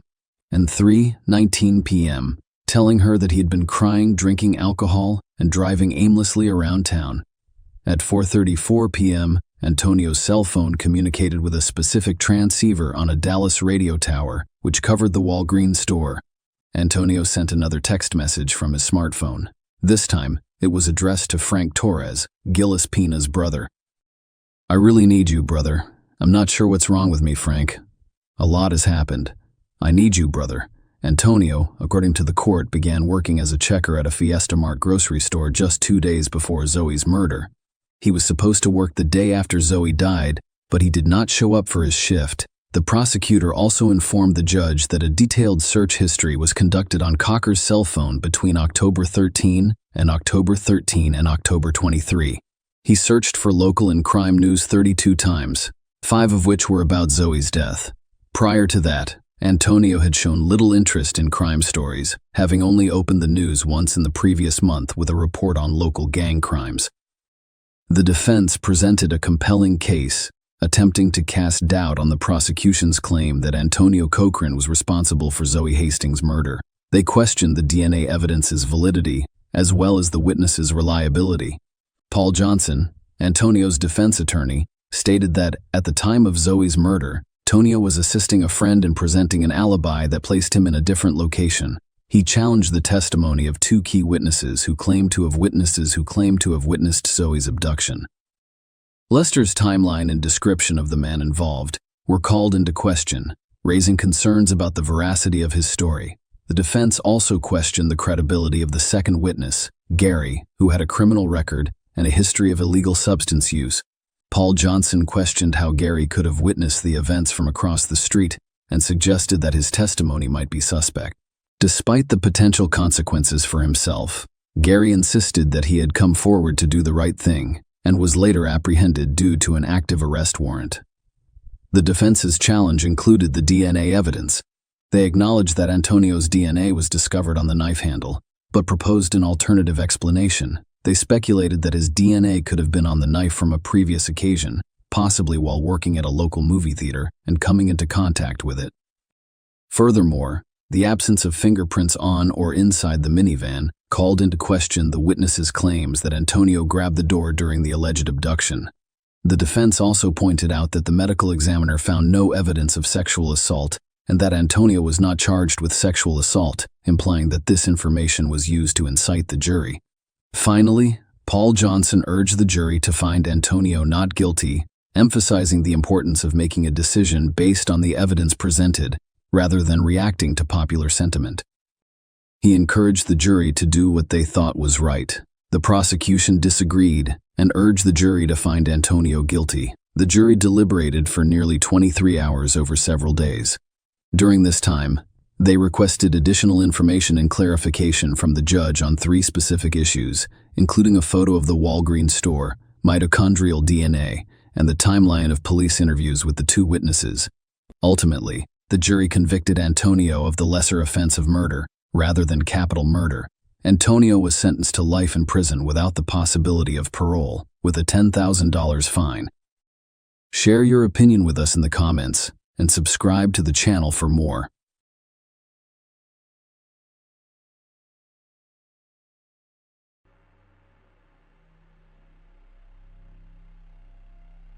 Hey guys, welcome to my channel, and today we're going to take a look at another horrible case with you. In this video, we will discuss the events that took place in Texas. On April 4, 2011, Robert Frisby arrived at the police station because he couldn't find his 17-year-old daughter, Bridget. Robert assumed she had spent the night at her friend's place, but when Bridget did not return home, he became concerned and attempted to contact her via phone. All of his attempts were unsuccessful. So Robert headed to the police station. Bridget was born December 17, 1993. There isn't much information about her early life because she was raised in an orphanage before being adopted by Catherine Randall Frisby and Robert Frisby at the age of 18 months. When I mention Robert and Catherine, I'll refer to them as Bridget's father and mother, not her adoptive parents. Bridget grew up to be a cheerful, energetic, and inquisitive young lady. She enjoyed poetry, painting, and horseback riding. Unfortunately, the difficulties that had followed Bridget like a shadow since birth did not fade as she grew older. Catherine Frisby, Bridget's mother, died from a long illness when she was 6 years old. Her passing was heartbreaking for both Bridget and her father, Robert Frisby. Catherine died at age 49. Robert tried everything to make his daughter happy. They had a warm, trusting relationship, but Bridget was getting older, and her rebellious side began to show. On April 3, 2011, teenagers riding motorcycles through the woods on the outskirts of Katy, Texas, noticed something suspicious on the ground among the trees. They decided to stop and take a closer look at what they saw. As they approached, they discovered a young woman lying on the ground. She was clearly dead and had been lying there for quite some time. They reported the discovery of the body to the police. The police officers who arrived at the crime scene quickly determined that the location where the teenagers discovered the young woman was the site of her death, but she didn't have any identification with her. The detectives had no idea who she was or how she ended up in the woods. Thus, one of the detectives' primary responsibilities was to identify the victim. She looked about 20 years old. When the expert examined the body, he discovered an entry bullet hole in the back of the victim's head. The bullet passed through and through, as evidenced by the exit wound on the forehead. Police discovered a 9mm pistol shell casing next to the body. At the time, the shell casing was the only clue that could be used to solve the case. When investigators examined the crime scene, they discovered another suspicious detail. There was a small hole a few yards away from the body. It was clear that someone had removed the topsoil, but it was unclear whether this was related to the crime. In search of answers, the police began interviewing residents near the crime scene. It was a quiet, wooded area, and residents became concerned about their safety after learning about a brutal crime committed near their homes. The police wanted to know if they had seen anything strange. Perhaps someone noticed strangers or unfamiliar cars near their home. Any clue was valuable. The officers went door to door, but no one reported seeing anything unusual. However, one of the locals stated that she had heard something strange. She spent the night before with friends in the backyard. At approximately 2 or 3 a.m., they heard a loud bang, like a gunshot. They paid little attention to it and did not call the police. At the time, this was not a major concern. However, learning about the discovery of a dead young woman nearby has raised serious concerns. Thus, the police estimated that the crime occurred between 2 and 3 a.m. No other residents have provided significant information to the police.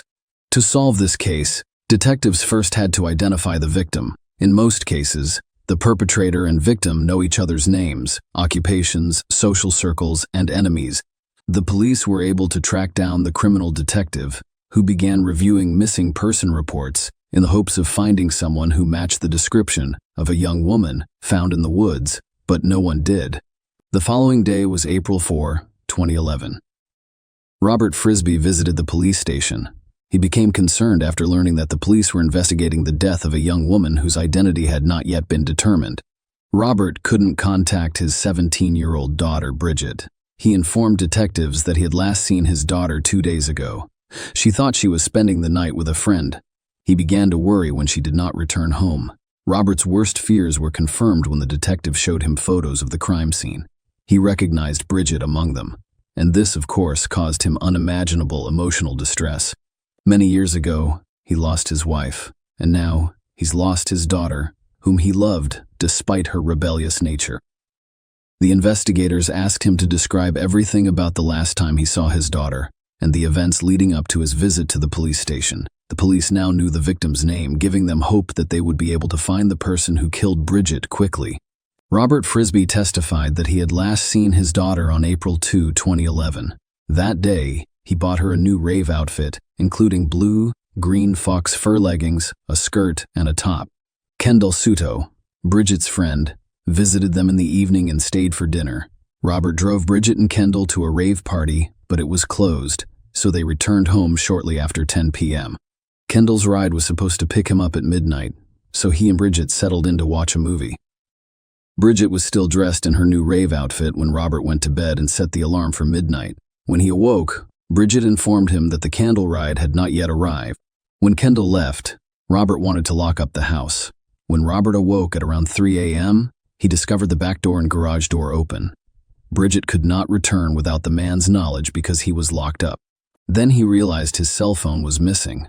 He had recently taken away Bridget's phone, so he assumed she had taken his when she went out. Robert repeatedly called his cell phone and searched the internet for its GPS location.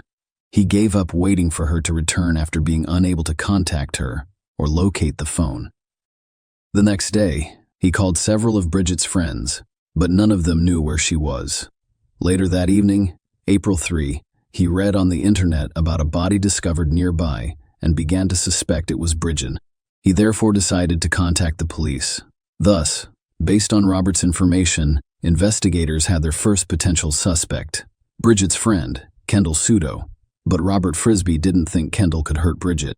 He claimed that only one person could have personal motivations to harm her, Bridget's ex-boyfriend, Jonathan Larson, with whom she had a complicated relationship, became the second potential suspect.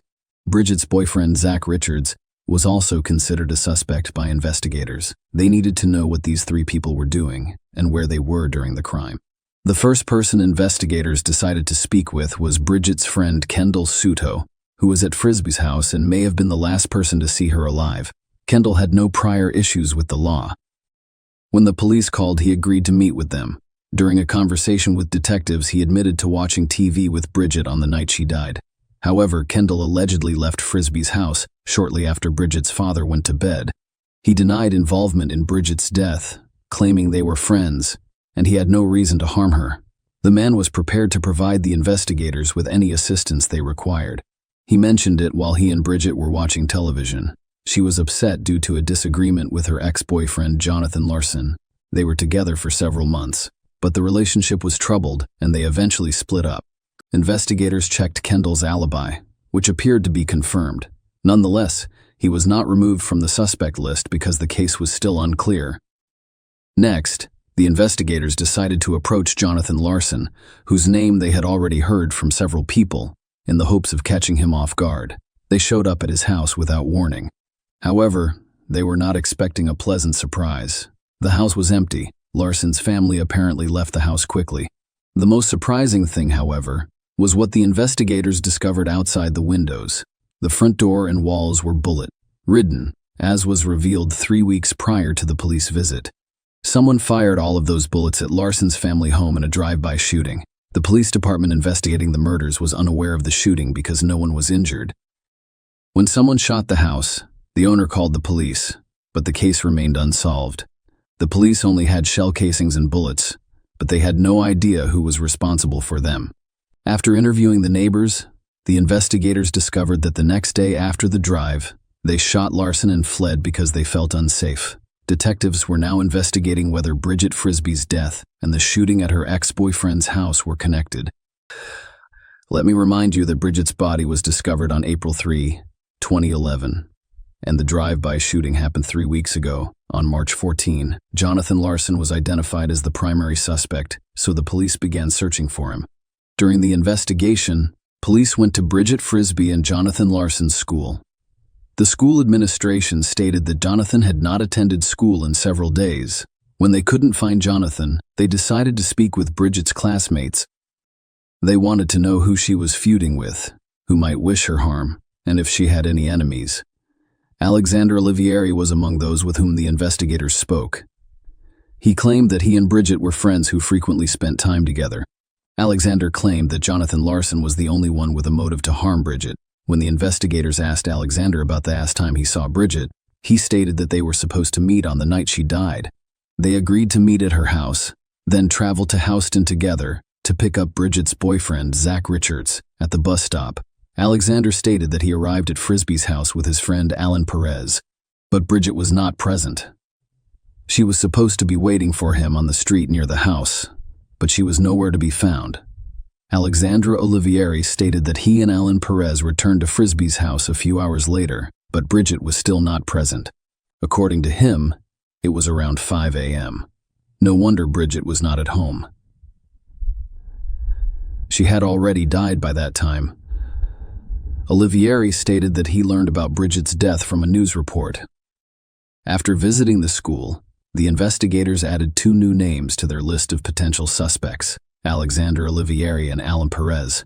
However, the main person of interest in the investigation remained the same, Bridget's ex-boyfriend, Jonathan Larson. Detectives discovered that Jonathan's mother did not leave the city following the drive-by shooting. She lived in a friend's apartment for a while.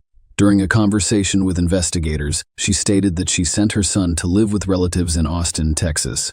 Following the incident, the woman stated that her son frequently got into trouble, and she was certain that their house had become bullet-ridden as a result of him.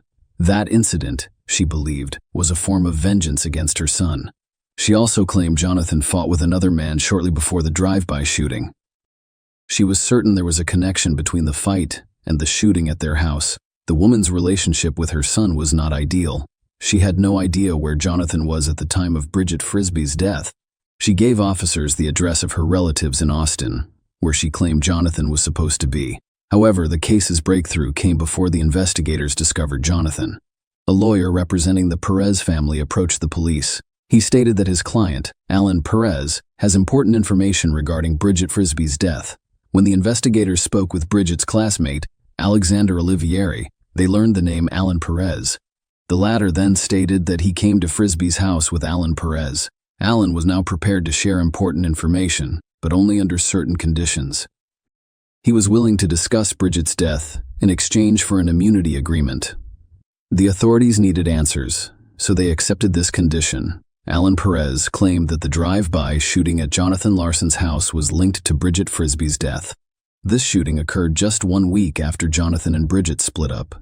Alexander Olivier Airy, 17, whom investigators had previously spoken with at school, assisted Bridget in exacting revenge on Jonathan and firing the shots at the house. Perez and Olivieri met in high school. They joined the National Guard together. But when Olivieri returned from basic training, he began attending a new school. According to Perez, Bridget was one of Olivieri's new friends at his new school. Perez testified that Bridget had been bragging about participating in a drive-by shooting with a friend, and that Olivieri later told Perez that he was the shooter. Specifically, Olivieri told Perez that Bridget drove, and he shot at her ex-boyfriend's house with his Hugo semi-automatic rifle. Perez testified that Olivieri approached him for a favor on the evening of April 2, 2011. Olivieri explained that he wanted to punish Bridget for informing friends about the drive-by. He wanted Perez as a backup. Olivieri told Perez to bring a weapon. Perez arrived carrying a .380 caliber pistol and dressed in a green military uniform, mask, and gloves. Olivieri carried a 9mm Beretta pistol in a shoulder holster beneath his jacket. According to Perez, they arrived at Olivieri's house after midnight.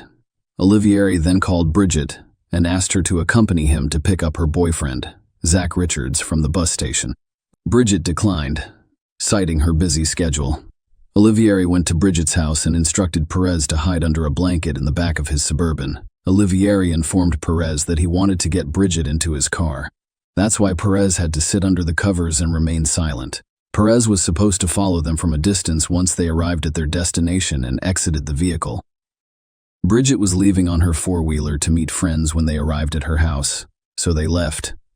They went looking for her again a little later, and they found her pushing her four-wheeler because it had run out of fuel. Olivieri requested her assistance in locating a cache of random items. She initially declined, but he eventually persuaded her to go with him. Bridget parked her four-wheeler and got into the passenger seat of the Olivieri Suburban. Perez was still hiding in the back of the car, under blankets. Olivieri returned to the same neighborhood where he and Bridget had conducted the drive. By shooting. They got out of their car. Perez waited a minute before following them. Perez spotted Olivieri carrying a shovel and leading Bridget with a flashlight. Olivieri pointed out a spot and instructed Bridget to begin digging. As she bent over to dig, Perez noticed Olivieri reaching into his jacket, pull out his gun, place it against the back of Bridget's neck and fire. Perez testified that he was shocked because he expected Olivieri to threaten her with the gun, but he had just shot her. Olivieri ran towards Perez, who cursed at him for a while. Olivieri told Perez to shut up and run towards the car while he got his shovel, flashlight, and Bridget's cell phone. Then they left the crime scene and drove to Perez's house. Before they reached their destination, they smashed Bridget's phone with a shovel before hitting it. After this, they drove home to Olivieri. They moved everything from the Suburban into Alexander's room. According to Perez, he and Olivieri arrived at the bus station around 4 a.m. to pick up Bridget's boyfriend, Zach Richards. Perez invited Richards to spend the night at his house, so the three of them drove to Perez's home and went to bed. They told Richards nothing about the crime. Olivieri informed Perez that they needed to be each other's alibis. When questioned by police, Perez had to explain that he stayed at Olivieri's house, hung out, watched a movie, and then they went to pick up Richards together. Alexander Olivier persuaded him that saying the same thing and providing each other with an alibi would not put them in danger. Olivieri also told Perez that he was going to get rid of the gun he used to kill Bridget. Bridget was upset because Jonathan Larson, with whom she was in a relationship, cheated on her. Olivieri offered to exact revenge on him by shooting at his home. However, he had not anticipated what would happen next. Bridget failed to keep the drive a secret, which concerned Olivieri. This incident may put an end to his plans. He wanted to be a military man, but now his dream was hanging by a thread.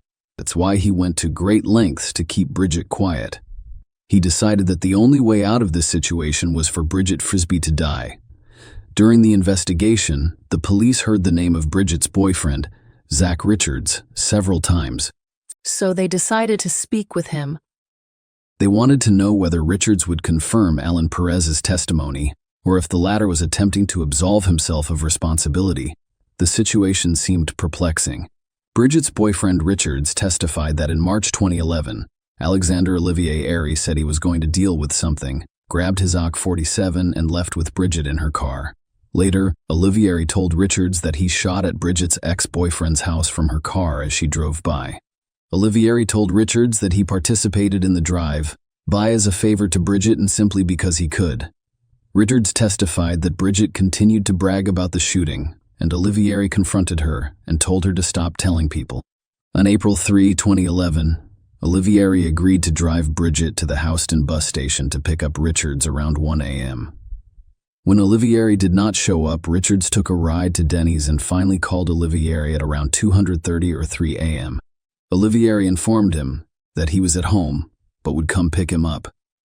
Alexander finally arrived several hours late, and Perez accompanied him. When Richards inquired about Bridget Olivieri, he stated that he attempted to contact her and visited her house, but she was not there. Richards stated that he went to Bridget's house after sleeping for a few hours. Her father answered the door and explained that Bridget had been out all night, and he had no idea where she was. Richards spent the next few days attempting to locate her through friends before learning of her body's discovery. Richards told the investigators that he had previously visited the woods, which have now become a crime scene, with Bridget and Olivier.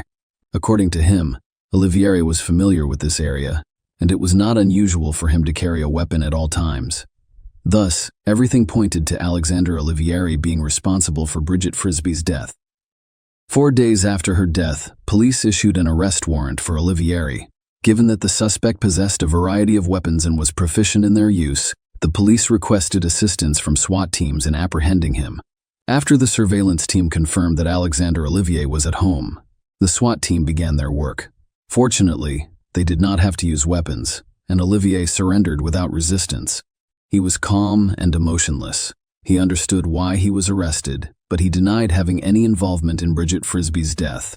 Alexander's father, Samuel Olivieri, agreed to a search of the house and car.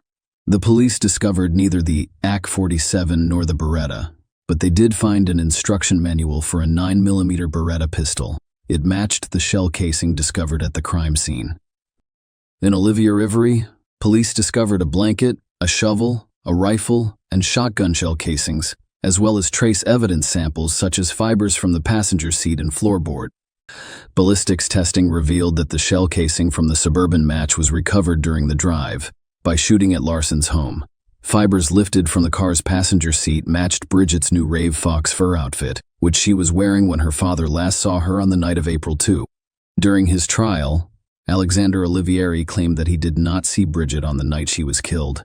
Olivieri's defense claimed that fibers discovered in their client's car matched the fibers of Bridget's new Rave Fox outfit and arrived there a few weeks before her death, but this theory was rejected. During the trial, Robert Frisby provided a credit card statement that showed Bridget's outfit was purchased on April 2, 2011. She died several hours later. It showed that Bridget was undoubtedly in Olivieri's car before her death, implying that he was lying when he claimed he hadn't seen her that night. The court saw a video posted on YouTube in 2010, approximately a year before Bridget died. It was called Me and My Beretta 9mm. It shows Alexander Olivieri firing a variety of firearms, including a Beretta pistol. Alan Perez testified at the trial that the video showed the same gun that Olivieri used to kill Bridget. On August 1, 2012, the court sentenced Alexander Olivieri to 60 years in prison. He will be eligible for parole in 30 years, but Robert Frisby believes Olivieri will be imprisoned for at least 50 years. It is critical that this man be removed from the streets and remain so for the rest of his life. Robert Frisby stated that after spending so many years in a small cell, he will be a broken man when he gets out. Share your opinion with us in the comments and subscribe to the channel for more.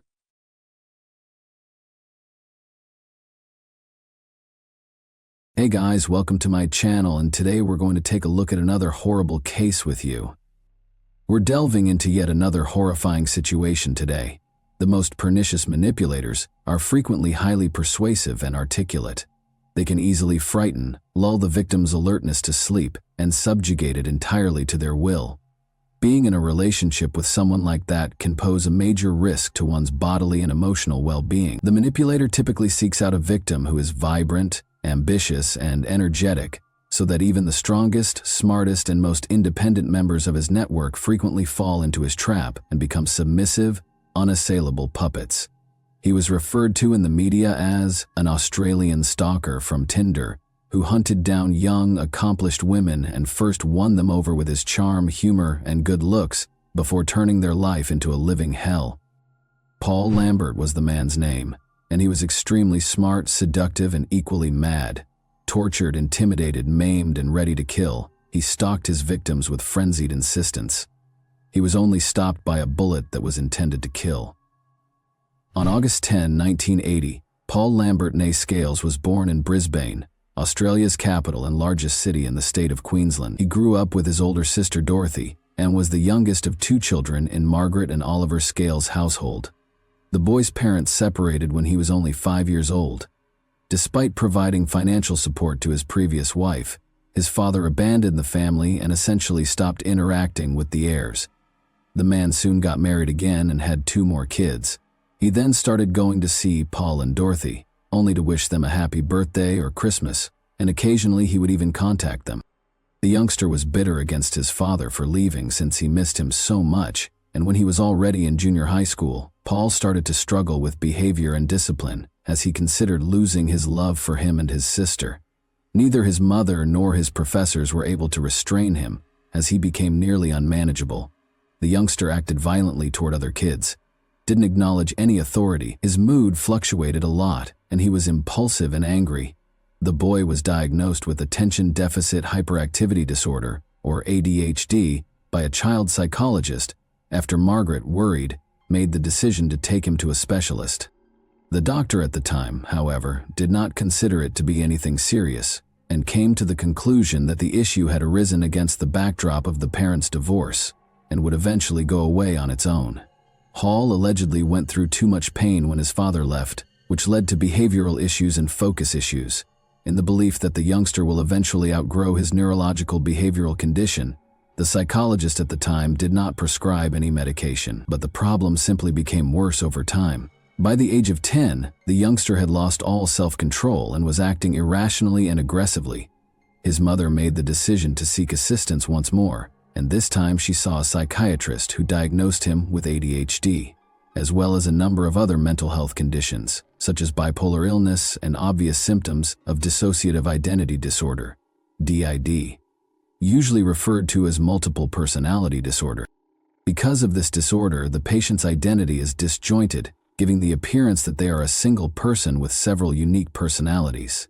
Receptor drugs were prescribed to the youngster, who had to take them under his mother's close care. However, it was almost impossible to get him to comply. Convinced that he was healthy and problem-free, he deliberately avoided taking his prescription. However, it was easier to manage Paul when he was a child. The issue was overlooked for a number of years when Margaret insisted on treatment that appeared to be beneficial. Paul's mental health issues have no bearing on his IQ or academic prowess. He became the top student in school because of his excellence. His teachers thought he would be a successful scientist because he had a talent for the sciences and could do complicated calculations in his head with ease. He easily enrolled at a prominent Australian institution after graduating and obtained a master's degree in finance and economics. After graduating, he got a job at a major's headquarters. From an early age, Paul's outstanding appearance only grew more alluring, and he soon rose to the top of the financial department in Sydney in terms of relationships. He created a fantastic first impression with his muscular build, masculine features, and huge expressive eyes. At school, a lot of people wanted to be noticed by him. Paul was outgoing, made friends easily, and was frequently the star of the party. An intriguing byproduct of his mental health problems was his strong charisma. He was regarded by his co-workers as a good man who was trustworthy. He personally started a fundraising campaign after learning that one of his co-workers' children had cancer, greatly assisting the family. As previously stated, Paul was adept at forming friendships and had no trouble establishing connections with girls, albeit they were always brief. He would soon expose his actual self, frightening his partners away.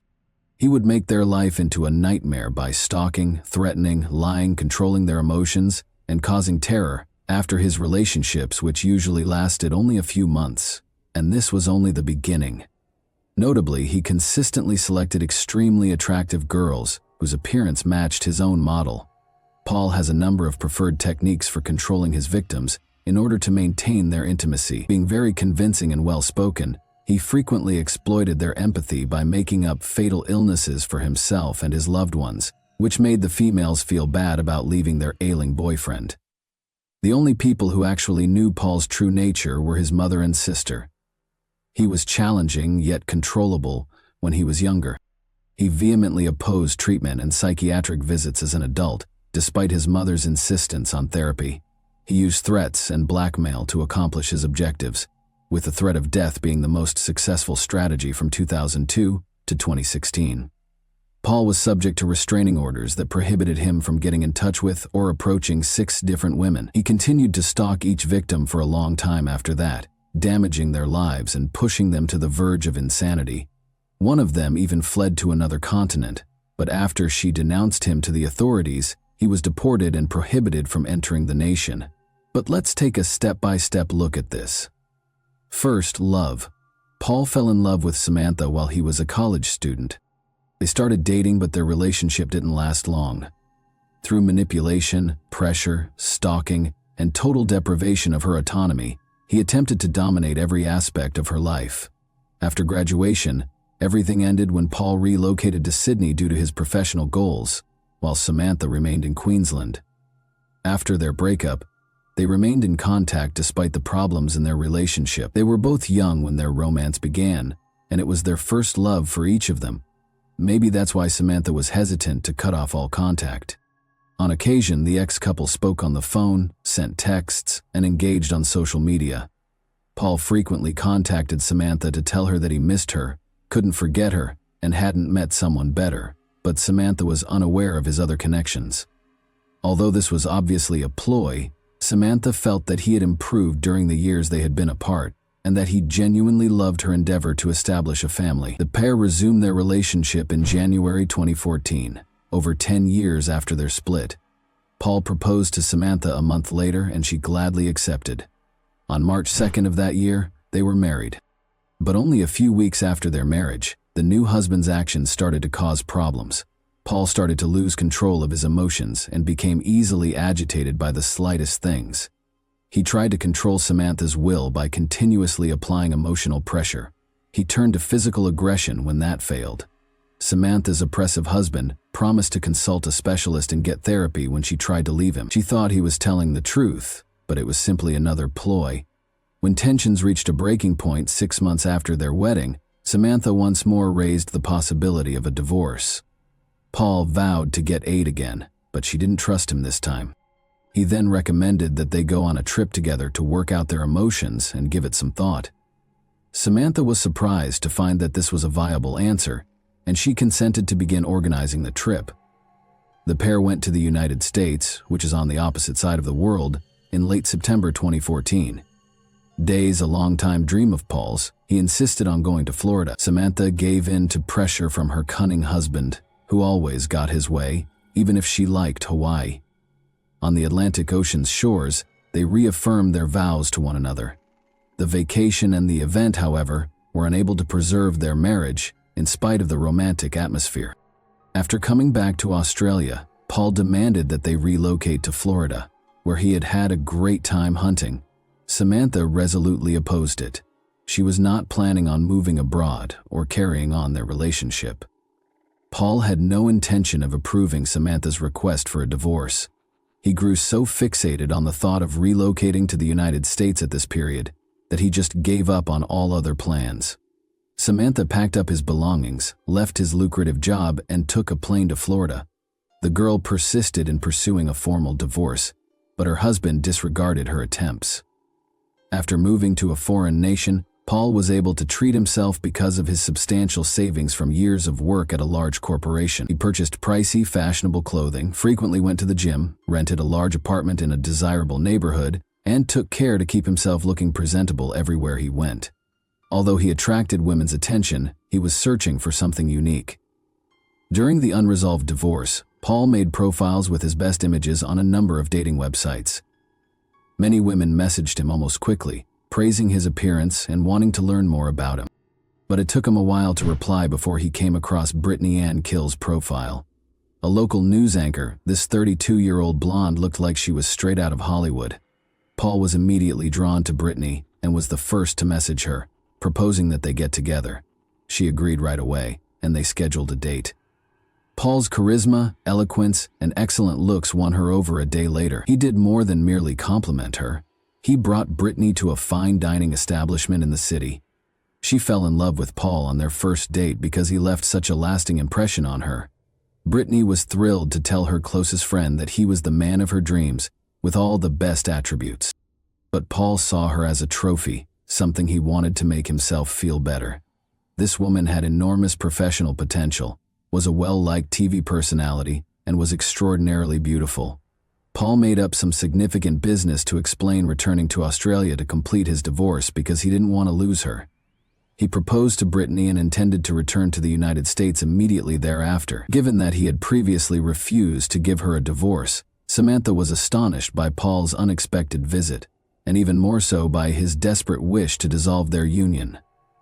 However, in early 2015, Paul flew back to Florida because he couldn't bear to be separated from his new passion without formally ending their marriage. He couldn't bear to leave her without his careful eye, to be more precise. Feeling responsible for the breakdown of Paul's marriage, Brittany was startled and even contemplated ending their relationship when she unintentionally learned the true reason he had traveled to Australia. Paul was able to persuade her, nevertheless, that he and his wife had decided to dissolve their marriage on their own initiative and that they had been apart for a long time. He only had a few formalities to finish. Paul rushed to visit Brittany as soon as he got back, telling her a tearful tale of his past marriage's misery and his quest for genuine love. The couple moved in together a week later because his statements sounded so genuine. Brittany, however, established some guidelines and consented to grant Paul a 3-month trial period. She thought that Beauty and the Beast could determine whether they were genuinely compatible during this period. Paul just took a month after moving in to show his true nature and make Brittany's life a living hell. He started to treat her like his property, thinking he had the authority to control every aspect of her life and to dictate what she did. As a result, his conduct became unpredictable and erratic. He appeared to be struggling with several opposing personas that he was unable to manage. Brittany attempted to break up with her new lover after realizing there was a significant problem between them.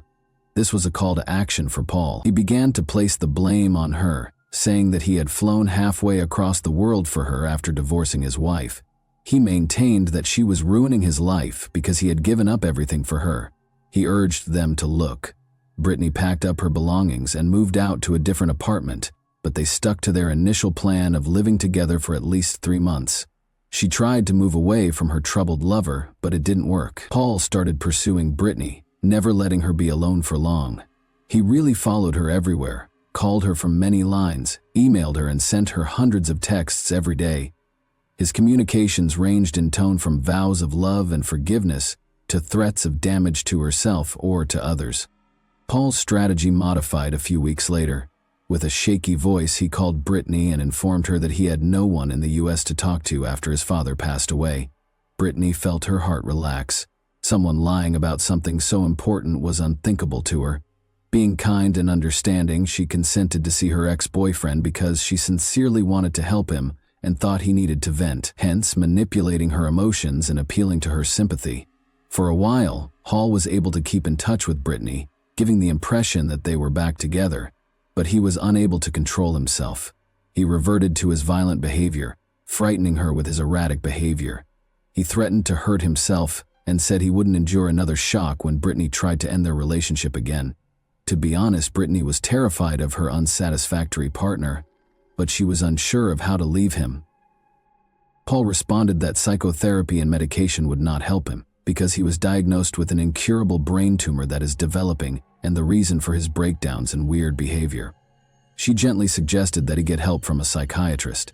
Declaring that he was going to die soon, the compulsive liar sobbed and forced the lover to swear that she would not abandon him while he was still living. Because Paul did not offer her peace at work or at home, the next month and a half ended up being the worst in the well-known TV host's life. The young woman woke up. "Usually I got nervous and preoccupied." She suffered from panic episodes, which had a detrimental effect on her work and had the potential to ruin her career. Deportation and restraining order. Unable to handle it, Brittany just fled Scales and went to live with a friend, where she believed he wouldn't bother her. However, the man shifted strategies and started threatening the girl by publishing her unguarded images and an intimate video that he had secretly recorded. This was the final straw, and the woman eventually reported it to the police and her stalker. The court ruled in July 2015 that the stalker could not approach the girl or make any kind of contact with her. Nevertheless, Hall persisted in tracking his victim, sending threats against her, and using blackmail. Kill was relieved to be back in Australia when the man was ultimately deported from the nation in October of that year, preventing him from entering the United States. To hide his legal troubles, Scales first adopted his mother's maiden name, Lambert, to avoid being discovered. He never had time to file for divorce from his ex-wife, so he made the decision to go back to her. When Samantha heard of Paul's return, she was appalled and went to the police to request protection and to expedite the divorce proceedings.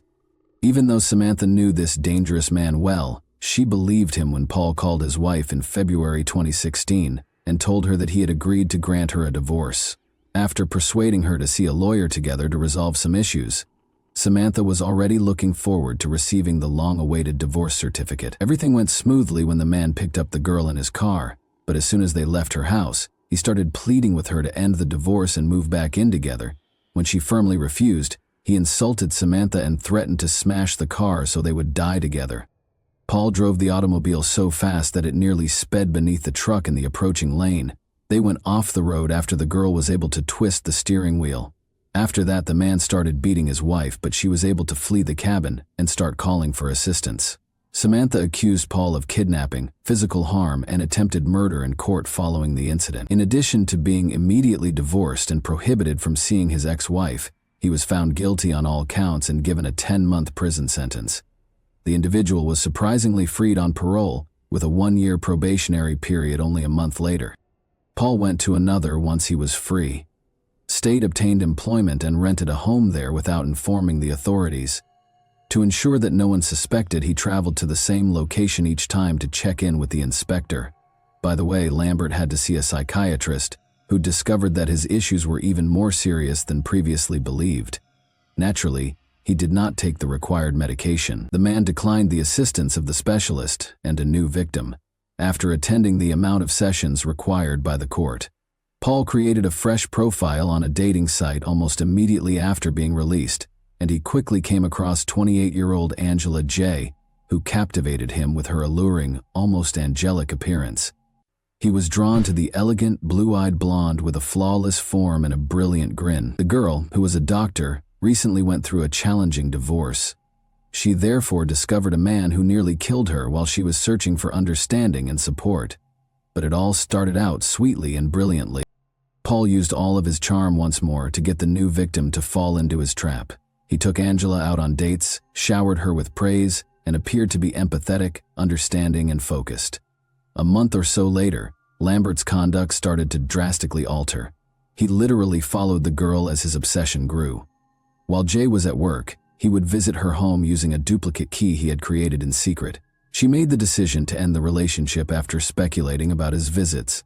The worst started, as you might imagine. Initially, Paul pleaded with her to pardon him and give him another chance. After realizing that his threats to end his life were ineffective, he began threatening Angela. She was unable to resist him when he eventually sought for her assistance as a doctor. The man appeared to be pretty happy with the girl's commitment to assist him in finding a qualified physician and to keep an eye on the treatment plan. Lambert's actions became increasingly frightening and insufficient. He insisted that Jay accompany him, stealing her documents and refusing to return them.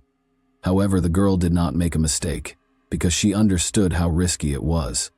Her sister called the police after she was able to call her. After Paul returned the documents, he received a warning, was sliced up, and attempted to be burned alive before being simply released. Paul purchased a large kitchen knife, a roll of duct tape, and lighter fluid at a hardware store that same day after leaving the police station. After that, he rented a discreet vehicle and drove to Angela's house, but the girl had changed the locks, so he was unable to enter. He lurked close to the front door, waiting for her to come home from work. After spotting her stalker at the last second, the girl fled into the house, locked herself inside, and dialed 911. Paul had already escaped by the time the law enforcement officers arrived, so they were unable to capture him. But a week later, on November 3, he came back with a crowbar, which he used to break into Jay's house while she was at work, by opening the back door. The gullible girl had just made it beyond the threshold when she came back, when she felt a sharp pain in her shoulder. When Angela attempted to flee, Paul slammed her to the ground and started randomly stabbing her throughout her body. She sustained almost a dozen stab wounds to her neck and chest. The girl kept fighting for her life even after her arms were torn. After dousing the victim with a container of lighter fluid, the man abruptly grabbed a lighter, which, fortunately, turned out to be defective. Jay kept screaming and calling for assistance during this time. A neighbor who was walking past the house heard her frantic pleas and heroically hurried to her aid with the first stick he could find. He was able to frighten the assailant, who fled. The girl was shot like a rabid animal, and the father clasped her bleeding wounds until the medics arrived, after calling for an ambulance. The victim was saved in spite of severe injuries and significant blood loss. Unexpectedly, Paul kept using Angela's phone to write and make calls. He expressed regret, attributed everything to his alter persona, and vowed to exact revenge, even after she was admitted to the hospital. Jay's parents, his ex-wife, and his mother all received similar texts from the man. When Lambert phoned the police on November 4, he spoke for several minutes about the personas inside of him and accused them of all the crimes. He hung up after responding that he would prefer to die in order to offer to surrender. Nevertheless, the authorities were able to track down the call and pursue the offender. The following morning, Paul was apprehended on a roadway off the east coast of Australia and told to halt, but he attempted to elude the patrol. Spikes were put on the road to stop the fugitive's car, which was traveling at a rapid speed. Lambert, however, was not going to back down and leapt out while brandishing a massive knife. The man once more said that he would prefer to die in response to all pleas for surrender. He acted in an unprofessional and aggressive manner, prepared to assault the officers who were already pursuing him. One of the policemen had to shoot Paul after he ran at him with a knife at one point. However, the intruder was not deterred by a single round. After a few more rounds were fired, Lambert collapsed onto the sidewalk and remained motionless. The madmen could only be stopped by death. And that wraps up today's chilling story. If you enjoyed this video, don't forget to like and subscribe so you never miss a new upload. Also, let me know in the comments, what part of this story shocked you the most? Thank you for watching, and I'll see you in the next video.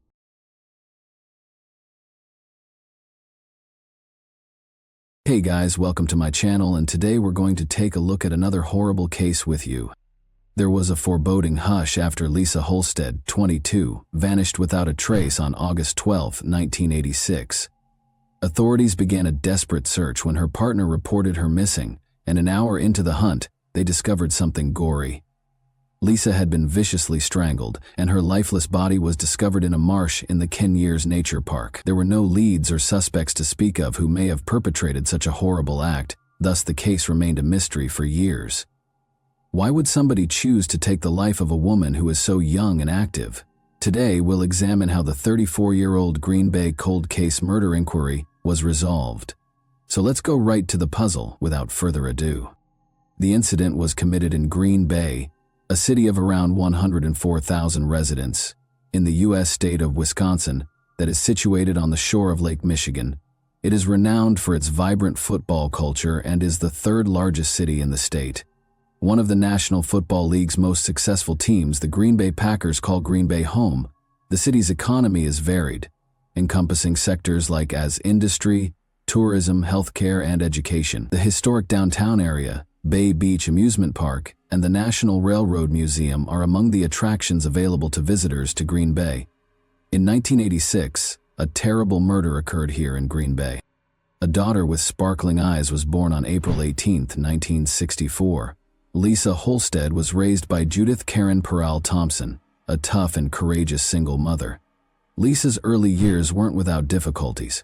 Despite the absence of her father, Frank Holstead, Lisa continued to shine brightly.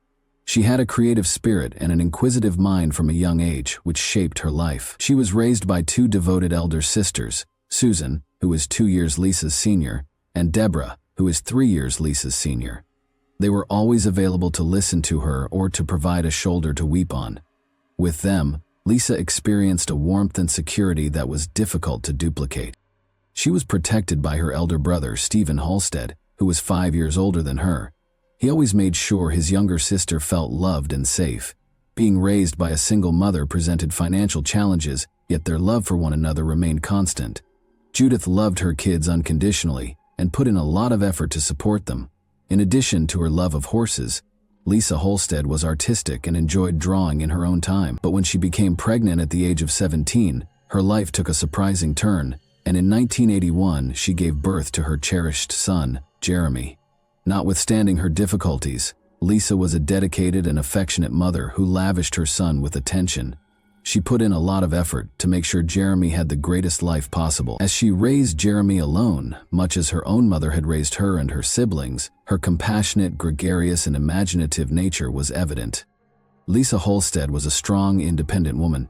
She bravely decided to relocate across the country to Los Angeles in order to follow her ambitions since, although living with her family was comfortable, she longed for something more. After a while in 1981, she came to the realization that she and her son Jeremy needed a stable, tranquil life. In 1982, she discovered that in the Wisconsin town of Green Bay, where they established a house, Lisa was keen to further her education, even though she never went to college.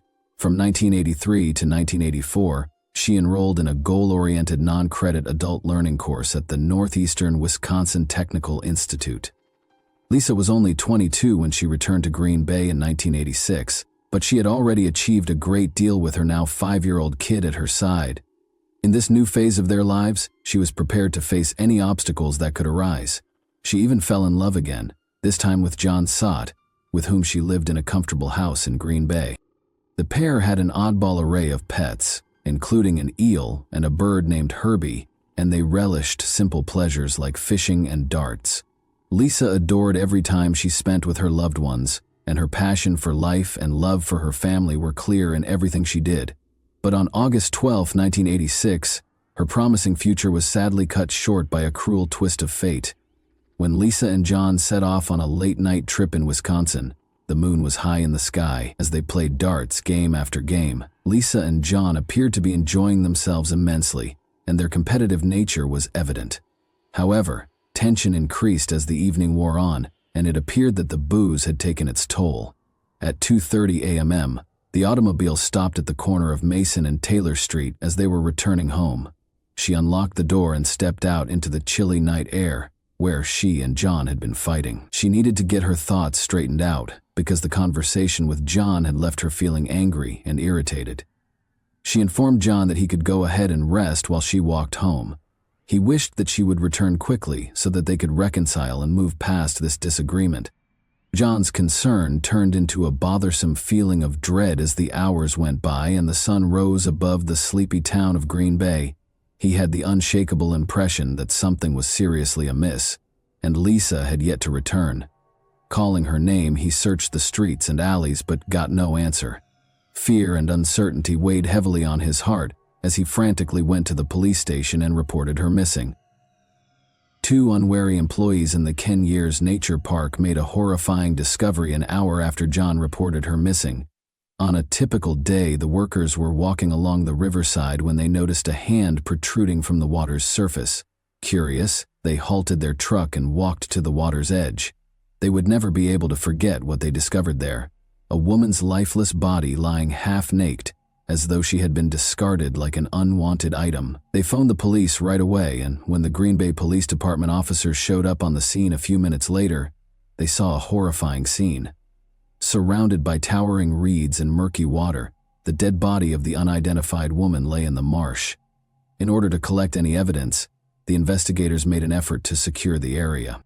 The police discovered a tiny piece of cloth sticking out from beneath the murky waters as they searched the marsh for any hints that would help them identify the woman. They waded across the muck in haste to get the fabric, and when they looked more closely, they found an identity card in a pair of trousers' back pocket. At that point, they were able to identify Lisa Holstead as the victim. The case was declared a homicide once they came close to her body and noticed the telltale marks on her neck, sad proof that she had been strangled to death. Lisa's last moments were described in graphic detail in the autopsy report.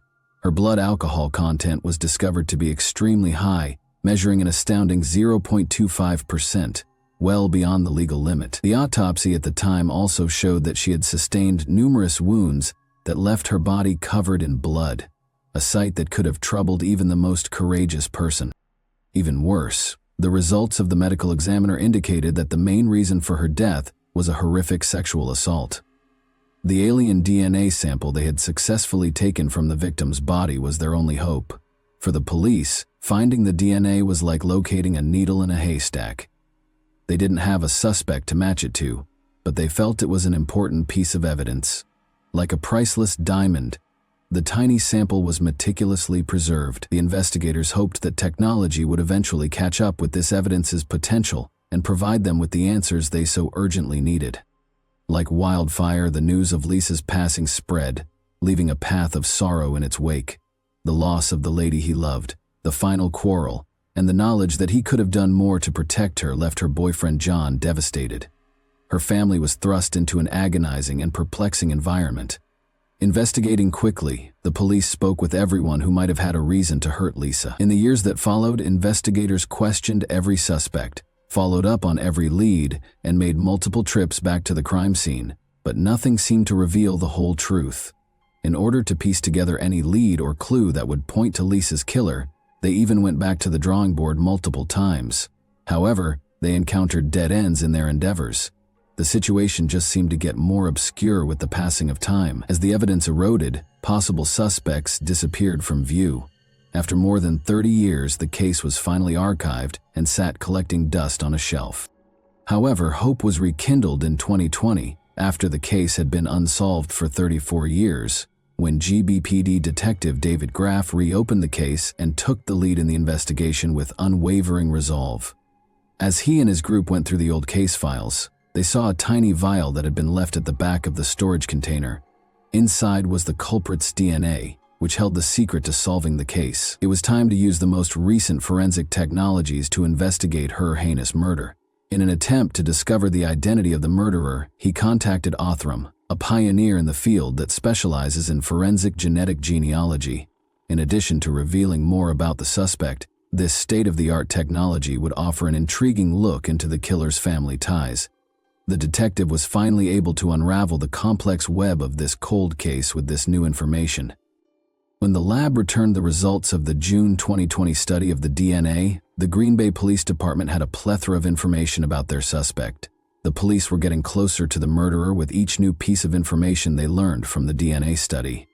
The police began meticulously tracking down the person's distant relatives' family trees, building a network of connections piece by piece, until they had 10 or 15 distinct family trees. They searched databases and websites as the investigation went on in an effort to identify groupings of people who might be connected to the victim. They discovered a group of people residing in other states after much research and excavation. They followed their trail and eventually discovered a link to Wisconsin, which brought them to Green Bay, the scene of the gruesome murder. In 1986, the year the crime was committed, the authorities discovered a family member who had been residing in Green Bay. They eventually located a suspect whose DNA might have matched the sample collected at the crime scene after several hours of labor. Finally, the long-awaited breakthrough had arrived. Investigators discovered that the man was Luke Griffin, who had previously been released on parole from the Green Bay Correctional Institution, where he had been serving time for the horrific crime of second-degree sexual assault and had a history of violence against women, including strangulation. The fact that Luke had been convicted of sexual assault in 1981, something that had been overlooked during the initial investigation, was what most startled them. The police appeared to have overlooked an important hint that had been in plain sight the entire time, but owing to Detective David Graff's and his team's unwavering efforts and the revolutionary science of forensic genetic genealogy, Luke's past eventually caught up with him. The investigators realized they needed to be very confident before making an arrest, since they had a suspect in their sights. Luke Griffin's DNA had to be compared to the crime scene profile. In order to find their main suspect, Luke Griffin, who had relocated to the city of Racine, the police set out on an exciting quest in September 2020. In an effort to find evidence against Griffin, the Green Bay detectives teamed up with the FBI, DCI, and Racine County officials to place him under surveillance. Luke was being pursued, and the authorities had no intention of letting him escape their grasp. They followed him to another Wisconsin town, keeping tabs on everything he did. They were observing him on September 18, 2020, when they noticed him sloppily throwing a cigarette butt on the ground and throwing some beer cans in a dumpster. He had no idea that these seemingly unimportant deeds would ultimately bring him to ruin. The cops swiftly gathered the abandoned objects and returned them to the lab for additional DNA testing. On September 29, 2020, the results were released, and the officials were overjoyed. The DNA matched exactly with that recovered from the crime scene more than 30 years ago. The sound of handcuffs snapping into place was heard as Luke was led from his house on October 28, 2020, at approximately 6 in the morning. As the police car drove away with Luke to Brown County Jail, neighbors whispered to each other and peered out from behind their curtains. Luke sat stonily in the interrogation room, denying any role in the killing. Luke eventually admitted to having a sexual contact with the victim as the intensity of the questioning increased, but he said that his recall of the night was vague at best, blaming his confusion on his drug and alcohol use. As the crime's specifics emerged, it became evident that Luke's drunkenness had impairing his memory, making it impossible for him to remember what had happened before Lisa died. The once elusive culprit has been apprehended. His trial was scheduled for 2021. As Luke Griffin entered the courtroom with guards at his sides, it was crowded with reporters, the victim's family, and interested bystanders. When he sat down at the defendant's table, all eyes were on him. As the trial got underway and the prosecution presented their case, Luke's future was in jeopardy. The jurors paid close attention, taking in every nuance of the evidence. Speaking to the jury about what transpired that fateful night in 1986, Luke explained that he had just stopped at McDonald's and then traveled a route that just so happened to pass by the location where Lisa's body was subsequently found. However, the weight of the crime he had committed seemed to press more heavily on his shoulders with each syllable. The evidence against him grew stronger during the trial, until at last the jury was forced to render a verdict. After a protracted and taxing legal struggle, Luke was detained on a first-degree homicide charge, and his bail was set at $1 million, 0 cents. Luke took the shocking choice to enter a no-contest plea to the allegation of homicide by reckless conduct on January 27, 2023. As the judge read the decision, the courtroom was once again heated. Luke's lawyer, Peter Hain, pushed for a lighter term, pointing to Luke's bad health and the 2 years he had previously served in prison. Hane's plea, however, was rejected by Judge Timothy Hinkfuss, who claimed that Luke's negligence and refusal to accept responsibility had only served to further harm Holstead's family. Hinkfuss continued by explaining that the maximum term he could impose was constrained by the statutes in effect at the time of the crime, and that homicide by reckless conduct, a Class C felony, is currently punishable by up to 40 years in Wisconsin. When Luke was convicted of the murder and charged with first-degree intentional homicide, the crowd gasped collectively. For the prosecutors, who had devoted their lives to bringing justice to the victim's family, it was a bittersweet victory. Luke Griffin, 67, received a sentence of 10 years in jail on March 27, 2023, which was the maximum punishment permitted by the 1986 sentencing statute. After completing 2/3 of his term, Luke is eligible for release. Additionally, 2.5 years of time served were granted to him, meaning that he is eligible for parole in less than 6 months, and might be released in 4.5 years. Judge Timothy Hinkfuss of the Brown County Circuit Court stated that the case's legal battle had been fiercely contested since 2020. Although Judge Hinkfuss accepted that the maximum penalty was grossly insufficient, she also acknowledged that Lisa Holstead's murder was a horrible and vile conduct that was limited by the laws in force at the time of the incident.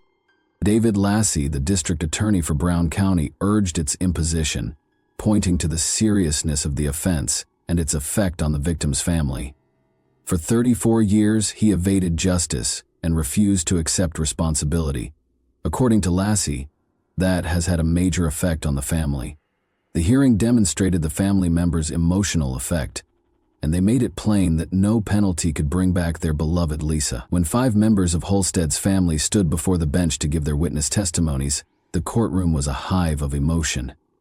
As they described the suffering and trauma they had experienced for more than 30 years, their voices faltered with sorrow and rage. Speaking with passion, a sister, brother, niece, son, and granddaughter described the effects the long cold case had on their family. They expressed their dissatisfaction with the maximum penalty possible and talked about the vacuum left by their mother, grandma, and beloved sibling. When Lisa's brother Stephen Holstead spoke to the man who had hurt his family so much, his voice was full of emotion. He looked directly at Luke as he said, "The pain it caused our family cannot even be described to you." They depicted Lisa as a kind and caring mother to her small kid, saying, "Many tears. I've thought about Lisa all these years. Every day spent 13,377 days since you murdered her." The family talked of Lisa's trustworthy and gregarious personality, as well as her creative energy and love of music and art. Although they admitted that they didn't have many pictures or videos of Lisa, one family member brought a framed photo of her to the stage, and another played a clip of her singing when she was younger. The Lisa Holstead case serves as a monument to both the strength of tenacity and the astounding advancements in forensic science in recent years. Even though it may have appeared like an intractable enigma for decades, justice was eventually served thanks to the relentless efforts of law enforcement and the application of state-of-the-art forensic procedures. What punishment do you believe Luke should receive for his offense? And that wraps up today's chilling story. If you enjoyed this video, don't forget to like and subscribe so you never miss a new upload. Also, let me know in the comments, what part of this story shocked you the most? Thank you for watching, and I'll see you in the next video.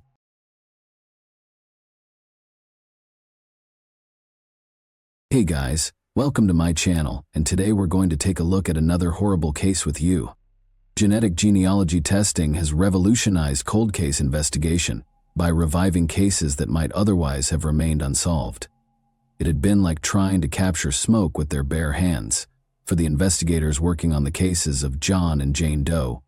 However, new developments in DNA testing are now providing investigators with the advantage they need to solve crimes that were previously thought to be unsolvable. These victims are now receiving their names back after being unidentified and nameless for decades. Today, we'll examine two instances where genetic genealogy has ultimately provided the answer and some measure of closure for both families and investigators. Immediately, let's get started. Today's first case takes place in Rock County, which is located in the southwest region of Minnesota. Rock County is one of the 4 counties without a natural lake, despite Minnesota's reputation as the land of 10,000 lakes. A Department of Transport employee was busy removing the concrete culverts beside Interstate 90 off Highway 23 in Beaver Creek Township on March 13, 1981, as part of a regular municipal cleanup. He was startled to see some skeleton remains when he brushed aside the wreckage. The employee phoned the police after speaking with his boss right away. The area was cordoned off when the police came, and everyone in the vicinity was questioned about the finding. According to the supervisor, the culverts were cleaned out once a year, with the most recent cleanup taking place on October 21, 1980. The remains might have been disposed of in the culvert at any point between October 1980 and 1981, Wyatt investigators hypothesized. After removing the deceased, forensic specialists and crime scene detectives set about gathering any hints that might have been left behind. The body was taken to the medical examiner's office in Ramsey County. The medical examiner found it challenging to identify the John Doe. From what was left of the nearly full skeleton, the body had been severely decayed and was hardly identifiable. According to the coroner's findings, John Doe was a white man in his 30s to 50s. 5 feet 6 to 5 feet 8 inches was his estimated height. There were no distinctive birthmarks or tattoos, and the state of the body made it impossible to establish weight, hair, or eye color. The coroner noted that there was a chance the person had been shot, but the cause of death was designated as homicide. No gun or shell casing was discovered in the area, but there had been a wound to the skull that was consistent with a small caliber firearm. DNA samples were retrieved from the remains, and plaster casts of his teeth were taken for his dental records. His fingertips had crumbled with decay, making it hard to get fingerprints. The victim was discovered wearing boxer shorts, green cotton work pants, and a leather belt. He wore 2 pairs of green socks on each foot and engineer boots in sizes 8 to 9 that were either light tan or white slip-ons. He was holding a locket with a picture of a baby inside and a black plastic comb. Based on this ambiguous description, police conducted a thorough search of the region and spoke with Department of Transport employees who had been there since October of last year. A police artist created a preliminary sketch using information from the medical examiner. Beaver Creek Township saw the creation and distribution of posters. They also asked drivers who frequently traveled the road if there was any strange behavior going on nearby.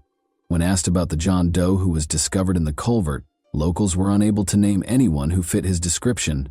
No one appeared to know who this individual may be, and a search of missing people databases in and around Minnesota produced no results. The case eventually became cold due to a lack of leads.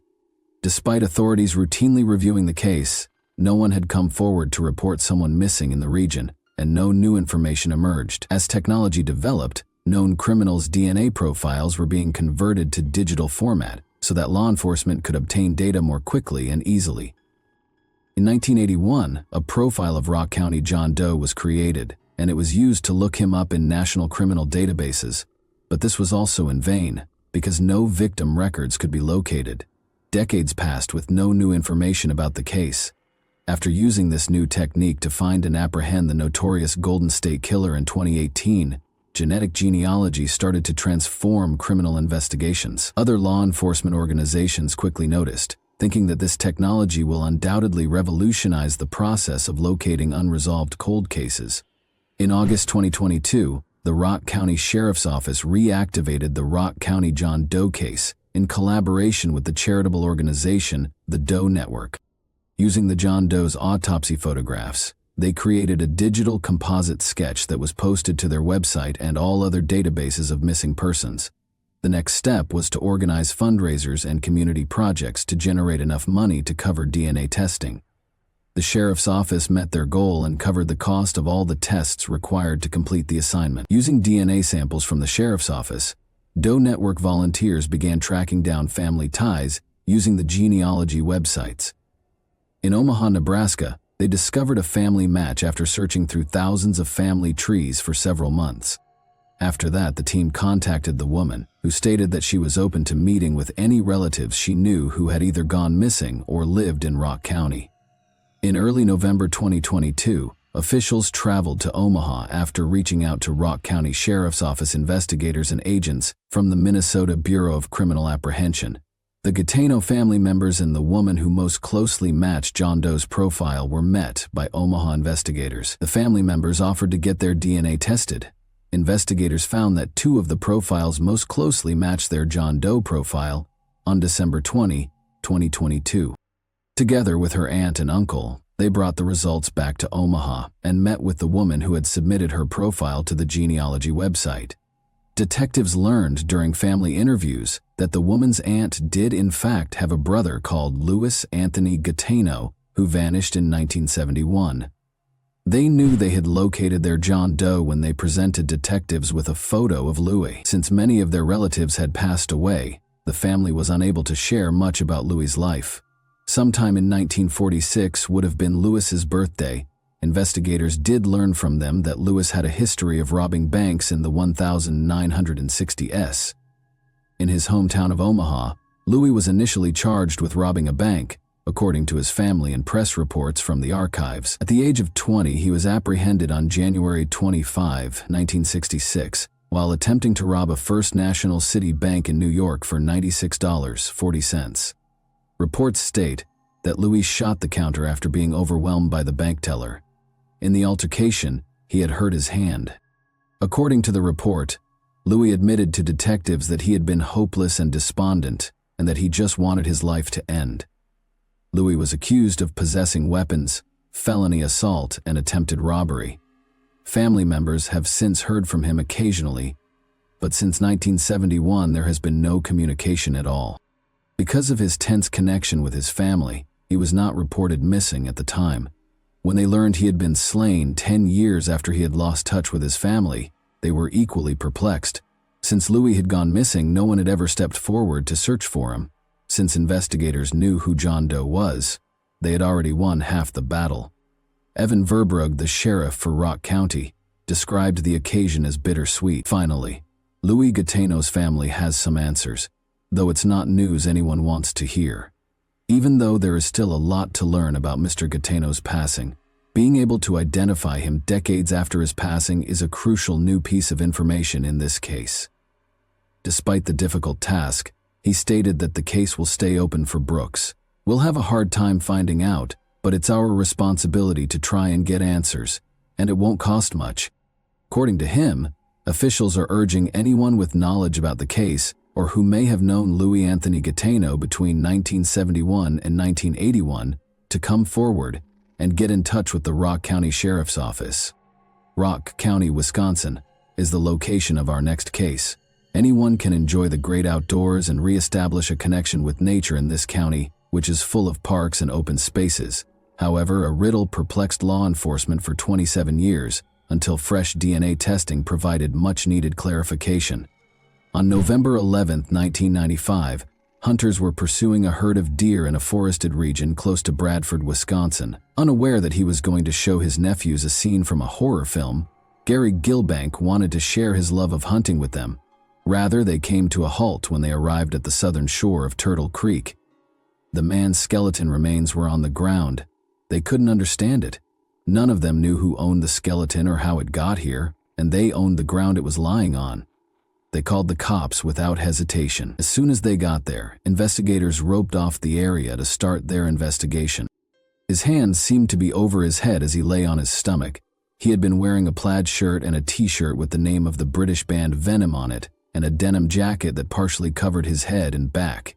There was a Nike sneaker close to the body, and he was also dressed in gray camouflage pants. The other was not located. From the scene, investigators retrieved a container of Carmex lip balm, a Budweiser lighter, an Aquatech wristwatch, and a chrome pendant of a horned goat. After being taken out, The remains were taken to the coroner's office for additional analysis. The coroner started examining John Doe in great detail. The skeletons had shown no obvious evidence of trauma. He weighed 140 pounds and was reported to be between 5 feet 4 and 5 feet 6 inches tall. He was between 17 and 20 years old. The coroner identified him as a male Caucasian based on a dental study. He had only 2 fillings and had received good dental care. His wisdom teeth were still in place, however, 1 was impacted and 2 had partially erupted. Hair samples were collected for a toxicological examination. The coroner did not rule out that he may have been drunk or had used hallucinogenic drugs before his death, but the absence of any traces of cocaine, codeine, or morphine ruled out the likelihood of an overdose brought on by a chronic opiate addiction. Although his cause of death remained unknown, it was possible that he had fallen into the creek and succumbed to hypothermia. The coroner thought that he might have been drunk and lost his way before he lay down, and that he might have perished from exposure to the weather. Additionally, there had been conjecture regarding the precise moment of his demise. According to the coroner's estimation, he might have passed away around the fall or winter of 1994. Other than the hints they discovered on the John Doe at the site, investigators had no leads. They began a thorough investigation that took them in a number of directions. John Doe's skull was incinerated in the interim, and his remains and ashes were interred at the same Johnson Town Center Cemetery where John and Jane Does were buried. Investigators looked into every known accident that happened around the estimated time of John Doe's death in order to support the idea that he might have been drunk and confused. They thought he might have been a vehicle accident survivor who had gone missing following the collision. But there were no reports of a missing male who suited his description. In actuality, no one who fit John Doe's description had ever been reported missing. Based on the clothing he was wearing when he was discovered, investigators then went back and looked at every rock concert that had ever taken place in the vicinity. Interviews with heavy metal members revealed that none of them could recall anyone who matched John Doe's description. Here they had come to yet another dead end. They looked through government documents and school yearbooks to determine his estimated age, but they discovered that no minors during that time were listed as missing. Investigators were forced to start over after conducting interviews with the local school district's children yielded no leads either. Thereafter, the inquiry focused on multiple witness accounts of a man who the locals called River Guy. Witnesses reported seeing a young man in his early 20s sprinting toward the creek where the body was finally found on October 16, 1994, at approximately 5:30 p.m. According to witnesses, the River Guy had been drunk and upset that afternoon and was dressed similarly to the John Doe. These witnesses stated that the man had been stumbling toward the creek and had fallen into the water multiple times while attempting to ascend the slope, along with mentioning being a fugitive and having been wronged by a woman named Mary. They also claimed he had yelled at onlookers to leave him alone, until additional forensic examinations revealed that River Guy and John Doe might not have been the same person because of chronological differences. The theory was still one of the most compelling. John Doe's pace of decomposition suggested that he might have passed away around May 1995 rather than in October 1994, when River Guy was last seen, according to subsequent forensic estimates. Additionally, this refuted the original medical examiner's estimated time of death. A pendant discovered at the scene provided the next lead. In 2010, the pendant was linked to a craftsman in the Janesville area by detectives from the Rock County Sheriff's Office. The man has created a number of rock and metal-inspired pieces for admirers while being involved in the local metal rock scene. He admitted to the police that the pendant was one of his creations when they showed it to him. Nonetheless, he produced a number of like pendants and sold them to dozens of customers over the years. The craftsman failed to identify John Clinton Doe as a potential client when he was shown a composite sketch of him. As a result, the investigation encountered yet another obstacle. Together with a scientist from the Smithsonian Institution, the Rock County Sheriff's Office conducted an isotopic examination of the John Doe's bones in 2014. In forensic anthropology, isotopic analysis has been used to identify the provenance of unidentified human remains from bone tissue. A person's birthplace can be ascertained by forensic scientists. The scientist from the Smithsonian found that John Doe had been in the Midwestern region around the Great Lakes for a considerable amount of time. The states of Wisconsin, Illinois, Minnesota, and Michigan were among these regions. Investigators were able to focus their inquiry because to this information, after determining the potential birthplace of John Doe, detectives started over in 2016 and revised the composite sketches created by the FBI in 2014 and the Rock County Sheriff's Department in 2013. This time, before making it public, they added some color and regressed the sketch to the age of 16. The department believed it would help anyone who might have dealt with him that year remember him, said private investigator Jack Fries. The whole idea here is to get people to think about what was going on in the early 90s and in their lives. And do they have any connection with this guy at all? He stated. Despite the failure of their efforts, detectives were determined not to give up lightly. Jack Fries, a private investigator, spent the next 2 years trying to figure out who the young John Doe was. In June 2018, Fries and Detective Corinne Billhorn contacted the DNA Doe Project, a volunteer-run non-profit organization that uses the DNA recovered and preserved from the initial autopsy to assist in identifying unsolved John and Jane Doe cases. In collaboration with Flugen Genetics, Aerodyne Research Inc., Full Genome Corporation, and the National Center for Missing and Exploited Children, the team set out to identify the John Doe. Using the genetic genealogy and ancestry website GDMatch, the protracted trip started. John Clinton Doe's potential ancestors were located and identified by the research team. They had a rough identity in February 2019, but detectives needed to be absolutely certain. Investigators spent the following 3 years locating the John Doe family in collaboration with the University of North Texas. After speaking with the family members, they learned that 2 of the volunteers might be half-siblings to the John Doe via their father. In late 2021, county officials requested and were granted a warrant to exhume the potential father's body. Following the extraction of DNA, testing resumed in earnest, and on June 14, 2020, John Clinton Doe's identity was eventually revealed. The body in the creek was identified as 20-year-old Carl Isaacs Jr., according to the Rock County Sheriff's Office. On April 30, 1974, Carl was born in Delavan, Wisconsin. He seems to have never fully recovered from the shock of his parents' divorce when he was quite young. In 1991, Carl had gone to an alternative high school for pupils from the Badger, Delavan, Darien, and Elkhorn areas. Carl had become addicted to drugs at the age of 17. Additionally, he had joined a gang of friends who planned a criminal spree that led to numerous burglaries and property destruction. He was given a 5-year prison sentence in March 1992 for breaking into and damaging golf carts at the Delbrook Golf Course in Delavan between April 1992 and the fall of 1993. Before landing at the Oak Hill Correctional Institute in Oregon, Wisconsin, Carl was transported to 3 different prisons.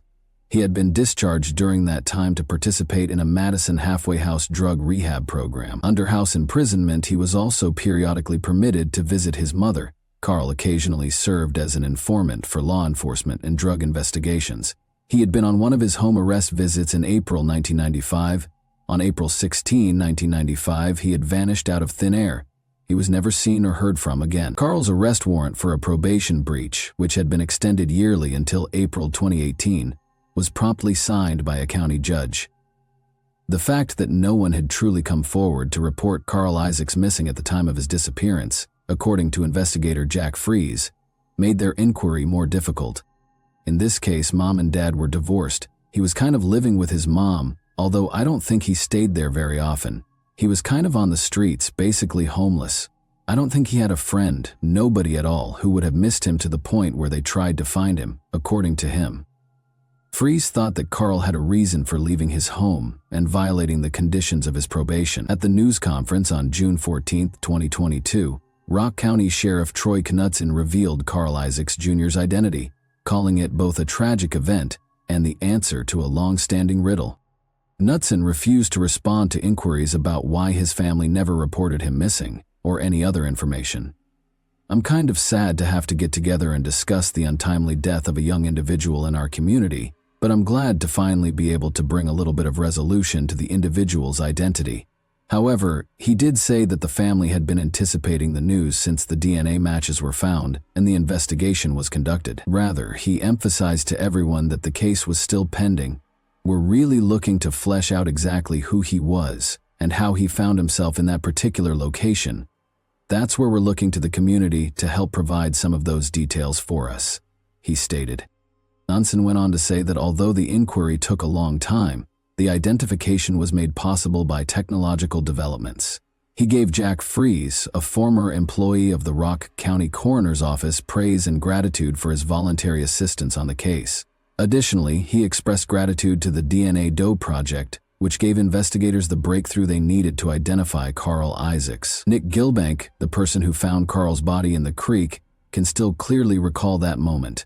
He still has some unanswered questions, but he is relieved that there is some closure and that he knows who John Doe is. "I walked over to see what I was looking at, and there, next to a garbage bag of his belongings, was a clothed skeleton. I remember kneeling down and picking up the shirt, and there was a skull, completely decomposed. I guess I'm glad they finally identified the remains," he stated. And that wraps up today's chilling story. If you enjoyed this video, don't forget to like and subscribe so you never miss a new upload. Also, let me know in the comments what part of this story shocked you the most. Thank you for watching, and I'll see you in the next video.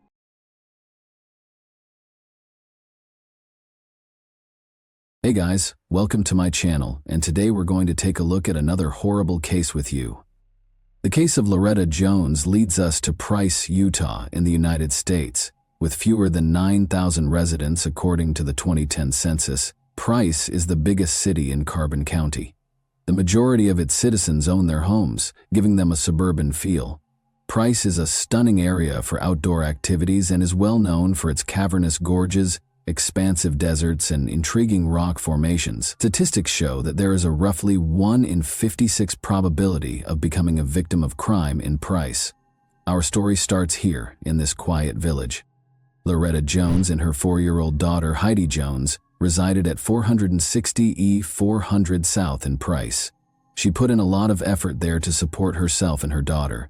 She was young and single, but she gave everything she had for Heidi, who recalled all of their wonderful times together.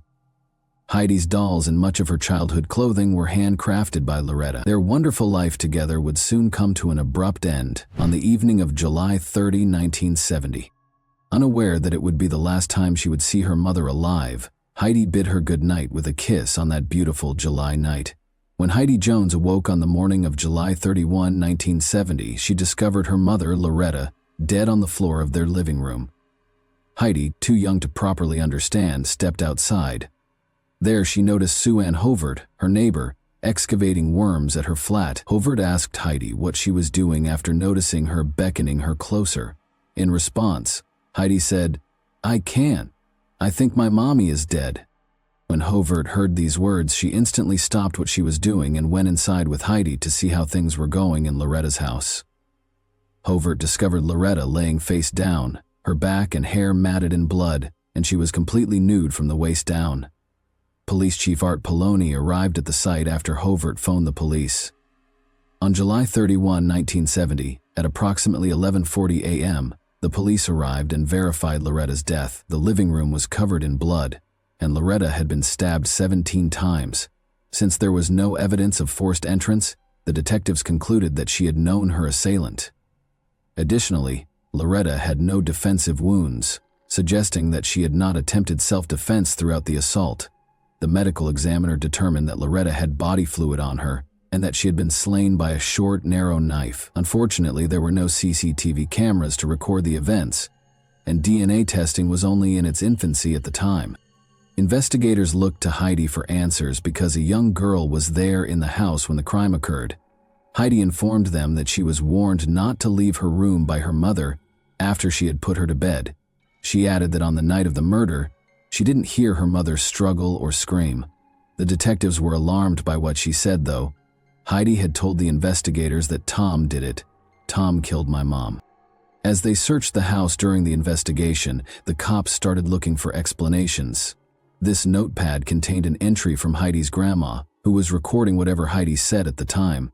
When the body was recovered, Heidi told her grandma, "It was Tom that killed my mom." Later, they located Loretta's diary, which had a name that sounded a lot like the one Heidi had mentioned, Thomas Egley. Before her death, Loretta dated Thomas for 2 months, according to the diary. They were only able to learn this about Thomas.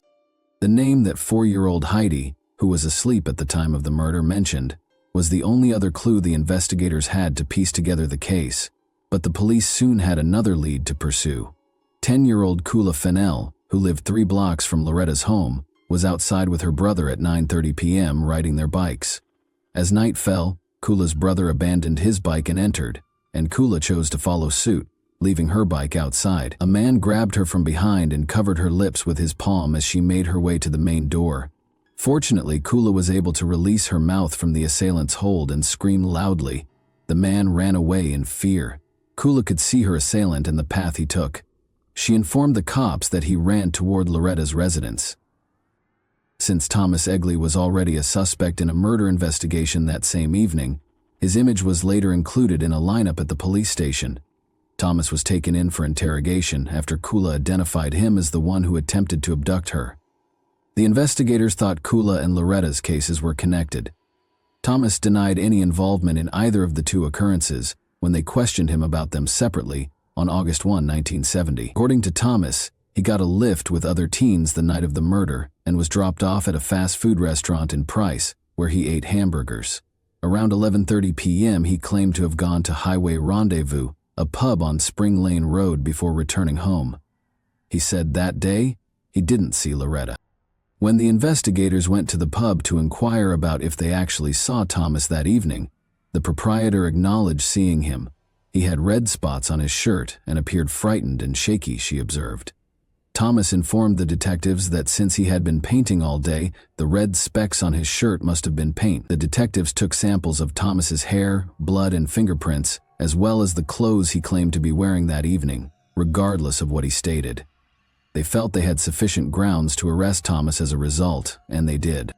While Thomas and his fiancée, who was 8 months pregnant, were staying at a motel in Helper, Utah, Thomas was detained. However, prosecutors called witnesses who gave Thomas an alibi during the preliminary hearing on November 5, 1970. Since Thomas was known to have visited Loretta's house before to the occurrence, the prosecutors claimed that the fiber evidence resembled the rug she had at her house was insufficient. However, Thomas was charged with attempted kidnapping and jailed for 90 days after Kula Fennell named him as the man who attempted to kidnap her. In 1971, Thomas relocated to Rockford, Colorado, following his parole. For years, however, Loretta's case remained unresolved. After her mother passed away, Heidi had to cope with the trauma. Her grandma, who had taken her in right away after her mother passed away, would listen to her talk about the incident. She kept saying to her grandma that she didn't think Tom killed her mother. Her grandmother kept a journal in which she recorded everything Heidi said. Heidi added that Tom was cruel to Loretta and would frequently strike and slap her. The grown-ups in the family eventually sought to dissuade Heidi from talking about the incident and try to help her forget it.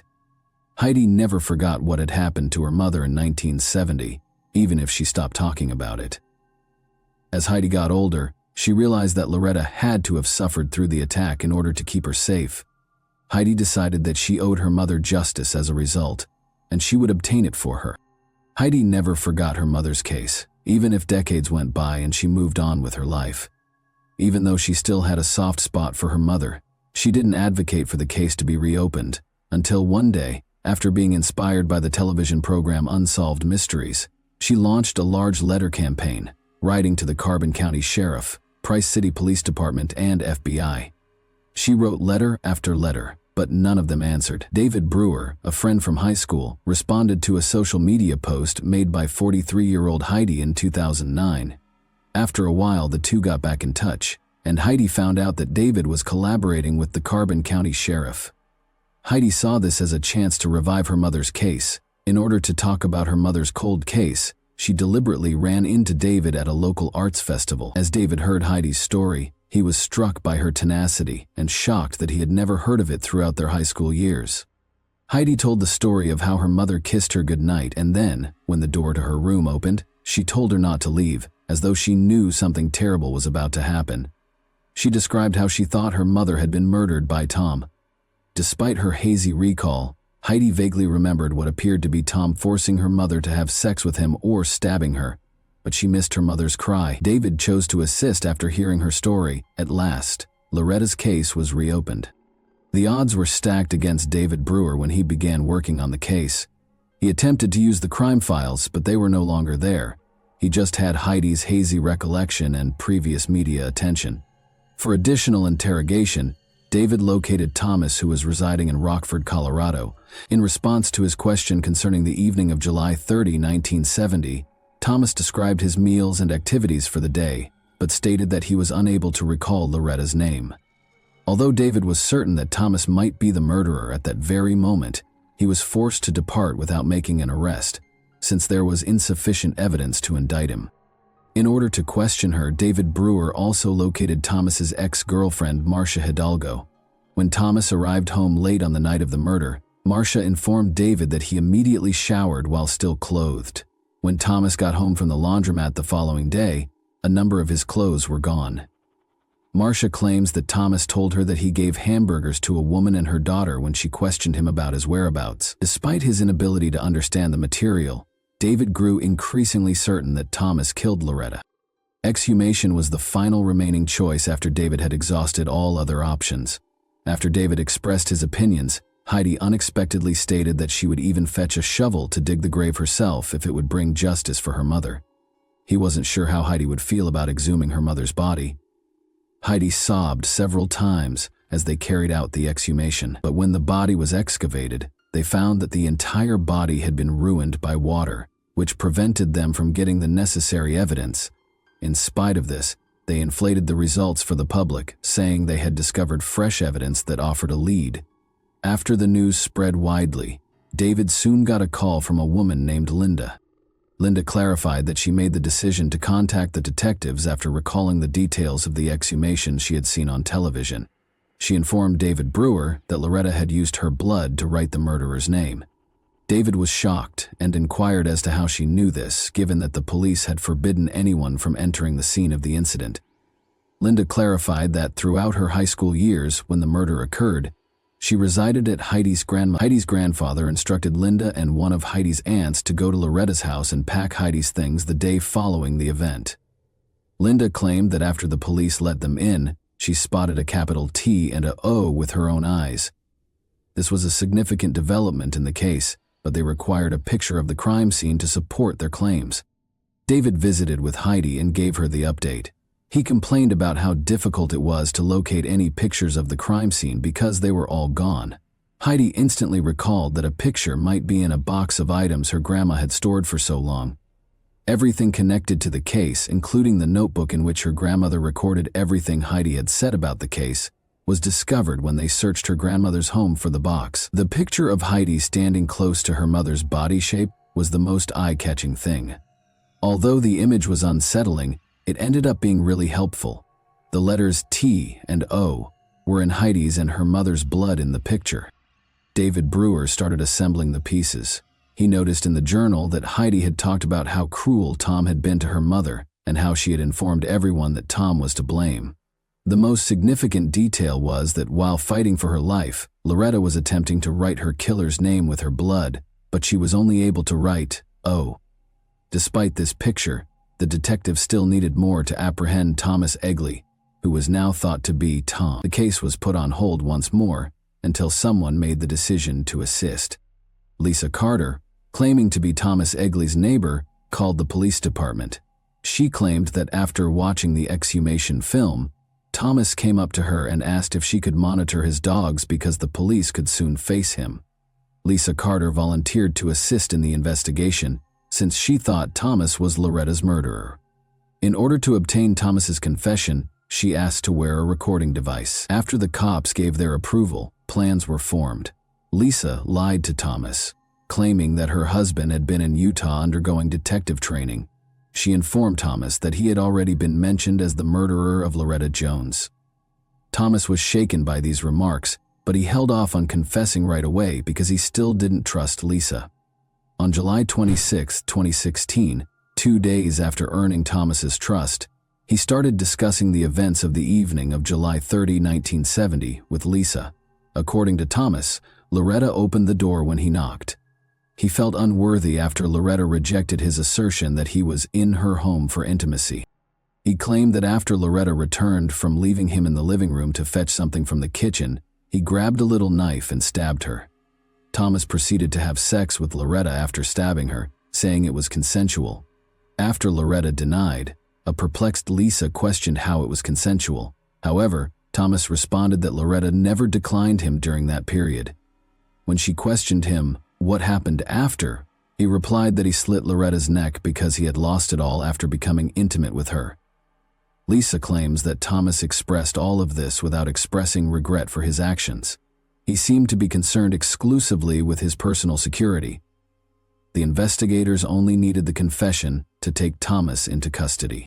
Thomas Egley is not well recognized. Caroline Kendall, Loretta's sister, claims that she was only aware of Loretta's one blind date with Thomas. Loretta informed Caroline that she didn't want to interact with Thomas since she didn't like him. That's why Loretta turned down Thomas's approaches that evening. Thomas Egley, 76, was a local vagrant who had lived in a variety of locations both before and after killing Loretta. His home life was never steady. He had been married 3 times and lived with numerous women. The majority of his time was spent alone, despite having 5 children. Thomas Egley was charged in August 2016 with both forced intimacy, a first-degree felony, and the legal equivalent of first-degree criminal murder in the 7th District Court. Criminal homicide or murder in the 2nd degree was Thomas's formal charge. At the time, Utah law considered murdering to be a statutory violation. On August 18, 2016, Thomas was apprehended without incident near Rocky Ford, Colorado, pursuant to a $1 million 0-cents warrant. Thomas's assault case was withdrawn after he entered a guilty plea to the murder. On November 22, 2016, he was subsequently given a sentence of 10 years to life. A written statement given by his lawyer, David Allred, stated that Thomas was sorry for what he had done, although it didn't seem to be genuine. Other than that, Thomas never expressed regret. Thomas stated in court that he couldn't understand why the deceased's family decided to restart a case from 46 years ago, even though he felt he should be released because he hadn't committed any crime since killing Loretta. Even after 46 years, Thomas didn't appear to regret what he had done. Thomas claims that when he killed Heidi's mother, he was unaware that she was present. Because Loretta was aware of this, she never resisted or yelled as he was stabbing her. If Thomas had known Heidi was present, he probably wouldn't have spared her. He protested to the judge after being sentenced that he didn't like his incarceration, which was Salt Lake County's state prison, since it didn't let him have visitors. He might appeal, the court informed him. Heidi, who suppressed her pain for more than 40 years, had the chance to express her entire thoughts to the person who killed her mother. She talked about how painful her mother's passing was, and how she hoped Thomas Egley would stay in prison and never have to see his loved ones again. Even if he were eligible for parole after 10 years, she also promised to ensure that he never walked free. Heidi referred to it as justice, even though others called it closure, claiming that nothing could provide her with the relief and closure she required. For her, it was crucial that justice was done. As this tragic tale of Loretta Jones's passing draws to a close, we are reminded that not all wounds, particularly those of the heart, can be healed with time. Additionally, we are reminded of the evil that exists inside our nature. We are left with the intriguing question of why Thomas Egley decided to orphan Heidi at such an early age, given his clean slate with the law. Before we leave, I would like to ask you a brief question. How did you feel about the way Loretta's case was initially handled? Considering everything that was accessible to them at the time, do you believe that law enforcement could have performed better? And that wraps up today's chilling story. If you enjoyed this video, don't forget to like and subscribe so you never miss a new upload. Also, let me know in the comments what part of this story shocked you the most. Thank you for watching, and I'll see you in the next video.